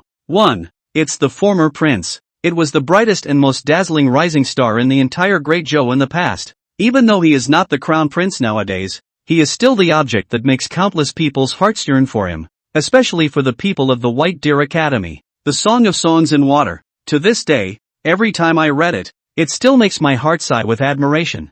I don't know who could have written such a famous piece of writing for the ages. Many people came to the bookstore collection, observing Chu Xiu in secret, but there was a delay in coming forward to interrupt, because there is a rule in the bookstore of the academy. Inside the bookstore, there is no noise and climbing. In here, you have to keep quiet. Not a good place to have a conversation. Shu Yuan. In the backcountry, inside a hut, a woman in white was holding a pen and writing. She writes in a clean, elegant style that gives a pleasing impression to the eye. When will the moon rise? After the woman finished writing, she looked at the written down psalm and read it, then sighed. She didn't know how many times she had written the water song, but every time I write it, I'm still struck by the implications. She wanted to write a poem about the moon that went beyond the water song, but alas, several years down the line, it never did. One air, I've come to find you. A voice came from outside the house. Lu Rui walked over and smiled slightly upon seeing the woman in white.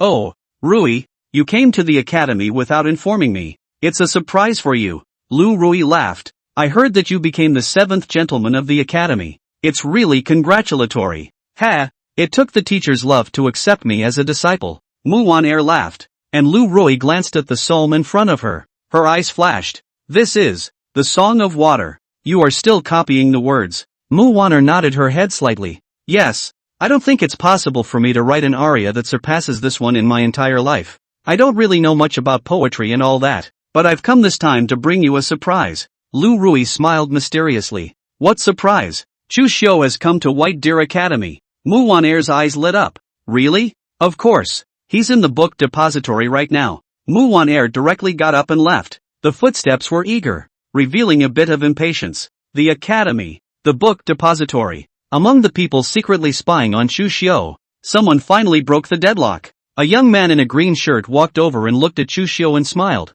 I'm Juaidun, an instructor at the academy. I've long admired your name. Chu Xiu raised a finger and put it to his mouth and shushed, pointing to the large quiet on the wall, not far to the side. He didn't, at the moment, want to climb into conversation with anyone, but Juaidun frowned a bit and said, Don't worry, Your Excellency. With the status of the two of us, no one will say anything even if we talk here. Chu Xiu glanced at the other party before looking down and continuing to read his book, a look of ignoring the other side. He doesn't like talking to people who don't follow rules like that. Mr. Chu, Juaidun wanted to continue saying something. Chu Xiu whisked his sleeve. A stream of true qi surged out. Juaidun only felt an overwhelming force surging out, and his body flew out uncontrollably backwards. In the next second, he was wrapped in true qi and flew out of the book depository. Seeing the astonished gazes of the surrounding scholars, he was somewhat mortified. What a rude fellow. I took the initiative to climb into a conversation with him,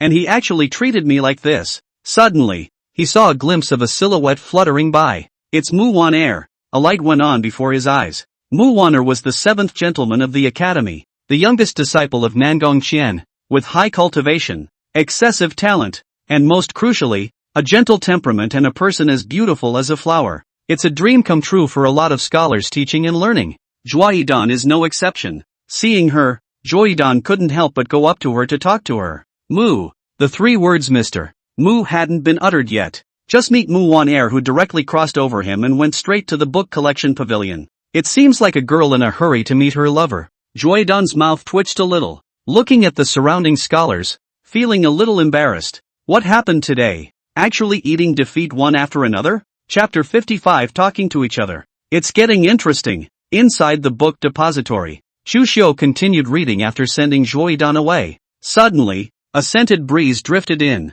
In front of him, there was already a woman dressed in white with a clear and lovely face, and he glanced at her and realized that the other party's cultivation was not bad. It has reached the supreme patriarchal realm. At such an age and with such a cultivation level, it deserves the words proud daughter of heaven. The other party opened her mouth, wanting to say something, but after noticing the environment she was in, she closed her mouth again and forced her excitement to leave. And when she reappeared, she had a blank booklet in her hand and a quill pen. She wrote on the booklet, "My name is manhwaer. I'm Mr. 7 of the White Deer Academy. I've long heard of Prince Chu's great name, and I've always longed for it, and today's glimpse of it has delighted me. And the song you wrote, Songs in the Key of Water, is very moving, romantic and beautiful, but also both bold and bold, and I like it very much." Chu Xiu's first impression after reading. The man's writing is good, clear and beautiful, like a small family. Then look at manhwaer's gentle temperament and clear face. Rather, the word is as good as the word. He took the pen handed over by manhwaer and wrote on it, "You're welcome, Mr. 7 of the Academy, the bells and whistles, it's a pleasure to meet you today." The other guy was so polite to him, and a little fangirl. It's much better than that unruly guy, Zhuaidan. Chu Xiu was also a bit more polite. Of course, everyone loves beauty. Manhwaer's good looks also took up a certain factor. Manhwaer took the booklet, and after seeing the words written by Chu Xiu, her eyes suddenly lit up, and her heart sighed in admiration. What a handful of good words! The characters are as strong as iron paintings and silver hooks. The lines are as good as a dragon's flight, all natural and majestic. I don't know how many calligraphy masters I have to envy with this handwriting. Manhwaer herself was a calligraphy expert, but she felt that her own writing was far inferior compared to Chu Xiu. Moreover, her characters were copied from her predecessors, but Chu Xiu's words are self-contained. She had never seen it in any canon. She couldn't help but be curious, and wrote down her doubts on the booklet. Your Excellency's characters are surprisingly self-contained, but is it a font created by Your Excellency? Chu Xiu looked away. One's own words are, indeed, different from those of others. There are shades of cursive, running script from a previous life, coupled with the fact that he had just gained proficiency in calligraphy. A handful of fonts, which were already in a class of their own, far surpassed most of the so-called calligraphy masters. He nodded slightly. After receiving an affirmative reply, manhwaer became more and more awestruck. This person's calligraphy is actually this impressive as well. Then, she noticed Chu Xiu looking at, as well as some ancient books placed next to her, which recorded most of the events of more than 1,000 years ago. She wrote curiously, "Is your son curious about what happened over 1,000 years ago?" Right. More than 1,000 years. That is the period of the countries to fight for supremacy, the group of male domination, the world, until the warring states of the 5 males, in response to the fate of heaven and born. Only then did it gradually end the situation of the warring states, forming the 5 major dynasties of today. If Gongzi is interested in this period of history, I can recommend some books to you, manhwaer wrote. Chu Xiu's eyes lit up. Thank you. Then, manhwaer recommended some books to Chu Xiu. It was of great help to him in his study of the history of more than 1,000 years ago. The two of them were writing in the booklet. One sentence for you and one for me. It was quite a conversation. Some of the people next to him looked on, a hint of envy showing in their eyes. Zhuaidan entered the book collection pavilion, and when he saw manhwaer talking with Chu Xiu with a coquettish smile, he only felt that it stung his eyes. Damn it! This Chu Xiu! I looked for him to talk to him, But he was indifferent to me, and now he is talking to Mr. Mu. That's clearly not taking me seriously. For a while, he couldn't tell if he was jealous of Chu Xiu or Mu Wan'er, and he was so angry that he directly whisked his sleeve away. As for going up there and looking for trouble, he doesn't have the guts. His cultivation wasn't even that of a celestial, so how could he dare to mess with Chu Xiu, who was number 1 on the heavenly ranking and, in the eyes of Wind and Cloud House, stronger than Nangong Qian? My lord, will you come to the Green Bamboo Poetry Festival in a couple days? Glanced out the window at the sunset. Mu Wan'er knew that it was getting late, so she asked one last question. I'll check it out. Good. Then I'll be waiting for your excellency. Mu Wan'er took the booklet and left satisfied. This booklet, she felt, she would treasure for the rest of her life. After all, this was the contents of all the conversations between Chu Xiu and her in their first meeting. It was very memorable. Not to mention, Chu Xiu's calligraphy is in a class of its own. It can be a word of honor. This pamphlet, that calligraphic handwriting alone is worth an unknown amount of money. Thinking about this, Mu Wan'er felt that she had earned it all. The entrance to the book depository. Lu Rui looked at Mu Wan'er holding the booklet and couldn't help but tease. Yo, this springy-faced lovely person, isn't this Mr. 7 of our academy? What? Successful star chaser? Mu Wan'er rolled her eyes. Lu Rui stepped forward and bumped her with her shoulder, teasingly saying, how is it? Is this Mr. Chu different from what you imagined? A little. Which point? He's better than I thought. Better. TCH, you guys can't be having a spring in your step.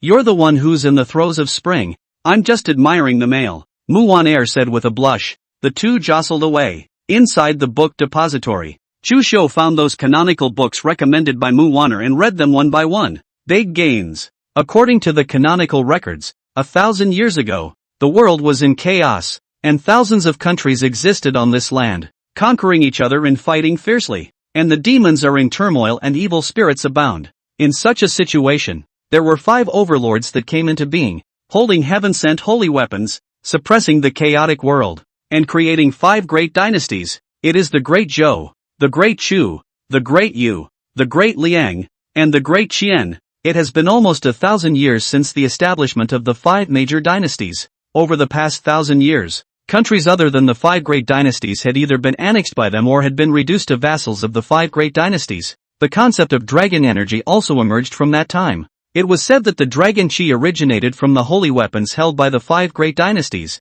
and it was because of these holy weapons that the members of the royal families of the 5 countries were protected from being victimized. As for what this holy weapon actually was, how powerful it was, none of this is known yet. After Chu Xiu finished reading these records, a trace of color emerged in his eyes. Dragon chi and sacred weapons. These things, I have not heard of them in my previous time as a crown prince. It seems that Emperor Zhou has hidden a lot from me, but he was sure he'd figure all that out sooner or later. In addition to these, in the ancient books, there are also references to the Devil's Cave. In it, it is remembered that there is a demonic realm between heaven and earth, and the place where the demonic realm connects to the present world is the demonic grotto. And the demonic grotto, there is more than one. During the era of the competition between the kingdoms more than 1,000 years ago, there were several records of the Devil's Cave appearing in the world, but later, they were all suppressed. The suppressors were none other than the founding ancestors of the 5 great dynasties. Devil's Cave, sacred weapon,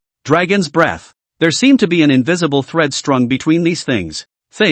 They're getting interesting. Chu Xiu closed the tome and stretched. Chapter 56, To Imperial Prince's Calculations. The Poetry Society begins. Chu Xiu spent 2 days inside the book depository. Read a lot of books during that time. Learned many ancient secrets. One step closer to the 1,000-year Holocaust and the mystery of the disappearance of the land gods. Guessing these things, it was highly likely that they were closely related to the Devil's Cave, and the 5 great dynasties seem to have played some role in this. He exited the cache. It coincided with the unfolding of the Green Bamboo Poetry Festival. Baiyu came to the book depository and greeted him when she saw him come out. Chu Xiu glanced at her cultivation and couldn't help but be surprised when he realized that her true chi was a bit thicker. Oh, you're progressing quite well. Well, in the past 2 days, Dean has instructed me on quite a few things, Shiroyuki said. Chu Xiu laughed. He is also strange good Lu. Ha ha, thanks for the compliment, Your Excellency. Nangong Qian's laughter came out and looked at Chu Xiu Dao.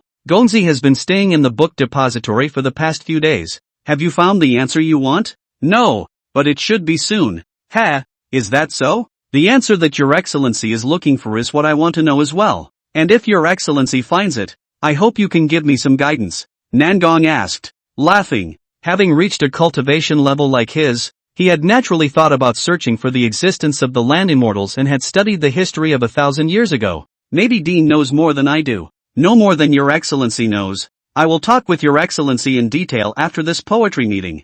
Nangong asked. Shirayuki blinked. What are these two talking about? Why, she was confused by what she heard. Good. Chu Xiu nodded and then brought Baiyu to the Green Bamboo poetry meeting. The place where this poetry meeting will be held is not elsewhere. It is in front of the entrance of the academy, in front of that literary monument, and the time to hold it is in the evening. At night, the bright moon hangs high. The entrance to the academy, however, was brightly lit, with a number of buildings and pavilions, a talented group of people, all gathered in one place. The host of the poetry meeting was the third gentleman of the academy, an old man with white hair, who stood on the high platform and smiled faintly. Gentlemen, it's the Green Bamboo poetry meeting again, and with all the talented people gathered together, let's just follow the usual routine. First, a topic will be chosen at random, and then all the talented people will compose poems. On a pavilion, the current 7th prince, Chu Xiu, and his subordinate, Shi Yuan, also came to this poetry meeting, and beside the two, there was a man in green shirt. The man is well-mannered and well-read. Chu Xiu looked at him and said, Grand Maester Lin, whether or not I can come out on top in this poetry meeting depends on your performance. That Grand Maester Lin smiled faintly. Don't worry, Your Highness, for this poetry society, I and the bachelors of the Hanlin Academy have delved into it for 7 days and 7 nights, studying the various selections from previous poetry societies and writing the corresponding poems, each one a masterpiece good enough to make a name for itself. Putting it on top of the text tablet will be able to induce at least 3 zhang of talent. When Chu Xiu heard this, he nodded with satisfaction. That's good. As long as Lone comes out on top in this poetry meeting and makes a big splash, he will definitely be able to attract talented people from all over the world to serve under me, and even win the favor of the White Deer School. At that time, the hope of taking over the first wife was taken to the next level. I will never treat you badly, that Grand Maester Lin said excitedly. Many thanks, Your Highness. In another attic, a man dressed in a black python robe with a noble aura was sitting on a tie-shirt chair, and beside him stood a young man with sword brows and a long face. If someone from the White Deer Academy was here, they would definitely be able to recognize that this youth was none other than the Academy's young talent, Zhuo Yidun, who had become an instructor at a young age, and that noble man was no one else. It was the second prince, King Knight, Chu Knight. Chu Li looked at the 4 parties of talented people at the bottom of the pavilion and faintly said, although my great Zhou is founded on martial arts, the literati are also a force to be reckoned with. Martial artists open up new frontiers, and literati rule the country, especially these talented people of the White Deer Academy, but also the literary and martial arts. If they can be under their command, why worry about the great cause? Today is the opportunity of a lifetime. As long as Lone comes out on top here and produces a poem that will be passed down to the next generation, he will be able to enlist these talented people. Instructor Zhua, Lone will see how you perform. Zhuo Yidun smiled faintly. I will definitely help Your Highness with all my might. Gain merit and rule the country. This is the dream of almost every educated person. Zhuo Yidun is no exception. As long as he could help King Knight come out on top at the poetry meeting this time, he would definitely be able to gain the other party's reuse. When the time comes, it's not impossible to be crowned a king and worship a minister. At this moment, Zhuo Yidun thought of something and said, right, there's one more thing to report to Your Highness. Chu Xiu also came to the Green Bamboo poetry meeting. Chu Li's eyes stared. What? He's here too? Yes. Chu Xiu, troublesome guy. Chu Li frowned. Feeling tricky, that is the person who can make such a heirloom work as the Song of Water. If he participates in this Qingzhou poetry meeting, wouldn't Lone have no chance of winning? Even he could not deny the place of the watery song in poetry. And Chu Xiu, as its author, is certainly no slouch. Zhuo Yidun faintly said, Your Highness need not worry. Although Song of Water is a heirloom poem, only that it was made by Chu Xiu several years ago, and over the years, apart from this Song of Water, he never made any other poems again. If he can write a few more heirloom masterpieces, his prestige can be greatly enhanced, but did not do so. According to my estimation, not that he did not want to, but he has been obliterated. Can not write. After all, poetry is about learning, heritage, experience, and state of mind. It is highly probable that he was able to write the Song of Water at the beginning when he had the right time, place and people at his disposal. Now that he has wasted several years of his life, I am afraid that it will be difficult for him to write another poem, and even if he is able to do so, it will be absolutely impossible for him to write another heirloom piece. After Chuli heard Zhuai Dan's analysis, he also felt that it made sense, and so inwardly there was relief. Next to him, Mr. Zhang's eyes suddenly flashed. Here it comes. Not far. Chu Xiu brought Baiyu to the scene. His arrival attracted the attention of many talented people. This person is the former Crown Prince Chu Xiu. Nowadays, in the Jianghu, the hottest character. Even if he is not in the courtroom, this person can still stir up the wind and clouds. He is the author of the Song of Water. And this time when he comes to the Green Bamboo Poetry Festival, I don't know if he can make another heirloom masterpiece. I see hanging. This kind of heirloom work like the water song is not something that can be made at random. A poet can die without regret if he can make one. The crowd was talking. Suddenly, two silhouettes greeted toward Chu Xiu. It was Lu Rui, Mu Wan Air. Mr. Chu, you're here. Aha. Chu Xiu nodded slightly and smiled as he took a look at the poetry event spectacle. It's kinda hilarious. My lord, please. Mu Wan Air received the two of them onto a pavilion. The attic had already been prepared with drinks and snacks. On the high platform, that host, Mr. San, took out a box containing the various topics for this poetry meeting,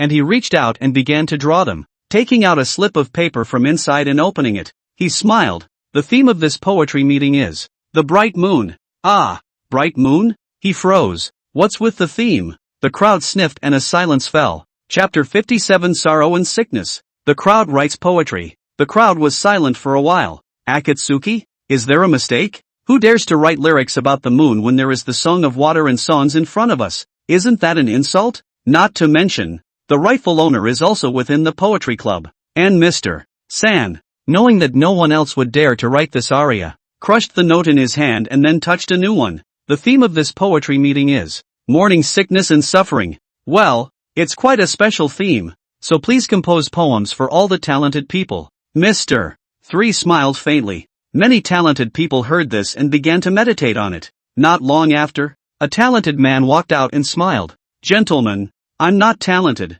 so let me come and throw a brick to attract jade. He only saw his sword fingers condense and sword chi burst out. It landed on top of the text tablet and carved a poem. While carving, he also chanted, the years on the sickbed are long, and the pains are haunting my body. Sorrows are like rain in my heart. When will my body become well? The crowd lit up at the sight. There were nods of approval. Nice, nice. This poem depicts the sad sorrow of a bedridden patient who is suffering from a lingering illness, and it is truly weepy, worthy of brotherly. Hearing the crowd praise, the corners of that brotherly's mouth rose slightly pleased with himself, but the mouth still says, offerings, offerings. Boom! The text tablet shook and golden light flowed out. The golden breath turned into a pillar of air that rose 2 feet into the air. The crowd saw this and marveled even more. This poem of Brother Li's has induced 2 zhang of talent in the Wenbei. Call it a masterpiece. Then the rest of them came out one by one. Carve your own poem on the text tablet. However,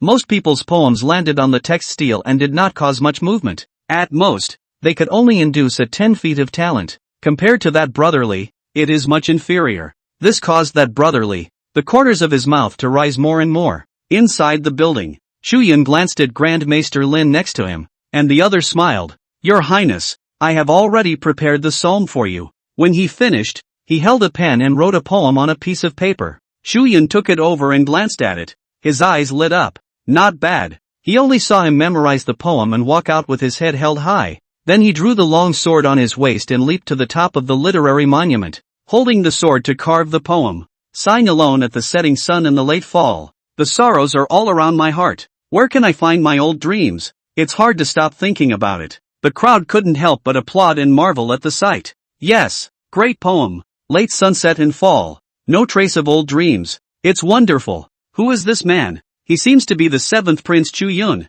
I didn't realize there was such a talented man among the royal family. A poem is written. The light of the text tablet flowed, and the talent energy went straight up to 3 feet, beyond the previous talent surnamed Li. Become the first of the crowd in the arena. Chu Yun stood in front of the text tablet with his hands on his head, arching his hand towards the crowd. I'll make a dedication. Some couldn't resist a few compliments. The seventh prince's brilliant mind makes us admire him to the fullest. Not bad. 3 Zhang of talent. The seventh prince is a great talent. Inside another pavilion, the second prince, King Knight, lightly hummed, good old 7, actually has this hand. I didn't see it before. Next to him, Mr. Zhang said indifferently, it's not necessarily that the seventh prince composed it. It's possible that he found someone else to write it on his behalf. When King Li heard this, he pondered for a while and came to a realization. No wonder I saw him running to the Hanlin Academy a lot some time ago. It seems that he went to find someone to write poems.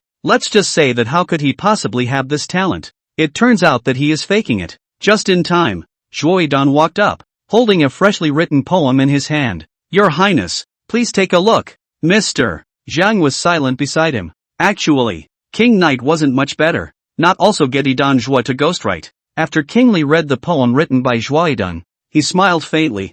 Very well. With this poem, the top prize of this poetry meeting will be mine. After saying that, he glanced at the smug Chu Yun. Then with a flash of his figure, he came to the front of the text tablet and laughed. Seventh brother, you are too talented. I am very impressed. Except that I have also written a poem. Please savor it. He leapt up, sword in hand, and carved verses on the text tablet. Two eyes stare at each other on the long pavilion and the old road, holding hands and looking at each other with sadness. The heart of the gentleman who has gone to the end of the world wants to be broken. And the rain knocks on the banana and it is hard to stop the tears. Once the sound of happiness was around the flowers, but today the sadness remains in the dream. When will we see each other in the years to come? The crowd looked at the poem and savored the meaning. For a while, it was difficult to return to his senses. Then, they saw the one Bei talent Qi, rising 5 feet, golden light, illuminating all around. When the crowd saw this, they all couldn't help but marvel. 5 Zhang of talent. Rare, rare. This poem is enough to be called a gem. TSK, the second prince's talent is above the seventh prince. Talent in 5 Zhang. This was extremely rare even when placed in the White Deer Academy. Not many people can make poems like this all year long. Chu Li couldn't help but stand with his hands folded. Chu Yun's face was quite ugly. What talent could he not know about his opponent? The poem must have been written by someone the other side found. But, so did he. Once it was broken up, both of their reputations would be ruined. He gritted his teeth a little. At this time, on the pavilion, Zhuoidan walked down, looked at Chu Li and smiled as he exclaimed, Good, good, good. Your Highness King Li really lives up to his name. This poem vividly depicts the sorrowful feelings of a pair of man and woman when they part. It's so sad to hear and so sad to see. This poem is enough to pass on to the next generation. He quipped Chu Li, yet it is also a compliment in disguise. Some of the remaining people couldn't help but laugh in their hearts when they heard this. Biography? Indeed. It's a good poem, but I don't know how far it is from becoming an heirloom. However, this was written by King Knight, and although the crowd wanted to refute it, they thought of the other party's identity and decided that it was better not to provoke the other party. On the floor, Mu Wanair shook her head. This kind of poetry wants to be passed down to the world. It's too much of an underestimation of the word passed down. Everyone doesn't say anything, but it's just to give face to His Highness, the King of Knights. Then, she looked at Chu Xiu and laughed. Mr. Chu, in this situation, don't you have the urge to compose a poem? The only person in the room who has written a biography. There's only Chu Xiu. She was looking forward to the fact that the other party would be able to write another heirloom. Chu Xiu shook his head and smiled, saying, I've come to join in the fun. As for writing poems and whatnot, forget it. You don't know how much you weigh? It's okay to write some limericks. Writing heirlooms? TSK. Unless one becomes a copyist, one might as well forget about it. A hint of loss passed through Mu Wanner's eyes as she sniffed, but Chu Xiu didn't want to write it, and she didn't force it. But at this point, however, I saw Zhuoidan at the bottom suddenly look toward the pavilion where several people were, and laughed loudly. Mr. Chu, in the past, you were famous in the poetry world for your songs in the key of water, and now that it is the right time for the grand event, why don't you write another one and let us have a good time? When the rest of them heard that, they also looked at Chu Xiu. A glint of curiosity appeared in his eyes. Chu Xiu, can he write another heirloom? Gee, I guess it's a bit up in the air. He hasn't had a poem come out since that watery song, and it's possible that he simply never wrote it again. It's possible that it's already a jungle. Chapter 58, Ascension to the Present. The first lamentation poem of the 1,000 years. Quite a few people had the same idea as Joydon. It is thought that after Chu Xiu wrote the Song of Water, no other poems came out, and it is very likely that he had run out of talent.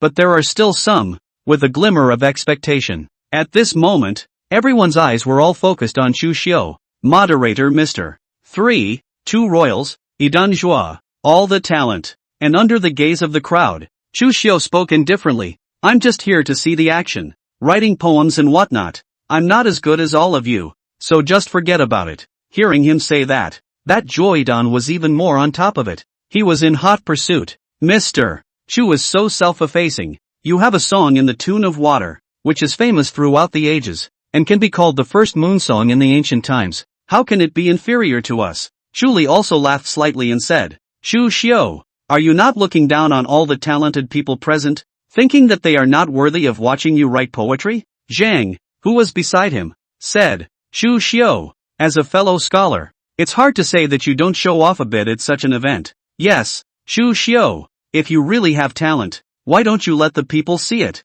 Xu Yun chimed in. I also want to meet Mr. Chu's talent. Or is it that you've run out of talent and can't write anymore? Bachelor Lin, who was beside Chu Yun, also spoke. A few of them concluded that Chu Xiu, for sure, had run out of talent. They're forcing the other side now. It's all about making a fool out of the other guy, suppressing his reputation in the hearts of the talented people of the world. Or perhaps, all this time, they had been living under Chu Xiu's shadow, and now that they had a chance to suppress each other, how could they miss it? These people, so uninteresting. Shiroyuki frowned a little angry. Chu Xiu, on the contrary, remained calm as he looked at the crowd underneath and said with a faint smile, since a few of you are so uplifting, then I will reluctantly write a song. Only, after this poem is written, if you don't have the means to write a poem that surpasses this one, I want you to never be able to write another poem in your life. He looked to Joydon, Grand Maester Lin, Mr. Zhang, the 2 imperial princes, these guys who had just stepped on him. A few people sniffed and their hearts thumped. No way. Can the other side really write verses they can't top? But it's done. It was as if there was no way back for them. Wouldn't it be a joke to back out now? The other side must be bluffing. Yeah, that must be it. Joydon said. Good. If you can really write a poem that we can't surpass, we'll never put pen to paper and write poetry again. Chu Xiu smiled faintly, and with a movement of his sword finger, he flicked his finger and shot out a sword chi. The sword energy was like a swimming dragon. On top of the literary monument, carve a stanza that is enough to be sung for thousands of years. The wind and the sky are high and the apes are wailing. The sand is clear and the birds are flying back. The boundless fallen trees are falling. The endless Yangtze River is rolling. Just these 4 lines depict a marvelous ink scroll combining motion and stillness, movement in stillness, and stillness in movement, an urgent, a sad, so that people immediately into a sad situation cannot be extricated, the bitterness of the emotions overflowing in the chest. There is no place to discharge. The islets are clear. The sand is white. The birds fly back. In a desolate and uninhabited islet, sand in the middle of the fluttering and hovering, can be seen its loneliness, bleak and sad feelings, came to life. The wood leaves that come down from the slough. The river is running and rolling. It seemed to leap out at the crowd. The sound of falling wood rustling. The Yangtze River in the shape of a surge, in the invisible, conveyed a sense of the pathos of the passing of time. The ambition is difficult to reward. The somber and sad couplets show the power of the divine writing. It has the majestic momentum of building a waterfall and walking on a banana and injecting 100 rivers to the east. Just these 4 sentences have made the crowd present jaw-dropping, and the poem is not yet finished. Above the text tablet, there were 9 feet of text chi rising up to the sky. At once, it surpassed the poems written by everyone in the room. Joydon, several people's figures trembled.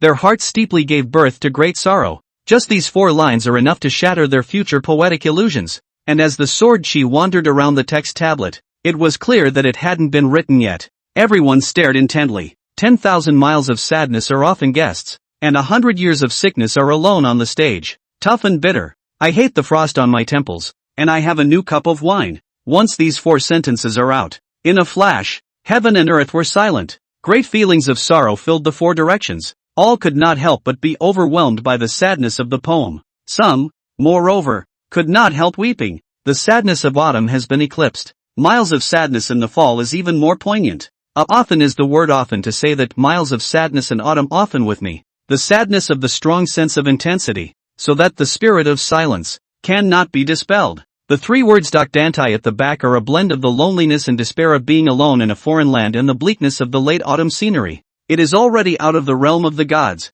Last sentence. The first 4 words of hardship and bitterness depict an old and sickly man, dragging his crippled body to ascend the high platform alone. And that emotion of nostalgia for someone in a foreign land spills out. These 4 words are extremely exhaustive to highlight the poet's inner pain and depression of the depth of the degree of sadness. Sadness. Sadness. So that the white hair hurt the body, lost the flow of years. The ambition is not yet rewarded body first old. The feeling of sadness and sorrow of autumn stretches on and makes people palpitate. The sword energy gradually dispersed. But the talent on top of the text tablet was vibrating. Talent rushes to the sky and has exceeded 100 feet. The brilliance of talent penetrated into the clouds, as if lighting up the night sky. The talent contained a sense of sadness and grief, and it also spread out. And half of Chu City was silent for it. I don't know how long had passed before the crowd gradually returned to their senses from the poetic mood, and they stared at the verses on the text tablet with shock in their hearts. 100 feet of talent. Unheard of. Heirloom. This is a piece of work that is old enough to be passed on to the next generation. 10,000 miles of sadness and autumn. 100 years of sickness. Once this poem comes out, who in the world will dare to write poetry again? Too strong. On the pavilion, Chu Xiu bashfully drank a glass of wine. This poem of Shaolin Yoleo's ascent to a high altitude is regarded as the first poem of lamentation in the ancient times. The first 7-character poem of the ages. Oof, how can you compete with me? The talent is so strong that it lasts a long time. On the high platform, that Mr. San had already knelt down. Old tears, today to see this kind of heirloom work appear. This life is not in vain. Inside the building, Mu Wanner looked at the poems on the tablet, and then looked at Chu Xiu next to her, and only felt that the person in front of her really looked like a poet fairy descending into the world. This poem is enough to be sung for ages, Mu Wanner said, looking at Chu Xiu with some fire in her eyes. This man, over the years, has only made 2 songs, but these 2 poems were enough to put him at the top of the poetry world. It's over. It's over. Joridan looked at Dengao and directly sat on his butt on the ground. As a man of letters, letting him never be able to write poems after this. What kind of torture is this? To describe it as worse than death would be an understatement. Like him, there was also Maester Lin. The other party was even worse. His face pale as he fell to the ground, as if his entire essence had been drained out of him.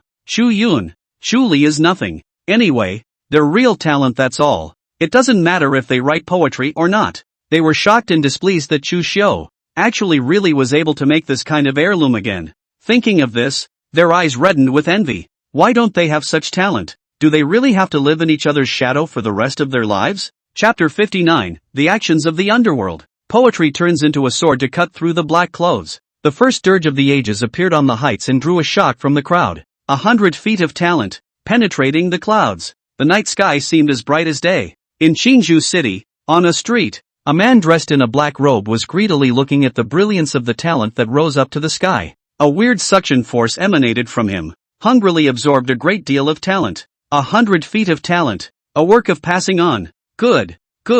I didn't expect that this green bamboo poetry meeting would actually see the emergence of such an amazing talent. What a godsend. The black-robed man hemmed and hawed. He is none other than the book-eater demon. The corners of his mouth turned up as he looked deeper into the academy. Tonight will be a bloody night for the academy. His figure was like a ghost, weaving through the darkness of the night. He came to the depths of the academy in a flash. And here, there is a dark grotto. In the grotto, a gust of blood-colored aura came out, sending shivers down one's spine. The book-eating demon's eyes flashed as it took out a blood-red bead and threw it in towards the grotto. But suddenly, the blood-red bead was fixed in mid-air. A figure appeared and grabbed the bead. The visitor was dressed in a green shirt, with a full head of white hair, and was handsome. It was the dean of the academy, the number 1 person in the Great Zhou today, Nangong Qian. The other party glanced at the blood-red treasure bead in his hand and his pupils shrunk slightly. This is red yuan blood essence. You guys actually refined this kind of thing.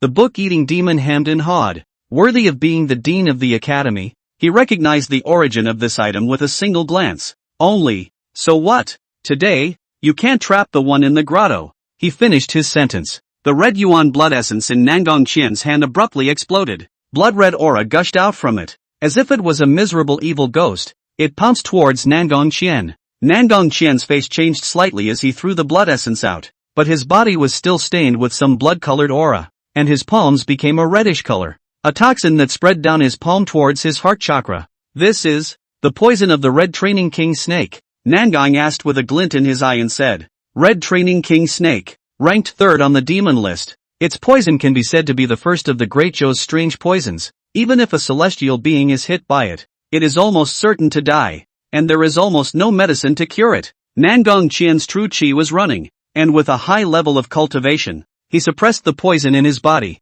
then looked at the book-eating demon, his eyes cold. You guys didn't come to the academy this time. You aren't the only one, right? Where are the others? To save someone from the hands of the renowned Nangong Qi, it's certainly not enough with just me alone. The book-eating demon laughed. He had just finished his sentence. There was a sword and a knife on either side, breaking through the air. Sword and knife gas. Strong rolled toward Nangong asked. Each are not less than the power of the high realm of celestial beings, but Nangong asked to stand still. The true qi threw the body into a domineering astral qi. The sword and knife gas blocked down. In front of him, there were two more figures. Separately, it was a white-clothed male holding a long sword. A big bald man with a 9-ring sword. Nangong Qian's eyes narrowed. Jian Qingfeng.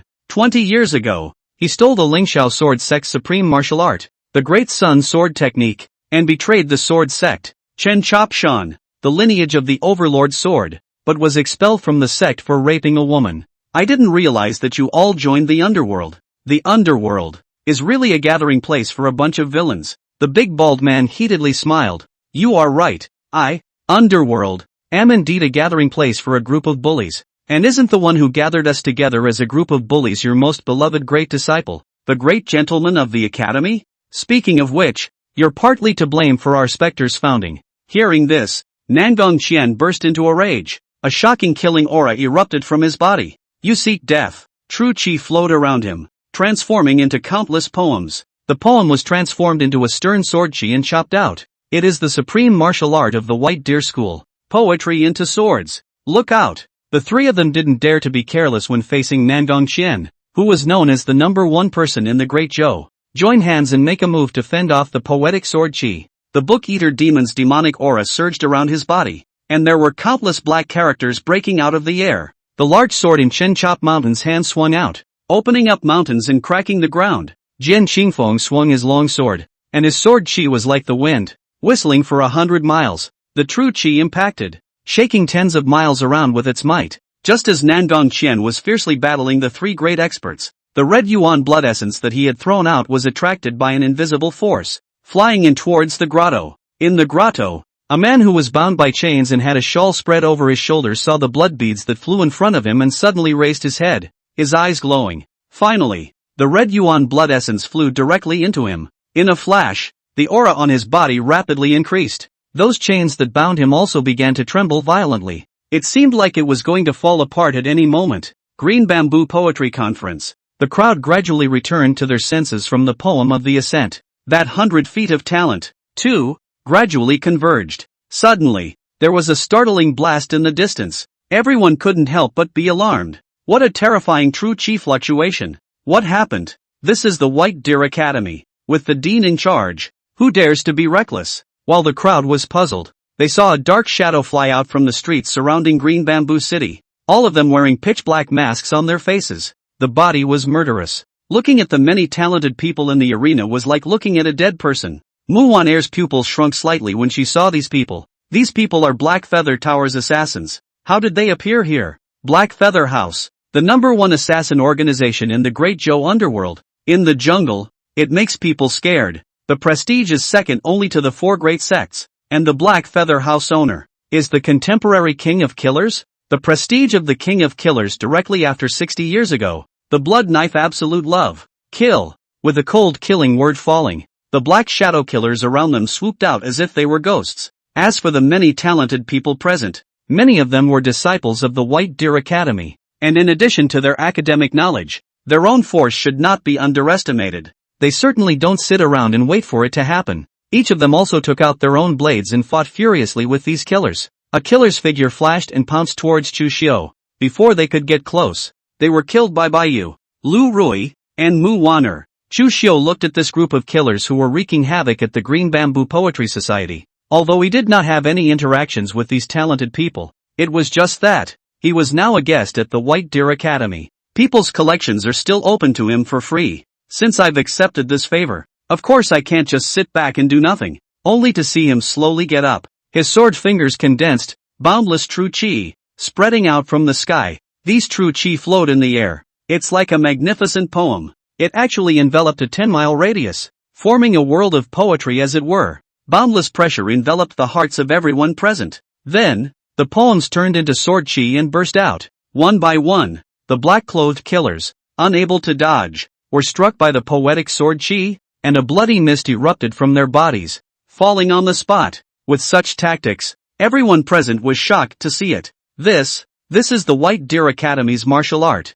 Poetry into sword. How did he? This level of poetry into swords. I've only seen it on the Dean. Good guy. His attainments in this martial art are not weaker than the Dean's at all. What's going on here? The crowd looked at the black-clothed assassins that died one after another under the sword chi, and could not help but be staggered. The degree of shock was no less than when Chu Xiu wrote the poem of Ascension. Chapter 60 Beating the Black Feather Mansion Master. Luo Hanshin. Chu Xiu arrived. Whoosh! Just as Chu Xiu was performing his poetry into sword to suppress the many black-clothed killers, a figure suddenly rushed out like a ghost. In the blink of an eye, he came behind Chu Xiu, and a pitch-black dagger in his hand, as if it was a viper spitting out its mail, suddenly stabbed at the back of Chu Xiu's neck. This strike was venomous, tricky, and swift. The three words fast and furious are interpreted to the fullest extent, coupled with the other party's ghost-like stance. Even if a celestial high-realm martial artist faced this strike, there was a high probability that they would be heavily injured.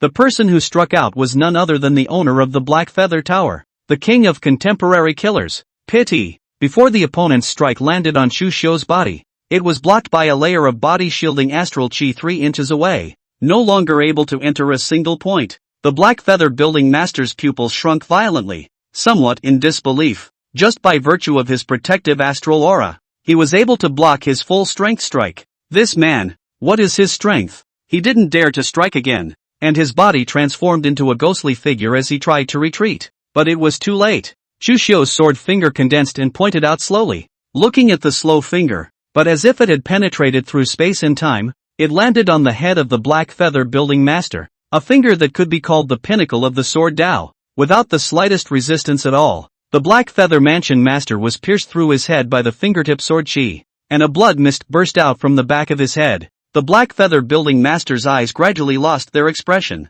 It eventually collapsed to the ground with a loud thud. The king of killers of his generation was killed on the spot. After Chu Xiu killed the Black Feather Mansion Master in seconds, he whisked his sleeve and poetic sword chi, which came out majestically, seemed to be endless, destroying the remaining killers one by one. Shu Yan watched as he raised his hands and killed hundreds of assassin martial artists. The shock within his heart knew no bounds.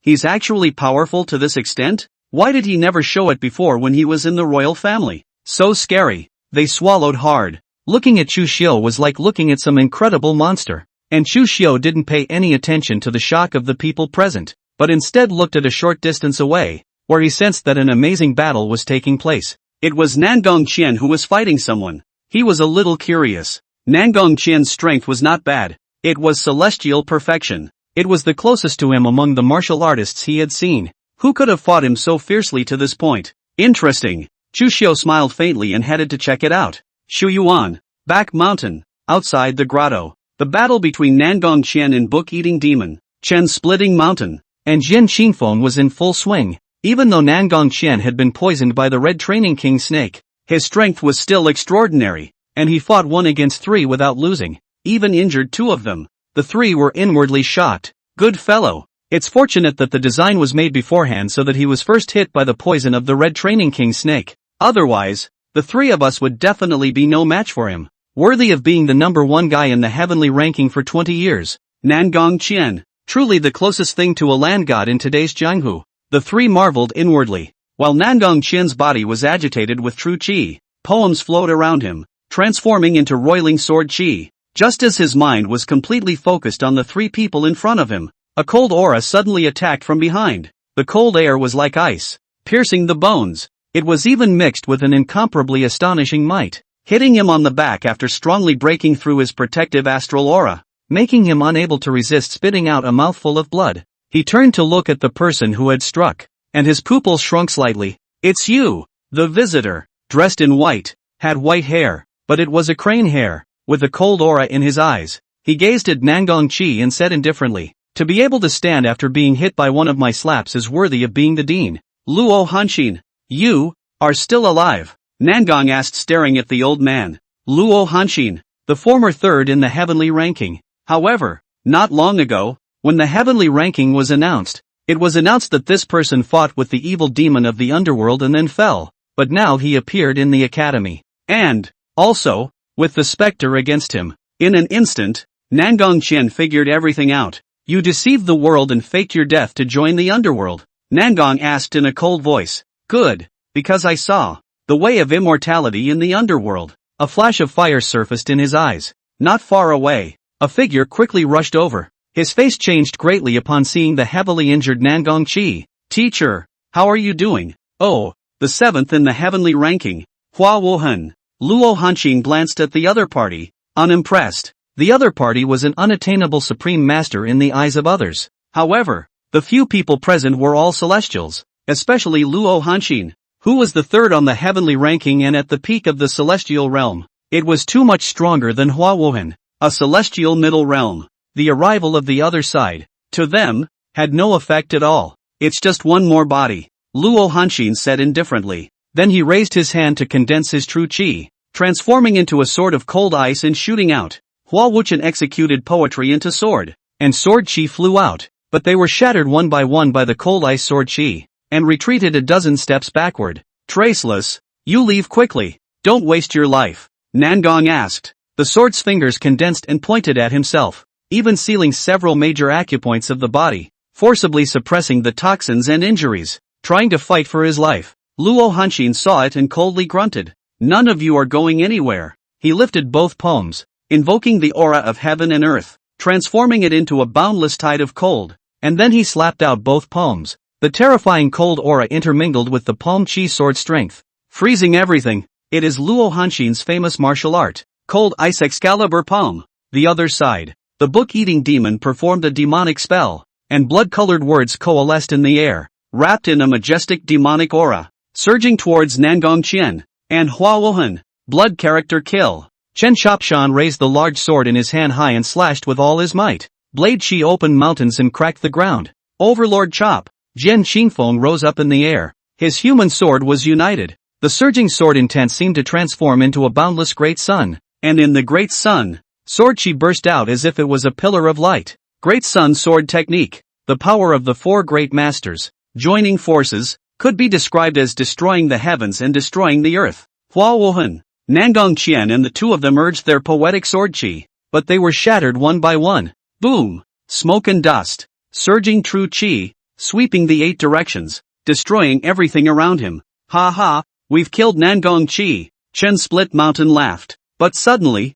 Luo Hanxin looked into the depths of the smoke and dust, glimpsed a flash of poetic light, and her face changed slightly. Something's not right. The smoke cleared, only to see a large number of poems like a city wall, protecting Nangong Qian, Hua Wuhan, and blocking the four great masters' joint strike. They blushed profusely. "What? Nangong Wen still has this kind of strength? Impossible." After being hit by the poison of the Red Training King snake and with that slap from Luo Hanxin, there's no way he still has this kind of strength. "This wasn't done by Nangong Ask?" The crowd saw a trace of doubt on Nangong Qian's face as well. Then, they sensed a wisp of chi. They looked towards the source of the chi, only to see a white-clothed figure with inked hair up to its waist walking slowly towards the few people present. He stood with his arms folded, his gait light and calm. The book-eater demon's face suddenly changed. "It's you!" He recognized that the other party was the one who had broken the demonic spell he had left on the old showman. That is, the number one of the heavenly ranking without a number one,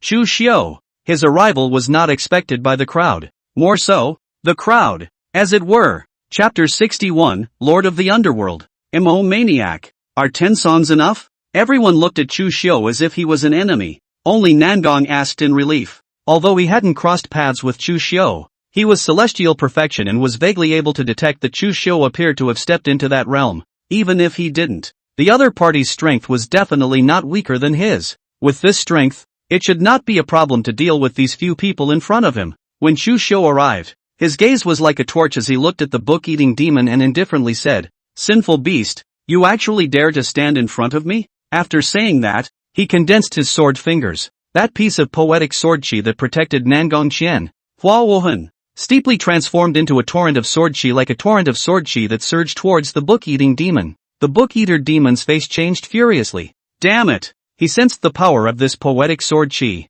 and immediately pushed his demonic chi to the extreme, and a single blood-colored character flew out. It intertwined and flowed around him. In the blink of an eye, it transformed into a solid barrier of demonic energy. But, useless. Under the attack of the poetic sword chi, his solid barrier of demonic chi was useless and was easily torn apart and shattered. Overbearing sword chi that fell on him tore him to pieces. One move. With just one move, this great demon who had killed the 5 gentlemen of the academy fell. This scene caused the others' pupils to contract in disbelief. Luo Hanxin's heart was also palpitating immensely. Back, he yelled. With Chen split mountain, Jian Xingfeng and the two of them quickly backed up and left. "Do I have your permission to go?" An indifferent voice rang out. Chu Xiu took a step forward, and although he did not use any lightweight body techniques, with his unrivaled cultivation, it was still as if he had shrunk into an inch, and in the blink of an eye, he arrived in front of Chen Split Mountain, and with a single movement of his sword finger,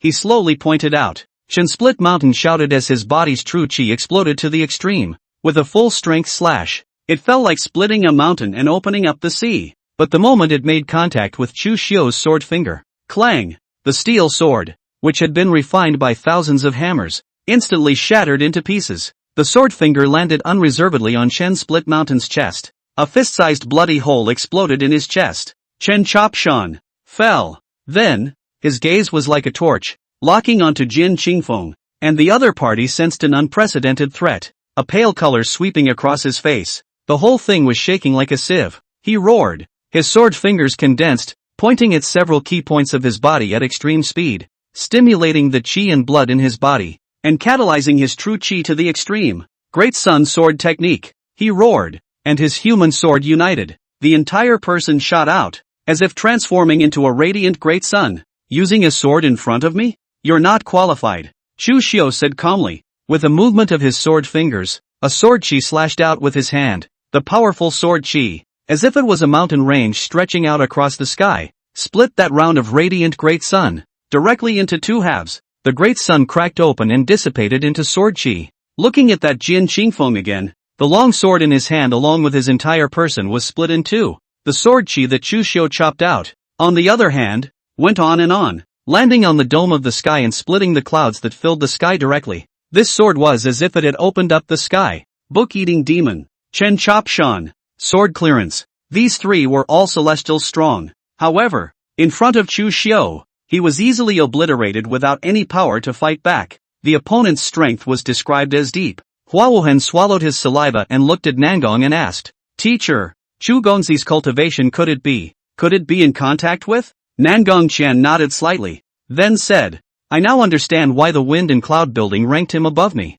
His strength is not as good as mine." Being the number one in the heavenly ranking for 20 years, Nangong Qian was proud of himself. But now, for the first time, he felt heartened by a young man. He thought of Chu Xiu's relegation and couldn't help but shake his head. That emperor really has eyes without a pearl. That such a character can be relegated to the common people? The obsession with power has made him so dim. He was a bit emotionally sorry. If Chu Xiu is still the crown prince, Great Zhou will be solid as a golden soup, and with the addition of its 1 towers, there is a great possibility that it will sweep the remaining 4 kingdoms in the future and unify the world. Monsters! Luo Hanxin ran toward the distance at breakneck speed, sensing the deaths of the remaining 2 celestials. His fear of Chu Xiu reached its peak. Steep. A chill ran down his spine. A gaze, like a sharp sword, stabbed straight towards him. Chu Xiu, staring at him, himself, dying? Just when he almost felt despair, not far away in the grotto, a shocking sword chi chopped out harshly. Overbearing might, locking onto Chu Xiu. Chu Xiu lightly eeped. The power of this sword chi was actually no less than that of Nangong Chi in his heyday. It was clear that he was also a celestial perfection. He was a little surprised, then whisked his sleeve. That strong sword chi was shattered by him hard. He looked over to the grotto. only to see a man in a green shirt slowly walk out. He was somewhat cloaked and looked rather unkempt. It was as if he had been locked in a grotto for many years, but on him, he still carries an air of frivolity and arrogance. He looked up at the sky and took a deep breath. Freedom. That's what freedom smells like. After 20 years, I'm finally back in this world. Then, he looked at Nangong Qian, Hua Wohan, and said with a faint smile, "Teacher, second senior brother, how have you been?" He spoke in a shocking way, but he was actually Nangong Qian's disciple. Nangong Qian looked at the visitor with a complicated gaze. "Can't trap you after all. Ha, teacher, if you can't afford to kill me, you're not destined to trap me." The green-shirted man laughed lightly, then looked at Chu Xiu and marveled. "What a land god realm. Dare I ask your high name?" Chu Xiu didn't reply, and with a movement of his sword fingers, he raised his hand and chopped out a sword chi. The other man's eyes glazed over at the sight. Kinda cranky. He similarly moved his sword fingers, and countless poems spanned out, transforming into radiant sword chi that collided with Chu Xiu's sword chi. In the next second, his sword chi was crushed one by one. The remaining sword chi landed on him, hitting him and causing him to spit out blood and fly backwards. He didn't stay long and used the momentum to back away. In a loud voice, he said, "My name is Mo Maniac. We will meet again." He had just finished speaking, when he came out of that grotto. A shocking true chi fluctuation erupted, actually going deep into the ground, causing the earth to gradually crack. The cracks spread out and gradually enveloped the entire White Deer School. In the crack, a devilish aura vaporized out, a large number of demonic shadows, constantly surfacing.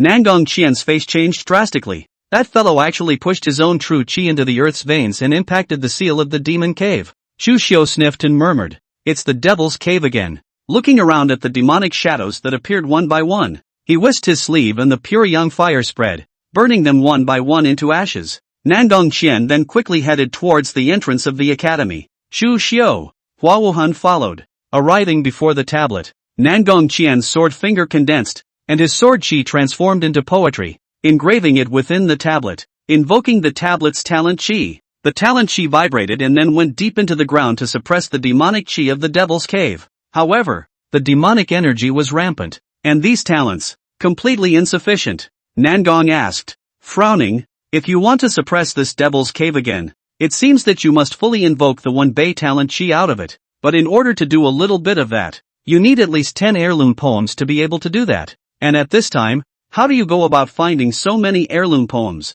Sufficient poetry to pass on to the next generation is not something that can be done casually. Give." Nangong asked for time and he might be able to make a song or two, but now, the seal of the devil's cave was about to be disintegrated. Imminent. Will 10 songs be enough? At this moment, Chu Xiu walked out and faintly asked. Nangong asked, and Hua Wuhan sniffed, a little confused. "What do you mean 10 songs is enough? Could you still make 10 more heirlooms on the spot?" Chapter 62 Making 100 heirloom songs in one night. "Will 10 songs be enough?" Chu Xiu said indifferently. Nangong asked, and the corners of Hua Wuhan's mouth couldn't help but twitch at the words. 10 heirlooms where can you just make it up as you go along? Even if the poetry fairy had come down to earth, that wouldn't necessarily be possible, right? Nangong asked helplessly. In fact, it doesn't necessarily have to be 10 heirloom works, as long as there are enough quality poems, it's just as likely to stimulate the talent of the one Bei. Except that in this current situation,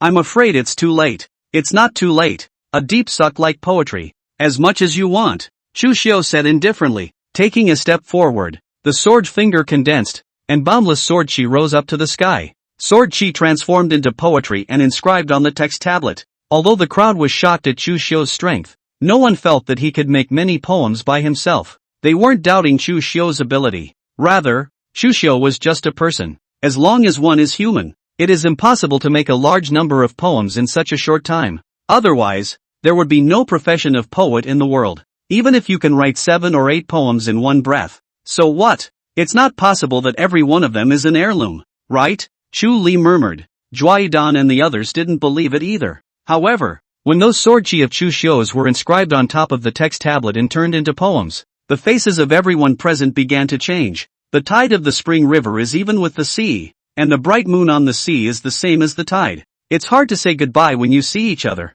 The east wind is powerless and hundreds of flowers are left behind. No colorful phoenix in the body, but the heart is in the right place. The sword is sharpened. The plum blossom comes from the bitter cold. Stop the car and sit in the maple forest. The frosty leaves are redder than February flowers. Tears of sentiment. Birds of prey. Withered vines. Old trees and dusky crows. Small bridges and flowing rivers. Thin horses in the west wind of the old road. The sun setting in the west. Broken hearts at the end of the world. The first warm and cold time. The most difficult to rest. 3 cups of light wine. How to beat his evening wind rush. A garden full of springtime colors. A branch of red apricots coming out of the wall. Old steeds in the stable. I don't know the true face of him to. Lu Shan. I'm just here in the mountains. The horse is as fast as the Lu flying. The bow is like thunderbolt strings. Don't you see that the water of the yellow river comes from the sky and runs to the sea without returning? Don't you see that the high hall mirror grieves for white hair, and that it is as green silk and turns into snow? I don't see where I've been before. I don't see where I'll be after. I think of heaven and earth as long as they are, and I look at them with pathos. The sword chi transformed into poetry and was continuously inscribed on top of the text tablet. 1, 2, 10, 20, 30. Each of them is rare in the world, and even good enough to be passed on to the next generation. Each of them is enough to make a poet famous in the world of poetry. Each one, which contains enough meaning to make people linger, or majestic, or atmospheric, or romantic, or elegiac. Various poems, one after the other, invoking the talent of the Wenbei. It rose up to the sky and shook 100 miles around. For a while, the night sky was as bright as day under the talent flare. The poems were suspended in the air, and each word was like a star. As for Chu Xiu, surrounded by poetry, he was like the stars, as if he was a poetry god sword immortal coming down from the sky. A handful of sword chi is a masterpiece of heirloom. Everyone, already shaken to the point of losing their minds, was unable to speak, especially those literati who had written poems all their lives. Looking at the nearly 100 poems that were enough to pass on to the next generation, being casually written out in front of them, could not help but sit on the ground, pale and skeptical. That should be enough, Chu Xiu murmured, stopping his hand. It's true that he can't write poetry, but he can memorize. Do you really think he memorized so many poems from his previous life's reading for nothing? The talent of the Wenbei, impacting heaven and earth. The demonic aura dissipated into nothing under the impact of the talent, and those demonic shadows that surged out of the demonic cave were suppressed by the talent before they could fully descend, while the seal was gradually repaired, even more solid, a havoc that will be quickly suppressed under nearly 100 heirloom songs. However, the talent of the Wenbei still had no tendency to dissipate, and the dazzling talent glowed straight through the clouds. It seemed to remind the crowd of the reality of the scene. Nangong Qian, the dean of the White Deer Academy, was also shocked and dumbfounded. He looked at Chu Xiu and took a deep breath. To write at the drop of a hat is an heirloom. This is truly the god of poetry descending to earth. With this person in the poetry world, all other poets will be eclipsed. Having him is the fortune of the poetry world and the sorrow of the poets. Fortunately, the poetry world has produced many more poems that are good enough to last a lifetime. Sadly, the poets who lived in the same era as Chu Xiu will live under his shadow for the rest of their lives. Thereafter, no matter who brought up poetry, the first thing that would come to mind would always be Chu Xiu, who had written 100 heirloom compositions in one night and suppressed the Devil's Cave. What exactly is he? Is it really the god of poetry descending to earth? Chu Yun looked at Chu Xiu and couldn't help but feel sad inside. The other party is clearly no longer a prince. Why? Yet they still can't get out of each other's shadow. Zhuoidan looked at Chu Xiu, and only then did he truly realize just how stupid he had been before. That he actually felt that the other party had exhausted his Jianglang? The man who made 100 heirloom songs in one breath. How is it possible to run out of steam? Your Excellency is truly a man of God. Bai Yu looked at Chu Xiu with worshipful eyes and honor. Mu Wanner looked at Chu Xiu. Her pretty face turned scarlet from excitement, and the fervor in her eyes grew stronger. And as those talented people looked at Chu Xiu, some of them felt sad that they would only never have the courage to put pen to paper and write poems again in this life. There were also gazes that looked at Chu Xiu fervently, as if looking at a god. His brain? What the hell is it made of? My goodness, a single stroke of the hand is enough to pass on to the rest of the world. How else can we write poems in the future? I saw the god of poetry descend. It's really as he wrote. What he did today is indeed unprecedented and unprecedented. After the extreme silence, the crowd couldn't help but murmur. Far away, Mo Maniac, who had left Green Bamboo City, detected the Wenbei talent chi and looked in the direction of Green Bamboo City to see the light of talent that rose up to the sky. See also the one of those poems that is good enough to pass on to the rest of the world. A hint of shock passed through his eyes as he lamented. What a great talent! Such a character deserves to be the god of poetry. Admirable. People almost kill you and you actually admire him? Luo Hanxin followed and said. Immomaniac smiled lightly and said, these are two different things, even though they are enemies. But making 100 heirloom compositions in one night, isn't it worthy of admiration? All the literati in the world should admire him. Admiration aside, this time, in order to save you, we lost 3 celestials, and the underworld has already suffered a great deal of vitality. Luo Hanxin said, there's no harm, since I've returned, the underworld can't die. Immomaniac said confidently. Taking Luo Hanxin with him, he quickly left Qingzhou City. Inside Green Bamboo City, after Chu Xiu, as well as Wen Bei, suppressed the demon cave together, his figure flickered and arrived in front of Nangong Qian as he faintly said, I think you should give me an explanation. Nangong Qian took a deep breath and said to Hua Wuhan, Wuhan, you stay and handle the rest. Then he looked at Chu Xiu. Your Excellency, please follow me, and I will inform you of all the things I know. Chapter 63, the name of the poetry god spreads throughout the world. The kingdom of worshipful sun came to commit a crime. White Deer Academy. Back in the mountains, inside a cabin, Nangong Qian invited Chu Xiu over, poured him a cup of tea, and said indifferently, if Mr. Chu has anything he wants to ask, I know everything. Let's just start with the people inside that grotto. Chu Xiu took a sip of tea. The aroma of the tea is fresh and light and refreshing. That man is my disciple, the great gentleman of the academy, Immomaniac, who created the underworld decades ago when he fell into the devil's path because of a woman. A woman? What kind of woman? It is not a peculiar woman to say, but the woman was carrying a congenital extinct vein, destined to die early. Mo crazy to love? Unwilling to watch the love of his life die, so he used a secret method to freeze it, looking for a way to save the law. In the process, gradually paranoid, wanting to save the very method, thus creating the underworld. Later, I captured him and locked him up in the grotto. However, during the years that I imprisoned him, the underworld was developing and growing on its own. Until today it is this size. Nangong asked. Narrating. Chu Xiu nodded slightly. It is precisely because of the utmost emotion and nature that it is easy to be pulled by emotions and walk into paranoia. Your Excellency is right. Let's not talk about that disciple of yours for now. Let's talk about the Wen Bei and the demon cave. Is Your Excellency tracking down the mystery of the disappearance of the land goddesses 1,000 years ago? Nangong asked rhetorically. Exactly. This is related to the Devil's Cave. 1,000 years ago, the devil invaded the world. A large number of Devil's Cave appeared in the earth. The land gods and goddesses, in order to protect the earth, suppressed the Devil's Cave, the deaths and injuries, and this Devil's Cave of White Deer Academy is 1,000 years ago. My White Deer Academy ancestor suppressed the Devil's Cave. And the text tablet left by the ancestor before he died is the magic weapon to suppress the magic cave. As far as I know, the Yin Yang Dao sect that also has a magic cave. Nangong asked. What he said did match Chu Xiu's guess to a certain extent. If it's true that 1,000 years ago, the land immortals gradually died out in order to suppress the demon cave, then why is it that since 1,000 years ago, no new land immortals have ever descended into the world? This was also one of Chu Xiu's biggest doubts. Nangong asked, shaking his head. I'm not sure about that. Chu Xiu also didn't continue to pursue the matter. At this point, Hua Wuhan walked over and said,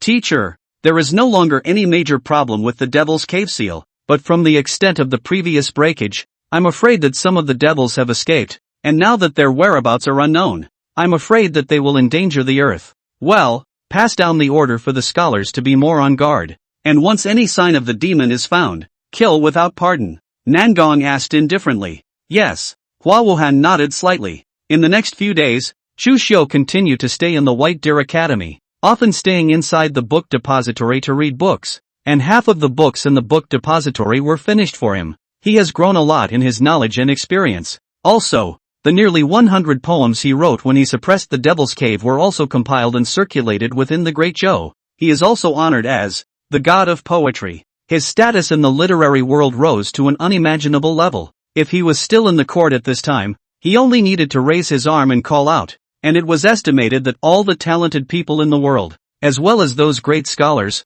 would all come to serve him. One time, throughout the entire Great Zhou, the name of the poetry god Chu Xiu was circulated. Even the king's capital was shaken by it. The collection of poems and gods was circulated, and the people were all eager to buy and read them. Inside the royal palace, Shunishan looked at a collection of poems and gods in her hands with a hint of fascination in her eyes as she stroked one of the poems in the collection. Once the sea is difficult to water. In addition to the witch mountain is not a cloud. Take times the flower bush lazy review. Half the edge of the cultivation, half the edge of the king. Write love to this. The world is rare. Ah, brother, does he have some sought-after sweetheart? Otherwise, how could one write such sentimental poems? Shunishan was a bit curious. Next to the cherry hand is also holding a book of poems lamented. 10,000 miles of sadness and autumn often as a guest. 100 years of sickly alone on stage. Just a few lines. Write all the ancient sorrow. The prince is really great talent. Ah, and I see that these poems,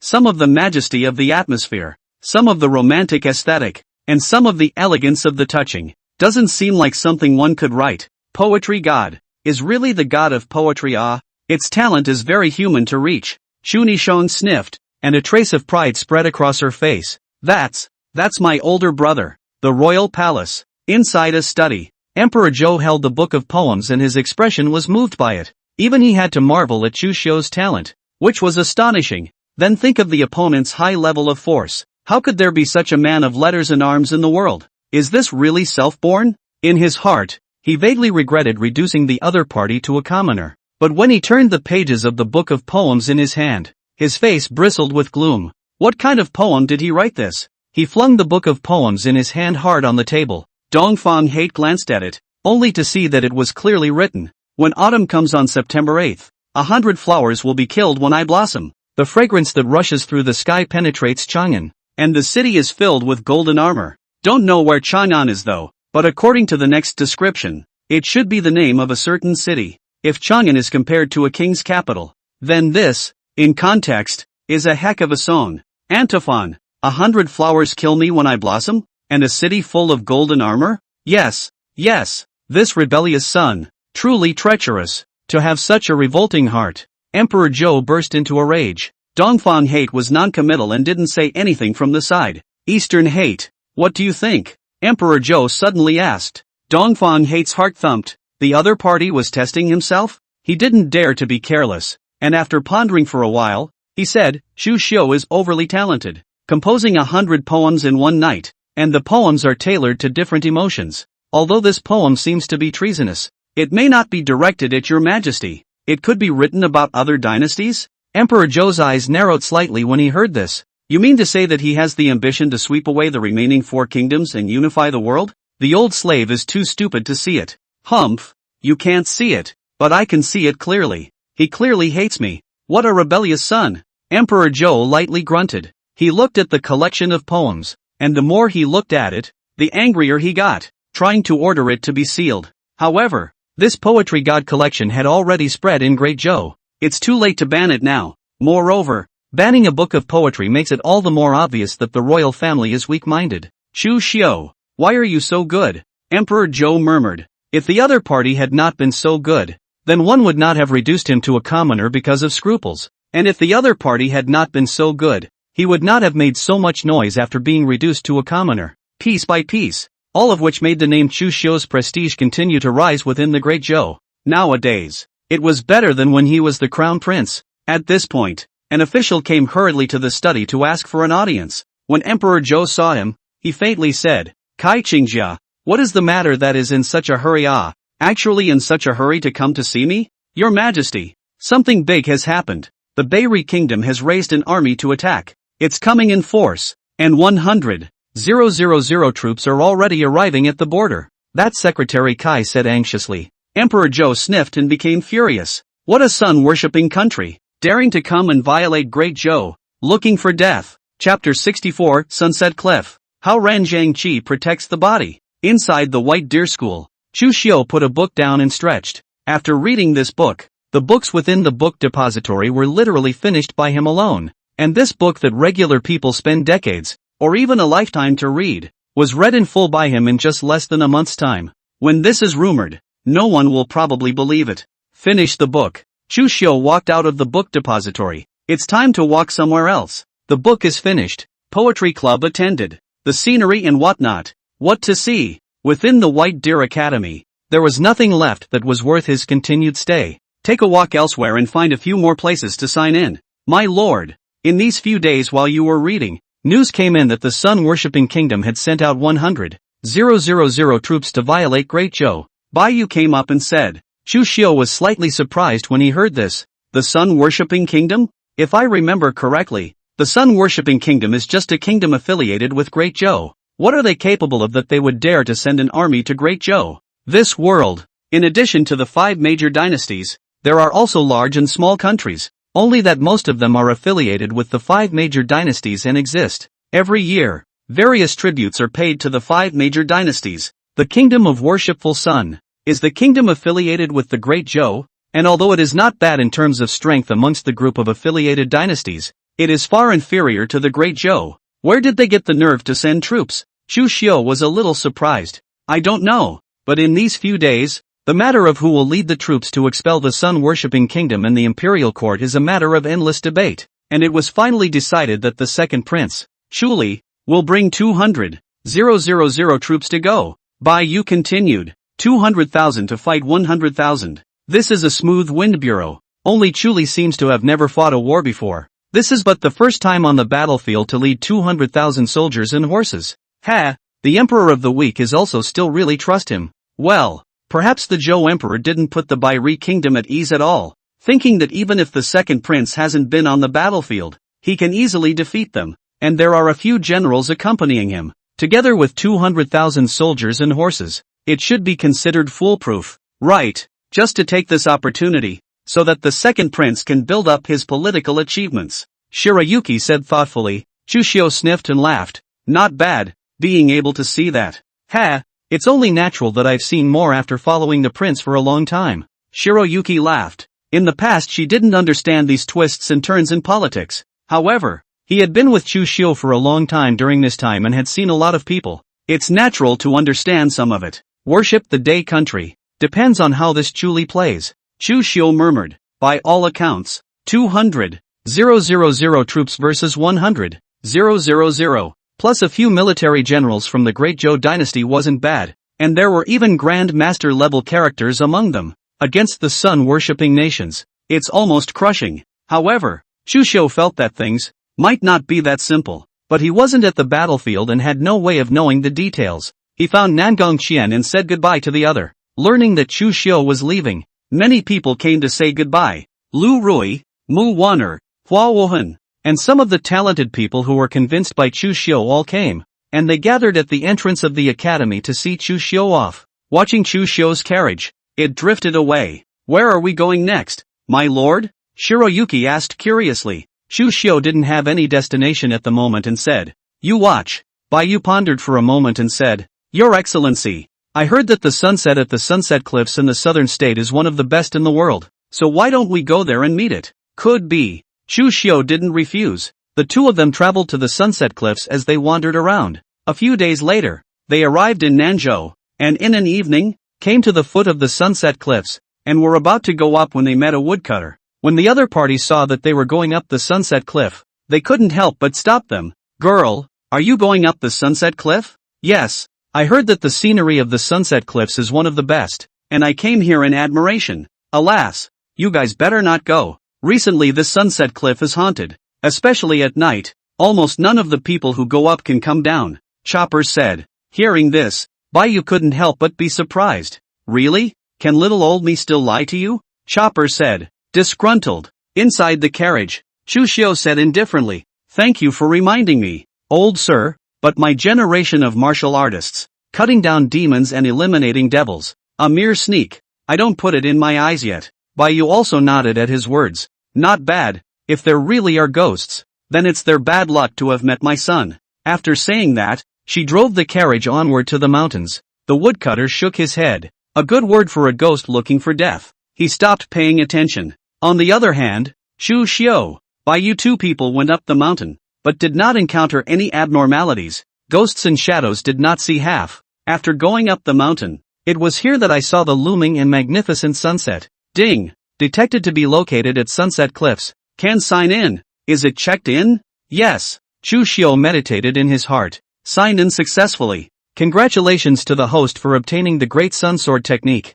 Great Sun Sword Technique. Isn't this the Ling Xiao Sword Sect's best technique? A large amount of information about this sword skill surfaced in Chu Xiu's mind. In an instant, he had mastered this sword skill to the point of great perfection. He looked at the lofty and magnificent sunset in front of him and couldn't help but sigh in admiration. Bai Yu, this place you chose is indeed good. Bai Yu, who received the praise, smiled faintly. It's good that Gengzi likes it. Watching the setting sun go down, Chu Xiu lamented the magnificence of nature. The true qi in his body was running, resonating with this heaven and earth, and gradually, his cultivation was vaguely showing signs of a breakthrough. He immediately sat down on his knees. Seeing this, Shirayuki autonomously escorted him. Gradually, the setting sunlight dispersed and night fell. Above the cliffs, the leaves rustled in the night wind. Suddenly, a sound of ghostly chanting and ghostly singing resounded from all around. Bai Yu snorted lightly and drew her long sword, her sword intent spreading. I'd like to see what kind of evil spirits dare to come here to pick a fight. Next, a ghostly figure drilled out from within the woods. The other party was a pale man who looked at Bai Yu with a hint of greed on his face. What a beautiful woman. The Demon King will definitely like you. After saying that, he lunged towards Shirayuki. The body is shaped like a ghost. The long sword in Bai Yu's hand waved, sword chi flying out, sharp and incomparable. It is just like having the aura of a patriarch. The man was shocked. Martial Dao Sovereign? To become a Martial Dao Sovereign at such a young age. This woman, what is her origin? After exchanging a dozen strokes, he knew he was no match and quickly retreated. Shirayuki still wants to chase. However, once they thought that Chu Xiu was still breaking through his cultivation, they could only stay behind to protect him first. And the man sensed this and brightened up. Hey, that guy is this woman's weakness. That's good. He let out a sharp ghostly whine. A ghostly figure flew out of the jungle. These ghostly shadows, both male and female, swept towards Bai Yu, temporarily holding her back, while he himself flew towards Chu Xiu. He wanted to capture Chu Xiu and use it to threaten Bai Yu to surrender. But just when his hand was about to touch Chu Xiu, a white light emanated from his body, and the moment the pale man's hand touched that light it was as if snow had met the blazing sun, and was rapidly melted. He let out a mournful scream. What is this? Chapter 65, Supreme Patriarch Level Chopper. Chu Xiu sat cross-legged and motionless. White light flowed from his body. Vast and holy. Inviolable. It is the vast chi that spontaneously protects the body. Groups of evils are easily dispersed. 10,000 ghosts are hard to invade. The pale man looked at Chu Xiu in horror, not daring to come the slightest bit closer. While he didn't dare to enter, Chu Xiu slowly opened his eyes. His body's vast righteousness was like a great sun releasing infinite light. In an instant, under the sweep of the vast chi, the scene was swept clean of ghostly chi. One by one, the severe ghosts, like snow meeting the sun, melted one after another. That strongest pale man was no exception. Sunset cliffs, under the cliffs, within an ancient Taoist temple, a sky-high ancient tree suddenly emitted a rustling sound, and a human face emerged above the trunk. He looked toward the cliff, the dazzling and colorful vast and righteous chi, and couldn't help but marvel greatly. Vast and righteous chi. What a volatile and righteous chi. I haven't seen this kind of reader in many years. If I can refine the essence of such a reader, I will be able to truly shed my demon body and transform into a human being. By then the world will be so big. Where can't we go? Thinking of this, his gaze became incomparably fiery. He gave a low gulp. Red man. Two ghostly shadows emerged, transforming into two graceful silhouettes. Greetings, my lord. Go, by all means, lure the possessor of this vast chi to Sunset View, that tree demon said indifferently. Yes. The two ghostly shadows transformed into black streams of light and disappeared in place. Sunset cliffs. Chu Xiu slowly got up, the vast aura on his body gradually dispersing, and all around the ghosts, there was no one left. He was a bit chagrined. This Hao Ran Zhang Qi's restraint on these sneaks is just too great. Before I even exerted any force, they were gone. I was going to leave one behind and force them to ask who's behind it. So many sneaks. So much concentrated mischief. Definitely not ordinary. It's highly likely that someone is behind it. How are you doing, my lord? Shirayuki asked curiously as she stepped forward. When Chu Xiu sniffed, he was no longer chagrined, and the corners of his mouth rose slightly, revealing a smile. I am now, as good as it gets. This time, he had a feeling from watching the setting sun, and his cultivation had broken through. The 9 heavenly surprising god sword technique, which he had obtained by signing in the heavenly sword gorge, had broken through from the 8th layer to the 9th layer, and was on the next level of the land god realm. This time when I came to Sunset Cliff, not only did I sign in to obtain the sunset sword technique, It even made the 9 heavily surprising godsword technique even more advanced. Suffice it to say, it's a no-brainer. Leave, Chu Xiu said, getting into the carriage and starting down the mountain. At the foot of the mountain, there is a village. The two planned to rest here for the night, but the people in the village were afraid to accept them when they saw that they had come down from the sunset cliffs, afraid that they have something unclean on them. The village chief on his crutches said helplessly, "Two of you, you'd better go stay somewhere else. We don't dare to keep you here." Shirayuki frowned a little. For dozens of miles around, this is the only village where you can rest your feet. Where can they go now at this late hour? Is it possible to sleep in the middle of nowhere? Not that it mattered to her. But your excellency is a man of gold. How can you be so aggrieved? She thought of something, the corners of her mouth rose, and she pulled out a silver ingot from her bosom and smiled. Please ask the village head to be accommodating. We'll just have a place to stay. Looking at the silver ingots, the village chief was a bit moved. Seeing a show, Baiyu took out another silver ingot and stuffed it into the village chief's hand. Mayor, please. Well, the village chief gritted his teeth. He brought Chu Xiu, Baiyu, to a wooden hut piled with firewood in the village and knocked on the door. Old Yang Tu, an old man with gray hair, pushed open the door and looked at the village chief and said somewhat grumpily, "What are you doing this late at night when you're not sleeping?" Old Yang Tu, here are two people who have just come down from the sunset cliffs and would like to stay in the village for a night. It is up to you to receive them. After saying that, he gave one of the silver ingots to the other. That old Yang Tu sniffed and glanced at Chu Xiu, Baiyu, a hint of color in his eyes. Oh, aren't these the two guys who went to seek death? To actually come down from the sunset cliff alive. That's really something. Baiyu also recognized that this old Yang Tu was no one else. It was the same woodcutter they had met on their way up the mountain. Old sir, you're right. There are indeed ghosts on that mountain. Thanks for reminding me before. Baiyu smiled faintly. Just casually, you can get down the mountain alive. It is your own ability. Come in, old Yang Tu said.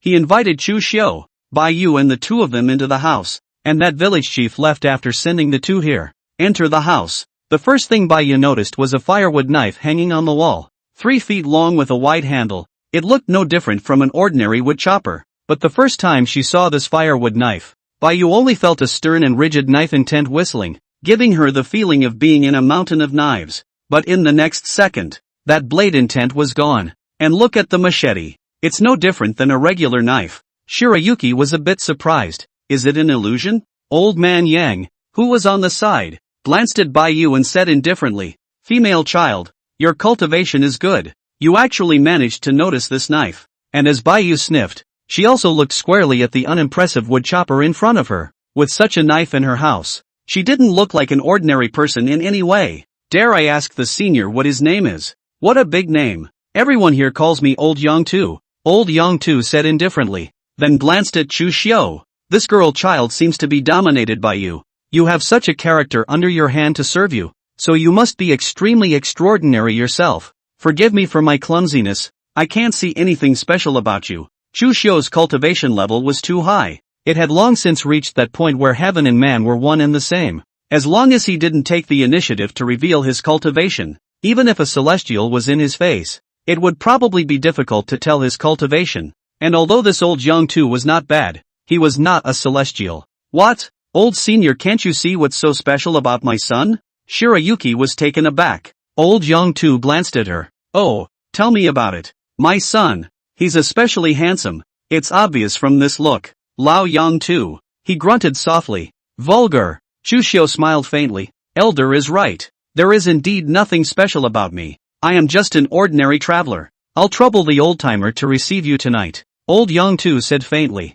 No harm in leaving this house to you. I'm going out for a night outside. Ah. Shirayuki was a little surprised. There's just this one room in the house. Leave it to you to make your own arrangements. I'm a bad old man, so I won't get in the way of you spending your time. After that he walked out of the room. He'd taken the money anyway, so that much self-consciousness was still there. Shirayuki blushed. What flowers before the moon? This old-timer is netting nonsense.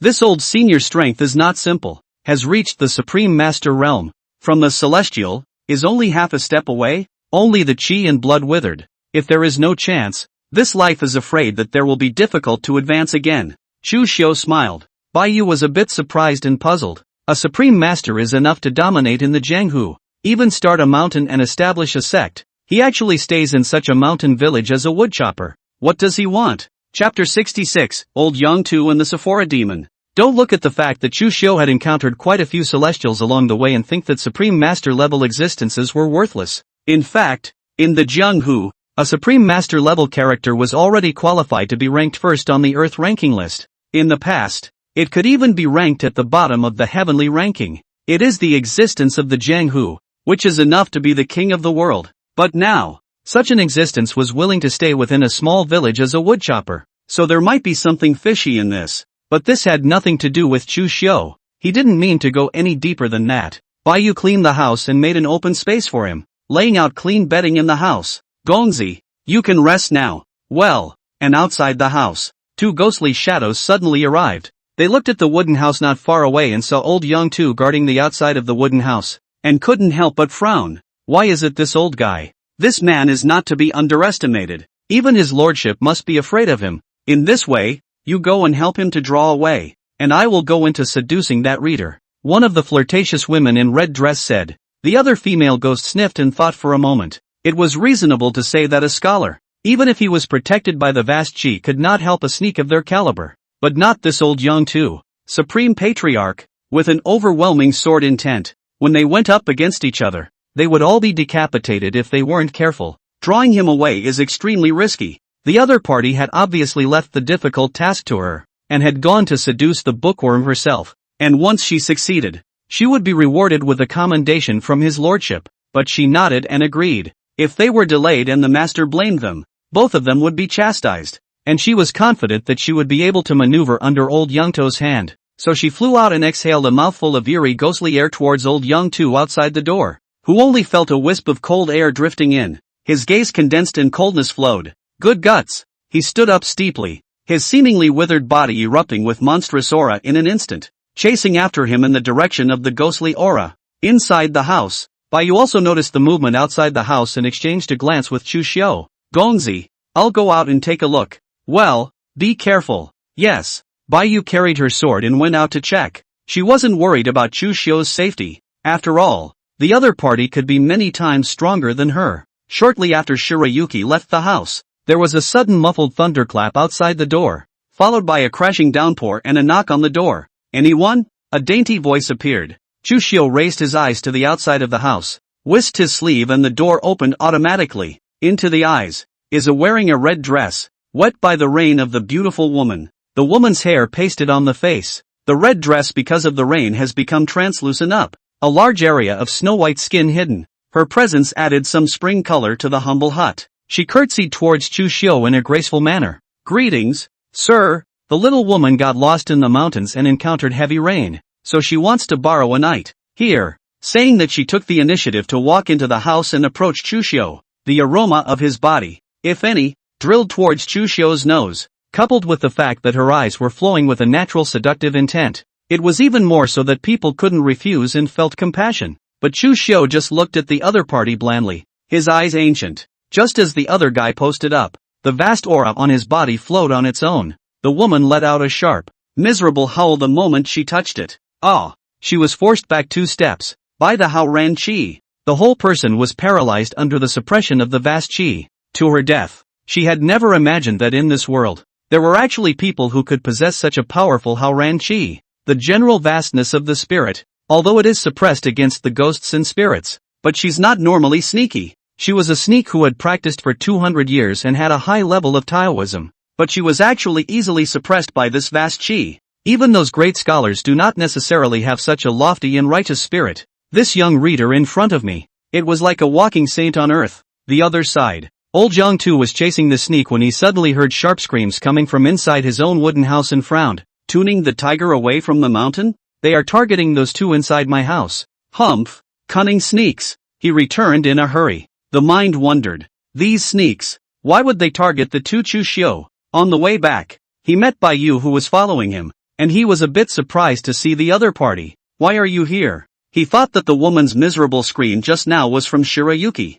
Baiyu said, I was curious in my mind and came out to check. And who was that scream just now? It should be some guy who wants to plot against Gongzi. Shirayuki said, follow the woodchopper back. When they returned to the house, All they saw was the female ghost that was paralyzed on the floor, unable to move under the suppression of Hao Ren's righteousness, even as her body began to dissolve. Old Yangto's pupils shrunk slightly. Hao Ren Zhang Qi. It wasn't just the vastness that shocked him. Even more so, at Chu Xiu's age, he actually had this kind of powerful vastness that even a great scholar might not have, and he looked squarely at the other party. Chu Xiu looked at the female ghost with a calm face. Who told you to come to me? Yes, it's Master. Which lord? Master Tree. He's a 1,000-year-old tree demon at the bottom of the Sunset Cliffs. He knows that you have a vast chi, so he wants to suck your essence. The female ghost didn't dare to hide it and told what she knew. Chu Xiu thought for a moment, then snapped his fingers to strike a pure young true flame.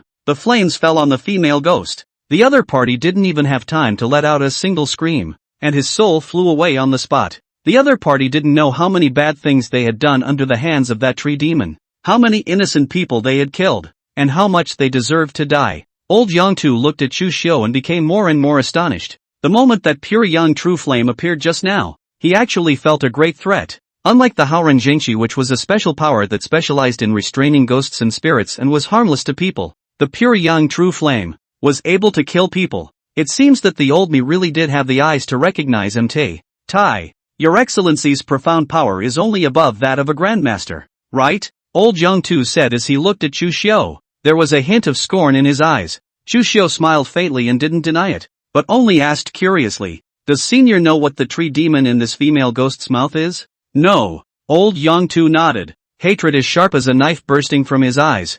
I have stayed here for so many years just to personally kill this tree demon. Many years ago, the Sunset Cliff is not only the scenery of the Holy Land, but also a good place to commit suicide. I do not know how many for the love of the couple, depression of the scholar, or desperate people, have come to the Sunset Cliff, in the end to see the sunset after the suicide, and that the tree demon is a big acacia tree under the Sunset Cliff. After absorbing the grievances of those who committed suicide as well as the essence of the sun and the moon and became essence, the Tao is so profound that even a supreme master cannot help him. Decades ago, I came here hand in hand with my beloved wife, encountered the tree demon persecution. My husband and wife, although he was injured, but my beloved wife, but also due to the seriousness of the injuries died. I also because of the injuries, 4 decades, no longer inch. Recently, that tree demon has recovered from its injuries and is once again making waves. Dongzi is harboring a vast and righteous chi, full of essence, which is exactly the best tonic for that tree demon.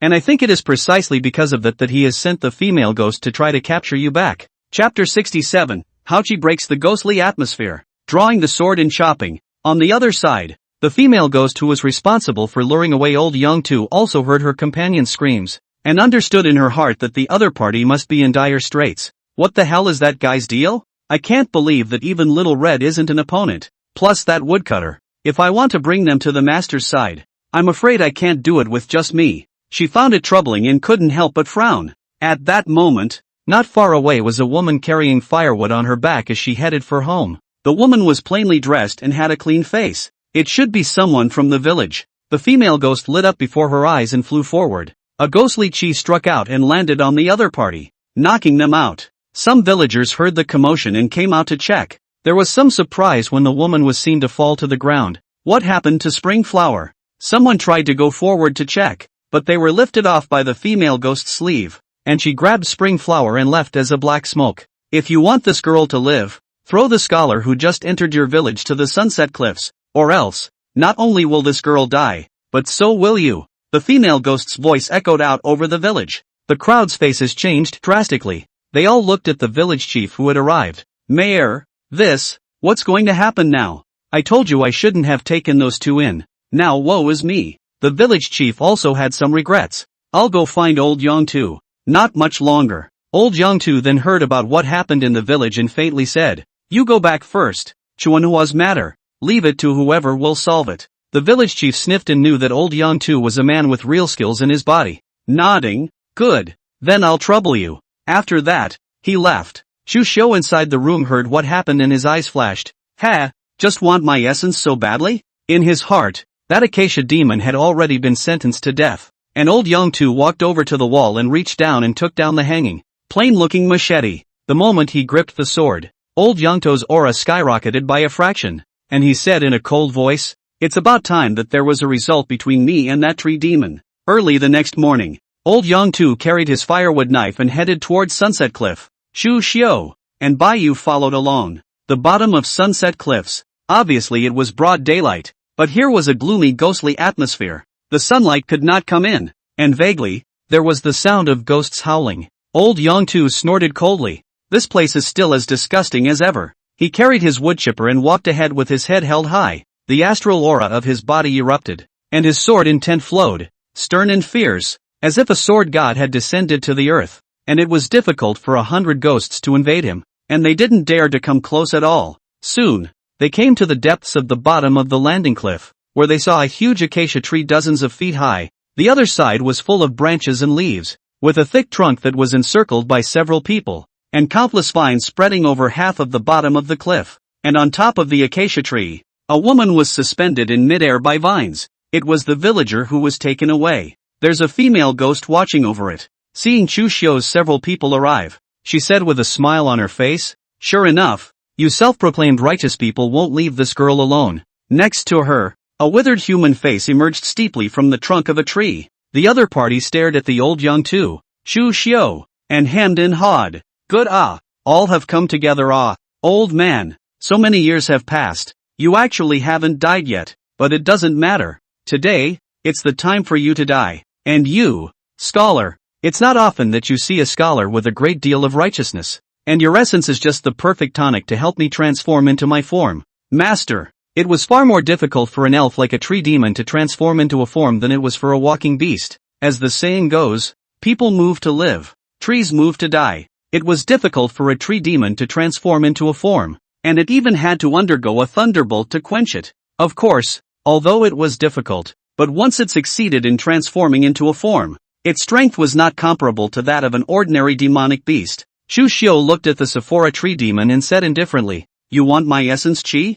Right now. I'm right here, so why don't you come and get it yourself? Come on." The tree demon laughed loudly, and countless vines lunged towards Chu Xiu. It was like a swarm of snakes, dense and loud, but the next second, on Chu Xiu's body, the vast and righteous chi completely exploded. It was like a round of house sun rising at the bottom of the sunset cliff. The vastness of the spirit breaks down the ghostly atmosphere. Thousands of eerie ghostly auras were swept away. Those countless vines that were approaching towards Chu Xiu fell to the ground powerlessly under the impact of the Haoranjingqi, making it difficult to approach. Old Yangtu was shocked when he saw this scene. What a strong and powerful Haoranjingqi.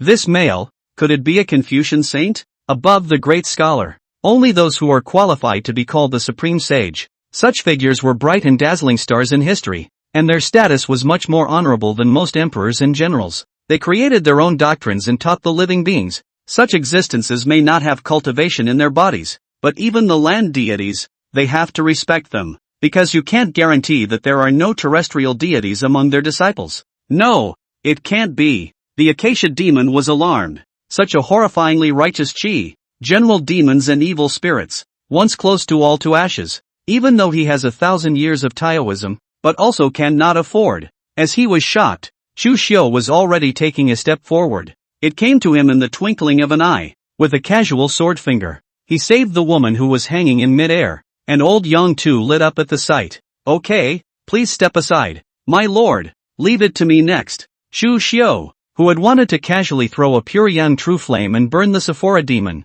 couldn't help but pause for a moment at his words. "Then it depends on your ability." With a flash of his figure, he took the woman away. Old Yangtu pulled out the firewood knife on his waist and stared coldly at the acacia demon. "I've been raising this knife for 20 years. Can you afford it?" He let out a low roar, and unparalleled true chi fluctuations erupted from his body. That firewood knife, along with it, burst out with incomparable blade intent. When Chu Xiu saw this, a trace of color flowed out of his eyes, hiding chi in the body and storing momentum. "This blade is not bad." Boom! Accompanied by the firewood blade slashing out, the domineering and incomparable blade chi surged out, crashing out like a thick mountain range stretching across the sky and the earth, only to see the sky crumble and the earth split. Wherever the blade energy reached, everything was reduced to pieces. Everything, that is, dissipates into nothing. When the acacia tree demon saw this slash, the leaves on its body rustled and fell in fear. He hurriedly grabbed the female ghost in front of him and held it in front of him.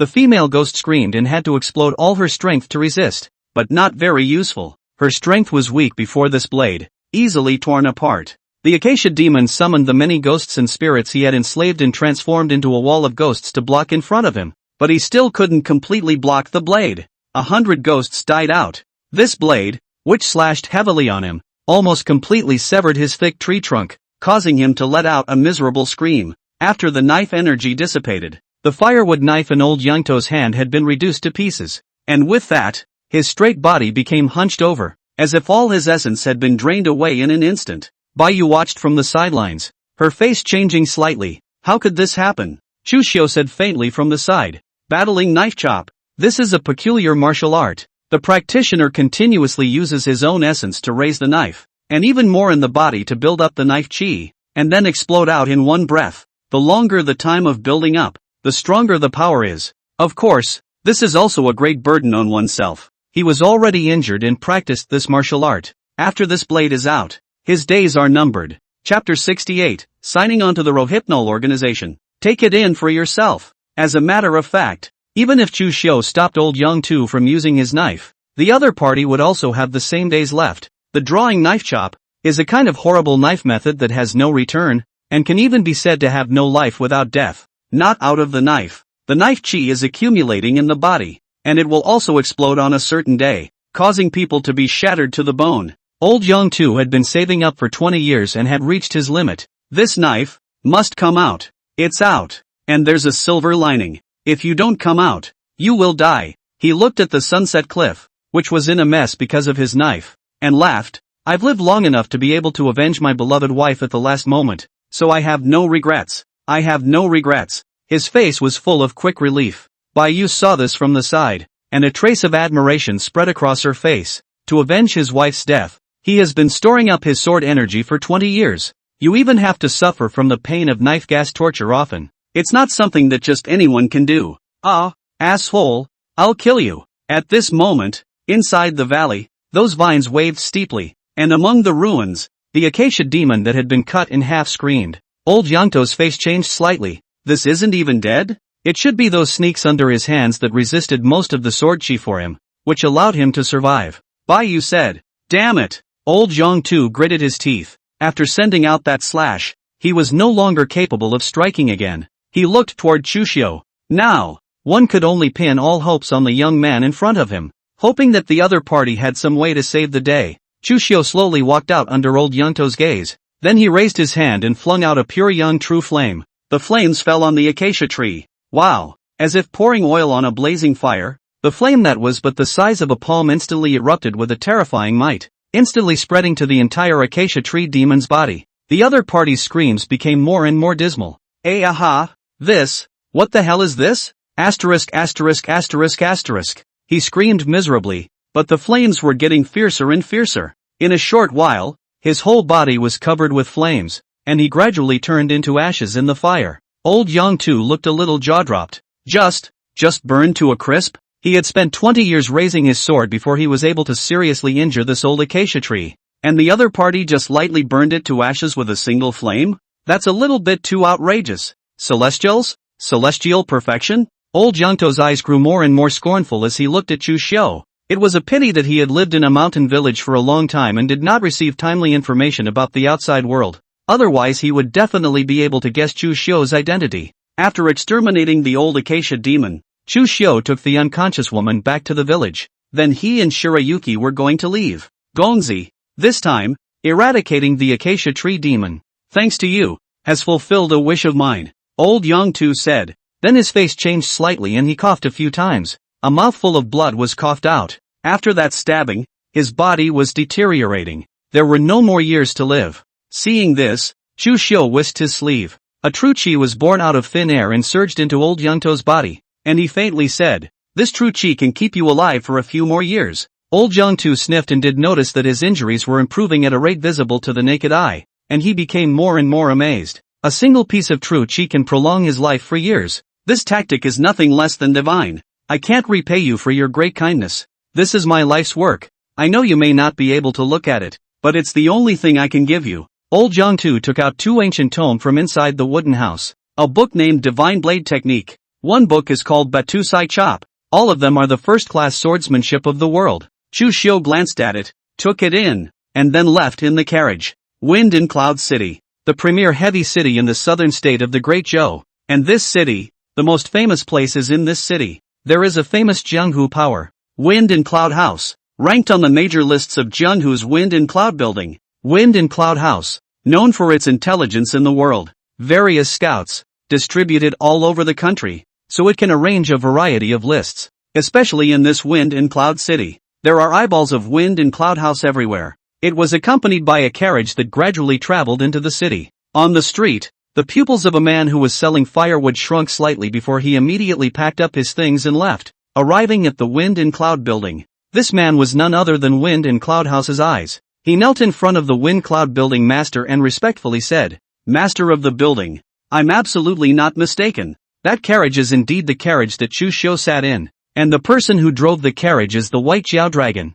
By you." When the Wind Cloud building master heard this, a flash of thought appeared in his eyes. Chu Xiu actually came to Wind Cloud building. What is he doing here? What is he doing? Will it be to target my Wind Cloud house? Could it be because I, Feng Yunlu, didn't list him as number 1 on the heavenly ranking, so he took his anger out on me because of that and wanted to come to trouble me? No, Chu Xiu's chi should not be so small. At this moment, another eye came to the Wind Cloud building master and knelt on the ground. Building master, the people from the Dark Guards are here again. The Wind Cloud building master's frown deepened. Troublesome guy. He rubbed his brow. A bit of a headache. The entrance to the Wind in Cloud building. The carriage gradually traveled on. Inside the carriage, Chu Xiu was flipping through the battling sword chop, divine sword skill. These two martial arts, which were indeed unique and quite subtle. With a little improvement, he could turn the sword technique into a sword technique for his use. Of course, there's nothing wrong with using it directly as a sword technique. Blade techniques, sword techniques, in front of a martial artist of his realm, they were nothing more than the same path. Both were just means used against the enemy. My lord, the Wind and Cloud building has arrived. At this moment, Baiyu lifted the curtain of the carriage and said. Chu Xiu nodded slightly and casually placed the divine blade technique inside the carriage before getting off and looking at the towering and magnificent Wind and Cloud building in front of him. Ding! Located in the Wind and Cloud building. You can sign in. Does it sign in? Chu Xiu murmured in his mind. Sign in. Ding! Check-in successful. Congratulations to the host for acquiring the Assassin Organization Rouge. Killer Organization Roulette? Chu Xiu was slightly stunned. This was even possible? System sign in. Not only can you sign in martial arts secrets and cultivate divine weapons, I can't believe you can even sign up for something like an organization?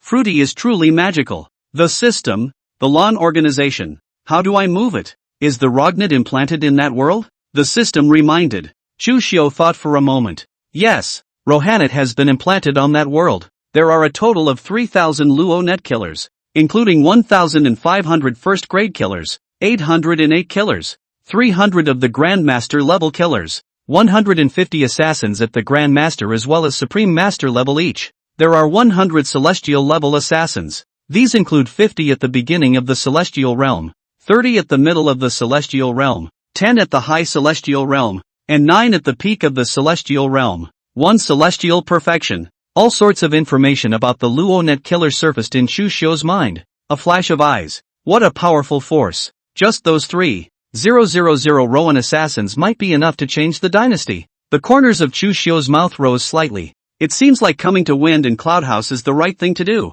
This time, he came to Wind and Cloud House for 2 purposes. One was to see what the forces that ranked the various lists of the Great Zhou were like. 2 is for, take the other side. Take it for yourself. Chapter 69 Dark Guards Attack. Luo Net struck. The Wind and Cloud House's ability to gather intelligence should not be underestimated. In the Great Zhou, second to none, it was not even comparable to the royal secret guards that were spread all over the world. Chu Xiu wanted to explore the mystery of the disappearance of the land immortals and support Chu Nishang's rightful rise to power. Intelligence capabilities were important. Therefore, it was necessary to take the Wind and Cloud building into his own hands. Just as Chu Xiu arrived at the Wind Cloud building, the Wind Cloud building master had already come out to greet him, and he looked at the Chu Xiu in front of him with inquiry and curiosity in his eyes. This was the first time he had seen Chu Xiu. Even though he had already known about this former prince on various intelligence, he still couldn't help but feel emotion in his heart when he saw the other party now. The apparatus is unfathomable.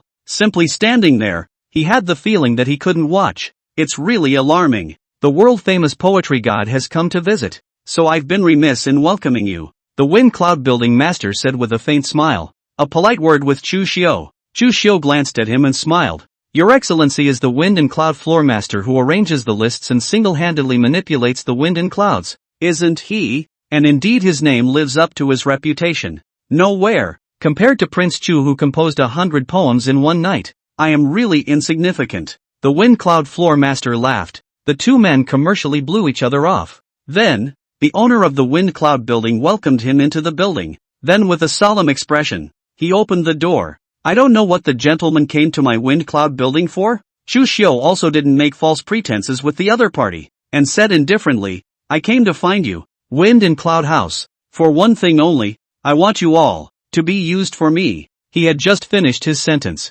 Around the wind and cloud building, an aura abruptly erupted. Each breath had an aura that was no less than that of a patriarch. It could be seen how extraordinary the wind and cloud building's heritage was. These auras locked Chu Xiu in place as if he might strike at any time. But the next second, an even more domineering aura erupted from Chu Xiu's body, like a monstrous ocean that roared out, causing the entire wind and cloud building to tremble. Inside the pavilion, a single martial artist was shaken out by this aura. They looked at Chu Xiu with white faces. The mere eruption of qi had shaken so many of them out together. The other party's high cultivation level was really above Nangong qi. The wind cloud building master hastily raised his hand. All of you, be at ease. He stopped the crowd, fearing that these people would start a conflict with Chu Xiu. After all, the strength of the other party was definitely enough to single-handedly wipe out the entire wind and cloud building. He didn't want wind and cloud house to be destroyed today. Hearing Chu Xiu's words, the wind cloud building master fell into deep thought. The strength of Mr. Chu's strength is rare in my lifetime, and I also believe that you have the means to subjugate my entire wind cloud building. But possibly subjugating it doesn't mean that we're willing to submit willingly. Unless, Mr. Chu can show enough strength. Oh, you want to fight me? Nonetheless, I'm by no means a match for your excellency. I'm still somewhat self-aware about that. The wind cloud floor master laughed. So what do you want to do? In a short while, the dark guards will come to the door. So as long as your excellency can take care of them, I, wind cloud house, will be at your disposal. The Wind Cloud Tower master knew that Chu Xiu was potentially imperative to the Wind Cloud Tower. If there was a conflict, it would be no less than a calamity for Wind and Cloud House. The district's secret guards naturally couldn't help Chu Xiu. Chu Xiu also knew that the Wind and Cloud Building master had loosened up in his heart and deliberately brought the Dark Guards to himself as a stepping stone so that he could control Wind and Cloud Building. This Storm Cloud Floor master, he's quite sensible. The district's secret guards don't need my hands yet,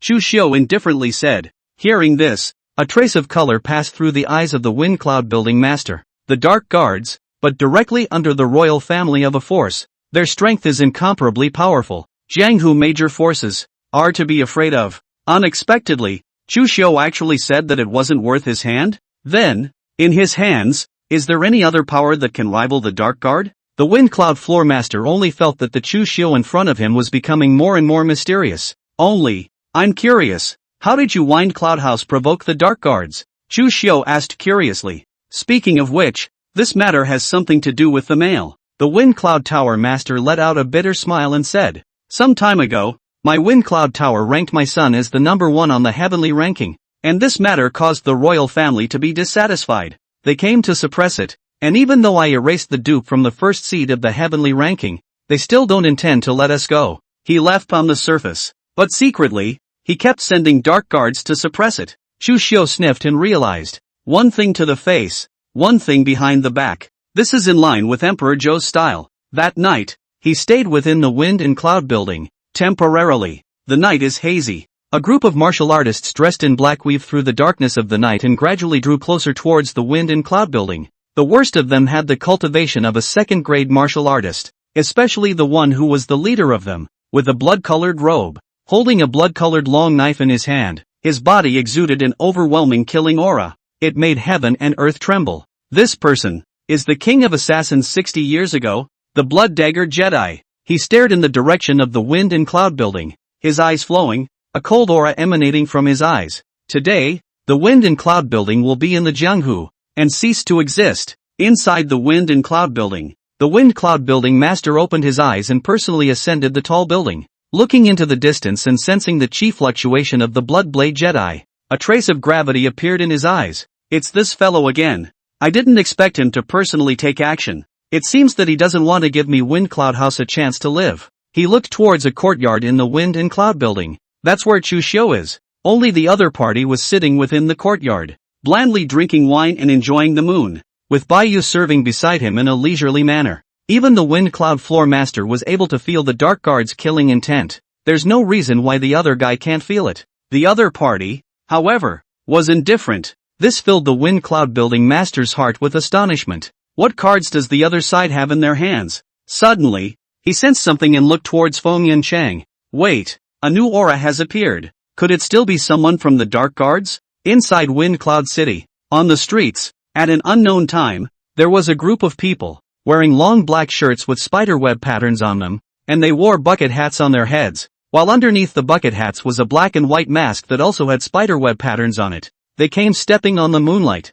exuding a morose aura, eerie, dark and mysterious. It's like a poisonous spider waiting for an opportunity in the darkness. Covet your opponent's fatal blow at any time. Immediately after, these people spread out and gradually wove a huge spider web in Wind Cloud City, enveloping all of the Dark Guard's people. They take on the men of the Dark Guard and engage. In the darkness of the night, the most warlike sound of beacons erupted. On a high building, the King of Killers, the Bloodsword Jedi's face abruptly changed, sensing that the aura of one of the secret guards was rapidly disappearing. What's going on? Who has the audacity to make an enemy of my Dark Guards? He held the blood-colored long sword in his hand and was just about to strike when he abruptly realized that not far away, on the roof of a building, a figure wearing a spiderweb mask with a concave and convex body had locked him in place, and the other party was holding a long sword with clear light flowing in his hand. Underneath the mask, a pair of cold, unfeeling eyes were staring at him. The Bloodblade Jedi only felt an unprecedented killing intent come over him, causing his body to resist, tensing up instantly. Chapter 70 Bloodsword Jedi Falls. Wind Cloud Tower Allegiance. Under the moonlight, a graceful figure wearing a spiderweb mask stood above the eaves of the house, holding a long sword in her hand, with sword intent flowing from her body, accompanied by a monstrous and unceasing murderous aura continuously surging out, completely enveloping the Bloodsword Jedi. Even the King of Killers from 60 years ago couldn't help but have his body tense up after feeling this cold killing intent. Gazing at the shapely figure, "You, who are you?" Luo Net, the first-class killer of the Word of Heaven. Shocking salamander, the visitor said indifferently. Her voice was low, with a touch of magnetism. After reporting her name, her figure disappeared into thin air, while the pupils of the Bloodsword Jedi shrunk slightly, and the hand holding the sword instantly moved. The blood-colored long knife was sheathed, cutting a bright red arc in the air. Swords clanged and clashed. Fierce sparks rubbed in the darkness of the night. Clang! But it was just a matter of breathing. The blade and the sword had collided dozens of times, but between breaths, the Bloodsword Jedi had the feeling of sweating. The sword technique of this woman in front of her was not only exquisite, but her sword moves were ruthless and desperate, and her moves pointed straight to the vitals, causing one's heart to palpitate and chill. This is a killer who is in no way inferior to himself. The Bloodsword Jedi thought to himself in secret, and beat his head against the wall. Both sides exchanged blows and escalated. The sound of swords hitting each other, endless, both sides of the essence, have reached the peak state. Who do not dare to have the slightest carelessness. Sword chi, blade chi intertwined and turned into a pillar of light that penetrated into the clouds. A horrifying killing aura filled heaven and earth. Quite a few people had detected this amazing aura, but no one dares to approach easily. This was not only two peak celestials fighting, it was also two King of Killers fighting, and the slightest mishap would result in a ripple effect. Inside the Wind and Cloud Building, the Wind and Cloud Building Master looked at the distant chi, a hint of shock flowing from his eyes. I didn't expect that Duke Chu actually had this character under his hand. There is also this group of killers. Where exactly did they come from? Wind Cloud House, actually don't have half a bit of information about them. The Wind Cloud Floor Master swallowed his saliva. As the #1 intelligence agency in the Great Zhou, the Wind Cloud Floor Master was confident that there was no power in the entire Great Zhou that he did not know about. Even outside of Great Zhou, he knew quite a bit about the rest of the 4 major dynasties. But Rohypnol, however, was unheard of to him. It was like, out of nowhere. But how could such a killer organization come out of nowhere? The only explanation was that the controller behind this Luo net had energy that far exceeded his imagination, and could be created without Wind Cloud Building's knowledge. Something that made the Wind Cloud Building owner shudder. Such an assassin organization is definitely not something that can be created overnight. It's only been a few months since Duke Chu was demoted. There's no way it could have been created. It was most likely created when he was still the crown prince. Could it be that he knew at that time that he would be deposed? Also, to be able to create this assassin organization without the knowledge of the world, me, or even Emperor Zhou, how did he do it? The Wind Cloud Floor Master was again horrified and puzzled. It only felt that Chu Xiu was full of mysteries. Far away, the battle between the shocking salamander and the Bloodblade Jedi was still going on, but it was nearing its end. The high-intensity killing move collision made both sides' energy and stamina true chi gradually reach their limits, and both sides executed their strongest killing moves. The swords cut through the night sky, erupting into one last collision. Each side was shaken back. Blood knife absolute love grip knife hand, slightly trembling, but opposite the shocked salamander is the same long sword slightly trembling. Both sides of this competition actually ended in a draw. You can't kill me, so you might as well stop there, Blood Knife Jedi said. The amazing salamander said indifferently, I can't kill you, but Luo Net, I can. What do you mean? A trace of disbelief passed across the Bloodsword Jedi's face, but the next second, a long sword steeply broke through the air. The sword, emitting an ominous aura, evil, cruel, with the most tricky angle, the most ruthless strength, with the most tyrannical killing aura, ruthlessly stabbing. It made even the Bloodsword Jedi, who had just experienced a great battle, unable to defend himself. There is almost no suspense. This sword pierced through the chest of the Bloodsword Jedi, and he got a good look at the man with the sword. It was a man who exuded an evil aura, a cold and playful smile on his face, and not the slightest bit of freshness in his body. It's also a killer no less than a salamander, the Bloodblade Jedi, somewhat in disbelief. Surprisingly, there was an assassin no less than himself hiding in the shadows, just to give himself a shot. You, and who are you? Luo Net, the first-class assassin of the heavenly character, chaotic god, the man said icily. Rower, this killer organization, where did it come from and how many experts are there? How did such a force emerge from Great Zhou in good time? The Bloodsword Jedi ended up dying with doubt and disbelief, and within Wind Cloud City, the rest of the secret guards were also exterminated one by one. In the House of Wind and Cloud, Chu Xiu put down his wineglass and said indifferently, it's already over. Not much longer. Two figures came inside the courtyard and half-kneeled in front of him. It was the two assassins, the shocked salamander and the chaotic god, who had just killed the Blood Dagger Jedi. See, Master, the two said almost in unison. The tone of his voice was thick with respect, and the gaze that occasionally looked at Chu Xiu also carried a hint of fervor and awe. It was a kind of absolutely loyal look. Even if Chu Xiu told them to pull out their swords and kill themselves, they wouldn't have the slightest hesitation because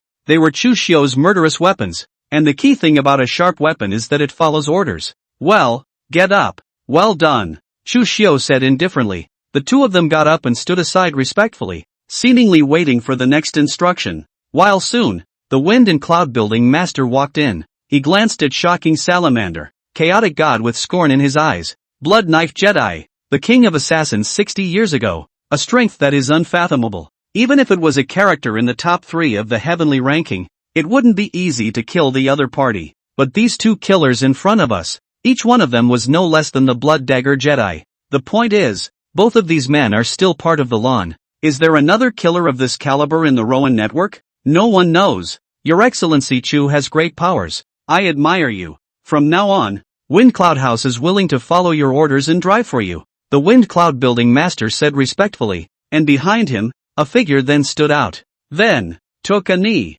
They were all high-ranking people in the Wind and Cloud Building. Now, they all knelt together in front of Chu Xiu. We are willing to follow your orders. In the jungle, the first intelligence agency, the Wind and Cloud Building, which was ranked on various lists, was just taken in by Chu Xiu, and for this result, Chu Xiu wasn't surprised, and there wasn't the slightest bit of prideful complacency on his face, as if it was something that was rightfully his. I need all the relevant records about the land immortals from 1,000 years ago. Give me as many as Wind Cloud House can find, Chu Xiu faintly said. The Wind Cloud Building Master nodded slightly. Yes, Your Excellency. He didn't dare to be slow and hurried down to make arrangements. And inside the courtyard, Chu Xiu glanced at the amazing salamander and the chaotic god and said indifferently, "You guys continue to hide in the shadows.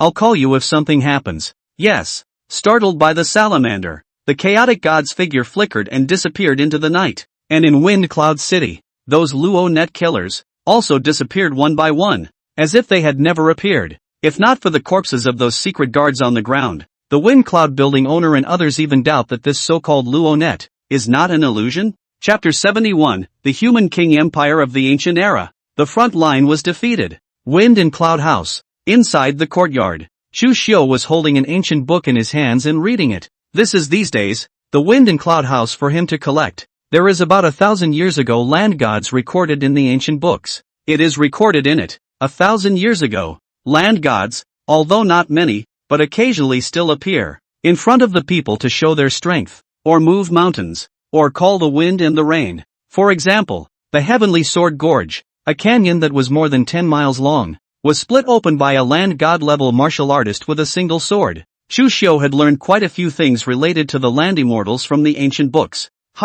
This is. Suddenly, Chu Xiu let out a light eep, saw an account in an ancient book. The land god immortal realm is a realm that countless martial artists dream of. However, in the more ancient times, land immortals were not the strongest. The human king who united the world is suspected to be above the land gods. He established the empire, and even more land gods in high positions, for him to serve, but unfortunately, the king of man fell, the empire fell apart. Since then, the number of land gods, decreasing day by day. Chu Xiu looked at this account and pondered. King of men, empire. Before the 5 great dynasties, someone had actually unified the world first? The ancient age. That's a long time ago, at least 8,000 years. The secrets of the disappearance of this land god are really growing the more we dig, Chu Xiu murmured. As he closed the tome, the wind and cloud building master next to him said, "My lord, as far as I know, in today's world, there are almost only a handful of land god immortal realms. A handful, that's what there is. Not bad, although they are hidden very deeply. The wind and cloud building has still more or less found some clues about them, and mostly hidden within the royal families of the 5 major dynasties, such as the Great Zhou, which, most likely, has a land god sitting on the ground. This is also the royal family's greatest reliance in suppressing the rivers and lakes." The storm cloud floor master narrated. Chu Xiu sniffed and thought, "I see. By the way, my lord, there is one more thing that might interest you." "What is it?" King Li led 200,000 soldiers and horses, went to the border, to fight against the country of worshipping the sun, but it was a great defeat. 200,000 soldiers and horses, only 1 or 2 out of 10 remain. When these words came out, Bai next to Chu Xiu sucked in a mouthful of cold air. 200,000 soldiers, only 1 or 2 out of 10 left?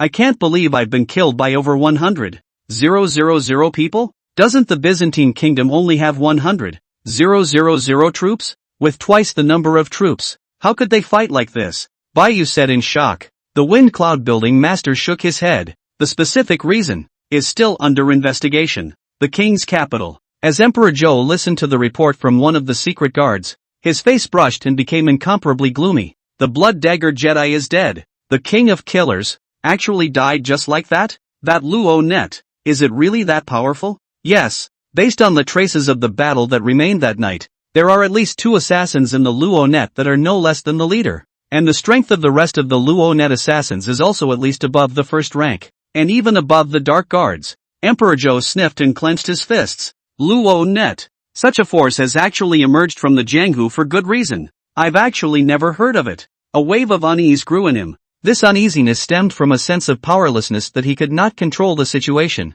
On second thought, ever since Chu Xiu was demoted, more and more factors outside of his control had appeared in the Jianghu. Along with the royal majesty, it is also declining. At this rate, how else is the royal family going to control Great Zhou? Could it be? Should we ask the old ancestor to step in? Emperor Zhou murmured. Then he shook his head and vetoed the idea. No, the old ancestor is my royal family's greatest card. It must not be used at will. Suddenly, Lord Kai, the secretary of the Ministry of War, asked for an audience and hurried into the imperial study room. Your Majesty, the front line has suffered a great defeat. The Byakuran kingdom has broken through the southern border and is driving towards the royal capital. Lord Kai said in some panic. Hearing this, Emperor Zhou's expression froze. Then he said in a deep voice, "This is impossible. How is it possible that my 200,000 soldiers and horses can't defeat 100,000 of them? Back to your majesty. 200,000 soldiers and horses. Now only 1 or 2 of the 10 left. The second prince with these people is fleeing for his life." Hearing this, Emperor Zhou was silent for a moment, then slammed the table. Waste. This waste. Originally, he had wanted to support Chu Li,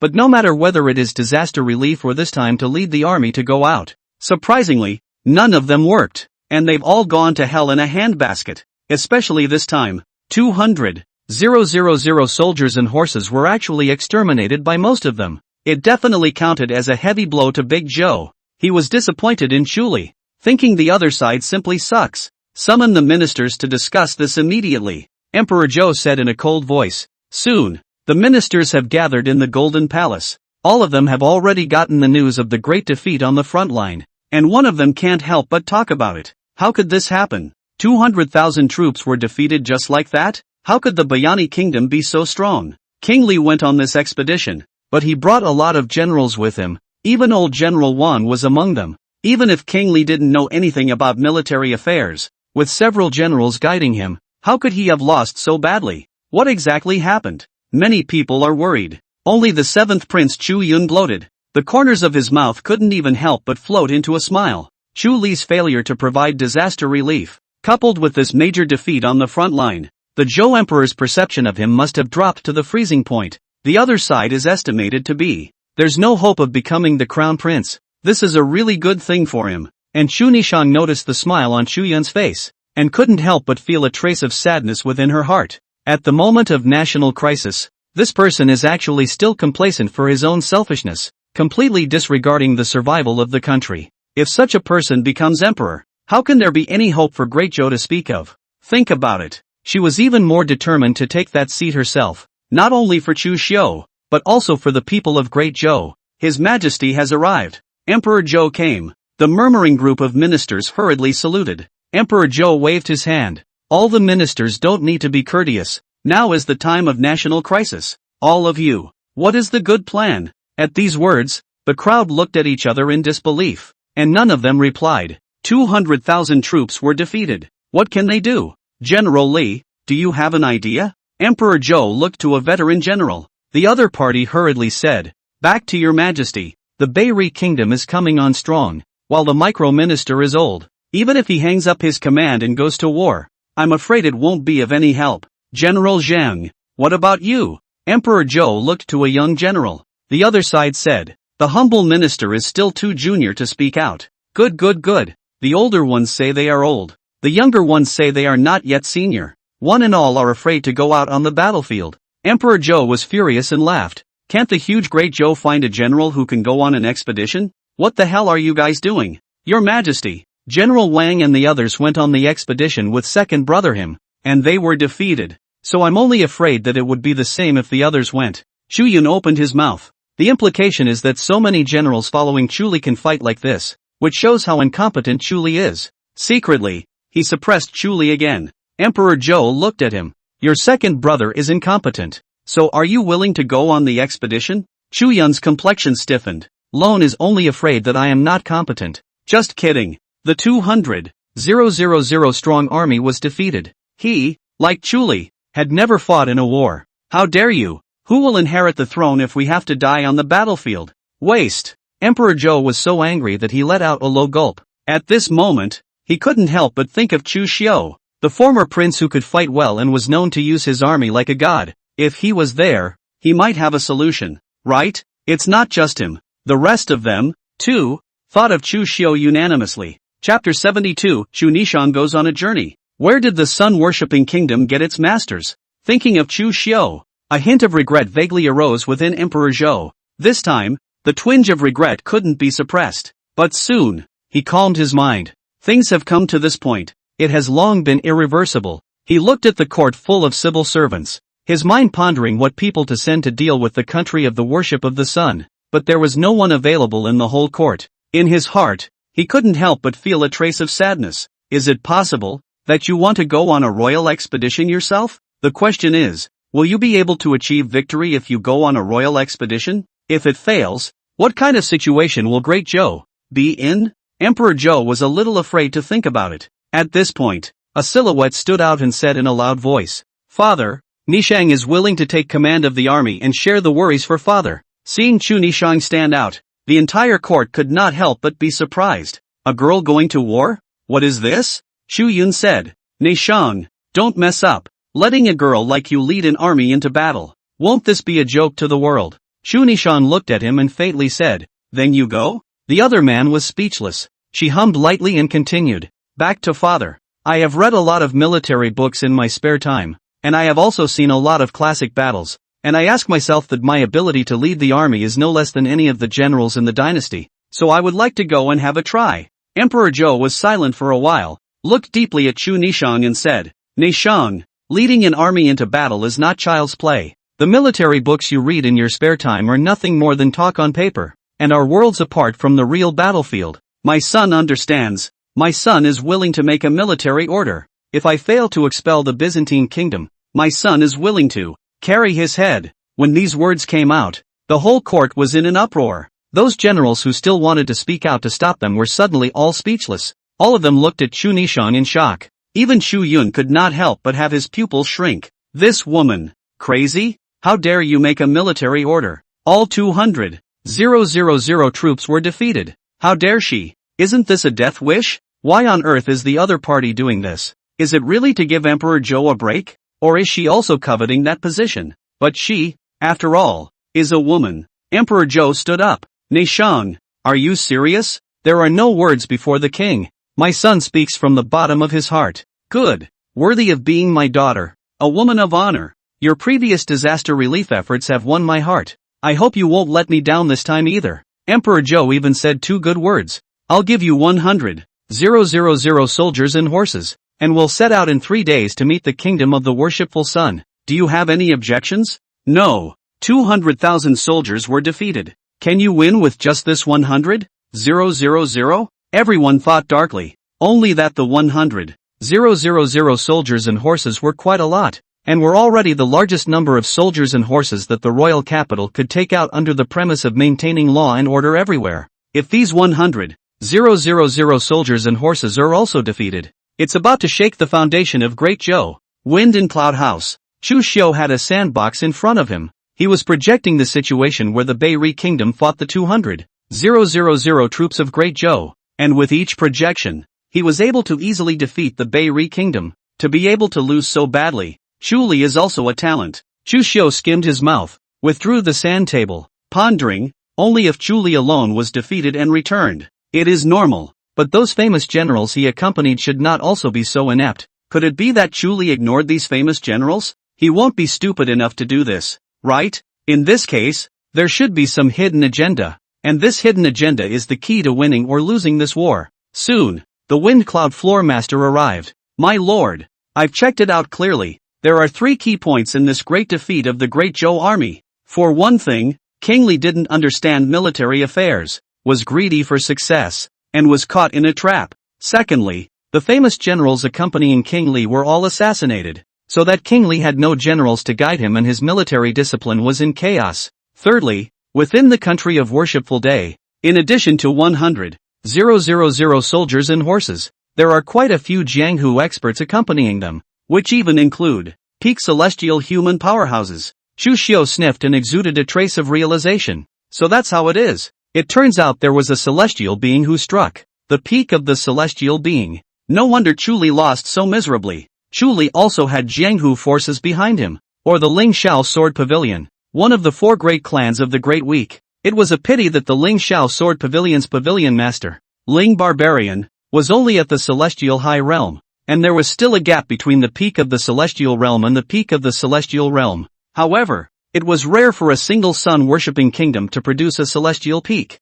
However, Chu Xiu still had a little doubt. Even though there is a peak celestial, there is only one person, with the Lingxiao sword Sect's depth. It should be enough to hold back a peak celestial. Could it be that there is more than one celestial in the sun-worshipping kingdom? Your Excellency guessed correctly. Not only was there more than just one celestial, but also, there were dozens of patriarchs involved in this battle, and they were the key to the great defeat of the 200,000 strong army. The Wind Cloud Floor Master said gruffly. Chu Xiu was surprised. Dozens of patriarchs? Did the sun-worshipping kingdom get some monstrous chance to actually be able to take out so many patriarchs in one breath? This matter is still under investigation. In addition, there is another matter. News has just come in from the side of the royal capital. Princess Nishang made a military order in front of the temple to lead 100,000 soldiers and horses out to war, to welcome the sun-worshipping kingdom. The Wind Cloud Floor Master said. Chu Xiu smiled softly and said, Nishang is really good at seizing opportunities. This time Chu Li's great defeat. The hearts of the people within the Great Zhou are in fear. If she is able to repel the Byzantine kingdom in one fell swoop, coupled with the previous disaster relief matter, there will be no one else among the princes who can be compared to her. What the gentleman said. Since the Wind Cloud Tower Master had already submitted to Chu Xiu, he also had some understanding of his desire to support Chu Nishang's rise to power. To this he had no objection. Since he recognized Chu Xiu as his master, he should also support whatever the other party did. The salamander. Chu Xiu opened his mouth indifferently. Whoosh! A figure appeared behind him. It was none other than the Luonet heavenly character first-class killer Shock Salamander. Her appearance made the air around her become a little colder. Master! The salamander half-kneeled to the ground. Have the two of you, turning spirit and destroying soul, go forward to secretly protect Nishang. Turning prana, soul destroyer, Luonet Tianzi first-class killers, is the same as the shocked salamander is one of the rare two female killers, but also a pair of twin sisters. It would be more than appropriate for them to go and protect Chu Nishang secretly and closely. Yes, the startled salamander said. Then his figure flickered and disappeared. The Wind Cloud Building Master was secretly surprised from the sidelines. Turning the spirit, destroying the soul. Another unheard of killer name. It's not expected to be bad strength. How much unknown power does the Duke of Chu hold in his hands? After the startled salamander left, Chu Xiu fell into thought. With transmutation, soul destruction, and the protection of that one true qi that he had left in Nishang's body before, nothing would happen to Nishang. Now it's worth noting that. Where did you get so many masters from? The land of the worshipful sun? Feng Yun, you continue to investigate the sun-worshipping kingdom. Yes, the master of the wind and cloud building retreated with him. Within the courtyard, only Chu Xiu, Bai Yu were left. Bai Yu silently stepped forward and skillfully made tea for Chu Xiu. The news of the Great Zhou's 200,000 strong army's great defeat spread throughout the Great Zhou. Everyone is on edge. Immediately after, the news of Chu Nishang's expedition then spread, and many people were not optimistic about the other party, thinking that the other party was a woman. How could she lead an army into battle? There is a growing sadness about this battle. Some people even felt that the Great Zhou had come to its end. What is this if not a sign of the fall of the dynasty to have a woman in command of the army? Chapter 73, Slapping Chuli. Chu Nishang, who had obtained the true transmission. Great Zhou, Southern Realm Yunzhou. An army was running away in a mess, and one of them was wearing golden armor, which looked quite imposing. But unfortunately, the face of the person wearing the armor was quite panicked, without any trace of battlefield killing spirit. This person was none other than Chu Li. The other side led an army of 200,000 and eventually lost. Now he could only take these remnants of his army and flee to the king's capital in a sorry state. Only, the army of the country of worship was in hot pursuit of them. Today, they are near the end. Chu Li panted and told the crowd to stop. Lone is tired, and that Bayside Kingdom's army won't be able to catch up with them for a while. So let's take a rest first. Zhang beside him couldn't help but frown at his words. Your Highness, it's a critical time. There's no rest. We can only hurry back to the royal capital quickly. Lone is tired. Just rest for a while. Besides, with Patriarch Ling Barbarian out to hold those people back, it will definitely buy us enough time. Chu Li said, dismounting to drink water and eat dry food. Eating the cold, hard, dry food. He frowned, somewhat unable to eat, and said to the two soldiers, you two go and hunt some wild game for Lone. The two soldiers were confused for a moment. Not big brother. You've got to be kidding me. We're running for our lives. How dare you think of eating wild game? What? You guys didn't hear that? Looking at the soldier, Chu Li said unhappily. The soldier didn't dare to disobey and nodded. Yes, we'll go now. Suddenly, there was a sound of horses' hooves in the distance. The sound was getting closer and louder, as if a flash flood was rolling in. The fiery red flag, too, appeared before the crowd. The crowd was in a state of shock. Yes, It's the army of the Kingdom of Worship coming. Damn, did they come that fast? A large number of troops in red armor surrounded Chu Li and the others. The first person was a big man wearing fiery red armor with a bearded face. He had a hint of a smile on his face. He carried a head in his hand and threw it towards the crowd. After seeing that head, Zhang's face changed wildly. Patriarch, Patriarch, that brain. It was none other than the sect leader of the Ling Xiao Sword Sect, the fourth in the heavenly ranking, Ling Barbarian, and now, dead. Mr. Zhang's face was pale and his head was a little dizzy. The big man laughed. You guys think that you can leave behind a heavenly human high realm martial artist and escape with no worries? It's a pity. This person's strength isn't bad, but he's not a match for our state master. Lost his life for nothing. Mr. Zhang looked at Ling Barbarian's head, still somewhat in disbelief. This was the sect leader of the Ling Xiao Sword Sect. It's fourth on the heavenly list. Just die. The big man didn't care how shocked he was and waved his hand. Kill. The army is about to rush out, but at that moment, an army arrived not far away. So numerous that it was several times as many as this army of the country of worship. The big man's face changed slightly. It's the reinforcements from Great Zhou coming. Retreat. The opposing forces were far above them, and he had come out this time to pursue Chu Li. Thinking that the other party was already at the end of his strength and hadn't brought many experts with him, so it would be unwise to engage them hastily. He quickly withdrew with his troops. Seeing this, Chu Li sighed in relief and glanced at the reinforcements. A trace of joy appeared in his eyes. Great! The reinforcements are here. As long as I have this batch of reinforcements, I'll definitely be able to reorganize and regain the river and mountains. And when he saw the person at the head of this reinforcement army, he couldn't help but be surprised. How is she? At the head of the group was none other than Chu Nishang, who was dressed in a red military uniform. Chu Li went up with a frown and asked, Nishang, why are you here? Who is the commander of this support army? Let him come and see the orphan. Chu Nishang gave Chu Li a disgusted look and said faintly, this palace is the commander of the army. What do you want to do? What? You're the commander of the reinforcements? How is that possible? Chu Li obviously didn't believe it, but Chu Nishang ignored him and indifferently said, the battlefield is treacherous. Come on, send someone to send His Royal Highness the second prince back to the royal capital. No, I don't want to go back. The reinforcements have arrived.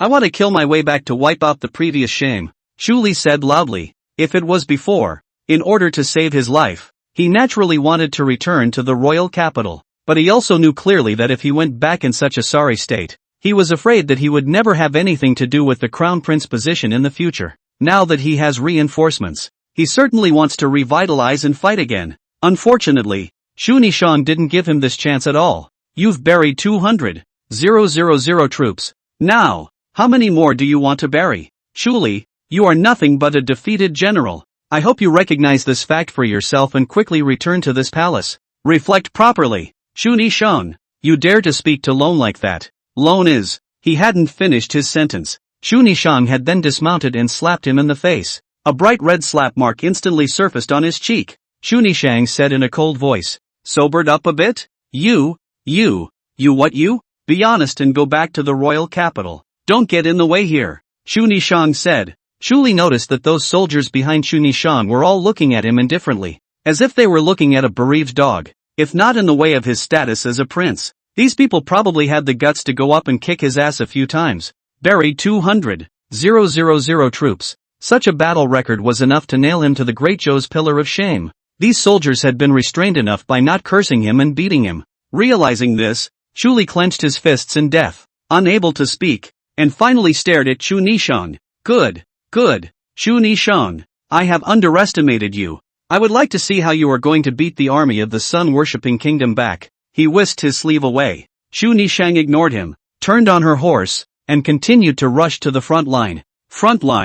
Yunzhou, Luo Chang. The army of the Kingdom of Worshipful Suns drove in and occupied half of Yunzhou, stationing themselves within Luo City and preparing to use it as a stronghold to continue their attack. At this point, the bearded man, returning to Luo City, informed the marshal of the sun-worshipping kingdom's army about the Great Zhou's reinforcements. The other party was cloaked in a large fashion, around his early 40s, with a head of red hair, tall and imposing, emanating a domineering aura. It was none other than the first general of the Kingdom of the Worshipful Sun, Yan Lai. When he heard that reinforcements were coming, he didn't panic at all and said lightly, Send someone to find out what the master of the reinforcements is? Yes. There was soon a result, and when they learned that the commander-in-chief of the reinforcements was only a 16 or 17-year-old girl, all of them couldn't help but burst out laughing. Ha ha, funny, girls actually go to war. Ha, it seems like there's no one left in Great Zhou. Not a single person put Chu Nishang in their eyes.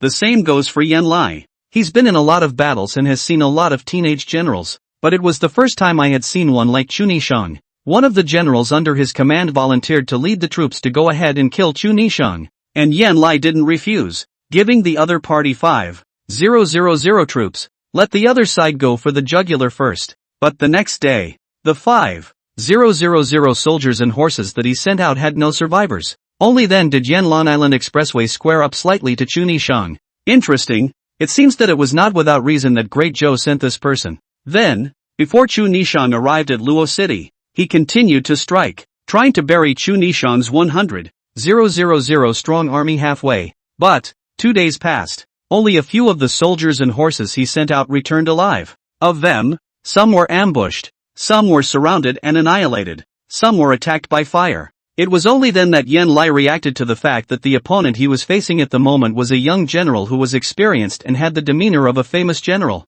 I've heard that the former crown prince of Great Zhou used the military like a god. And this Chu Nishang, I'm afraid that he's only gotten a few of his true passages. Yan Lai murmured. Chapter 74, Turning Prana and Destroying Souls Out. Bearing the guidance of my elder brother, Chu Nishang used her army like a famous general in the world. For a while, it actually made Yan Lai feel the pressure. Watching the other side's army getting closer and closer to Luo City, he was a bit unable to sit still, and faintly said, "Get the Divine Flame Regiment here." A soldier sniffed and brightened. Yes, soon. Several people came before Yan Lai. These people were bright red like fire red robes, branded with flame patterns on their foreheads, but the most elite troops in the country of the worship of the sun. The people of the Divine Fire Corps. The Divine Fire Regiment was also the key to the ability of the sun-worshipping kingdom to defeat the Great Zhou army, simply because everyone within the Divine Fire mission, all of them are patriarchs. A troop composed of patriarchs would be difficult to form, even for the 5 great dynasties,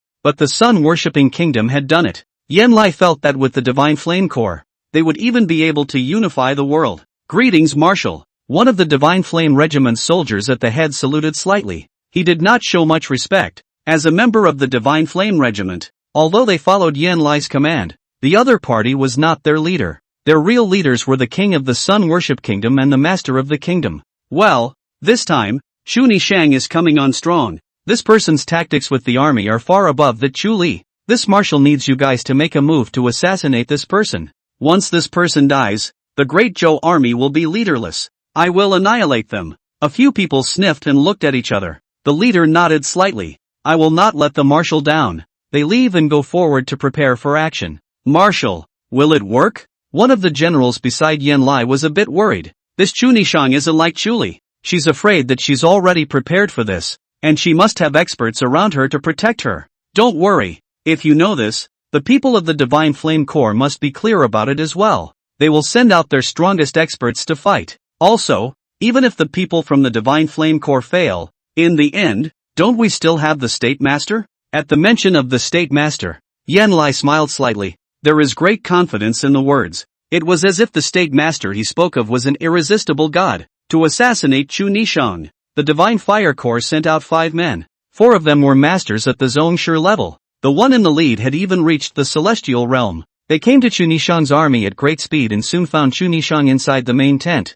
And just as they were about to strike, in the sky, a black and a white, 2 sword chi fell steeply. The black and white sword chi intertwined, transforming into a giant Taiji diagram. Surround the number of people. In the tent, 2 figures walked out, one dressed in black and holding a white sword, and one dressed in white and holding a black sword. Precisely the black and white twins of the Yin Yang Dao sect. They were ordered to come and protect Chu Nishang. Upon seeing these sovereign martial artists who had come to assassinate, a strange color flowed out of their eyes. Good Lord! There are actually so many sovereigns within the country of Worshipful Day? The members of the Divine Flame Corps who were enveloped by the Taiji diagram began to activate their own true chi. Fists and feet struck out, wrapped in overbearing true chi impacting the Taiji diagram. But the black and white twins were celestial realm experts. And the yin and yang bipolar sword formation that they had jointly laid down could not even be broken by an ordinary celestial, not to mention these few patriarchs. Seeing that the Taiji diagram was difficult to destroy,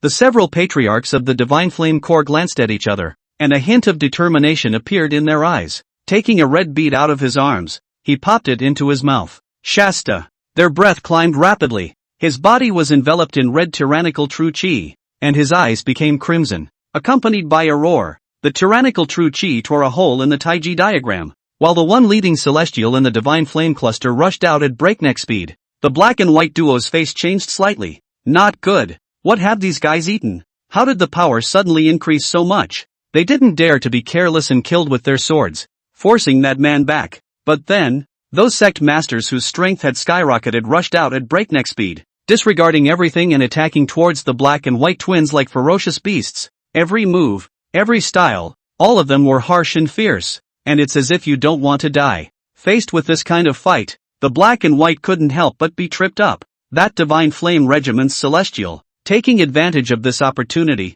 quickly rushed inside the tent and saw Chu Xiu, who was sitting in the center of the tent. Seeing the arrival of that man, Cherry next to Chu Xiu was like an enemy, swords drawn and on guard, but there was no way for her, a Zhongshi, to pose much of a threat to the other party. On the contrary, it was Chu Xiu, who sat in place with an old-fashioned look on her face. When that man saw this, a hint of color appeared in his eyes. In the face of such danger, he was still able to remain calm and fearless. It does have the look of a famous general. No wonder Yan Lai had suffered loss after loss at the hands of his opponent. But he didn't think much about it. He quickly killed out. His 5 fingers became claws, and his domineering true chi contained a terrifying might. And the cherry next to him was already forced back before he could make a move. As he watched, this palm was about to land on Chu Xiu's body. Inside the tent, 2 sword lights flashed up almost simultaneously. The sword light carried an aura of death. It was as if it could seduce the soul. Before that man could react,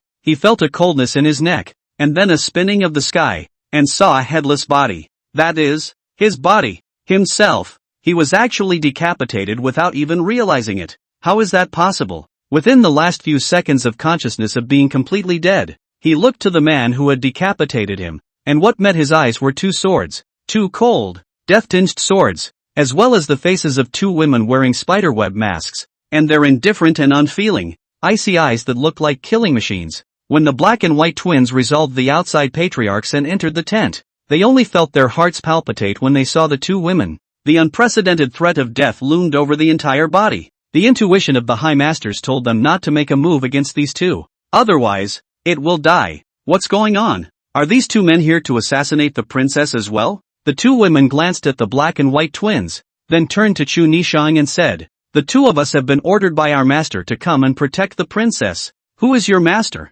"The princess's older brother." Chu Xiu's eyes lit up and she smiled faintly. "Brother has a heart." Then he looked at the 2 women. "I wonder how you 2 are addressed." "My name is Turning Spirit." "Her name is Destroying Soul." Black Man took a closer look at the 2 sisters, sensing in them that amazing murderous aura that lurked within them. "You're killers?" "Yes." The black and white looked at each other. A killer of this level was actually unheard of by them before. The point is, the other party is still Chu Xiu's men. It's really one secret after another on the other side. Chu Xiu looked at the 2 women and laughed. "Good. With the help of you 2, why worry about not being able to recover the lost land and expel the sun-worshipping kingdom?" Then, she called the generals accompanying her to discuss tactics. "This palace intends to first lead 10,000 cavalry and quickly run at Luo City. You guys take the brigade and follow up." This time they sent someone out to assassinate this palace. They must not have expected to fail so easily, and this time they will definitely be able to kill them by surprise.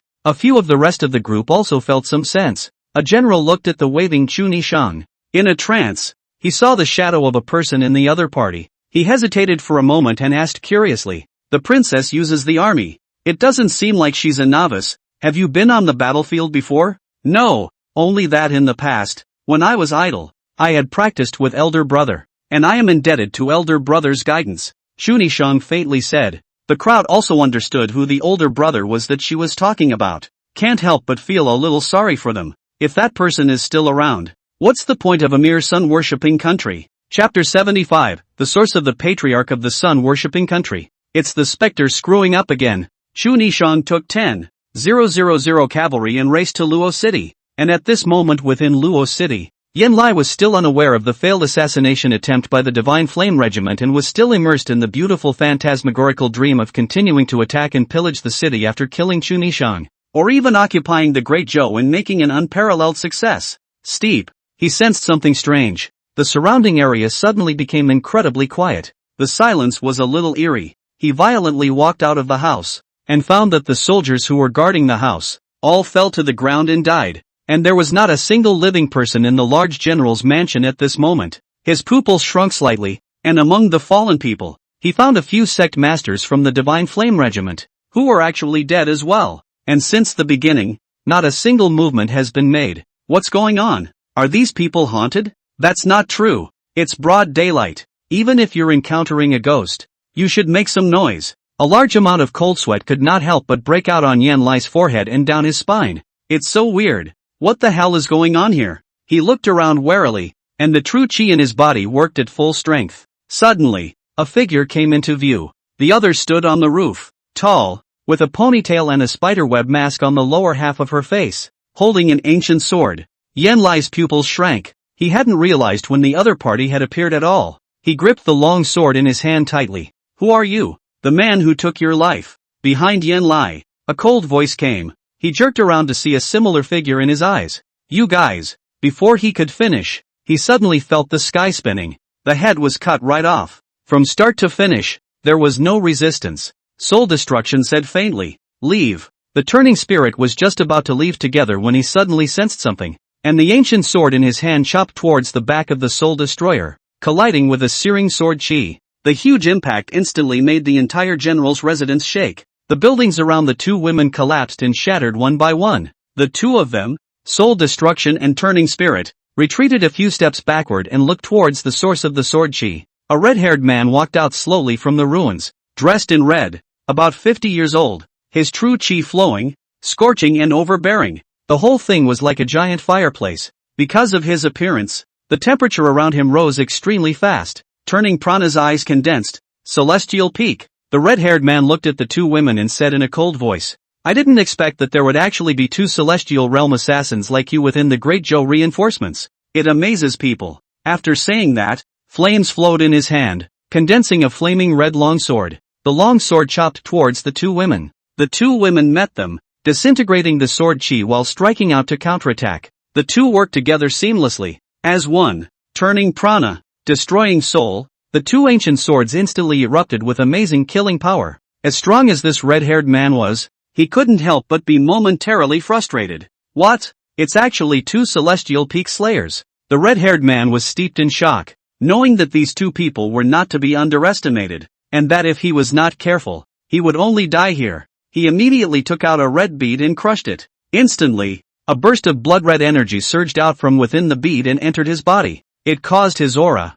which was rapidly rising, to reach the celestial perfection realm. Seeing this, the turning spirit and destroying soul teamed up to chop out a sword chi. The moment he forced his opponent back, he drew away. The purpose of their trip was to kill Yan Lai and leave the army of the sun-worshipping kingdom without a leader. And now that their purpose had been accomplished, there was no need for them to continue to linger. Moreover, this red-haired man's strength was astonishing, and he had used that strange red bead, so if they continued to fight, they might not be able to gain any advantage. Looking at the two women who quickly left, the red-haired man who had just used the red beads felt a bit stifled, and the power in his body didn't hurt until it was cathartic. Good. What a pair of instant killers. Since you've already used the red sun blood essence, don't waste it. If the Divine Flame Regiment's people can't kill you, I'll do it myself, the red-haired man said in a cold voice. Next, his figure transformed into a ball of flame as he quickly rushed towards the outside of the city. He wanted to kill Chu Nishang before the effects of the red sun blood essence had passed.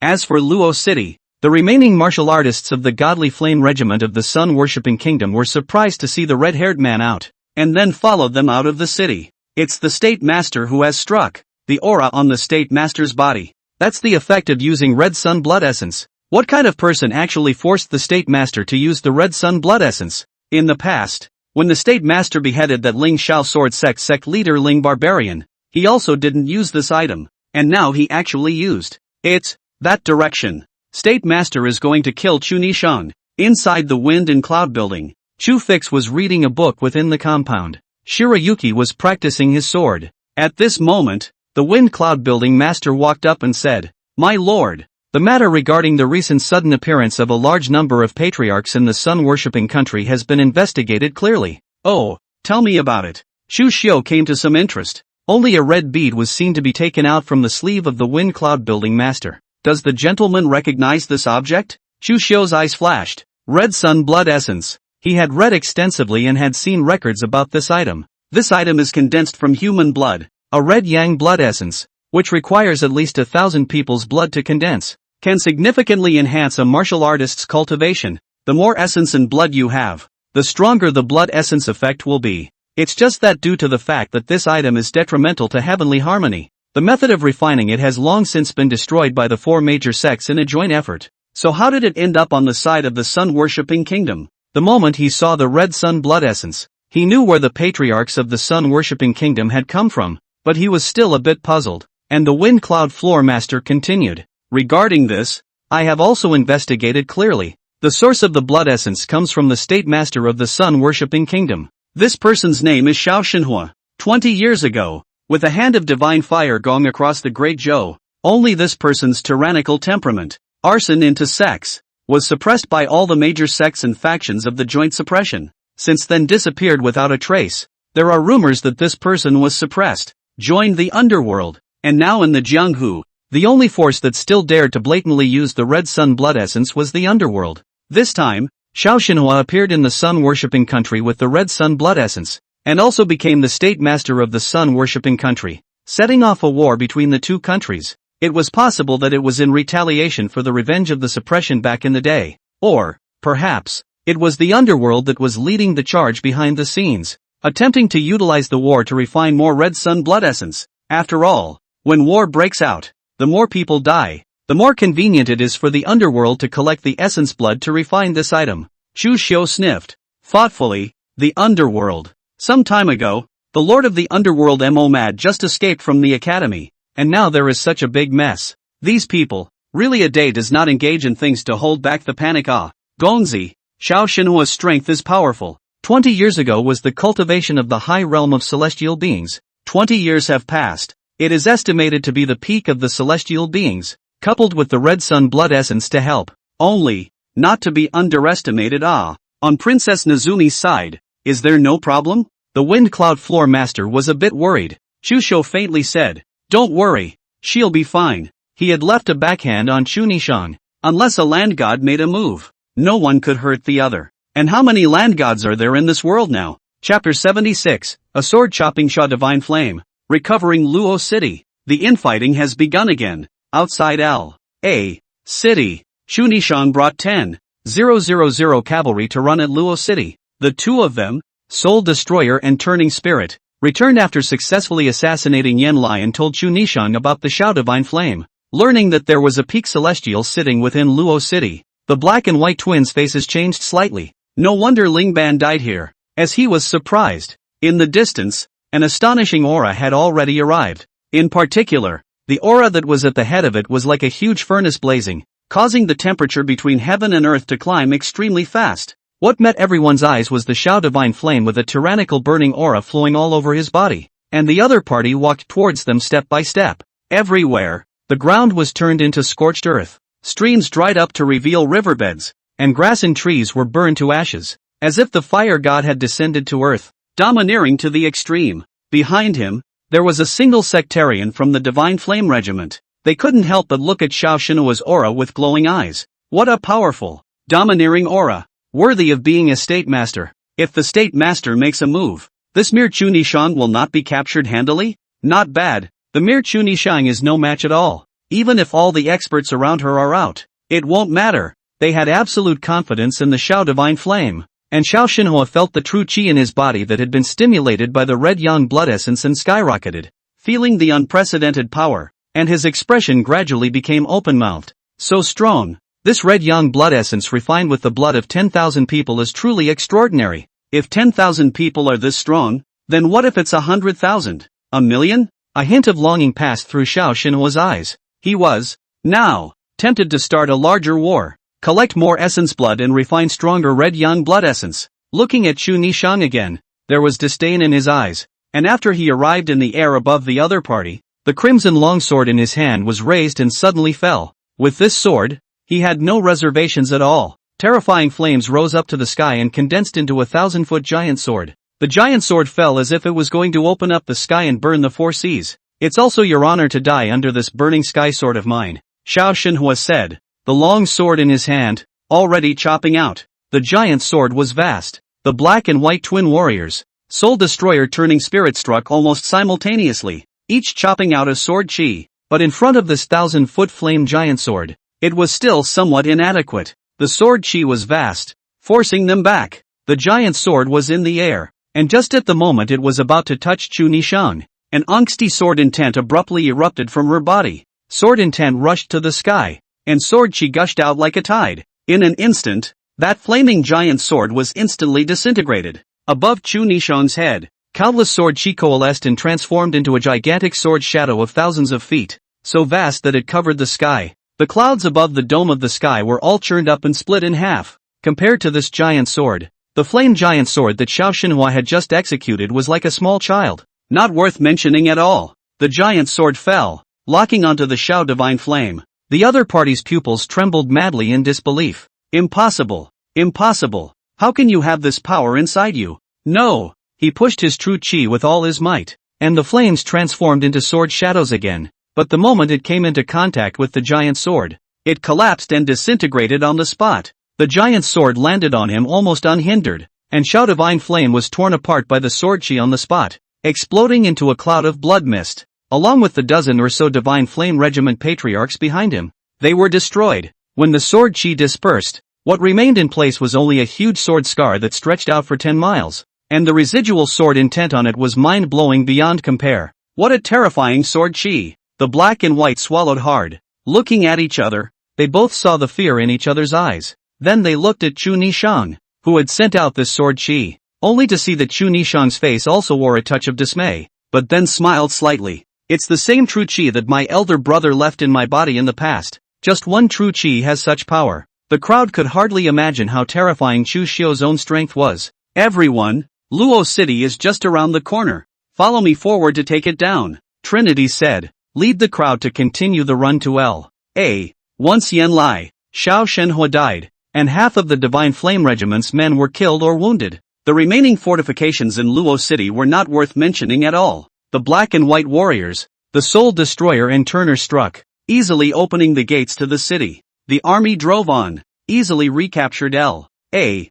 The follow-up troops came and didn't even have to make their move. The aftermath is even easier. Collecting prisoners, pacifying the people, and reconstructing the defense of L.A. For all of this, although it was the first time Chu Nishang had done it, she was quickly able to get the hang of it and put everything in order. Immediately afterward, after she recaptured Luo City, she used Luo City as a starting point and continued to recapture the rest of the occupied cities within the southern realm one by one. There were also scattered soldiers and civilians from all over the place that gradually converged towards where Chu Nishang was, and the 100,000 troops that she had brought out from the royal capital not only didn't deplete, but on the contrary, grew in numbers during the battle. Chu Nishang was gradually gaining the title of female war god in the military. The battle report came back to the king's capital. Emperor Zhou's dragon face was greatly pleased. Good, good, good, worthy of being my daughter. This battle was really well fought. The heart of Chu Li, who had returned in a state of distress,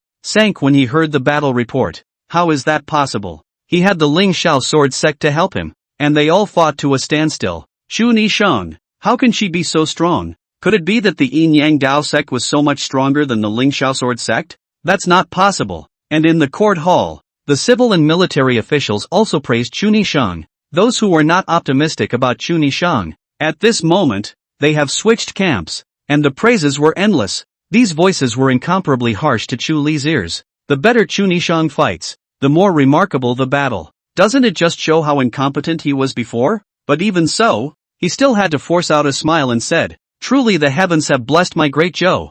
Father's benevolence and virtue has suppressed the sea, and the district of the sun-worshipping kingdom is not worth mentioning. I believe it won't be long before they bow down again. Hearing his words, the corners of the crowd's mouths couldn't help but twitch. Nice guy. Chu Nishang killed the enemy on the front line and was highly successful in battle. In Chu Li's mouth. But became as the blessing of heaven. Is the Emperor of Zhou benevolence to have such a result? Together with people's credit you are half a point, not to mention looking at Emperor Zhou again. A smile emerged from the corner of his mouth. It was very flattering to Chu Li's compliments. But thinking of Chu Li's previous woes, his face sank slightly. As an elder brother, your ability to lead soldiers and fight wars is far inferior to your sister's. I hope that you will take it as a shame, and in the future, use more effort to learn from your sister. Yes, Chu Li didn't dare to disobey. Next to him, Chu Yun then suddenly said, speaking of which, Nishang's first time on the battlefield. She has such a battle success, even if she is heavenly talented. It's still too much of a shock. I think that usually there must be someone close to her who often guides her. Guidance from those close to you. Chu Yun meant it. How could Emperor Zhou not hear it? Who was the closest person to Chu Nishang in the past? And who was good at the art of war and able to instruct her? Without a doubt, it was naturally Chu Xiu. Chu Yun was reminding Chu Nishang of her close relationship with Chu Xiu. Chu Xiu, in turn, was relegated to commoner status by Emperor Zhou. Chu Nishang, is there really no complaint? Associated with this, Emperor Zhou's gaze became dark. The group of ministers saw this and sighed in their hearts. Here we go. The infighting in this family is back. Chapter 77, Emperor Zhou's suspicions. Talking about marriage. Seeing Emperor Zhou's changing eyes, Chu Yun smiled faintly and continued. Second brother led 200,000 soldiers and horses, and there are many famous generals, Jianghu experts to help, but still returned in a state of distress. But Nishang was able to break through like a bamboo. Big break Beidei country. In addition to the use of troops like God, I'm afraid that there are high people behind the help. Who is this tall man? That goes without saying. Chu Li, who was assisted by the Ling Xiao sword sect, was defeated. In today's Jianghu, how many people are above the Ling Xiao sword sect? Aside from that non-existent heavenly ranking, no. One Chu Xiu. Who else could there be? And the other party, why did they want to help Chu Nishang? The other side is clearly not the prince anymore. Did the other party want to use Chu Nishang to regain power? Thinking of this, Emperor Zhou had a few suspicions about Chu Nishang in his heart. Disaster relief. Out on the road. These two events alone have already allowed Chu Nishang to establish an extremely high level of prestige. If we continue to allow her to grow, Emperor Zhou seemed to see the rise of a second Chu Xiu. He would never allow that to happen. The great army of the Kingdom of the Worshipful Sun has been expelled from the southern border. The entire southern realm was brought back under the control of the great Zhou. However, Chu Nishang did not intend to withdraw her troops just like that. She summoned all the generals and faintly said, the Beiri Kingdom has committed a crime against my great Zhou. If it is not enough to just recover the lost land, we have to continue to fight. Fight to their royal capital. Fight until they no longer dare to have the slightest dissent. Hearing her words, the crowd was amazed at her boldness. But then, a fiery look came into their eyes. They fell to their knees in droves. We are willing to follow the princess' command. Following Chu Nishang for this period of time, they had already seen the other party's talent as a general, and for this young girl, they could be said to be heartily convinced. Chu Nishang smiled faintly. Very well, please rise, gentlemen, and let's discuss tactics. Suddenly, a soldier entered the tent and said, Princess, His Majesty's holy decree has arrived. Chu Nishang froze for a moment. What kind of imperial decree comes at this hour? But after all, it was an imperial decree and could not be neglected, and she went out to meet it. Seeing Dongfang Hate holding the holy decree, looking at her, helplessly sighing, seeing his expression, Chu Nishang's heart vaguely guessed. Dongfang Hate began to read the imperial decree. Princess Nishang led the army to expel the Bei'erian country. Great credit, very much in my heart, but heaven has the virtue of good life. The Bei'erian country has surrendered, and more killing, there is a harm to the peace of heaven. Princess Nishang, hand over the military affairs on this day and return to the royal capital at a later date. No mistakes shall be made. Kindly. After hearing the holy decree, Chu Nishang was a bit confused. What do you mean? God has a kind heart? They didn't think about this when the sun-worshipping kingdom invaded their home country, and now that they had expelled the other party and were able to capitalize on their victory, they didn't expect that the Zhou Emperor would suddenly issue such a decree. This was too much of a saintly mother, wasn't it? No, it's not right. Emperor Zhou is not a saintly mother. If he was truly a saintly mother, he wouldn't have relegated Chu Xiu to the common people in the first place. The other side is taking her military power, worried that she's embracing the military. Thinking of this, Chu Nishan inwardly sighed. This emperor, still so good at second-guessing people. It's hopeless. A wave of sadness welled up inside Chu Nishan. But in the end, she had no choice but to accept the decree. The rest of the generals looked at each other. Again, it was a feeling of resignation. How can this be? The bayonetta is merely a simple surrender. Are we just going to pretend that nothing happened? Damn it! What's wrong with His Majesty? Has he lost his head? A general said angrily. But immediately after, he realized that he had lost his words and gave Dongfang Hate a horrified look, fearing that the other party would report this to Emperor Zhou. But Dongfang Hate didn't say anything. Looking like he hadn't heard anything, he handed the holy decree to Chu Nishang. Chu Nishang said to the generals, "You may retire first." The people sniffed and walked out of the tent one by one. There were only 2 people left, Chu Nishang and Dongfang Hate. Dongfang Hate sighed and briefly stated the matter. Because of the 7th prince's few provocative words, His Majesty became fearful of you, princess, and was afraid that you would embrace your own army, which is why he drew up such a holy decree to summon you back to the royal capital. Chu Nishang nodded slightly. I understand, and in fact, he didn't guess wrong.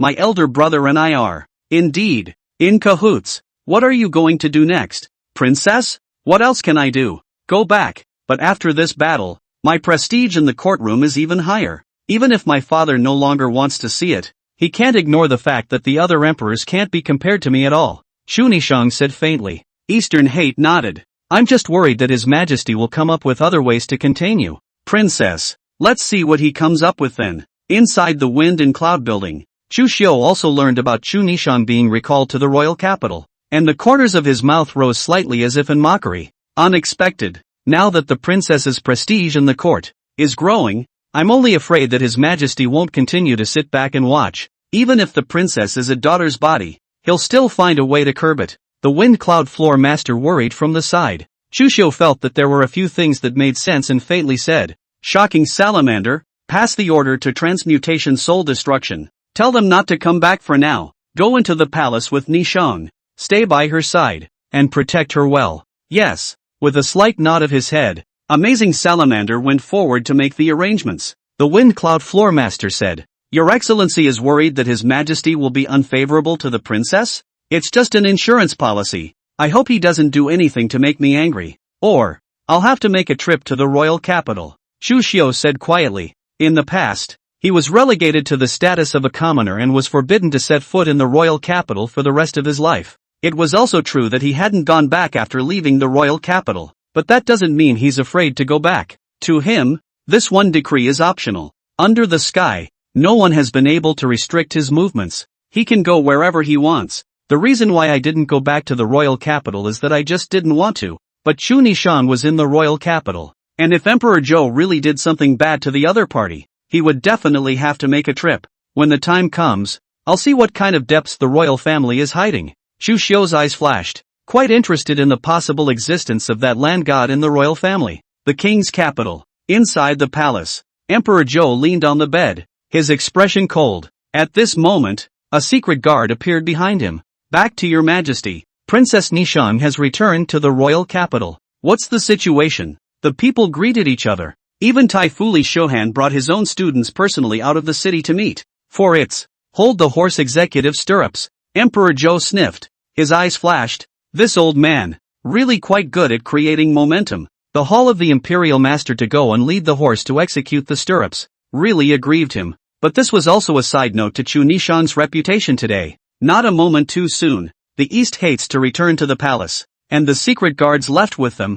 Emperor Zhou glanced at Dongfang Hate, who came back to resume his orders, and said, You came back just in time. Nishang returned to the court in a great victory this time. What do you think I should reward her for? Dongfang Hate said, Thunder and rain are all heaven's grace. No matter what His Majesty rewards, I believe the princess will gladly accept it. Oh yeah? Emperor Zhou thought of something and said with a ghostly gaze, Speaking of which, Nishang's age is almost time to talk about marriage. Chapter 78, Chu Nishang Recruitment. Chu Xiu's arrangement. Great Zhou. The royal palace. On the golden palace. A military uniform. Valiant Chu Nishang walked in. The entire court looked at her with admiration and shock in their eyes. They had never expected that the other party could actually expel the Byzantine kingdom, something that even many famous generals had failed to do. Together with the other party's previous disaster relief in Yuezhou, they couldn't help but feel emotion in their hearts. If the other party is a man, I'm afraid that he has a great hope of joining the East Palace. My son sees his father.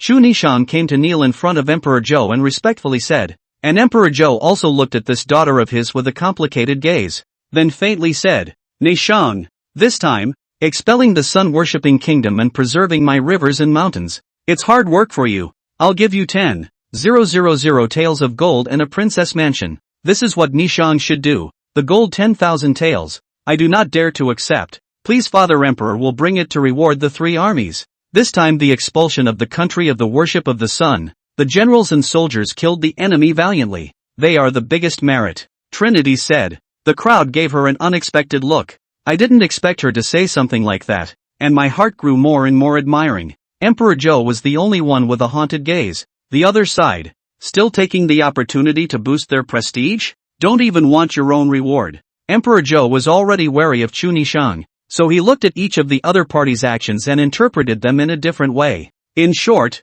it just doesn't look good in any way. He faintly said, I will naturally reward the 3 armies. You don't need to worry about it. In addition, Nishang, you're not too young. To the age of marriage, I don't know what you have in mind. Can there be any interested party? When these words came out, Chu Nishang slightly froze. Nishang is still young, and does not have any thoughts about children's love for the time being. Then it's time for you to think about it. If you can't think about it, then let me find a good son-in-law for you. Emperor Zhou said. Father, my son. Chu Nishang wanted to say something else. Emperor Zhou raised his hand to interrupt her and said, Nishang, there's no need to be shy. It's only natural for a man to get married when he's old enough and a woman to get married when she's old enough. You've worked hard on this expulsion to worship the Japanese nation. Go down and rest first. I am also a bit tired. Exit the court. After saying that, Emperor Zhou got up and left, not giving Chu Nishang a chance to object. The group of ministers looked at each other with vague speculations in their hearts. Is His Majesty jealous of the princess? Even if Gongzi is no longer talented. But how can I say that she is still a woman? Marrying a chicken follows the chicken, and marrying a dog follows the dog. Once she marries out, even if she has any more ideas, she will not be able to utilize them. And this is presumably His Majesty's calculations. Not bad. It's been that way since the beginning of time. Once a woman marries, she is limited by her husband's family and even by her children. And over time, even a princess has no chance of getting her hands on the imperial throne. The 2 emperors, Chu Li and Chu Yun, lit up in front of their eyes and pondered something. And Chu Nishang knelt on the ground for a while before she came back to her senses and stood up. Without a word, he turned away. She clenched her fists, a hint of resignation in her eyes. He himself returned to the court in victory and was treated like this? Father, you have a cruel heart. Inside King Knight's mansion, when Chu Li returned, he immediately instructed Mr. Zhang, saying, pass down the order to immediately make a list of those ministers' sons and daughters who have not yet taken wives in my hands, and I will personally check them out and choose a husband for Nishang. Mr. Zhang also heard about what happened in the courtroom. Your Highness is planning to pull Princess Nishang within your own camp? Chu Li nodded slightly. Not bad, although I have had some conflicts with Nishang, but Nishang's ability is obvious to everyone. Plus there is still the Yin Yang Dao sect behind her. If she marries someone under the hand of I, then she can naturally be used by I. I will certainly be able to sweep away the previous decadence. On the 7th prince's side, it's probably the same idea. We'll see, then, who has the better man in their hands. Princess Nishang, I'm only afraid that she won't be married off so easily. That's not up to her. This is the decree conveyed by father himself. She has to marry even if she doesn't want to. Chu Li faintly said. Inside the royal palace, Chu Nishang came to greet Emperor Zhou. Emperor Zhou felt that the other party must not want to marry out and came to protest with himself. Except that his mind was made up. No matter what, the decision will not be abandoned. Ben didn't want to see the other side, but considering that the other party is now also a meritorious official, it's not good to not see him. And after seeing Chu Nishang, the other party said, Father, Nazumi wants to make a decision for her own marriage. How are you going to make the call? The person who is worthy of Nishang must be someone who is both literate and martial, and in addition to his literary prowess, his cultivation must also be outstanding, or at least be able to defeat me before he can do so, Trinity said. She knew that Emperor Zhou would not give up on the idea of marrying himself off. Therefore, we can only use this roundabout tactic first. If you want to marry her, You have to defeat her first. She was a disciple of the Yin Yang Dao sect, and over the years she had dedicated herself to hard cultivation, coupled with her exceptional talent. Her cultivation was already close to that of a grandmaster, and there were very few in the younger generation who could win against her. Emperor Zhou gave her a deep look. Okay, that's fine. Soon, the matter of Princess Nishang's marriage invitation spread within the Great Zhou. Many people all flocked to the Great Week and began to enroll. Anyone who wants to marry Chu Nishang. After all, the other party is now the hottest princess of the Great Zhou. Marrying the other party is not only a leap to become the emperor's son-in-law, but also with the help of Chu Nishang's prestige in the civil society and in the army. He will step up to become the future giant of the Great Zhou. Who can resist this temptation? Inside the wind and cloud building, Chu Xiu grasps the wind and cloud building. All kinds of intelligence within the Great Zhou. He can quickly obtain. Chu Nishang recruiting things original. He is also clear. A hint of coldness flashed through his eyes as he was reading a book. Coming up with such a trick against your own daughter. It's worthy of you, Emperor Zhou. I heard that in order to choose a son-in-law for Princess Nishang, King Li and King Yan are all fighting like crazy, who all want to let their own people under their hands to hold a beautiful woman. As long as they have the Princess Nishang, their power of speech in the courtroom will be greatly enhanced. The wind cloud building master said from the side. Chu Xiu bristled. Those people under their hands, they deserve it? In any case, recruiting for Princess Nishang is irrevocable, and once the princess marries out, I'm afraid that she'll really have no chance at the imperial throne. Irreparable? That's not necessarily true, Chu Xiu said indifferently, calling softly, shocked salamander. Send a message to the sprite to participate in the tournament. Settle potential opponents for Nezumi, and just lose to Nezumi in the end. Yes, the wind cloud floor master came to a sudden realization. Chu Nishang married off on the condition that at least someone could win over her. Well, as long as no one's there. I don't know who the sprites are, but they should be top-notch experts with about the same strength as the startled salamander. If he participates in the tournament, who can resist? In the end, by him losing to Chu Nishang would naturally not have to marry out. However, my lord, this recruitment, there is also a literary test, that the name of the sprites and goblins of the swordsman. Get through the literary test? With me here, are you still afraid that you won't pass? The big deal is that when the time comes, just write a few poems on the fly and let him bring them with him, Chu Xiu said indifferently. It was then that the wind cloud floor master remembered. This man in front of him was known as the god of poetry. What kind of literature test is hard for him to beat? High, really high. The wind and cloud floor master couldn't help but give a thumbs up. Chapter 79, The Sprites Who Don't Give Face. Chu Li's calculations. Half a month had passed since Chu Nishang's marriage invitation. However, within this short period of half a month, within the royal capital, it was because of this matter that the winds and clouds had risen, and the young talents who enthusiastically signed up to participate in the marriage recruitment were countless. Many of them were even renowned Great Zhou's Junjie. What son of the Minister of War? What a prestigious school of authenticity. What a family man. They passed the civil exam and made it all the way through the martial arts exam. But among them, a dark horse has emerged. It was a two-handed young swordsman with two swords and the name of a sprite. And the other man had made a song near the wine at the literary exams that had been hailed as an heirloom. Just one song will be near the wine and make him famous. After that, in the martial arts test, even less people were able to block a single move from him. The talent of divine valor is as if the gods have descended from the heavens. Many of the children of the world's families and the true legends of the famous sects regarded him as a formidable enemy. Inside King Knight's mansion, Chu Li was talking to a young man, who could be described as a dignified young man,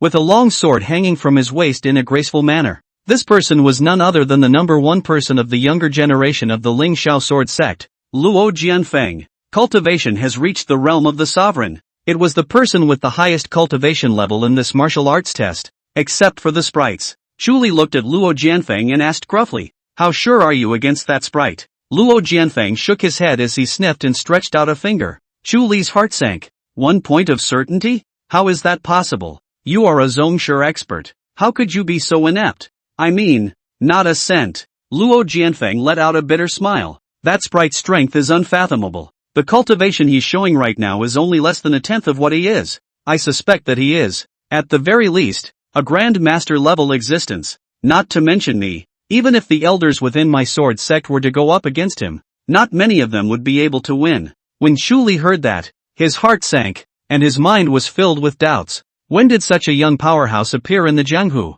He mused for a moment. Come on people, prepare thick gifts. I will personally go to meet this person for a while, and see if I can bring him on board. Soon, Chu Li brought thick gifts and arrived at the inn where the sprites lived, but before he could enter, he saw that Chu Yun had also come. The other side was equally generous with their gifts. Apparently it's also here to pull in the sprites. They walked into the inn together, only to see a young swordsman with 2 swords hanging from his waist, sitting at the window, drinking bashfully. Ha! The young warrior is so elegant. Chu Yun was the first to speak, but the sprite took one look at them and guessed their calculations at once. Indifferently, he said, "Get out." Chu Yun's expression froze. They were imperial princes. The other side actually told them to get lost? Young warrior, you are too angry. Chu Yun's face sank slightly. The sprite rested his hand on one of the twin swords at his waist, and with a slight movement, a sword aura erupted from the blade, carving a sword mark into the ground. He said indifferently,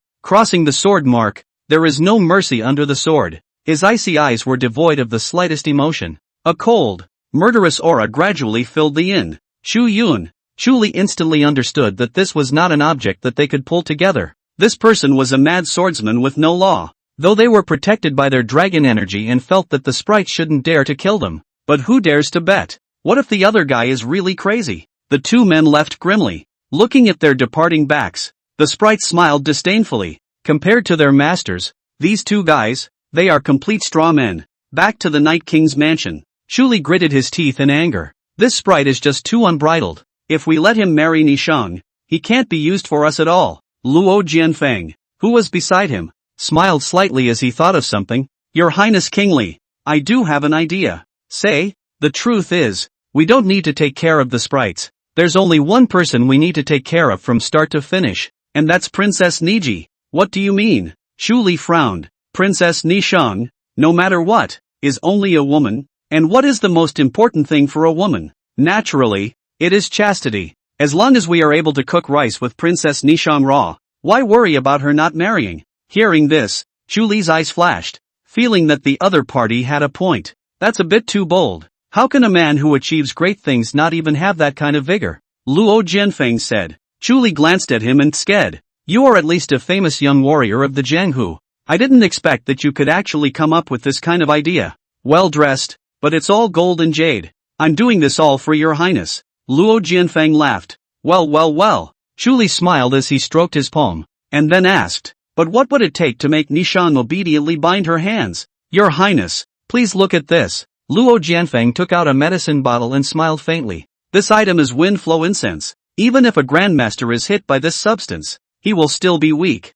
and at that time, your highness will still be at our mercy. You actually carry this kind of drug with you. TSK. Chu Li sked. Inside the princess's mansion, Chu Nishang suddenly received an invitation from Chu Li. He said that he wanted to discuss the matter of the martial arts competition with her, and in addition, there was another matter related to Chu Xiu that he wanted to speak to her about. If it was the former, Chu Nishang could have just ignored everything, but the latter, she couldn't ignore. Something related to elder brother? What exactly does Chu Li know? Chu Nishang thought with a frown. Cherry said from the side. He and King Yan's 2 major ones are in a mess over choosing a husband for the princess, and at this time, inviting the princess to go, I reckon there's no peace of mind. Since it's something related to my elder brother, I naturally have to go and listen to it. Moreover, how can I say that I'm also a princess with war honors? Could he still arrange for swords and axesmen within the mansion and kill me? Chu Nishang laughed. She believed that Chu Li didn't have such guts. Cherry frowned. Anyway, it's better to be careful. Well, you have a point. Let the transmuting spirit exterminating souls go with me. With them around, there shouldn't be any problems. Chu Nishang laughed. Turning spirit and destroying soul, 2 peak celestial level assassins protected. Chu Li couldn't help her even if he laid a dragnet. It was only that the identity of the turning spirit, soul destruction, was special, and the cultivation of a peak celestial was too shocking to be easily utilized as a last resort. Otherwise Emperor Zhou's scorn for her would be taken to the next level. Chu Nishang traveled to the Night King's mansion, and King Night had already prepared a banquet. After taking her seat, Nishang faintly said, Second brother, you sought me out, saying that you had something to tell me about the former crown prince. I wonder what it is. There's no rush for this. Nishang, you've made great achievements in battle. Second brother, I admire you a lot. Let's toast you first. Chu Li laughed.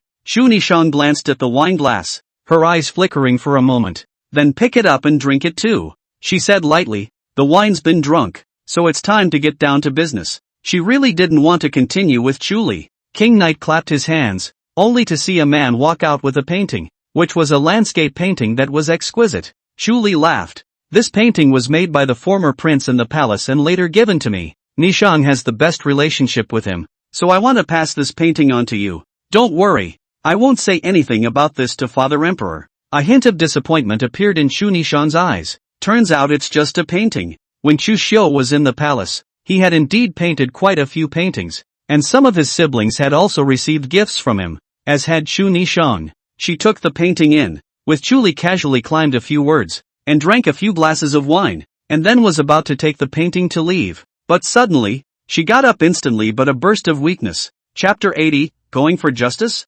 No, I'm going to kill someone. The wine is poisoned. Chu Nishang immediately realized what was going on. Looking at the drink, her eyes became misty, and she only felt that her hands and feet were cold and weak. She tried to use her energy to suppress the toxins in her body, but to no avail. This poison is too much. As soon as it entered the body, it had invaded the bone marrow. Seeing this, Chu Li asked with concern, Nishang, what's wrong with you? Isn't it that you can't hold your liquor? Luo Jianfeng, why don't you come out and help the princess down to rest? Luo Jianfeng walked out from outside the screen, with a smile on his face as he looked at Chu Nishang. He courteously stepped forward to help Chu Nishang, but there was a trace of strong greed in his eyes. Success. As long as he took down Chu Nishang, not only would he be able to make a name for himself in the Jianghu, but he would also be able to make a name for himself in the imperial court and make a name for himself. In time, he may even be able to be a man under 10,000 men. Moreover,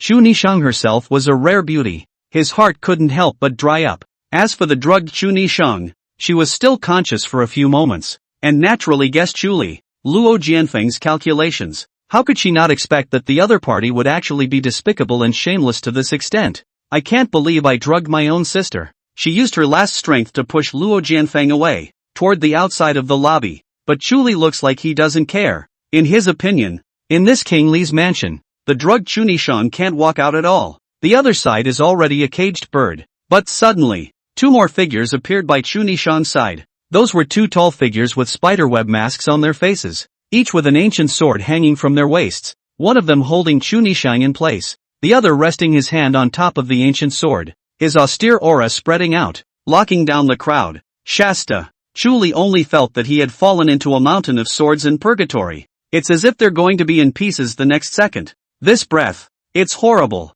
Who the hell is the other guy? Take me away. Chu Nishang said breathlessly. Soul Destroyer picked her up and walked towards the outside of the Night King's mansion. Chu Li shouted, we can't let them leave. Once he let them go, not only would his own calculations fall through when he didn't take down Chu Nishang, but he might also be retaliated against by the other party afterward. And this would reach Emperor Zhou's ears, and for the sake of the royal face, the other party would punish him as well. One time, dozens and hundreds of Night King's house soldiers rushed up, surround the three women. Soul Destruction, who was holding Chu Nishang, did not make a move. The turning spirit then drew his ancient sword and swung it out. Raging sword chi accompanied by monstrous killing chi. In an instant, hundreds of government soldiers were affected by the sword chi. All flew out. Their bodies even burst out a bloody mist, and some people's bodies burst open on the spot, turning into broken corpses. Hundreds of government soldiers, all dead in an instant. The pungent smell of blood filled the air.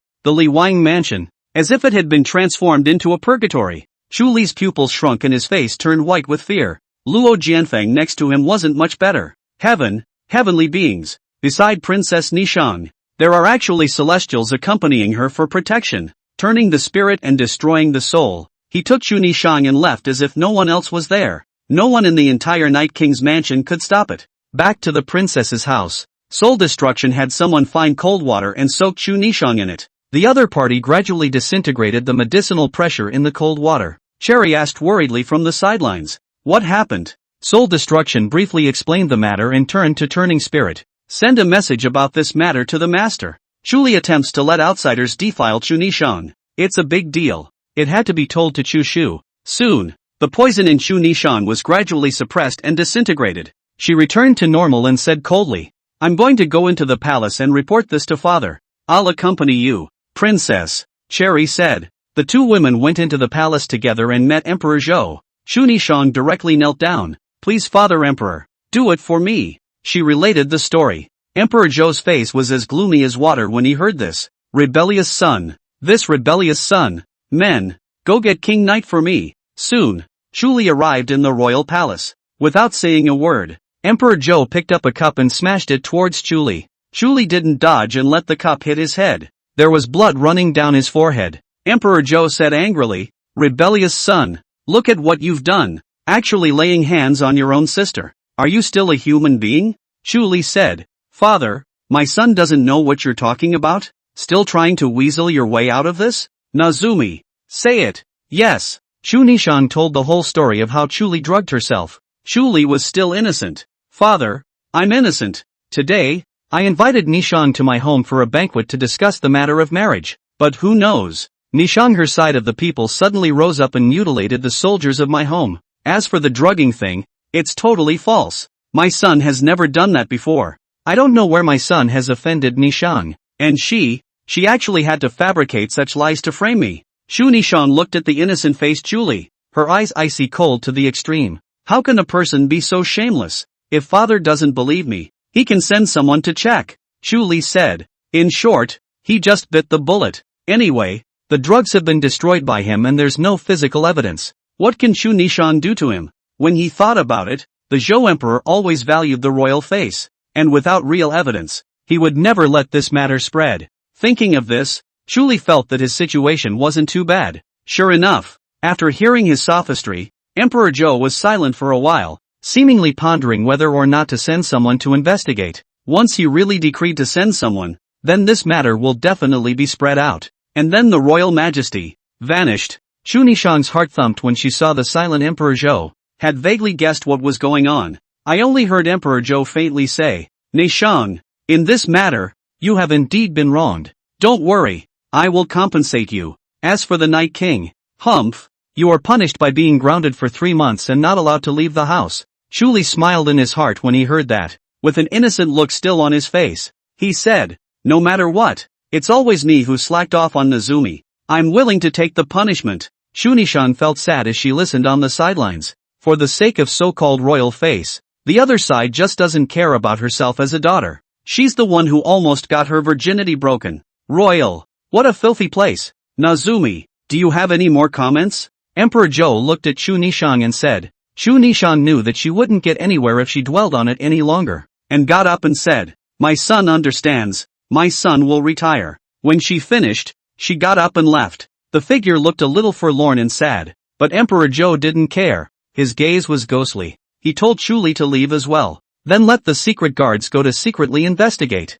Soon after, about the original matter was placed in front of him. After reading, his eyes condensed. She actually has a celestial expert protection around her. It is really deep and hidden. Inside the wind and cloud building, Chu Xiu also received a transmission from the turning spirit. His expression was indifferent, not revealing any emotions that were too intense. He just silently put down the book in his hands and got up to walk towards the outside of Wind and Cloud building. The Wind and Cloud floor master asked, where is the prince going? To the royal capital. Is your excellency going to seek justice for Princess Nishang? No, I'm going to kill someone. Chapter 81, The Terrified Chu Li. Lie down honestly. The Nishang competition did not have the slightest impact because of the matter of Chu Li's drugging. Everyone is still competing in the competition to choose a husband for Princess Nishang. It's just a shame that no one is a match for the sprites. The pair of ancient swords in his hands, called sprites, and sprites, became every martial artist's nightmare,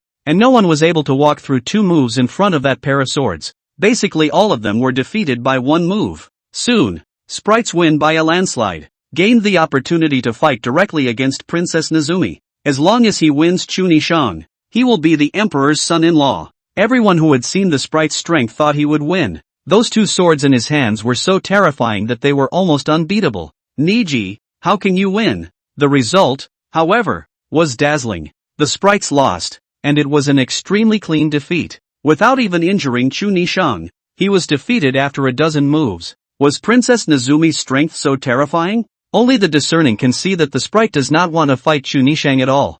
He is deliberately defeated. Otherwise Chu Nishang simply cannot walk a move. This sprite was simply here to stop Chu Nishang from marrying out. He's, like, one of Chu Nishang's guys? The thought popped into someone's head. And the more I think about it, the more likely it seems. Why else would the sprites deliberately lose? Inside the royal palace, when Emperor Zhou got the news, his face was quite gloomy. Good.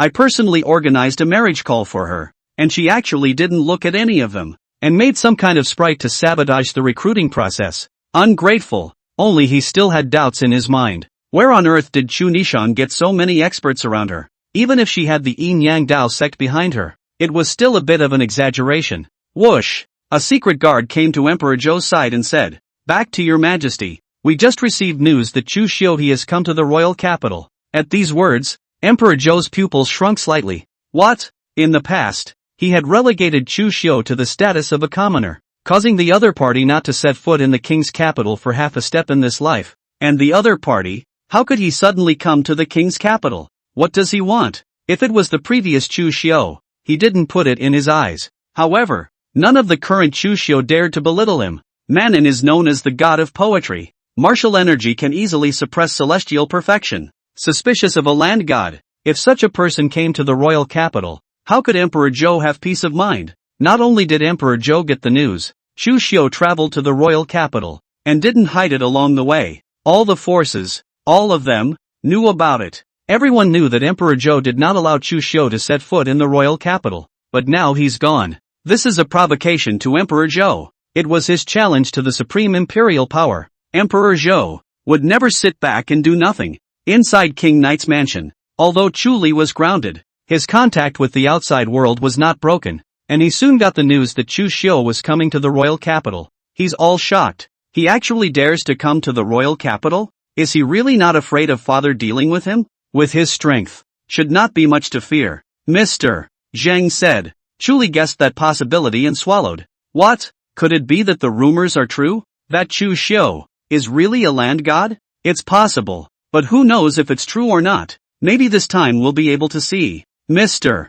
Zhang said. Why in the world did he come to the imperial capital? Chu Li thought of something and his pupils shrunk. He couldn't have come for Chu Nishang, right? If it was true, then the other party would definitely not let him go. The thought that you might have to face a land god. Chu Li couldn't help but turn a little pale, but then he forced himself to calm down. No, father would never watch him act recklessly. Not bad. The royal family's heritage is extraordinary. Even if Chu Xiu is really a land god, he definitely has a way. And I'm still the emperor's son. With the dragon chi protecting my body, he wouldn't dare to do anything to me. The more Chu Li thought about it, the more it made sense. Gradually relaxed. Still, he wasn't careless, and after a moment's contemplation, he said, "Go, from today onwards, Lone will move into the palace, where it's safest." The royal palace is full of experts. It was the only place where he could be truly at ease. The king's capital, 40 miles away, an army clad in iron armor was arranged in a single military formation, well equipped with strong crossbows and iron shields and long swords hanging from their waists, especially a military general at the head, clad in silver armor, holding a lance, with a black wind horse at his hip, exuding a domineering aura. This person was none other than the commander of the king's capital city defense army. His name is Wang Feng. Cultivation has reached the realm of the great master. With a long spear, he once killed thousands of bandits in the Black Wind-walled city. It was also one of the generals who had followed Chu Xiu in the south and north in the past. Now, he had led the city defense forces here, but in order to stop the object of his former greatest admiration from going any further, not much longer, Wang Feng then saw a white dress slowly walking in the distance, the other side of the green silk like a waterfall, white clothes like snow, sword eyebrows and starry eyes, in the face of the thousands of troops in front of them, but the face without fear. Calmly, Wang Feng's pupils shrunk. "It's coming." He rode closer, then dismounted and saluted. "Your Highness." He wanted to shout "Your Highness," but finally changed his words. Chu Xiu glanced at him and smiled faintly. "Commander Wang, it's been a long time. Goodbye, my lord. What are you doing in the royal capital? My sister has suffered, and I have come here to kill some men for her." Chu Xiu faintly laughed. Wang Feng keenly sensed that the few people in the other party's mouth were extraordinary. He said, His Majesty had ordered that His Excellency was not allowed to set foot in the royal capital for half a step. "I know. but where I want to go. He can't stop me. If that's the case, we can't just watch your son enter the royal capital as we eat the king's salary, Wang Feng said helplessly. Chu Xiu nodded slightly. I understand. That offends. Wang Feng rolled onto his horse and walked back to the front of the army, and every single soldier in the city defense army looked at Chu Xiu, and at that moment all of them put down their blades and half kneeled on the ground. My lord! I'm offended! My lord! I'm offended! To meet in arms with the people who were once the most desired and admired. It was not in their hearts to do so. However, they are soldiers of the Great Zhou, taking the salary of the imperial court. Naturally they have to listen to the orders of the imperial court. No matter how reluctant they are, they still have to make a move. Because they're soldiers, they have to follow orders. After saluting Chu Xiu, they picked up their blades again and aimed them at Chu Xiu. Chu Xiu stood with his arms folded and watched them, waiting for them to be ready before taking a step forward toward the royal capital.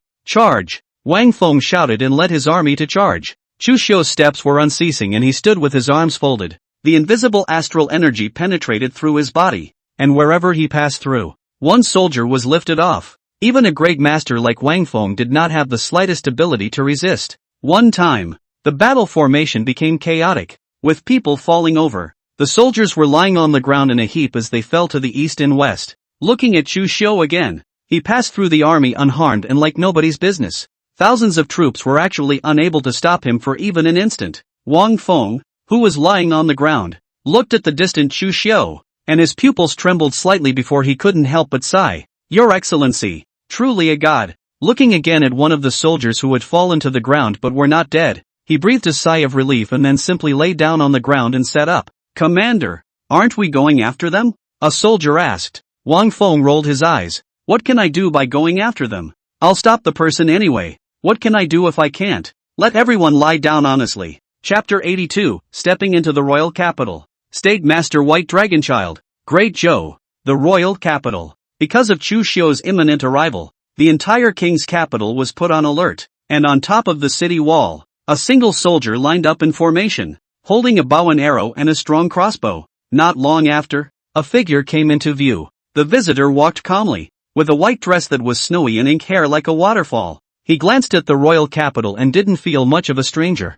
After all, it had only been a few months since he had left here. Looking again at the soldiers on top of the city wall, he looked calm and fearless. It's a big battle, but it didn't pose the slightest threat to him. He headed for the gates. One of the generals on the city wall immediately yelled, "Release the arrows!" For a while, dense arrows came out in unison like rain. It poured down towards Chu Xiu. Chu Xiu's steps were not stopping. The invisible astral energy on his body came out through his body, and thousands of arrows landed outside of one zhang in front of him, and they all exploded into pieces on their own. Can't hurt him at all. He strolled through the rain of arrows with ease. The general on the city wall shouted lowly, "Move out the gang-breaking divine crossbow." A large crossbow-like vehicle pushed out. A crossbow made of arcane iron is placed on it, and it is also engraved with some marvelous patterns, which are runes engraved by warlocks. This arrow, similar to a magic weapon. Release. The general let out a low gulp. A dozen Xian iron arrows as thick as wrists,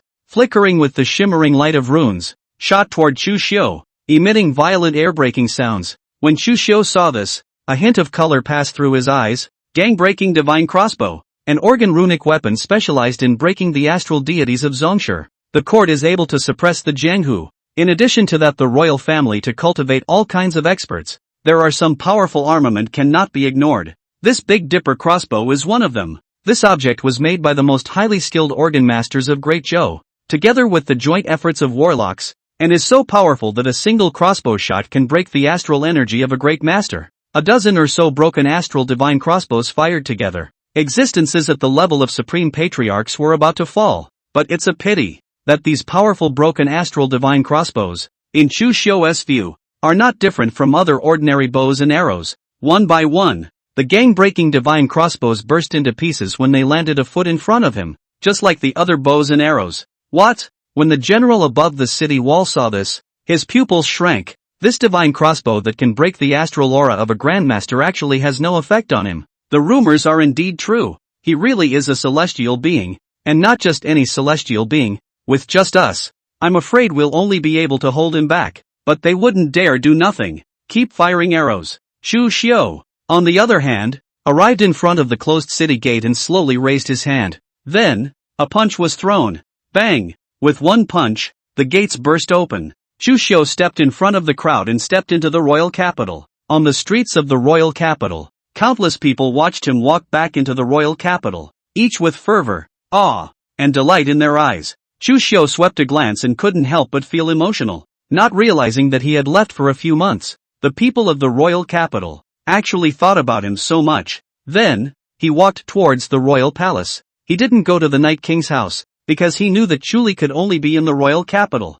The other party did not dare to stay within his mansion. Inside the royal palace, Emperor Zhou had already learned about Chu Xiu's entry into the royal capital, and his face was so gloomy that it was about to drip. He stepped into the royal capital. This guy, now completely without me as the son of heaven. This is a rebellion on his part. He stood up from his throne, swept his gaze over the ministers, and said, Chu Xiu is bold and presumptuous, and now that he has entered the royal capital, what are your countermeasures? The ministers looked at each other without uttering a word. Chu Li said loudly, Father. Chu Xiu flouted the court's laws and disregarded the majesty of the royal family. Such behavior can never be tolerated. If he is not beheaded, where is the people of the world's respect for the court and for the royal family? Emperor Zhou sniffed and said, You're right. Then who do you think can resist Chu Xiu in the court? This. Chu Li instantly ran out of words. Emperor Zhou snorted lightly, then looked at a general and said, General Zhao, you are a first-ranked military marquis of the imperial court.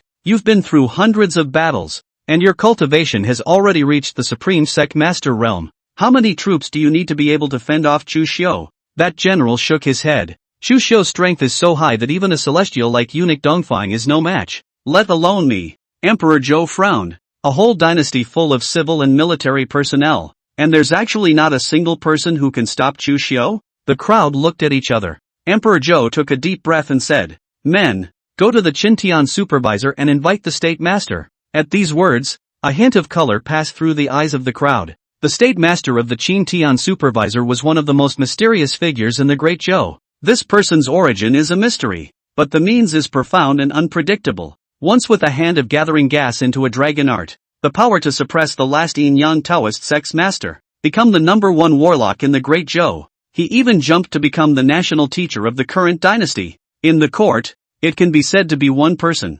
10,000 people. Only this person is not interested in power, obsessed with the art, has been in the Qintian supervision and the study of astrological techniques, rarely show up. And now, to deal with Chu Xiu, Emperor Zhou, even this person is calling out. Inside the Chinatown, an old man with white hair and holding a duster was sitting on top of a futon, while to his left, there was a huge Dan furnace. There was a blazing fire burning under the Dan furnace, and the fragrance of medicine filled the Dan furnace. And on his right side, there was a huge astrolabe consisting of one large and one small circle with a large number of runes engraved on it. The runes reflected the shimmering light, forming a star map. In it, the light of several stars twinkled. The white-haired old man opened his eyes, took a look, and murmured, The light of the Ziwei Emperor star has shifted, and someone could shake the Emperor's throne. In addition, to the northwest, the light of the greedy wolf star is flourishing. I'm afraid that there will be a military disaster. The Great Zhou of recent days has really changed a lot.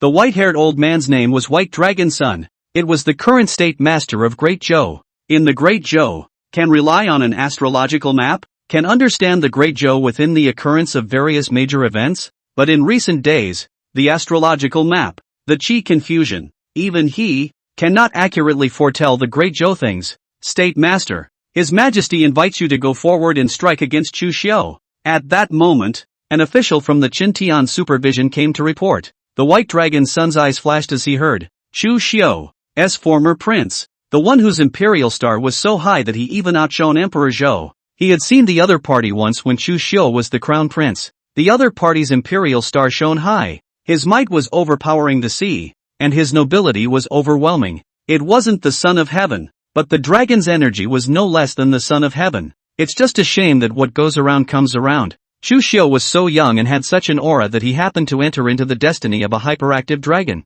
and was scorned by Emperor Zhou and was relegated to the status of a commoner. But what puzzles the white dragon child is, since Chu Xiu was relegated to the common people, his life has not become debilitated, but has directly disappeared. There are generally only two types of people who don't have a destiny. One is a dead man. One is immortals who have jumped out of the 3 realms and are not in the 5 elements. The first one was impossible. Chu Xiu was now alive and well and gaining fame in the Jianghu, so that only left the second possibility. Immortals? I've been seeking immortality all my life. Can I see a real immortal today? Bai Longzi murmured. A hint of anticipation passed through his eyes. Chapter 83 White Dragon Sunstrikes. Gathering Qi to become a dragon. Within the royal capital, before the royal palace, a figure slowly arrived. The visitor didn't carry a trace of a strong aura on his body, but when he came before the royal palace, the faces of one of the royal palace guards were showing awe, looking at the visitor, their hands gripping their blades tightly as if they were on the verge of a great enemy. Chu Xiu looked at these people and said with a calm and indifferent expression, "Make way." With just one sentence, a surge of true qi, like a mountain of mountains, crushed towards the hundreds of forbidden guards in front of the royal palace. One by one, the forbidden guards only felt their bodies being lifted out uncontrollably. They have fallen to the ground. There was not even a lack of forbidden guard commanders who were sovereigns among them. Only among these people, there was one person who only slightly shook his figure when faced with Chu Xiu's true qi, but he quickly restabilized. This person, dressed in golden-colored armor, with a golden two-handed greatsword hanging from his waist, stood like a pine, with an upright and heroic posture.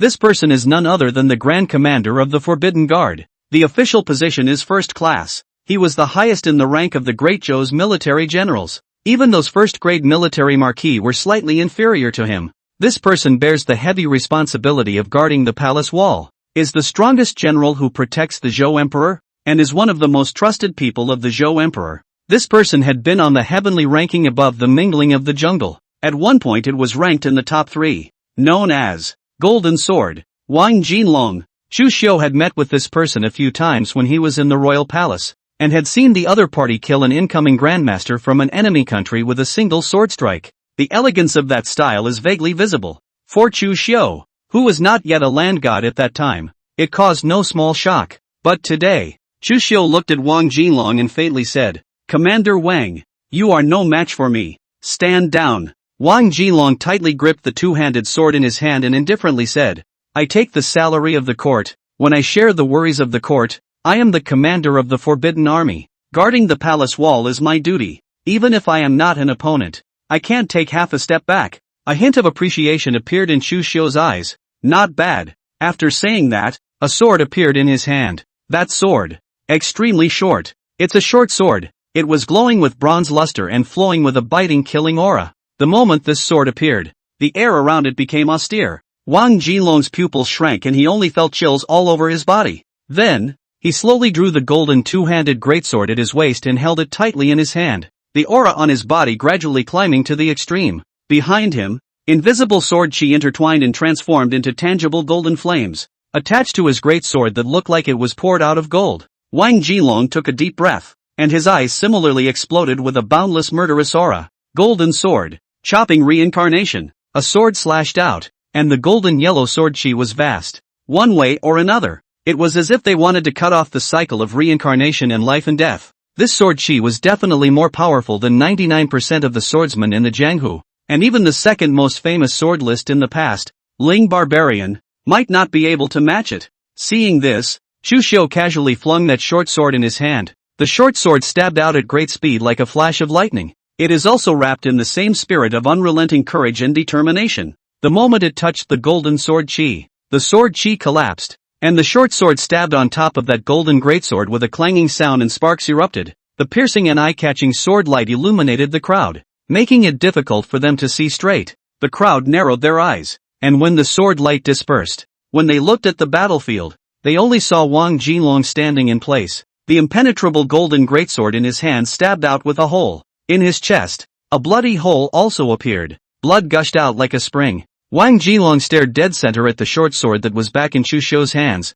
emitting a clanging murderous aura, and asked with a trembling voice, "What kind of sword is this?" "The sword of valor in Jedi. The fish gut. To your loyalty," Chu Xiu said indifferently. He flicked his sleeve and the fish gut sword was then retrieved from his body. He was able to easily defeat Wang Jinlong even if he didn't use any weapons. And the reason why he did so was just a form of respect for the other party. Fish gut sword. Good sword. Good sword. Wang Jinlong murmured. Then the vitality in his eyes gradually dimmed. the body planted itself on the ground with a loud bang. The first forbidden guard of the royal palace. Fallen. Chu Xiu stepped into the royal palace with a calm expression, and no one dared to stop him. And outside the golden palace of the royal palace, the civil and military ministers walked out, looking at Chu Xiu, who was gradually walking, his pupils trembling slightly. The man in front of me was once the spirited crown prince of the dynasty. It's an existence that is held in high regard by countless people. Once relegated to the common people, the people thought he would sink,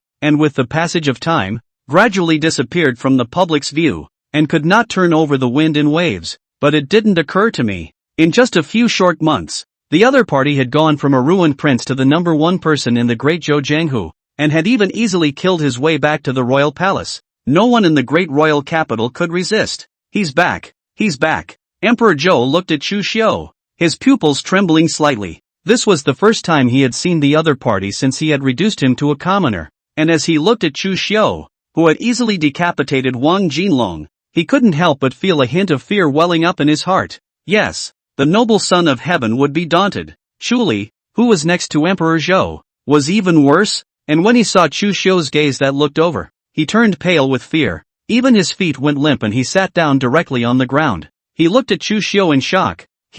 How is he so strong? City Defense Force, soldiers of the royal capital, royal palace guard, even Wang Jinlong. All of these existences combined couldn't resist Chu Xiu's footsteps.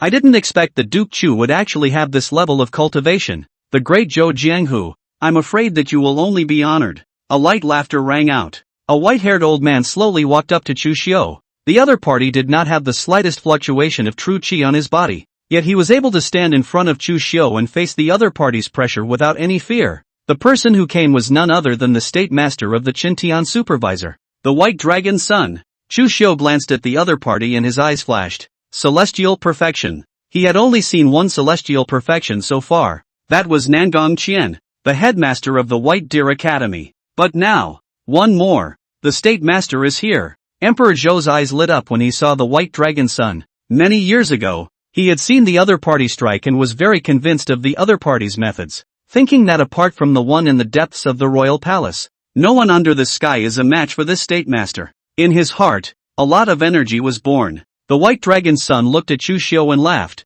In the dynasty, you can be a wise ruler for the ages, and in the wild, you can be a land god. Mr. Chu, truly a dragon and phoenix among men. Are you, specifically, here to compliment me? Chu Xiu calmly opened his mouth and stood with his arms folded. If that's the case, you can write down your compliments about me and leave. Don't come and get in the way. The White Dragon's son laughed. Mr. Chu is joking. I am the state master. How can I watch you do whatever you want here? I have come to boldly ask for advice. When he finished speaking, he raised his hand and invoked the aura of heaven and earth. It actually condensed a golden dragon 100 feet long in the air. The giant dragon's teeth and claws were open and powerful. It was accompanied by a dragon's roar that shook people's hearts. A pressure not weaker than a celestial perfection surged toward Chu Xiu, the very spell that made White Dragonzi famous in one fell swoop, gathering chi to become a dragon. Chapter 84, Breaking the Formation. You think he can protect you? Looking at the golden dragon condensed from that aura, a hint of color passed through Chu Xiu's eyes. Oh, this spell. It's quite interesting. And White Dragon's son smiled faintly. Please enlighten me. When he finished speaking, he moved his mind. That golden dragon rose up into the air and let out a shocking roar. In the face of such might, everyone was shocked by it. The corners of Emperor Zhou's mouth rose slightly, gathering chi to become a dragon. This kind of spell is rare in the world. I'd like to see what Chu Xiu is going to use to resist. Chu Li was also relieved. Great. There's still the state master. With the state master, why fear Chu Xiu? Just when the crowd was confident, the golden dragon swooped down towards Chu Xiu, wrapped in boundless might. But Chu Xiu didn't dodge and didn't flash. His sword finger condensed. Shasta. A magnificent poem that leaps out of the void. It was the martial arts of the White Deer Academy. Poetry into swords. As the poem chopped out, the golden dragon was actually split into two, and retransformed into aura and dispersed. And then looking at Chu Xiu, he stood in the same place, unharmed. The crowd's pupils shrank, especially the White Dragon's son. His face changed instantly. The technique of gathering chi to transform into a dragon is one of the topmost spells, and I didn't expect that it would actually be broken so easily. Your cultivation has indeed reached that realm. Land gods. As soon as the 4 words land god immortal came out, the crowd's complexion once again changed wildly, for countless martial artists, celestial beings, were already unattainable existences, and land immortals were even more of a nebulous legend. But now, a young land goddess was standing right in front of them. How, may I ask, could they not be shocked inwardly? Chu Xiu is a land god. How is that possible? Aren't the land gods a legend? Taking a step back, even if the land god immortal isn't a legend, but so many old and famous experts haven't become land god immortals, how could Chu Xiu become that kind of existence at his age? His talent, is it really terrifying to this extent? Monster. One of the people who dared not, and was most reluctant to believe it, was Emperor Zhou. He himself had actually reduced a land god to a commoner, pushing the entire royal family against a terrestrial god? Just this as enough to leave his name in the annals of history as a dim-witted ruler. Yes, you actually really are a land god. This time, I'll be able to utilize the full White Dragonzi was first shocked, then laughed. Then, he waved the duster in his hand. A majestic true essence power surged out and landed on top of the earth. Only the ground of the royal palace shook. In the next second, a strange rune emerged from the ground. The entire architectural pattern of the royal palace, for a change, began to permeate a shocking aura. The majestic heaven and earth aura more began to resonate with the white dragon sun. Chu Xiu let out a light eep, and he, who was well versed in books, could see what was in front of him at a glance.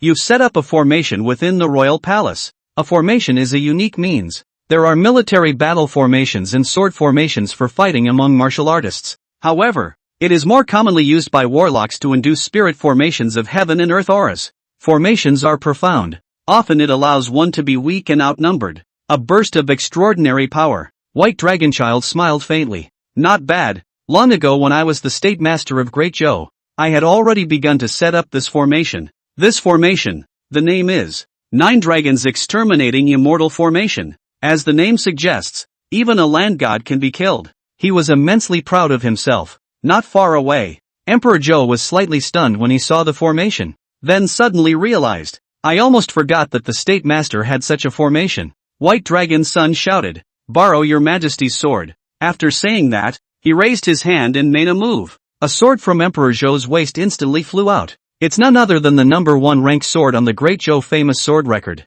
The Sword of the Son of Heaven. The Sword of the Son of Heaven is powerful. The biting sword aura shook the 4 directions, resonating with the aura of heaven and earth. Under White Dragon's son's control, it even erupted with boundless sword chi, transforming into a golden, giant dragon made of sword chi, using the heavenly sun's sword as a carrier, His Majesty's dragon chi as a guide, and this golden dragon condensed from the spiritual chi of heaven and earth for dozens of miles around. The strength of the power is far above the unusual technique of gathering chi and transforming into a dragon. What will you use to resist me? Shiro smiled slightly, then the duster in his hand once again swept. Boundless aura, once again transformed into 8 golden giant dragons. Although not as powerful as the first, but also non-trivial. Each of them had the battle power of a celestial perfection. 8 giant dragons, plus the one that just started. It is the full 9. 9 dragons gathered together in a great sound. Even if the top celestials were within this formation, they would only be suppressed in an instant.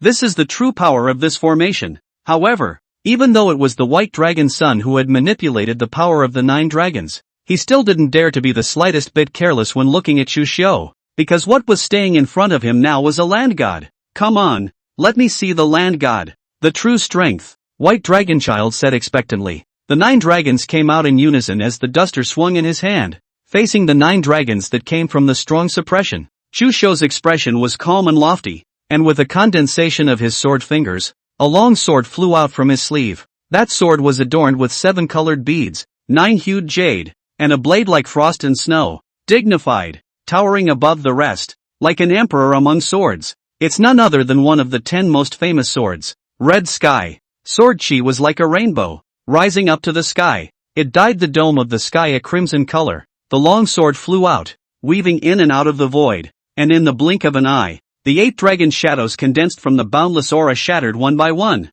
Only the so-called first in the list of famous swords, the Heaven's Sun sword, was left. White Dragonchild's complexion stared. What a powerful sword! He pinched his hands with arcane spells, and the runes flowed in the void. actually forcing the aura scattered after the 8 golden dragons were broken to concentrate again. It converged on top of that golden dragon transformed by the heavenly sun sword. 9 dragons in one. The mighty power shook the world. Accompanied by a deafening roar, the golden dragon swooped down towards Chu Xiu, only to see him holding the red sky in his hand. Not tightly, the red sky in his hand slowly chopped out. Spit out the word. Break. The sword chi forced its way through the golden dragon's body. The golden dragon accompanied by a whale was actually cut off at the waist, and even the so-called Heaven Sun sword was also directly split, symbolizing high imperial power in the face of absolute force. Unbeatable. The golden dragon shattered, and the sword of the Son of Heaven broke. The 9 dragons' immortal execution formation set up by the white dragon's son shattered with a loud bang,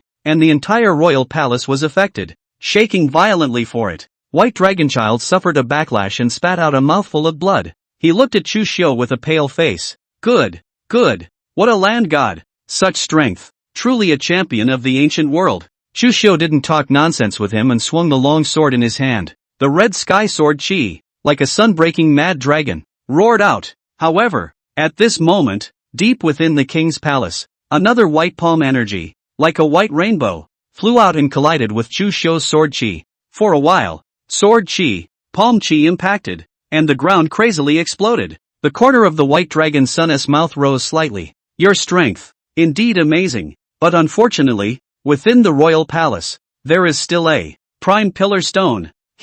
Who is your true opponent? Chu Xiu's expression was calm as he faintly said, You think he can protect you? The words fell, only to see that the shattered sword chi, actually in the air to re-cohesion, as if a white horse, in the crowd completely did not react to the time, swept through the neck of the white dragon's son. His head, chopped down. Chapter 85, Great Zhou's Ancestor. Land Divine Immortal High Realm. The sword chi sliced through White Dragonzi's neck, with a mist of blood bursting out. White Dragon's son's head rolled down into the dust, fell on the spot. A generation of celestials, a one-man stayed master, died. This scene made the crowd's hearts palpitate and tremble, and deep within the royal palace, a domineering and overwhelming aura whistled out. Immediately afterward, a bronze coffin broke through the air and landed in front of Chu Xiu. The coffin opened. A monstrous aura gushed out from it. Heck, it's a land gods. A hint of color passed through Chu Xiu's eyes. A land god lurking within the royal palace? I've finally seen one today. A white-haired, withered old man walked out of the coffin, and he looked at Chu Xiu with incomparably cold eyes. He protects the white dragon's son. Instead, the other side killed the other side. This is, without a doubt, a slap in his face, he said in a cold voice. As a descendant of the royal family of the Great Zhou, after becoming a land goddess, you don't think about serving the Great Zhou, but actually dare to kill your way up to the royal palace. Such audacity, such disregard for the law, such disloyalty.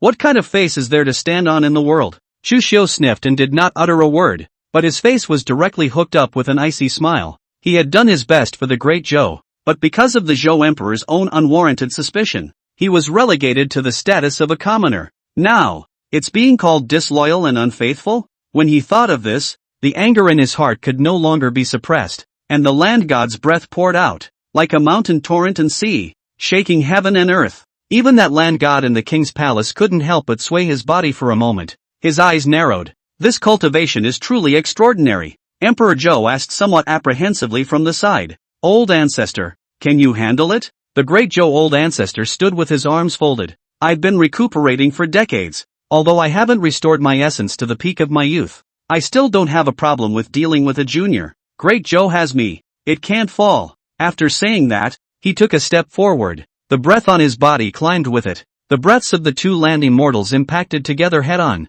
inducing vibrations in a 100-mile radius, and the clouds above the dome of the sky churned and retreated in both directions, as if the sky had split open. The Great Zhou elder ancestor looked at Chu Xiu and said indifferently, Junior, you have imperial blood flowing in your body. As long as you can turn back, I am still willing to accept you, let you continue to be a prince. And if you perform outstandingly, becoming a prince is not impossible. Truly, Chu Yun's heart was in his throat. Once Chu Xiu promised, wouldn't they have no chance then? And when Emperor Zhou heard that, he frowned. If he let Chu Xiu rejoin the royal family, then wouldn't he be making a mockery of the fact that he had previously relegated the other party to the status of a commoner? Does he want to lose face? If Chu Xiu really came back, then the royal family would have one more land deity to sit on the throne, which would be a heavenly good thing. On balance, the pros outweigh the cons. A little face can still be sacrificed. Chu Xiu, come back. I can readmit you, Emperor Zhou said. His face echoed the look of a doting father. Some of the officials, too, looked at Chu Xiu expectantly. For example, Li Shouhan. Unlike the others, they, the clean and straight officials, really wanted Chu Xiu to come back. A civil and military crown prince was too worthy of their followers. However, after hearing Emperor Zhou's words, Chu Xiu couldn't help but shake his head and snort. What do you take me for? To come back just by asking me to come back? Prince? I got tired of being one a long time ago. As for what throne is to me, it is even more floating clouds. The great Zhou old ancestor sniffed and said no more, then raised his hand to induce the aura of heaven and earth, transforming into a huge white palm print on the dome of the sky. The palm imprints fell with a bang, locking onto Chu Xiu. The pressure of the palm energy was like a landslide. When Chu Xiu saw this, his body didn't move, but his chi was self-generated, and the red sky in his hand gently shook. In an instant, there were magnificent poems that were transformed into sword chi and rose up to the sky. White palm energy, colliding with the sword chi in the air. The airwaves that erupted were so turbulent and surging that they swept over tens of miles. The people of the entire royal capital couldn't help but shiver as they looked in the direction of the royal palace. It just feels as if there is a doomsday apocalypse that is about to come. Some martial artists, on the other hand, were incomparably yearning. Land immortal. This is the land immortal realm. Is this really as far as human power can go? Every move can trigger the resonance of heaven and earth, gathering the aura of heaven and earth as if it were an arm. It's really terrifying. The king's palace. The battle of the land gods was in full swing. As the palm was disintegrated, old ancestor De Zhou once again invoked the aura of heaven and earth, only to see spells flowing around him, transforming into a golden dragon shadow. It was actually White Dragon Child's technique of gathering chi to become a dragon. Only, this technique of gathering chi to become a dragon was even more advanced than White Dragon Z. No one knows that the famous Great Zhou State Master is, in fact, my disciple. His technique of gathering chi to become a dragon is not hot enough, so you come and try mine. The Great Zhou old ancestor said indifferently. The dragon shadow swooped down with a majestic strike that caused the mountains and rivers to change color. Chu Xiu didn't hurry and chopped out the red sky in his hand. A domineering and incomparable sword split the dragon's shadow. Gathering chi and transforming into a dragon is too much to handle. He trailed off. Great Zhou old ancestor's eyes narrowed slightly. Interesting, at such an age, you have not only reached the land god realm, but you are also able to fight against me to this point. Sure enough, your appearance heralds the coming of the great controversy. This heaven and earth will once again return to the ancient times. That kind of martial arts heyday.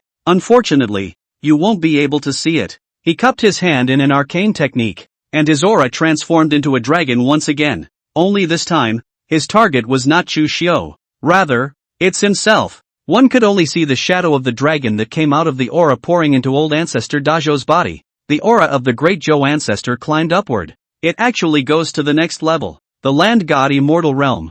There are also strengths and weaknesses. The beginning realm, the middle realm, the high realm, the peak, the perfection, and the ultimate everlasting habitat. I see that at such an age, for you to be able to reach the land goddess beginning realm is already earth-shattering, and it's impossible for you to reach the land goddess middle realm. I, on the other hand, with the help of the technique of gathering chi to transform into a dragon, as well as the aid of the imperial dragon chi, was able to reach the middle realm of the land immortals in one fell swoop, or even approach the level of the high realm. You, how do you fight me? The great Zhou old ancestor rose up in the air. His aura was like the dome of the sky collapsing, continuously suppressing down towards Chu Xiu, and the martial intent around his body was even more overbearing and incomparable. It was as if every move could shatter mountains and rivers. He raised his palm and once again pressed down towards Chu Xiu. The palm force blasted out, causing the wind and clouds of heaven and earth to sweep in, wrapping up boundless spiritual chi, as if it was the hand of a heavenly god,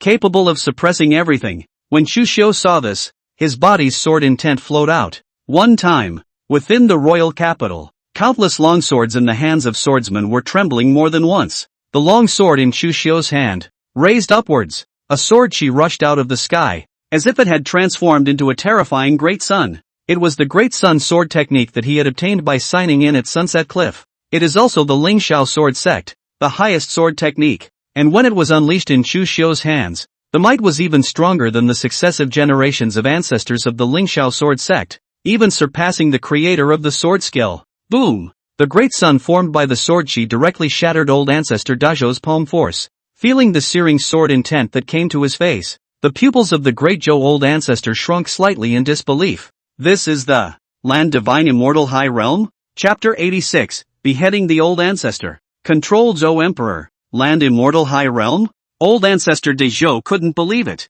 A realm that he himself hadn't even reached had actually allowed a young junior to do so, and in the face of the brilliant sun that bombarded him, he couldn't help but tremble as he condensed his true chi around his body to the extreme. The great sun blasted in with a majestic and overwhelming power. The moment of collision with his true chi barrier exploded with a loud bang, directly bursting into pieces. Almost defenseless, he was directly blasted away. His body blackened and bruised by the searing sword chi. A mouthful of blood was spat out, which was also laced with searing sword chi. It was as if molten lava had melted a crater in the ground. This is the Great Sun Sword Sect's Lingxiao sword technique. In his hands, it's actually able to explode with such power? This monster! Old Ancestor de Zhou swallowed his saliva. Looking at the slowly landing, imposing Chu Xiu, he couldn't help but take 2 steps back, and Emperor Zhou couldn't believe it when he saw it. Surprisingly, even his greatest reliance was defeated. This guy, so scary. The moment Chu Xiu landed on the ground, his gaze was like electricity, and he steeply looked at Chu Li in the crowd, while the other party seemed to have sensed something and hurriedly turned around to flee. But he hadn't gotten very far, only to see Chu Xiu grabbing with his 5 fingers. A suction force was generated out of thin air. Chu Li simply didn't have time to resist, and was enveloped by this suction force as his entire body fell backwards toward Chu Xiu uncontrollably. By his neck, he was lifted in mid-air. Chu Xiu! How dare you! Chu Xiu! Stop! Aren't you afraid of being revolted by the dragon chi? Emperor Zhou, the great Zhou old ancestor drank one after another, but Chu Xiu, ignoring it, slowly exerted his 5 fingers. Chu Li's face gradually reddened, but he still said intermittently, "Brother, elder brother, spare me." This time, he did remember that Chu Xiu was his elder brother, but Chu Xiu's eyes were indifferent, without the slightest fluctuation, and he faintly said, "In your next life, don't be born in an emperor's house." Click! With a firm grip of his 5 fingers, Chu Li's neck was immediately crushed. Chu Li, die! And the moment Chu Li died, an invisible force surged into Chu Xiu's body and began to crazily impact his limbs and bones. That's the dragon's energy backfired. Chu Xiu felt the backlash and pondered. This power, even a celestial perfection would only find it difficult to withstand. Just killing an imperial prince with this level of dragon chi backlash is indeed extraordinary. No wonder the Jianghu people don't dare to deal with the royal family. However, although the power of this dragon chi backlash was powerful, Chu Xiu, however, was then fearless, and the true chi in his body revolved, gradually suppressing that dragon chi. Looking at Chu Xiu, who had clearly killed an imperial prince but was able to suppress the backlash of his dragon chi, Emperor Zhou, the great Zhou ancestor's heart palpitated and chilled. The other party's cultivation level was actually so high that even the dragon chi revolt couldn't help him. After killing Chu Li, Chu Xiu's gaze fell on Emperor Zhou. Then, he took one step and came to the other party as if he were a ghost. Seeing Chu Xiu, who had suddenly appeared in front of him, the titular emperor finally couldn't hold back the fear in his heart and was paralyzed with fear. The crown on his head, a symbol of royal power, fell to the dust. As for Chu Xiu, he stood with his arms folded, condescendingly looking at Emperor Zhou, who was paralyzed on the ground. At this moment, it was as if he was the 9 to 5. Emperor Zhou trembled his hand and pointed at Chu Xiu. You can't kill me. I am the son of heaven. The dragon chi in my body is not comparable to Chu Li. If you kill me, you definitely won't be able to withstand the backlash of the dragon's energy. Also, I am your father. If you kill your father, even if you are a land god, you have to leave a bad reputation. For 10,000 years, Chu Xiu looked at Emperor Zhou, whose eyes were filled with fear but was still forcing his composure, and said with a calm expression,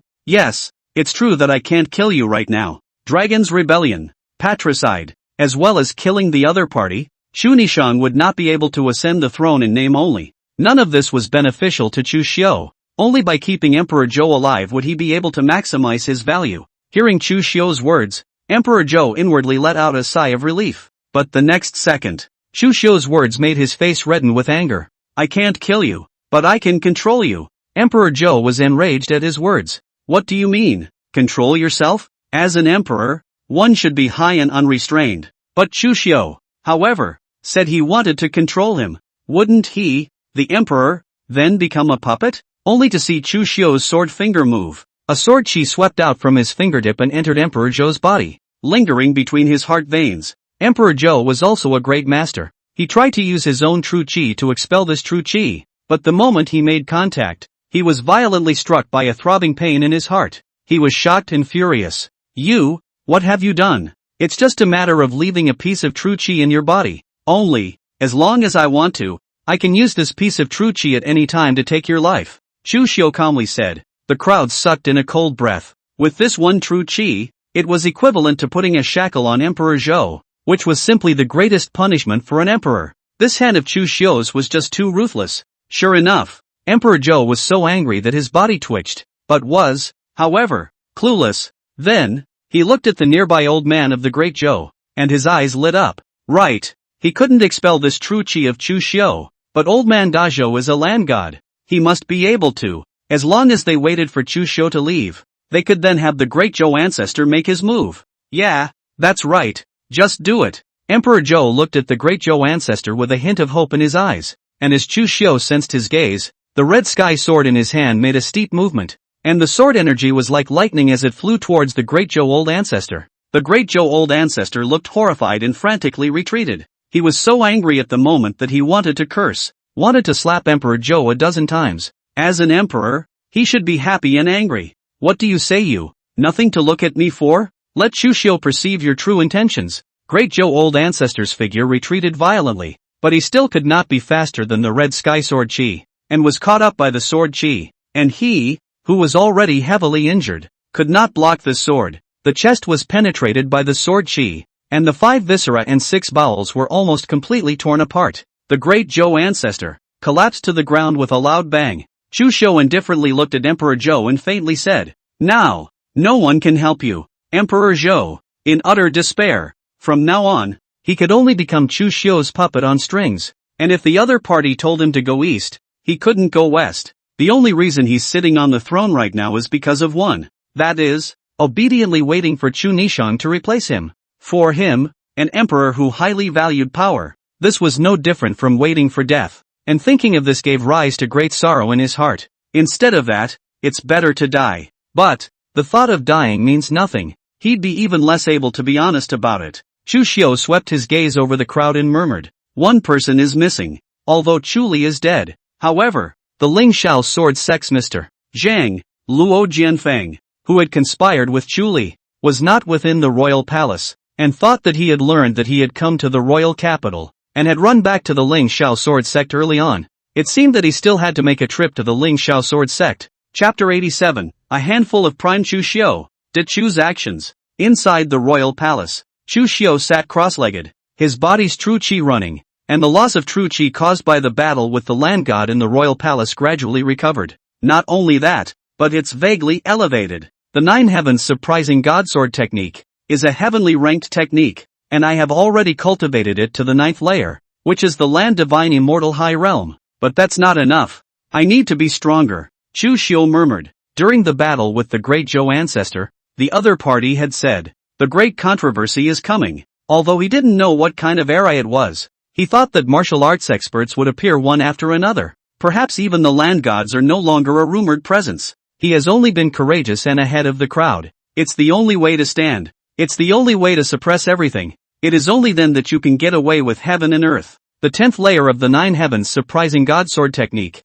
It's time to deduce it, Chu Xiu murmured. The 9 heavenly surprising god sword technique is a heavenly level technique, but Chu Xiu is carrying the 9 orifices Linglong sword heart, for the sword sense, and his qualification in the sword path. Even the celestial realm swordsman was far inferior. Given time, he could deduce a higher level of the 9 heavens surprising god sword technique, the 10th, 11th, or even the 12th layer. Suddenly, Dongfang Hate walked into the palace and bowed to Chu Xiu. Duke, well, there's no need for eunuch Dongfang to be polite. How is Emperor Zhou? Chu Xiu asked indifferently. After controlling the Zhou Emperor and killing the great Zhou ancestor, Chu Xiu was no longer a threat in the great Zhou, and was even able to live in the royal palace with impunity. At the moment, The nominal emperor was Emperor Zhou, but it is he who is actually in charge. But for the sake of some plans, he couldn't let Emperor Zhou die yet. Dongfang Hate said, "Back to your excellency." After his majesty he returned to the hall. He was furious and broke a lot of things, but now he has fallen asleep. Well, that's all he can do. Chu Xiu nodded slightly. Dongfang Hate lamented, "I have never seen his majesty that way. Looks all the emperor style. Annoyed, dying, powerless. From a towering emperor, reduced to a puppet at my mercy. It is to be expected that he would be like this." Chu Xiu Dao, "Your Excellency, since you already have control over His Majesty, why don't you just ask His Majesty to issue a decree so that he can simply abdicate and allow the princess to ascend to the throne?" Dongfang Hate asked curiously. This was a doubt in the minds of many of the ministers. Some people even wanted Chu Xiu himself to ascend to the throne as emperor. "I understand, brother." At this moment, Chu Nishang walked in and smiled faintly. "Elder brother wants me to ascend the throne in name only, rather than carrying the name of rebellion." Chu Xiu smiled faintly. "The one who knows me." Nishang also. "Not bad. If he kills his way into the royal palace today and makes Emperor Zhou abdicate directly, then, even if Chu Nishang became the emperor, in the eyes of some people, it would turn out that she had colluded with Chu Xiu to rebel and force her father to abdicate. Reputation-wise, there will always be that little impact. Chu Xiu wants Chu Nishang to ascend the throne. It is necessary to give her a name and a name that will convince the world. Dongfang Hate pondered for a moment. "Well, I understand. Just now this situation, and the princess ascended to the throne is actually no different. Next, as long as the princess builds up her political achievements and continues to raise her prestige among the people, ascending to the throne as emperor will naturally be a matter of course." Chu Nishang, Chu Xiu, thought deeply. Chu Nishang said, "Eunuch Dongfang, next, I would like to ask you to continue to stay by father's side and monitor his every move. Although he is now controlled by his elder brother, he is after all an emperor, when he will not easily admit defeat. Until the last moment, it is still necessary to be on guard." Dongfang Hate nodded. "Yes." Then, Chu Nishang looked toward Chu Xiu and asked with concern, "Elder brother, you killed Chu Li and suffered a backlash from the dragon Qi. Is it really nothing serious?" Chu Xiu smiled and shook his head. "No harm, not a problem. What's next for brother? Make a trip to the Ling Xiao sword sect. You're not quite finished yet," Chu Xiu faintly said. Chu Nishang sniffed and thought, "Elder brother has killed celestials one after another for my sake. If the Ling Xiao sword sect fights back, I'm only afraid that elder brother will also step in and overthrow them. Yes, it's just that if this happens, the force of the great Zhou will inevitably weaken, and a few other dynasties, I'm afraid, will have other thoughts." Chu Nishang worried. In addition to the great Zhou, there were the remaining 4 major dynasties under heaven. They were equally wolfish and wanted to annex other dynasties. Once the great Zhou is weakened, it will definitely make a move. Chu Xiu stood with his arms folded and said indifferently, "Don't worry, with me, even if I'm the only one, I can still." One hand to the sky. Chu Xiu was very confident in his current self. Not only was it a cultivation in the high realm of the land goddesses, in his hand, he still had the Rohypnol card, 3,000 martial artists of Luonet, among them hundreds of Zongshi and 100 celestials. Just one force. What does he have to fear from the remaining few dynasties even if they join forces? The only ones who could pose a threat to him were the land deities lurking in other dynasties, and together, they might be able to cause him some trouble. Unfortunately, several dynasties are not of one mind. How can you join forces that easily? The Great Chu dynasty. Within the splendid royal palace, a man wearing a black dragon robe was standing with his hands in the air, listening to the report of a secret guard underneath. Several major dynasties, all have the habit of sending spy scouts towards other dynasties. Easy to keep track of other dynasties. De Chu, De Zhou neighboring. The relationship was not friendly as they attacked each other. The intelligence scout spies sent by De Chu towards De Zhou are even more numerous,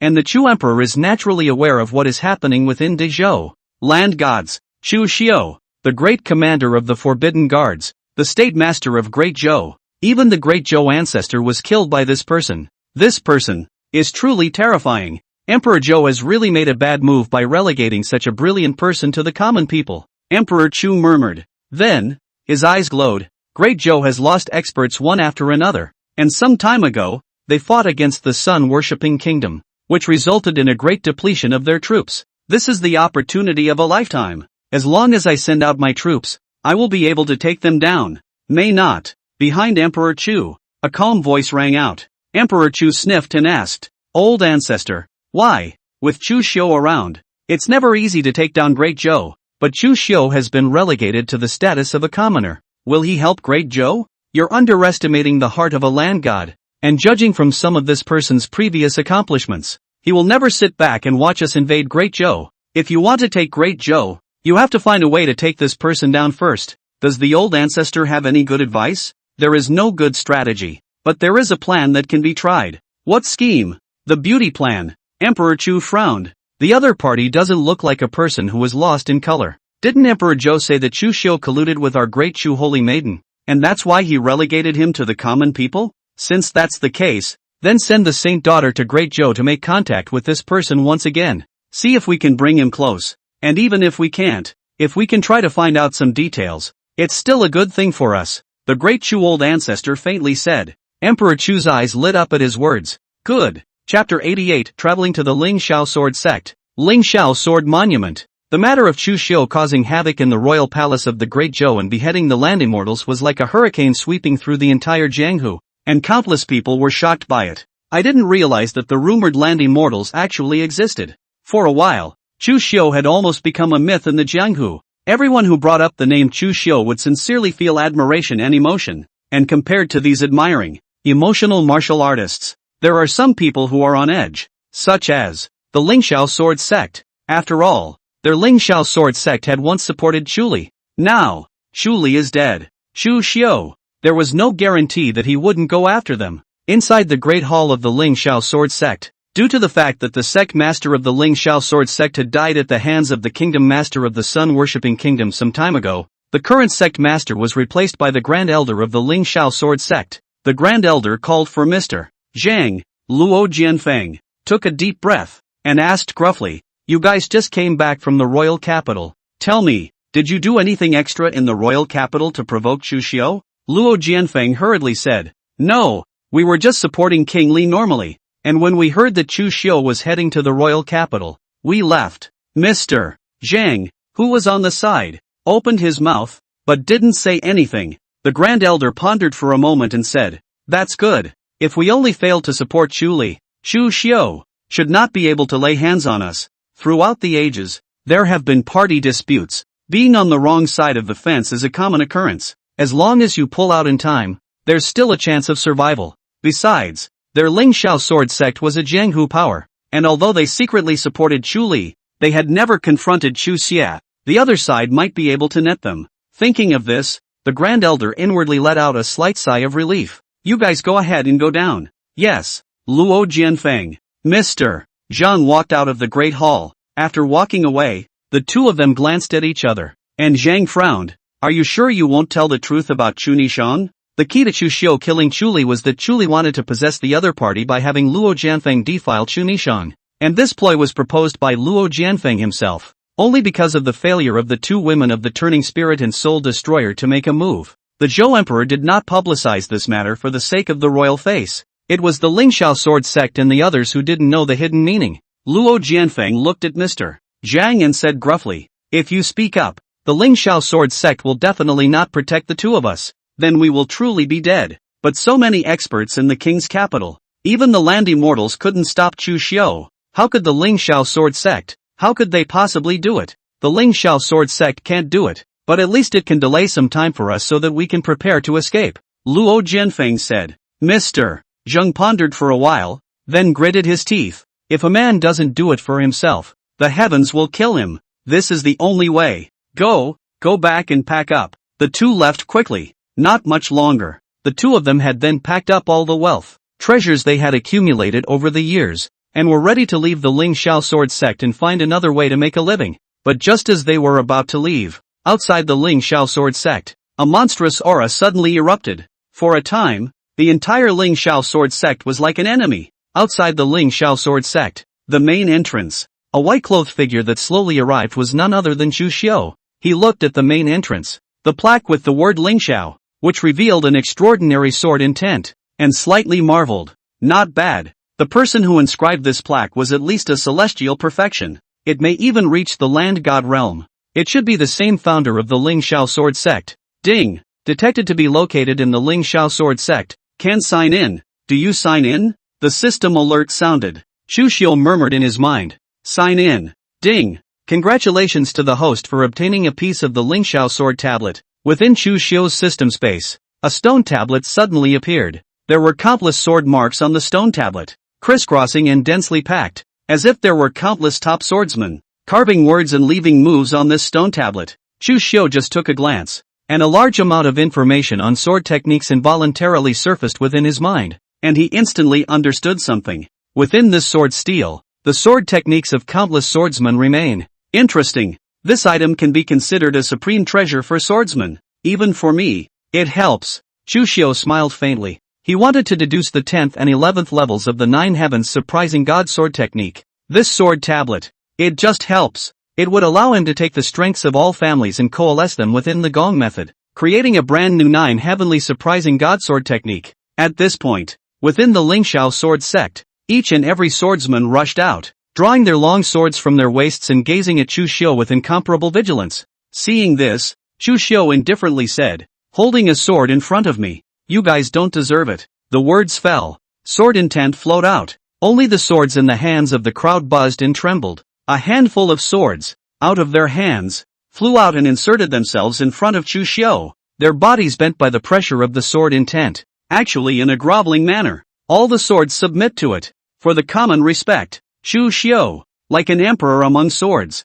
When the crowd of Lingxiao sword sect swordsmen saw this, they all marveled. The Grand Elder of the Lingxiao sword sect stood out and said solemnly, Chu Xiu, although we of the Lingxiao sword sect supported King Li, now that King Li is dead, we are unwilling to intervene in the affairs of the court anymore, nor are we willing to be your enemy. Could it be that you can't leave us alone? Do you really want to kill us all? Chu Xiu sniffed and said indifferently, since you participated in the party dispute, then you should have the realization that you will be shattered to pieces, and it's too late to beg for forgiveness now. Besides, what do you mean you're all right now that King Knight is dead? Luo Jianfeng is still around. He, moreover, deserves to die. A terrifying killing intent exploded from Chu Xiu's eyes. In an instant, the entire Lingxiao sword sect was like falling into an ice cellar. Countless people only felt chills all over their bodies. There was a feeling of being lynched, terrifying in the extreme. This monster, the Grand Elder swallowed. Luo Jianfeng is just a disciple of my Lingxiao sword sect. Even if he aids King Li, why would your excellency, as a land goddess, go after him? Ha, it seems like you guys really don't know anything about what Luo Jianfeng has done. Chu Xiu said with a light laugh. The people present couldn't help but frown. Luo Jianfeng, what did you do? The Grand Elder of the Lingxiao sword sect detected a hint of misfortune, thinking that there must be something hidden in this. So he sent for Luo Jianfeng. To Chu Xiu, he said, Mr. Chu, please wait a moment. I've already sent someone to find Luo Jianfeng, and I'll soon bring him to you. Chu Xiu sniffed with interest. I'd like to see what tricks you can pull off. Not much longer. A disciple came to report. Back to Great Elder, Luo Jianfeng, and Zhang Yi have fled. Inside their residence, all the gold and silver belongings have been searched, obviously absconding with the money. The crowd's faces changed. There's definitely something fishy going on here. Why else would these two be running away so quickly? Go on. Get them back. The Grand Elder let out a low shout and dispatched everyone. And at the moment, he was drenched in sweat. Once they failed to recapture Luo Jianfeng, the two Mr. Zhang, he had almost seen the tragic end of the Lingxiao sword sect. Chapter 89, The Two Who Were Lynched. The sword sect is disbanded. Asterisk asterisk asterisk asterisk. How did that guy get here so fast? The Lingxiao sword sect was dozens of miles away. Two figures were running in a hurry. It was Mr.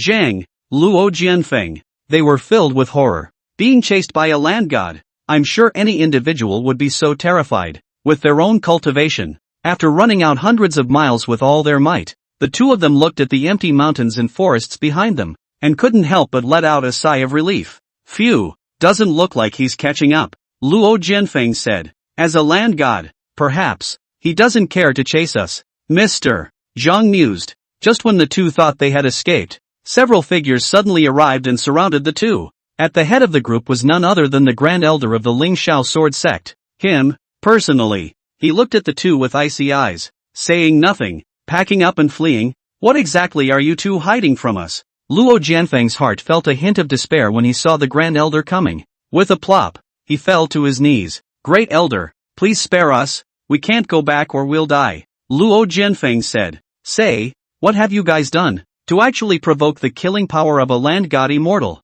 the Grand Elder said in an icy tone. We can't talk about. Then come back with us to see Mr. Chu. No, we're not going back to see him. Luo Jianfeng hastily shook his head. He stormed off steeply, pulling a dagger from his pocket, like a viper spitting out a letter. It stabbed at the Grand Elder's neck. He would rather kill the Grand Elder who had trained him than go back to face Chu Xiu, and his actions had completely disappointed the Grand Elder. Facing a celestial, Luo Jianfeng, a patriarch, was simply not enough to look at. The dagger bounced off the moment it touched the celestial deity. As for himself, he was also shaken back a dozen steps. He drew back, trying to use the momentum to escape, but the Grand Elder sent out a sword chi through the air, picking off his hamstrings, intending to drag him back to see Chu Xiu. As for that Mr. Zhang, the moment he saw the Grand Elder's few people, he had already given up his resistance and sat down on the ground with a pale face. He was brought back to the Lingxiao Sword Sect by a few people from the Grand Elder together. Sword Sect. Inside the lobby, Chu Xiu sat in an old-fashioned manner, holding a cup of freshly brewed tea in his hand. He blew on it and took a sip, frowning slightly. The female disciple of the Sword Sect next to her was so scared that her heart stopped. Why is he frowning? Is there something wrong with the tea I made? He's not going to kill me. That female disciple's body was paralyzed with fear. It's not as good as what Shirayuki steeps, but it's barely palatable. Chu Xiu faintly said. The female disciple hurriedly said, it's because I'm not skillful. I've slowed down the gentleman. No harm done. They should be back soon. Chu Xiu looked in the direction of the entrance of the Lingxiao Sword Sect. In fact, he wasn't worried about Mr. Zhang, Luo Jianfeng being able to escape, and he held the two major forces of Feng Yunlu and Luo Net in his hands. These two could not escape him even if they fled to the ends of the earth. Not much longer. The Grand Elder returned with Luo Jianfeng, who had his hamstring picked off, and Mr. Zhang. Looking at Chu Xiu, Luo Jianfeng's face turned pale and his lips trembled as he knelt on the ground and said in a trembling tone, Chu, what is it that Mr. Chu is looking for me for? You really don't know? Chu Xiu said with a cold gaze. Lord Chu, I turned myself in. The idea of wanting to defile Princess Nishan was brought up by Luo Jianfeng and promised by King Li. It has nothing to do with me. I've persuaded theirs, but they're obsessed and won't listen to me at all. At this point, Mr. Zhang said in a hurry, sold Luo Jianfeng directly. Luo Jianfeng's face turned pale as he roared. You're talking nonsense. It's you. You're the one who brought this up. Don't spit blood here. Chu Xiu watched these two dog-eat-dog with a calm expression. He didn't care who came up with the idea. These two are going to die anyway. And when the Grand Elder on the side heard this, his heart instantly became clear. He looked at these two and was incomparably angry. Shameless. How can I say that my Lingxiao Sword Sect is also a prestigious sect, but I would actually produce goods like you? You guys, you disappoint me so much. Is he really angry about the nastiness of these two? No. What really made him angry was that these two had provoked Chu Xiu. One land god is enough to exterminate them several times. My lord, these two people should be executed with 10,000 sword lynchings according to the rules of my Lingxiao Sword Sect. You don't have to do it. Just let us do it, the Grand Elder said. In the next second, his true chi surged and turned into countless fine sword chi spurts. The sword chi landed on the two men, actually cutting off pieces of their flesh and blood, forming a roiling blood mist that dyed the great hall red. The miserable screams of the two men resounded through the great hall. Some of the disciples watched with palpitations and chills. In the time it took for a few people to breathe, Luo Jianfeng, Mr. Zhang and the two of them had already been transformed into two blood-drenched skeletons, but the head is still there, and there's still sanity. They watched their bodies being lynched, suffering both mental and physical pain before slowly dying. And Chu Xiu, who had witnessed all of this, had no ripples on his face. He raised his eyes to look at the Grand Elder. I gave you permission to kill them? The Grand Elder said fearfully. Please calm your anger. Your Excellency, I heard about these two people's nasty behavior and was outraged for a moment. It's just that. Too trash. Dead is dead. It's fine for you to take a shot, but there's no need to dirty my hands, Chu Xiu said. Then, he slowly rose. And as for the Lingxiao Sword Sect, deadly sins can be spared, but living sins are hard to escape. With immediate effect, disband yourselves. The Grand Elder's face turned pale with a swish. Dismantle the Lingxiao Sword Sect? What's the difference between that and exterminating them? For them, the higher-ups of the Lingxiao Sword Sect, They didn't know how many benefits they had gained over the years by virtue of the sect's might. With this dissolution, they would be reduced to casual cultivators, and it would be difficult for them to turn over a new leaf. What? You guys don't want to? No, we're disbanding the Sword Sect, the Grand Elder said, a sentence that seemed to have drained his essence, making his entire person seem to have aged dozens of years. And Chu Xiu then left the Sword Sect. Soon after he left, the Lingxiao Sword Sect announced the dissolution of the many disciples, each going their own way. This news, the whole Jianghu for the shock. This is a famous sect that has been known for hundreds of years. It actually disbanded because of Chu Xiu's words. The energy, it was horrible. Today's Chu Xiu was definitely the number one person in the Great Zhou, Nangong asked. And Emperor Zhou and the others were far worse. Inside an inn, a woman in a long green coat with a pretty face was drinking tea and holding a book of poems in her hand, watching it over and over again. When a servant girl beside her saw this, she couldn't help but yawn. Holy maiden, this book of poems, you've gone through it no less than 10 times. Aren't you tired of reading it? The beauty of poetry is something you never get tired of seeing 1,000 times. The woman in green smiled slightly. She looked at the collection of poems, amazement showing in her eyes. What's more, every single poem in this collection is enough to be passed down to the next generation. Every single one of them is worth savoring over and over again. And what's even more shocking is that these poems are all from one person's hand, Chu Xiu. At first sight, I knew he was different. I just didn't expect it to be so amazing. Chapter 90, Deducing Feats. An appointment with the Heavenly Sword Gorge. Holy maiden, when you first met that Chu Xiu, what exactly is he like? How come the entire Great Zhou is talking about him? The servant girl asked curiously. The woman in green smiled slightly. Him, a very special person. How special? Meet him and you'll remember him for the rest of your life. The servant girl was a bit disbelieving. Really? When you meet him, you'll know naturally. The woman in green didn't explain too much. As for herself, there was a hint of anticipation in her heart, but she just didn't know what came to mind, and a hint of worry surfaced on her face. After the last goodbye, will you hate me when we meet again at this time? Chu Xiu, who had left the Lingxiao Sword Sect, never appeared in the Jianghu people's field of vision again. It was as if he had disappeared out of thin air. The crowd murmured for a while. Some people started looking for Chu Xiu, but they had no clue. Gradually, the crowd paid no further attention, while Chu Xiu, at this moment, was alone. He arrived at the Heavenly Sword Gorge. This was where he signed in to obtain the 9 heavenly surprising divine sword technique. He came here and carved out a cave in this place, entering it alone to refer to the Lingxiao sword tablet that he had obtained by signing up in the Lingxiao sword sect. The sword tablet contained countless sword techniques. These swordsmanship, all-encompassing, exquisite, ordinary swordsman. If one of the swordsmanship to understand thoroughly can be used endlessly. However, for Chu Xiu, comprehending these swordsmanships was as simple as eating and drinking. And in just a few days, the various swordsmanships were comprehended by him one by one. In turn, these sword techniques that he had comprehended were used to deduce the 10th, or even the 11th, layer of the 9 heavenly surprising god sword technique. Time passes. A month has passed. This month's time was not a quiet one in the jungle. Along with the disbanding of the Lingxiao Sword Sect, the sword techniques of the Lingxiao Sword Sect were strayed into the Jianghu, triggering the major sword-using sects to fight each other. And during this period, there was another thing that caught the attention of the court and the Jianghu, and that was that the Holy Maiden of Great Chu, Lu Qingyi, had come to Great Zhou. Lu Qingyi, the Holy Maiden of the Green Lotus Sect, the first state religion of the Great Chu, is proficient in music, her cultivation is unfathomable. And she once killed a dozen patriarchs with the sound of her zither. It's the number one person among the young generation of Dechu. Coupled with her status as a holy maiden,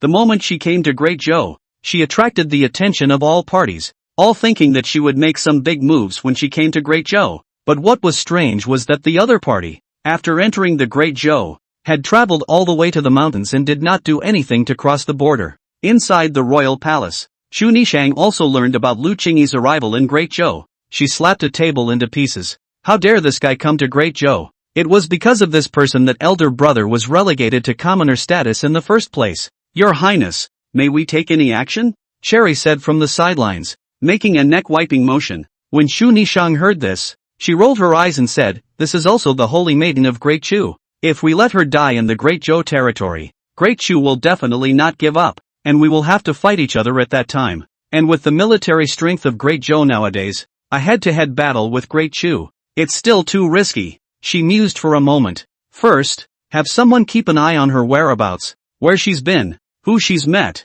record everything. Yes. Sherry nodded. The Holy Maiden of Great Chu, Lu Qingyi, entered the Great Zhou, causing all the forces to look at her sideways, but very quickly, Lu Qingyi's radiance was overshadowed by another major event in the Jianghu. The Fire Dragon Evil God, the third on the heavenly ranking, approached Nangong Qian and challenged him. Both sides met at the Heavenly Sword Gorge and prepared for a battle. For a time, the entire Jianghu shook, and many people rushed to it. The battle between these two became the hottest event in the Great Zhou Jianghu. Inside the inn, Lu Qingyi also heard about this matter and pondered. Fire Dragon Evil God. This person is the first loose cultivator of the Great Zhou. It is said that he has no clan or sect, but by virtue of his own natural talent as well as strange encounters, he has grown all the way up to the third realm of the heavenly ranking. As for Nangong Qian, he was the number one person in the Great Zhou before Chu Xiu. The cultivation is even more profound. I'm afraid it's no less than the Sect Master. The battle between these two will be very interesting. Let's go and take a look as well. The maidservant beside her nodded her head repeatedly. Fine. I've long wanted to see how amazing that Nangong Qian's strength is. It wasn't just Lu Qingyi. Almost all the dignitaries in the Jianghu went to the Heavenly Sword Gorge. Heavenly Sword Gorge. The favorite place for Great Zhou swordsmen to come when they have a date. Although Nangong Qian and the Fire Dragon Evil God were not pure swordsmen, they had a certain level of attainment when it came to swordsmanship. It made sense to make an appointment to fight here. And when it came time for the appointment, outside the Heavenly Sword Gorge, countless martial artists arrived, surrounding the place with 3 layers inside and 3 layers outside, so crowded that it could even be said to be watertight. Chu Nishang also came and frowned. So many people? She didn't want to be crammed in with a bunch of people. Your Highness, we'll take you up there, Soul Destroyer said. She and Turning Spirit One grabbed one side of Chu Nishang's shoulder, and then with a leap of their bodies, as if they were rising up in the air, they came directly to the Heavenly Sword Gorge, on top of a protruding mountain wall, ready to watch the battle from here. It has a good view and is less crowded, arguably the best viewing platform. And there were already a few people here before Chu Nishang came here. They are Xuanqiu Zi, the master of the Yin Yang Dao sect, the Grand Master of the Hidden Sword Villa, the Master of the Ethereal Sacred Mountain, and the second gentleman of the White Deer Academy, Hua Wuhen. Every one of these people was a big name in the Jianghu. The Grand Master of Hidden Sword Villa, who had the worst cultivation level, had now advanced to the Grand Master realm after receiving Chu Xiu's guidance. When these people saw Chu Nishang arrive, they came forward and saluted. Greetings, Your Highness. Even a celestial would have to treat Chu Nishang with respect at this moment, not only because behind her was Chu Xiu, even more so, because of the soul destruction Turning Spirit by Chu Nishang's side. The two women had ancient swords hanging from their waists.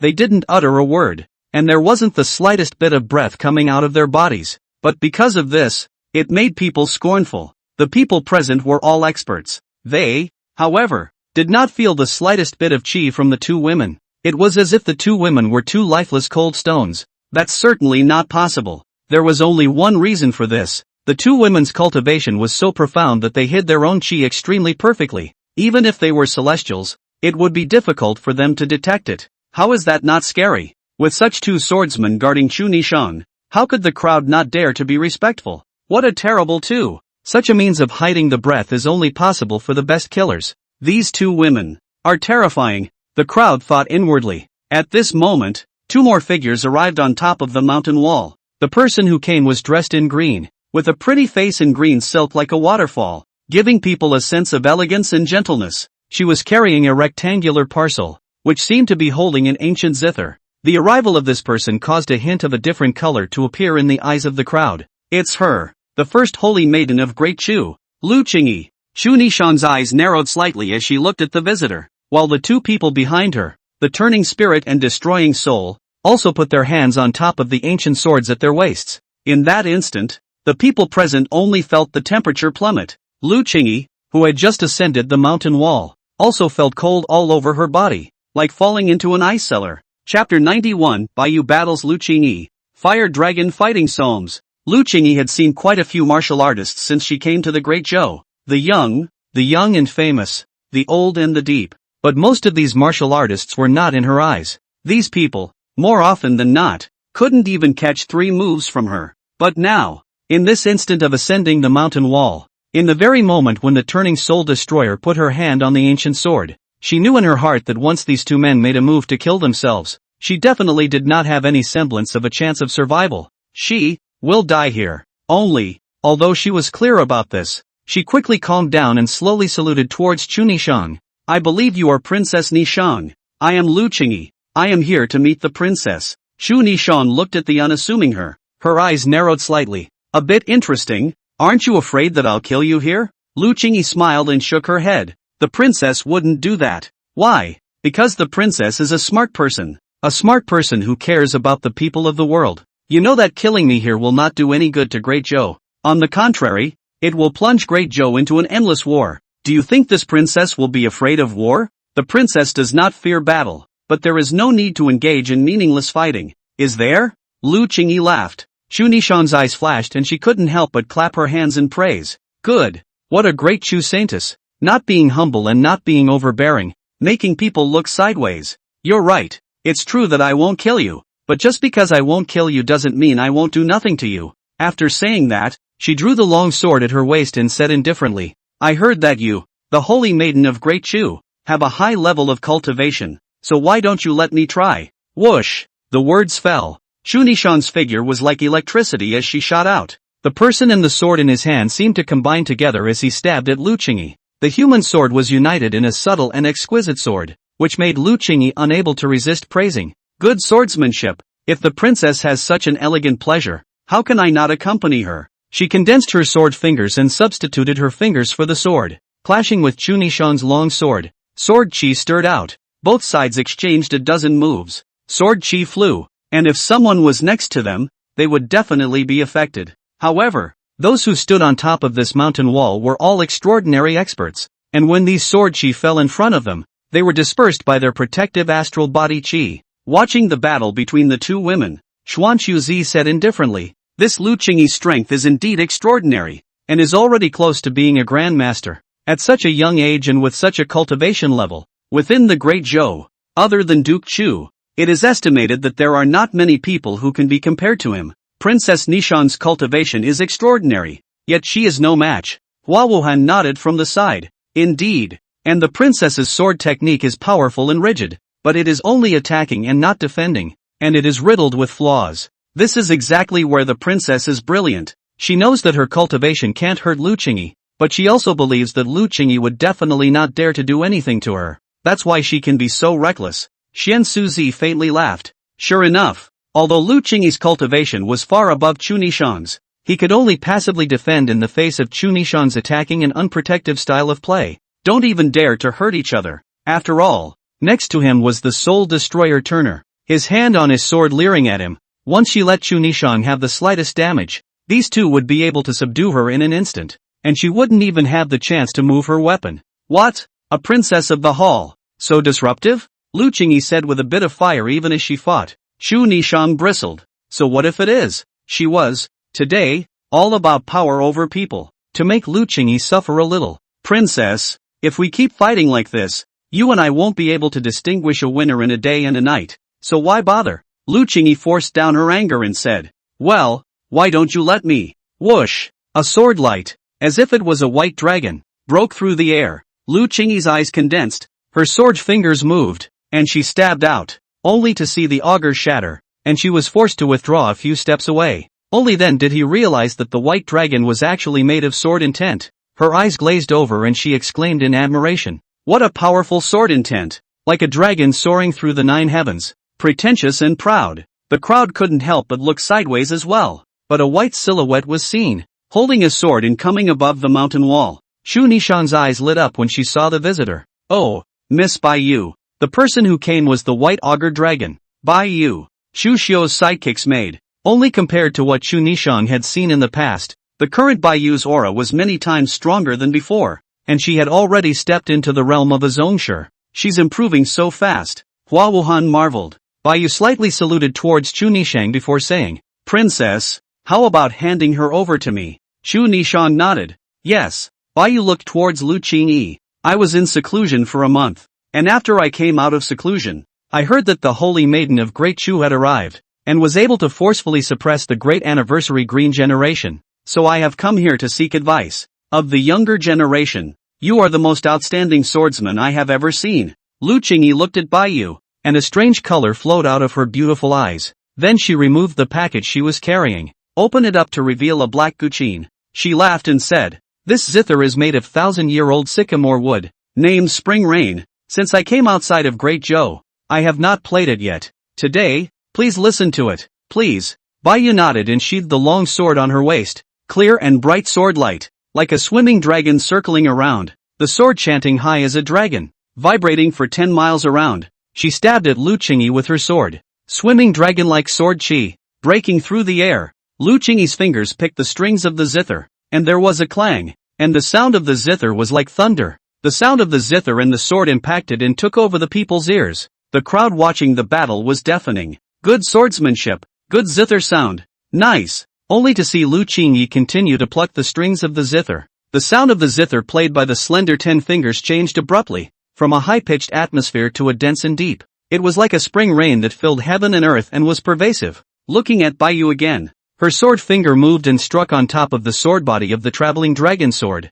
and the sound of the sword chanting echoed out. Using the sound of the sword against the sound of the zither, the two sound waves bombarded, and the entire mountain wall began to crumble, only to see Xian Suzi take a step forward, the yin-yang taiji diagram flowing away under his feet, shielding the entire mountain wall, which prevented it from collapsing. If this place is going to collapse, we won't have anywhere to go to watch the show. Xian Suzi laughed. Lu Qingyi, Baiyu and the two of them didn't know how many rounds they had exchanged. The true chi of both sides continued to climb. It's already going to be extreme. That maidservant who followed Lu Qingyi couldn't help but lament. I didn't expect that there would actually be a young woman fighting so fiercely with the holy maiden. The battle between the two women was in full swing. But suddenly, on both sides of the heavenly sword gorge, two auras that were many times more powerful than the two women erupted abruptly, and the two women immediately stopped their hands. They looked into the distance and put their swords and lyres away. The true protagonist of this covenant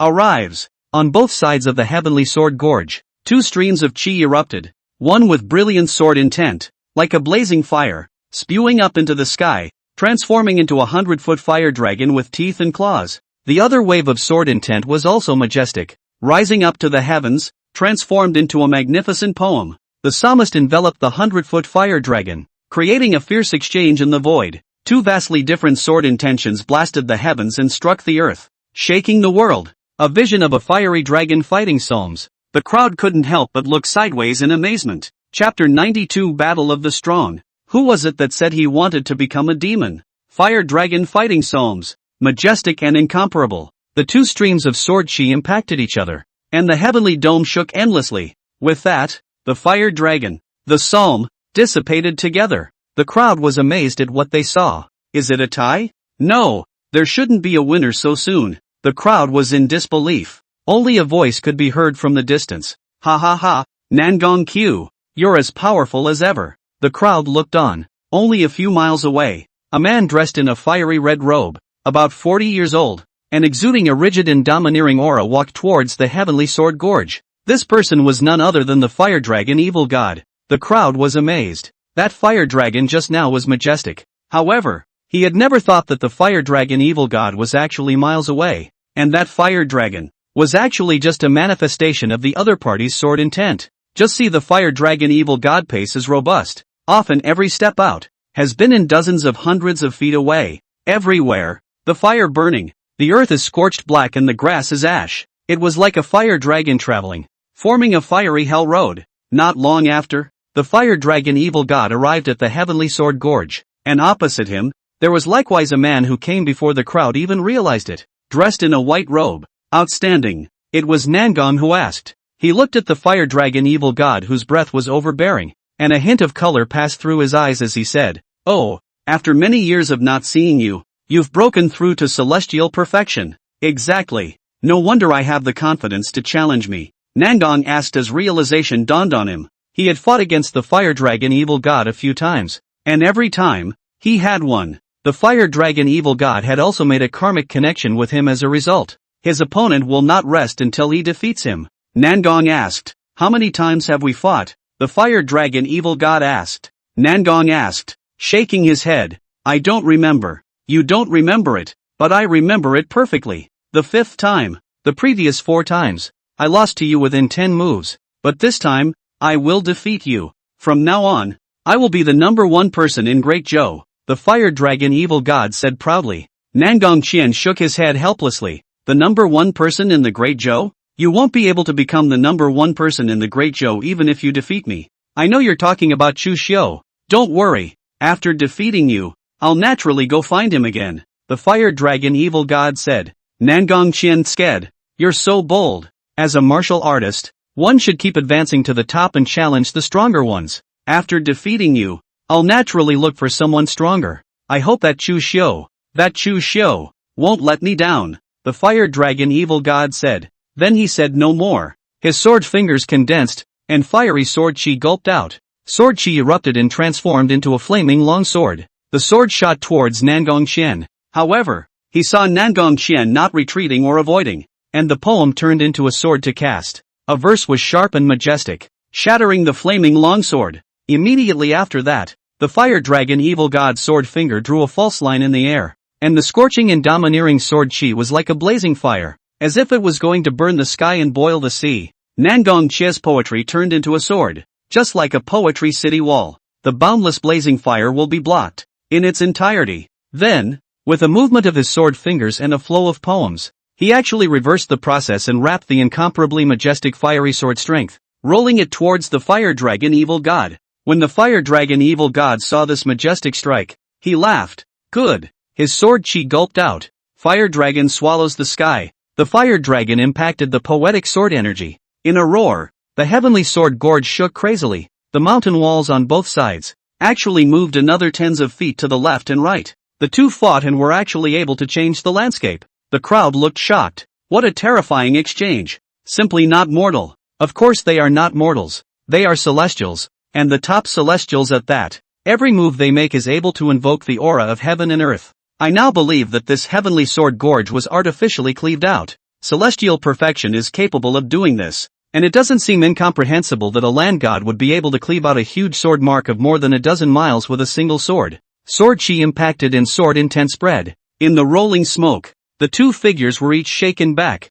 The fire dragon evil god's clothes were ruptured, and an additional blood-drenched sword mark appeared on his shoulder. As he looked at the unharmed Nangong Qi and faintly said, "Sure enough, in terms of swords, I'm still inferior to you. Swords are not your specialty in the first place. Show your true strength." Nangong asked. He knew that what the fire dragon evil god was truly good at was not swordplay, and the only reason he kept using his sword was because this was the heavenly sword gorge. It's just more appropriate for him to use his swordsmanship. Ha! As you wish then. The fire dragon evil god's palms flowed with fire energy and steeply pressed downward. Majestic firepower erupted, blasting a huge crater in the ground. Then, the fire energy spread out along the ground, like countless fire snakes, surging madly towards Nangong Qian, wanting to devour him. This is exactly the strongest martial art of the fire dragon evil god. Red flame fire dragon palm. Nangong asked with a single foot. His true chi condensed into thousands of poems, which then transformed into sword shields,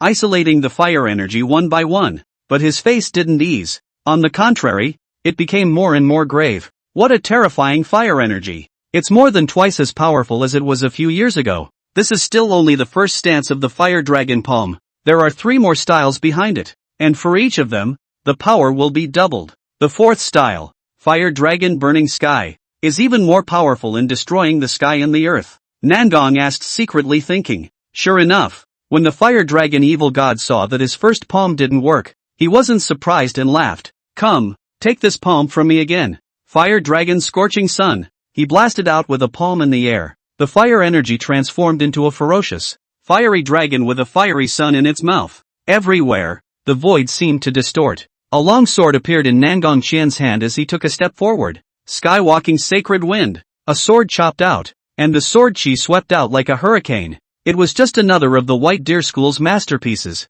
The mountains and rivers trembled as sword and palm chi exchanged blows. Nangong asked to be forced back a few steps, looking at the fire dragon evil god again. Between raising his hands, the blazing fire rushed to the sky. His eyes vaguely had blood-light flowing out, and the true chi that gushed out was mixed with blood-colored meaning. When Nangong asked, his pupils shrank. This kind of true chi? You actually took red sun blood essence. using this to enhance your power. The fire dragon evil god didn't hide it either. His body exuded a violent true chi. So what if it is? As long as I can defeat you, then everything will be worth it. He wants to win so badly. Losing to Nangong Qian so many times in a row. An obsession had long since formed in his mind. Without defeating Nangong Qian, he would not be able to truly break through to a higher martial arts realm. Therefore, he had to find another way to use the red yang blood essence to enhance his power. Nangong asked with a grave expression. The red sun blood essence is not a human thing. It is harmful to heavenly justice and human harmony. For you to use this item is tantamount to falling into the devil's path. What's wrong with becoming a demon if I can defeat you and become the #1 person in Great Zhou? The fire dragon evil god laughed out loud. The fire power rushed to the sky, coloring the dome of the sky into a crimson red. The entire heavenly sword gorge even seemed to be reduced to an ocean of flames. Catch me! Fire dragon boiling sea. The fire dragon evil god's extreme move will come out.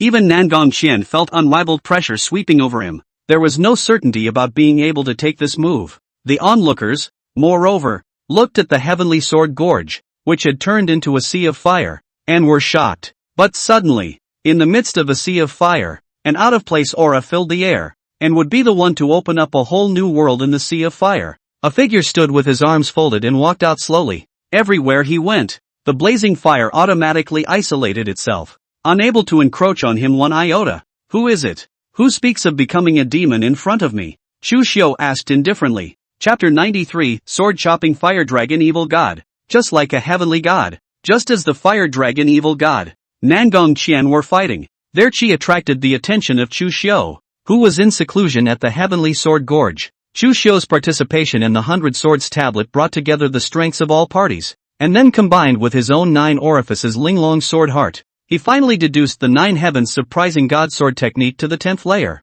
At this time, his cultivation had already reached an extremely terrifying realm. Vaguely, it was as if he had touched a threshold. It was as if by breaking that threshold, one could glimpse a whole new world of martial arts. In this regard, Chu Xiu was not in a hurry. With his qualifications and accumulation in the Tao of the Sword, it was only a matter of time before he deduced the 11th layer of the 9 heavens surprising god sword technique. As long as he reached the 11th layer, he would be able to step into that realm. At that time, what kind of martial arts realm that was, he would naturally know. Feeling the increasingly intense battle in the outside world, as well as that dash of red yang blood essence, Chu Xiu came to have a hint of interest. So out of the gate, as soon as he came out of the gate, he heard that someone wanted to become a demon. Devil, a great danger to the human race. Who dares to become a demon in front of him? In the sea of fire, Chu Xiu's chi flowed around his body and the flames automatically separated. The fire dragon evil god, who was running out of extreme moves,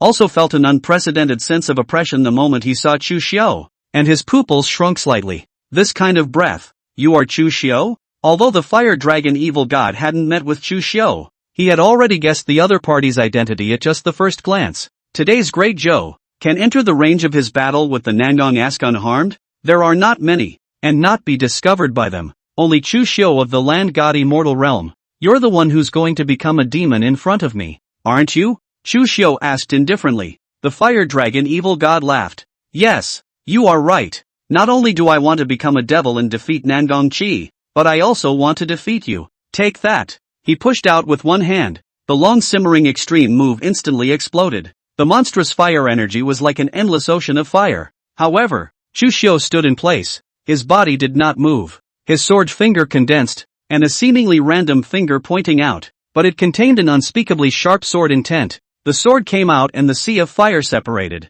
The sword finger lightly landed on the fire dragon evil god's palm, and with a poof, a bloody hole was pierced through his palm, and the sword energy even cut through his cheek. The fire dragon evil god's pupils shrank in disbelief as his figure instantly retreated violently. Exit tens of feet in the blink of an eye. He stared at Chu Xiu dead on, unprecedented scorn surfacing in his eyes. A finger that easily broke his extreme move. A finger that pierced through his palm. Just now, he even had a feeling. The other party could even take his life with one finger. Is this the strength of a land god? The fire dragon evil god let out a low gulp. His true chi erupted to the extreme. The supreme move was about to be performed. He put his hands together, and behind him, the violent true chi flowed, combined with the fire energy, and rushed up to the sky, and actually started to be illuminated, forming a 100-foot fire dragon. But that's not all. Fire dragons appeared head after head. The monstrous fire energy filled heaven and earth. Hundreds of fire dragons had filled the entire heavenly sword gorge,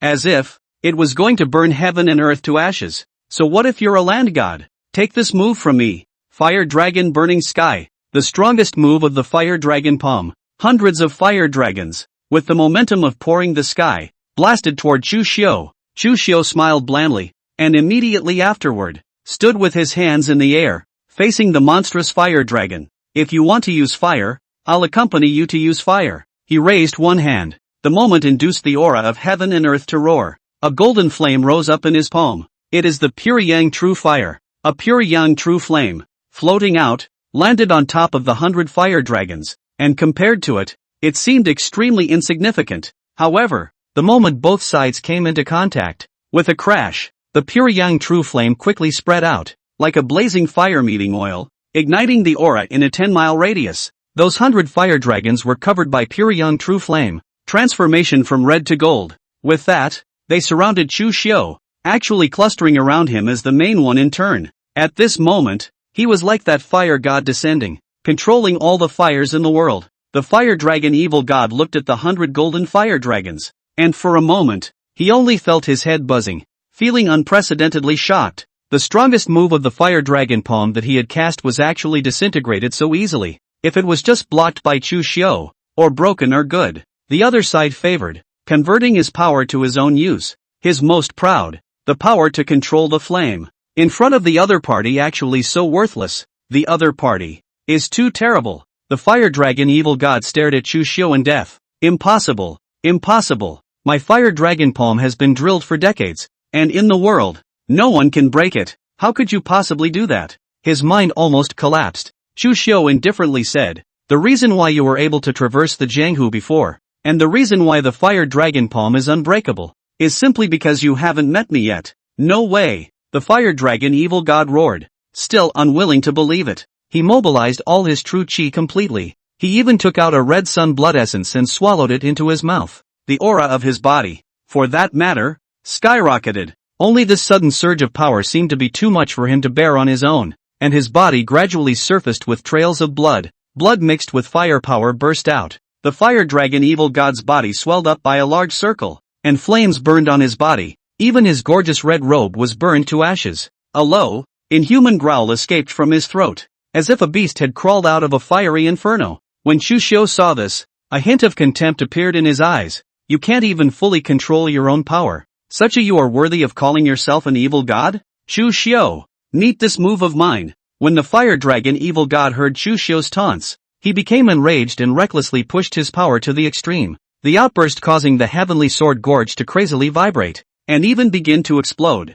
with countless mountains and rocks rolling down. When the nearby martial artists saw this, their faces changed drastically and they frantically retreated. What a terrifying power. Is the fire dragon evil god crazy? Gee, he's probably really driven crazy. His own mastery, which he has painstakingly researched for many years, was easily disintegrated, and even turned around and allowed to be utilized. It would be strange if he didn't go crazy. Mountains and rocks rolled down, turning the fire dragon evil god Inferno. But the next second, the mountains and rocks exploded. The sky smoke accompanied by a column of fire swept up. In the column of fire, hundreds of feet of huge red-colored demon god actually rose up from the ground, exuding a blazing fire. His face is hideous and terrifying. The opponent had both palms with one hand in the sky and the other pointing to the ground. It was as if he was the only one in heaven and on earth. This move is the fifth stance of the fire dragon palm that I have painstakingly researched. It's one I prepared especially for you. This palm can kill a land god.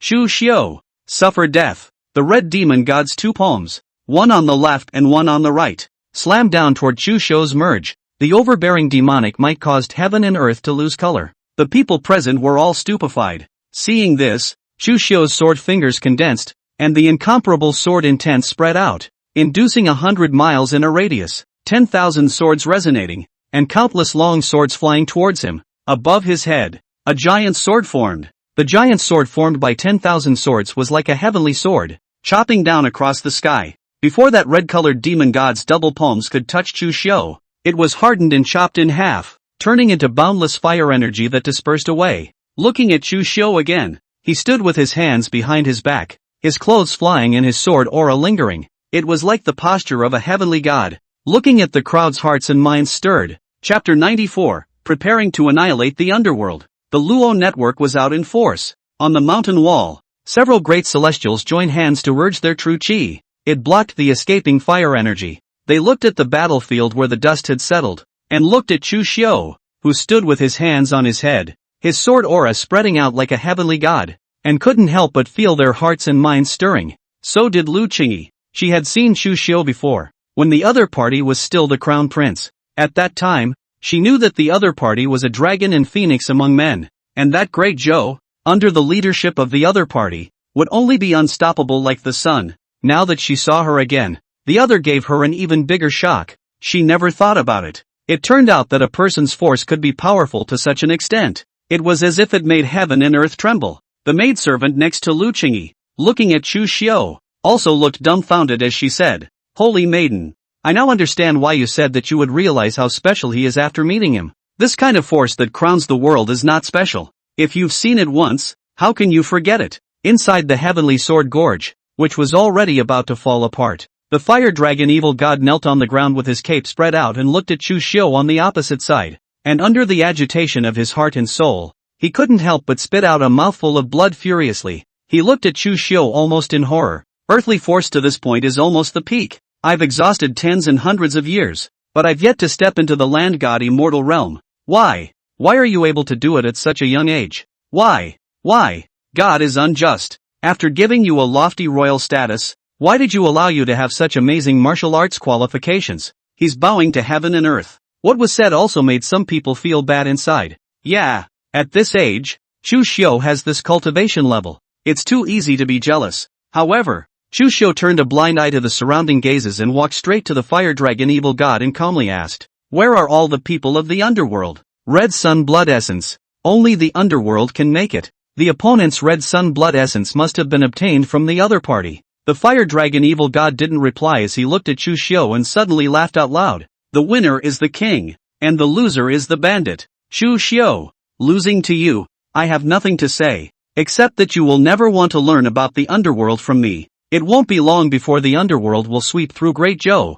I'd like to see how you alone can protect the entire Great Zhou." He smiled broadly. It was as if he saw Chu Xiu unable to do anything about it. When Chu Xiu heard this, he didn't get annoyed and indifferently said, "Oh yeah? In that case, you can go to hell." After saying that, the sword finger casually slashed. The sword chi cut off the head of the fire dragon evil god. Directly, a generation of strong men fell, and not far away, Nangong Qian witnessed the entirety of this battle. He was also the one who could feel Chu Xiu's power the most. Other people only see Chu Xiu beheading the fire dragon evil god, strength like a heavenly god, but the closest he, but vaguely aware of. These were not all of Chu Xiu's strength. His power, more than ever, was unfathomable. The power used to kill the evil god of fire dragon. It's as if it's just the tip of the iceberg. What a horrible person. Nangong Qian couldn't help but marvel inwardly. The gaze that looked at Chu Xiu grew more and more awe-inspiring. While Chu Xiu was resolving the fire dragon evil god, he looked toward the mountain wall not far away, where he saw a few familiar figures and smiled faintly. The figure disappeared in the next second. When he reappeared, he had come to the top of the mountain wall. Chu Nishang took the lead in welcoming her. "Elder brother, are you alright?" "It's fine. A mere fire dragon evil god is nothing." Chu Xiu laughed. Then he looked at Baiyu beside Chu Nishang and smiled. Your cultivation. It's gone to the next level. Congratulations. Compared to your excellency, this bit of my cultivation is like a glowing fire in the white moon. It's not worth mentioning." Baiyu did not have the slightest bit of pride and complacency. After seeing Chu Xiu's strength again, it became more and more apparent that he had to work hard. Then, Chu Xiu looked at Xin Suzi, the Grand Master of the Hidden Sword Villa, Hua Wuhan, and the others, all of whom he had befriended. Upon seeing him, they saluted, not daring to be slow. Finally, Chu Xiu's gaze landed on Lu Qingyi, the woman who had caused him to lose his crown prince position. Only Chu Xiu's eyes were unperturbed, without the slightest bit of anger or hatred, looking at the other party as if he was looking at a stranger. He knew that the reason he had been relegated to the status of a commoner, the reason for this is because of Emperor Zhou's scruples. It didn't have much to do with Lu Qingyi. Even if there was no other person, There would be a Lu Hongi Lu Zi or someone like that or an excuse to show up. Only that the other party was, after all, the Holy Maiden of Great Chu, appearing in Great Zhou. She was only afraid that she had an ulterior motive. So he asked, "What are you doing here?" "I have come here to meet you and thank you for saving me in the past." Lu Qingyi curtsied in style. "In the past? You said that you were a child of the Jianghu and were being chased by your enemies. Since I encountered it, I just casually saved you once. If you want to repay the favor, you can. I'll give you a chance." Chu Xiu said indifferently. "Your Excellency, please, go back and have Emperor Chu write a surrender, lead the entire country, and submit to Great Zhou." Chu Xiu stood with his hands in the air and spoke in a shocking manner. The corner of Lu Qingyi's mouth twitched. Said, "That, I'm afraid I can't do." "If you can't do it, then don't talk about repaying the favor." After Chu Xiu finished, he waved his hand, not wanting to pay attention to the other party. With his current cultivation level, there was nothing the other party could do to repay him. Lu Qingyi looked deeply at Chu Xiu and bowed. "Since that's the case, then Mr. Chu, I'll see you later." She leaves with her handmaiden, and Chu Xiu also left with Chu Nishang and Bai Yu. Within a few days, Chu Xiu's beheading of the fire dragon evil god in the Heavenly Sword Gorge quickly spread throughout the Jianghu. Only this time, the Jianghu people were not surprised. It had long been known that Chu Xiu was a land god. What's it worth for the other party to kill a fire dragon evil god? The king's capital. Inside an attic, Chu Fix was watching Bai Yu practicing her sword, and from time to time, he spoke out to give some pointers. Not long after, the wind and cloud building master arrived. He stood next to Chu Xiu and respectfully said, "Back to your excellency." After Lu Qingyi left the Heavenly Sword Gorge, he didn't make any moves and continued to swim in the mountains. "Oh yeah? What about the fire dragon evil god and the specter?" "According to our investigation, the fire dragon evil god did have some contact with the Underworld half a year ago, and the other party's breakthrough to celestial perfection was something that happened during this half a year, presumably due to taking the Red Sun blood essence." "Well, have you investigated the whereabouts of the other members of the Spectre?" "The whereabouts of the members of the Underworld are enigmatic. Wanting to find them is not an easy task, but the good thing is that my Wind Cloud Building's intelligence scouts are not vegetarians. Apart from M.O. Maniac, these days they have already grasped their whereabouts one after another." "I don't know what is the plan of Gongzi?" Wind Cloud Floor Master asked. Chu Xiu said indifferently, "Since we have grasped the whereabouts, there is no need to wait any longer. Exterminate them, one by one. The Underworld has been a scourge to the Great Zhou for a long time. It is a tumor that has to be pulled out." It was only that these people's movements were secretive and difficult to grasp, but now there were two major forces at hand, the Luo Net and also the Wind and Cloud Building. It wasn't impossible for Chu Xiu to annihilate them. After Wind and Cloud House got hold of their whereabouts, Ron Net, out of the way. Chapter 95 Ropes vs. Specters, come to take your life. Great Zhou, inside a town. A martial artist dressed in black robes, carrying a fainting virtuous woman through the streets in the night. His figure was like a ghost. That martial artist had narrow eyebrows and a mean face. He stroked the woman on top of him and hemmed and hawed. "Ha! So what if a heavenly net is laid? None of the women I want to get by chasing Xiang for 10,000 miles can escape." Miles of chasing fragrance, the most heralded flower picker in the Great Zhou territory, practicing the art of yin and yang harvesting. I don't know how many virtuous women have been victimized. It was only that the other party had a high level of cultivation as well as light body skills, so even if a celestial were to kill the other party, it wouldn't be easy. That's why he's been allowed to get away with it. Especially after this person joined the Underworld, he was even more unscrupulous. But today, in the night, Miles chasing fragrance suddenly stopped. He sensed something and looked to a pavilion not far away, where at some point a tall, black-clad woman with a spiderweb mask on her face appeared. The other party holding a cold sword in her hand and looking at him without uttering a word. Miles Chase Incense has seen many women. The woman in front of me had arguably the best figure. Tall, with soft but powerful lines. Even if the other party was wearing a mask, he couldn't help but feel a surge of relaxation. But soon,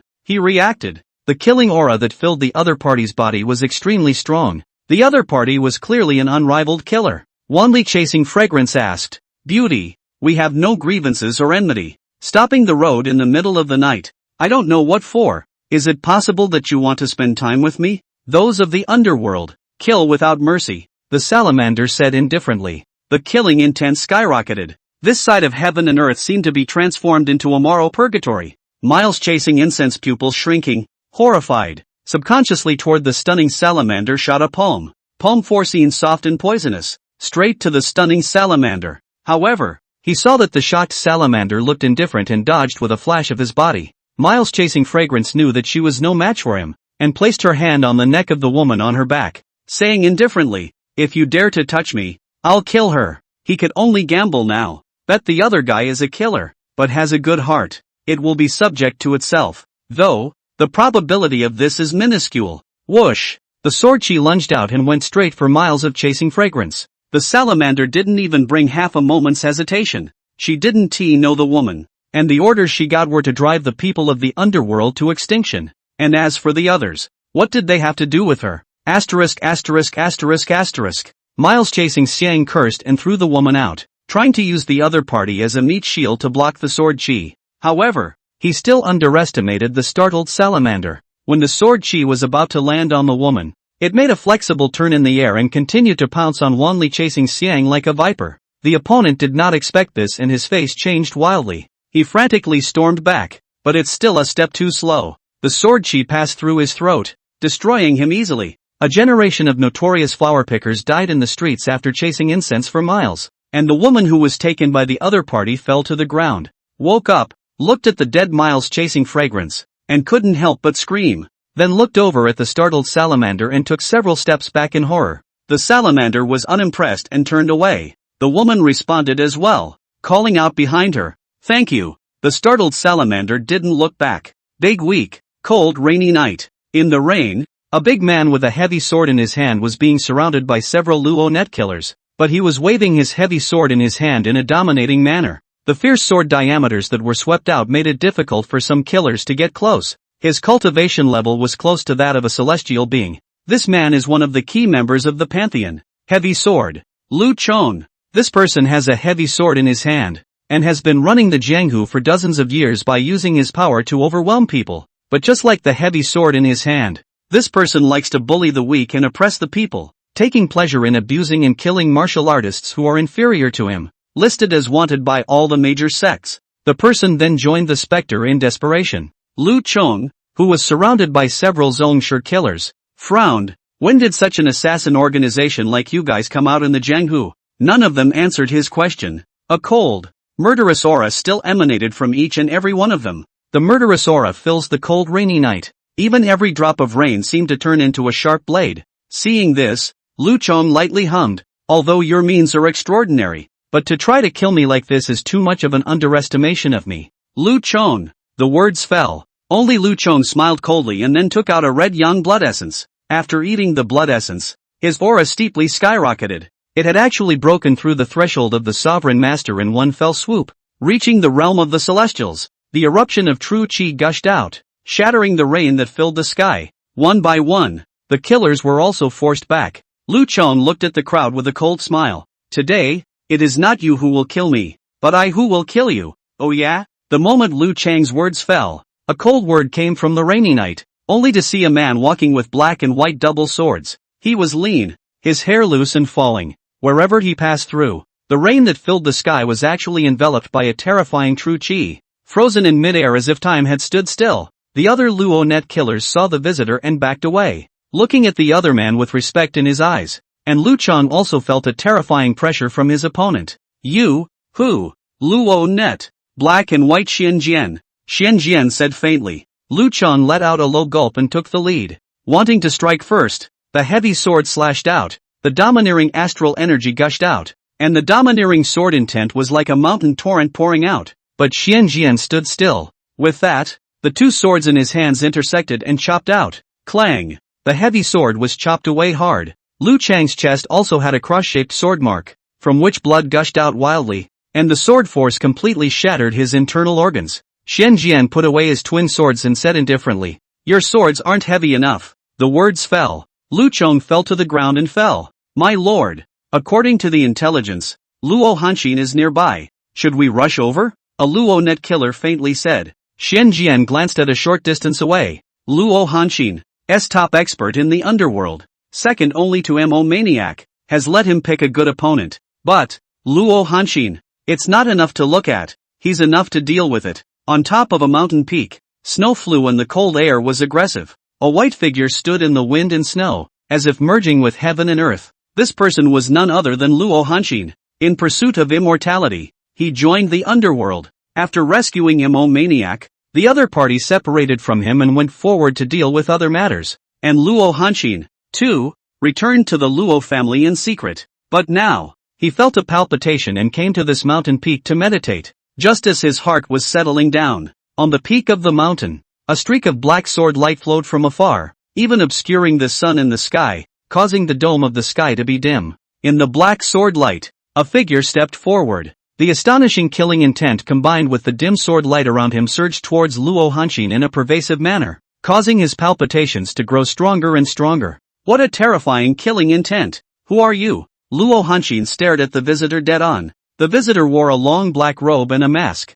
and said indifferently, Luo Net, cover the sun, come, to take your life. Chapter 96, The Overthrow of the Underworld. One cannot go to war with Great Zhou. Rohypnol, cover the sun, come and take your life. Basking Sun said indifferently. The killing intent that rushed to the sky and struck the ground, like mountains and seas, continuously crushed towards Luo Hanxin, and the other party only felt creepy, like falling into an ice cellar. Luo Hanxin's gaze was grave to the extreme. Luo, was Chu Xiu who laid hands on us? And I didn't expect that he actually had a group of people like you in his hands. Engaged Chu Xiu several times. It was naturally impossible for the people of Underworld not to pay attention to Chu Xiu's movements. What kind of power does the other side have and what kind of cards are hidden in their hands? They weren't very aware of it, but they were more or less aware of it. Like a Rognet, it was a power they had only recently learned about. The master behind it was Chu Xiu. However, Luo Hanxin did not expect that among the Luo network,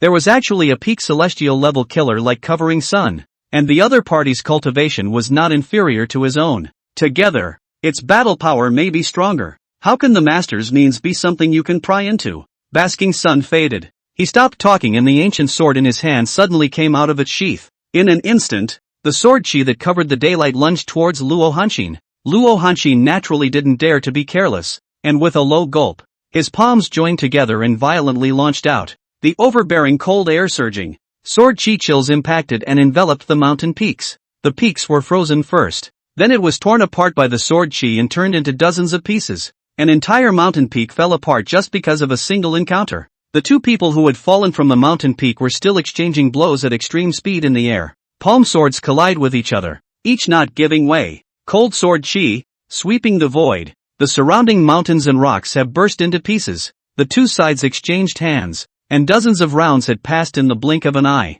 No one is getting in each other's way, and each is showing off. Bang! Accompanied by another impact of the palm sword. Both sides were each shaken back tens of feet under the impact of the huge force and landed from the air, and countless mountains and rocks fell from their heads. Before Luo Hanxin could return to his senses, several celestial slayers steeply rose up around him, stabbing towards the vitals around his body. Luo Hanxin's face changed drastically. Despicable. His astral energy revolved and turned into a layer of cold ice, while blocking the attacks of several killers. Covering Sun's killing move also came, accompanied by a dimming of the sky. The sword energy penetrated through the cold ice and directly passed through Luo Hanxin's neck, sealing his throat with a sword. Luo Hanxin covered her neck in disbelief. Himself, actually dying like that. He pulled out the red sun blood essence from his bosom and wanted to take it. Instead, the arm was chopped off by Basking Sun. That red sun blood essence fell to the ground with it. Burying Sun said indifferently, "To be honest,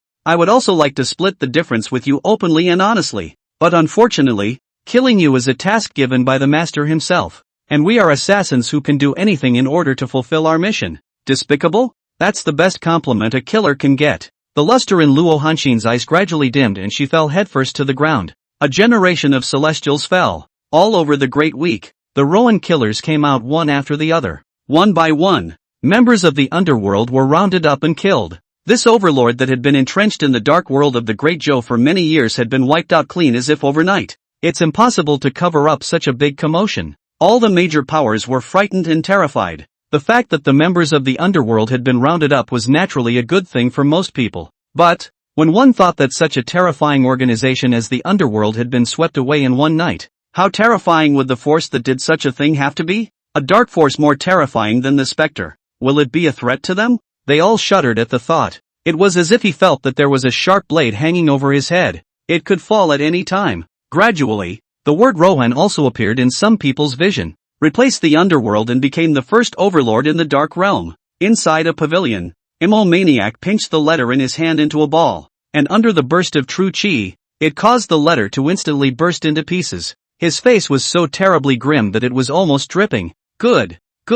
What a Chu Xiu. What a Luo net. I, Spectre, have conceded this time. But the innings between me and you are not yet over. Immomaniac snorted coldly. A servant came over. Master, he's here. Let him in. Madness faintly said. Not long after, a young man in a green robe slowly walked into the attic. The other party had a smile on his face that made people feel as if they were in the spring breeze as he looked at Immomaniac, sensing the still unbroken depression between the other party's brows. Smiling lightly, he said, "Oh, what is it that bothers the Lord of the Underworld so much? That has nothing to do with what we're going to talk about today. Now, down to business." Immomaniac faintly said, "The great Zhou old ancestor has already fallen, and there are also several celestials who have died one after another. Plus some time ago, the invasion of the sun-worshipping kingdom caused Great Zhou to lose 200,000 troops, and the current Great Zhou is precisely the weakest one in decades. You, De Chu,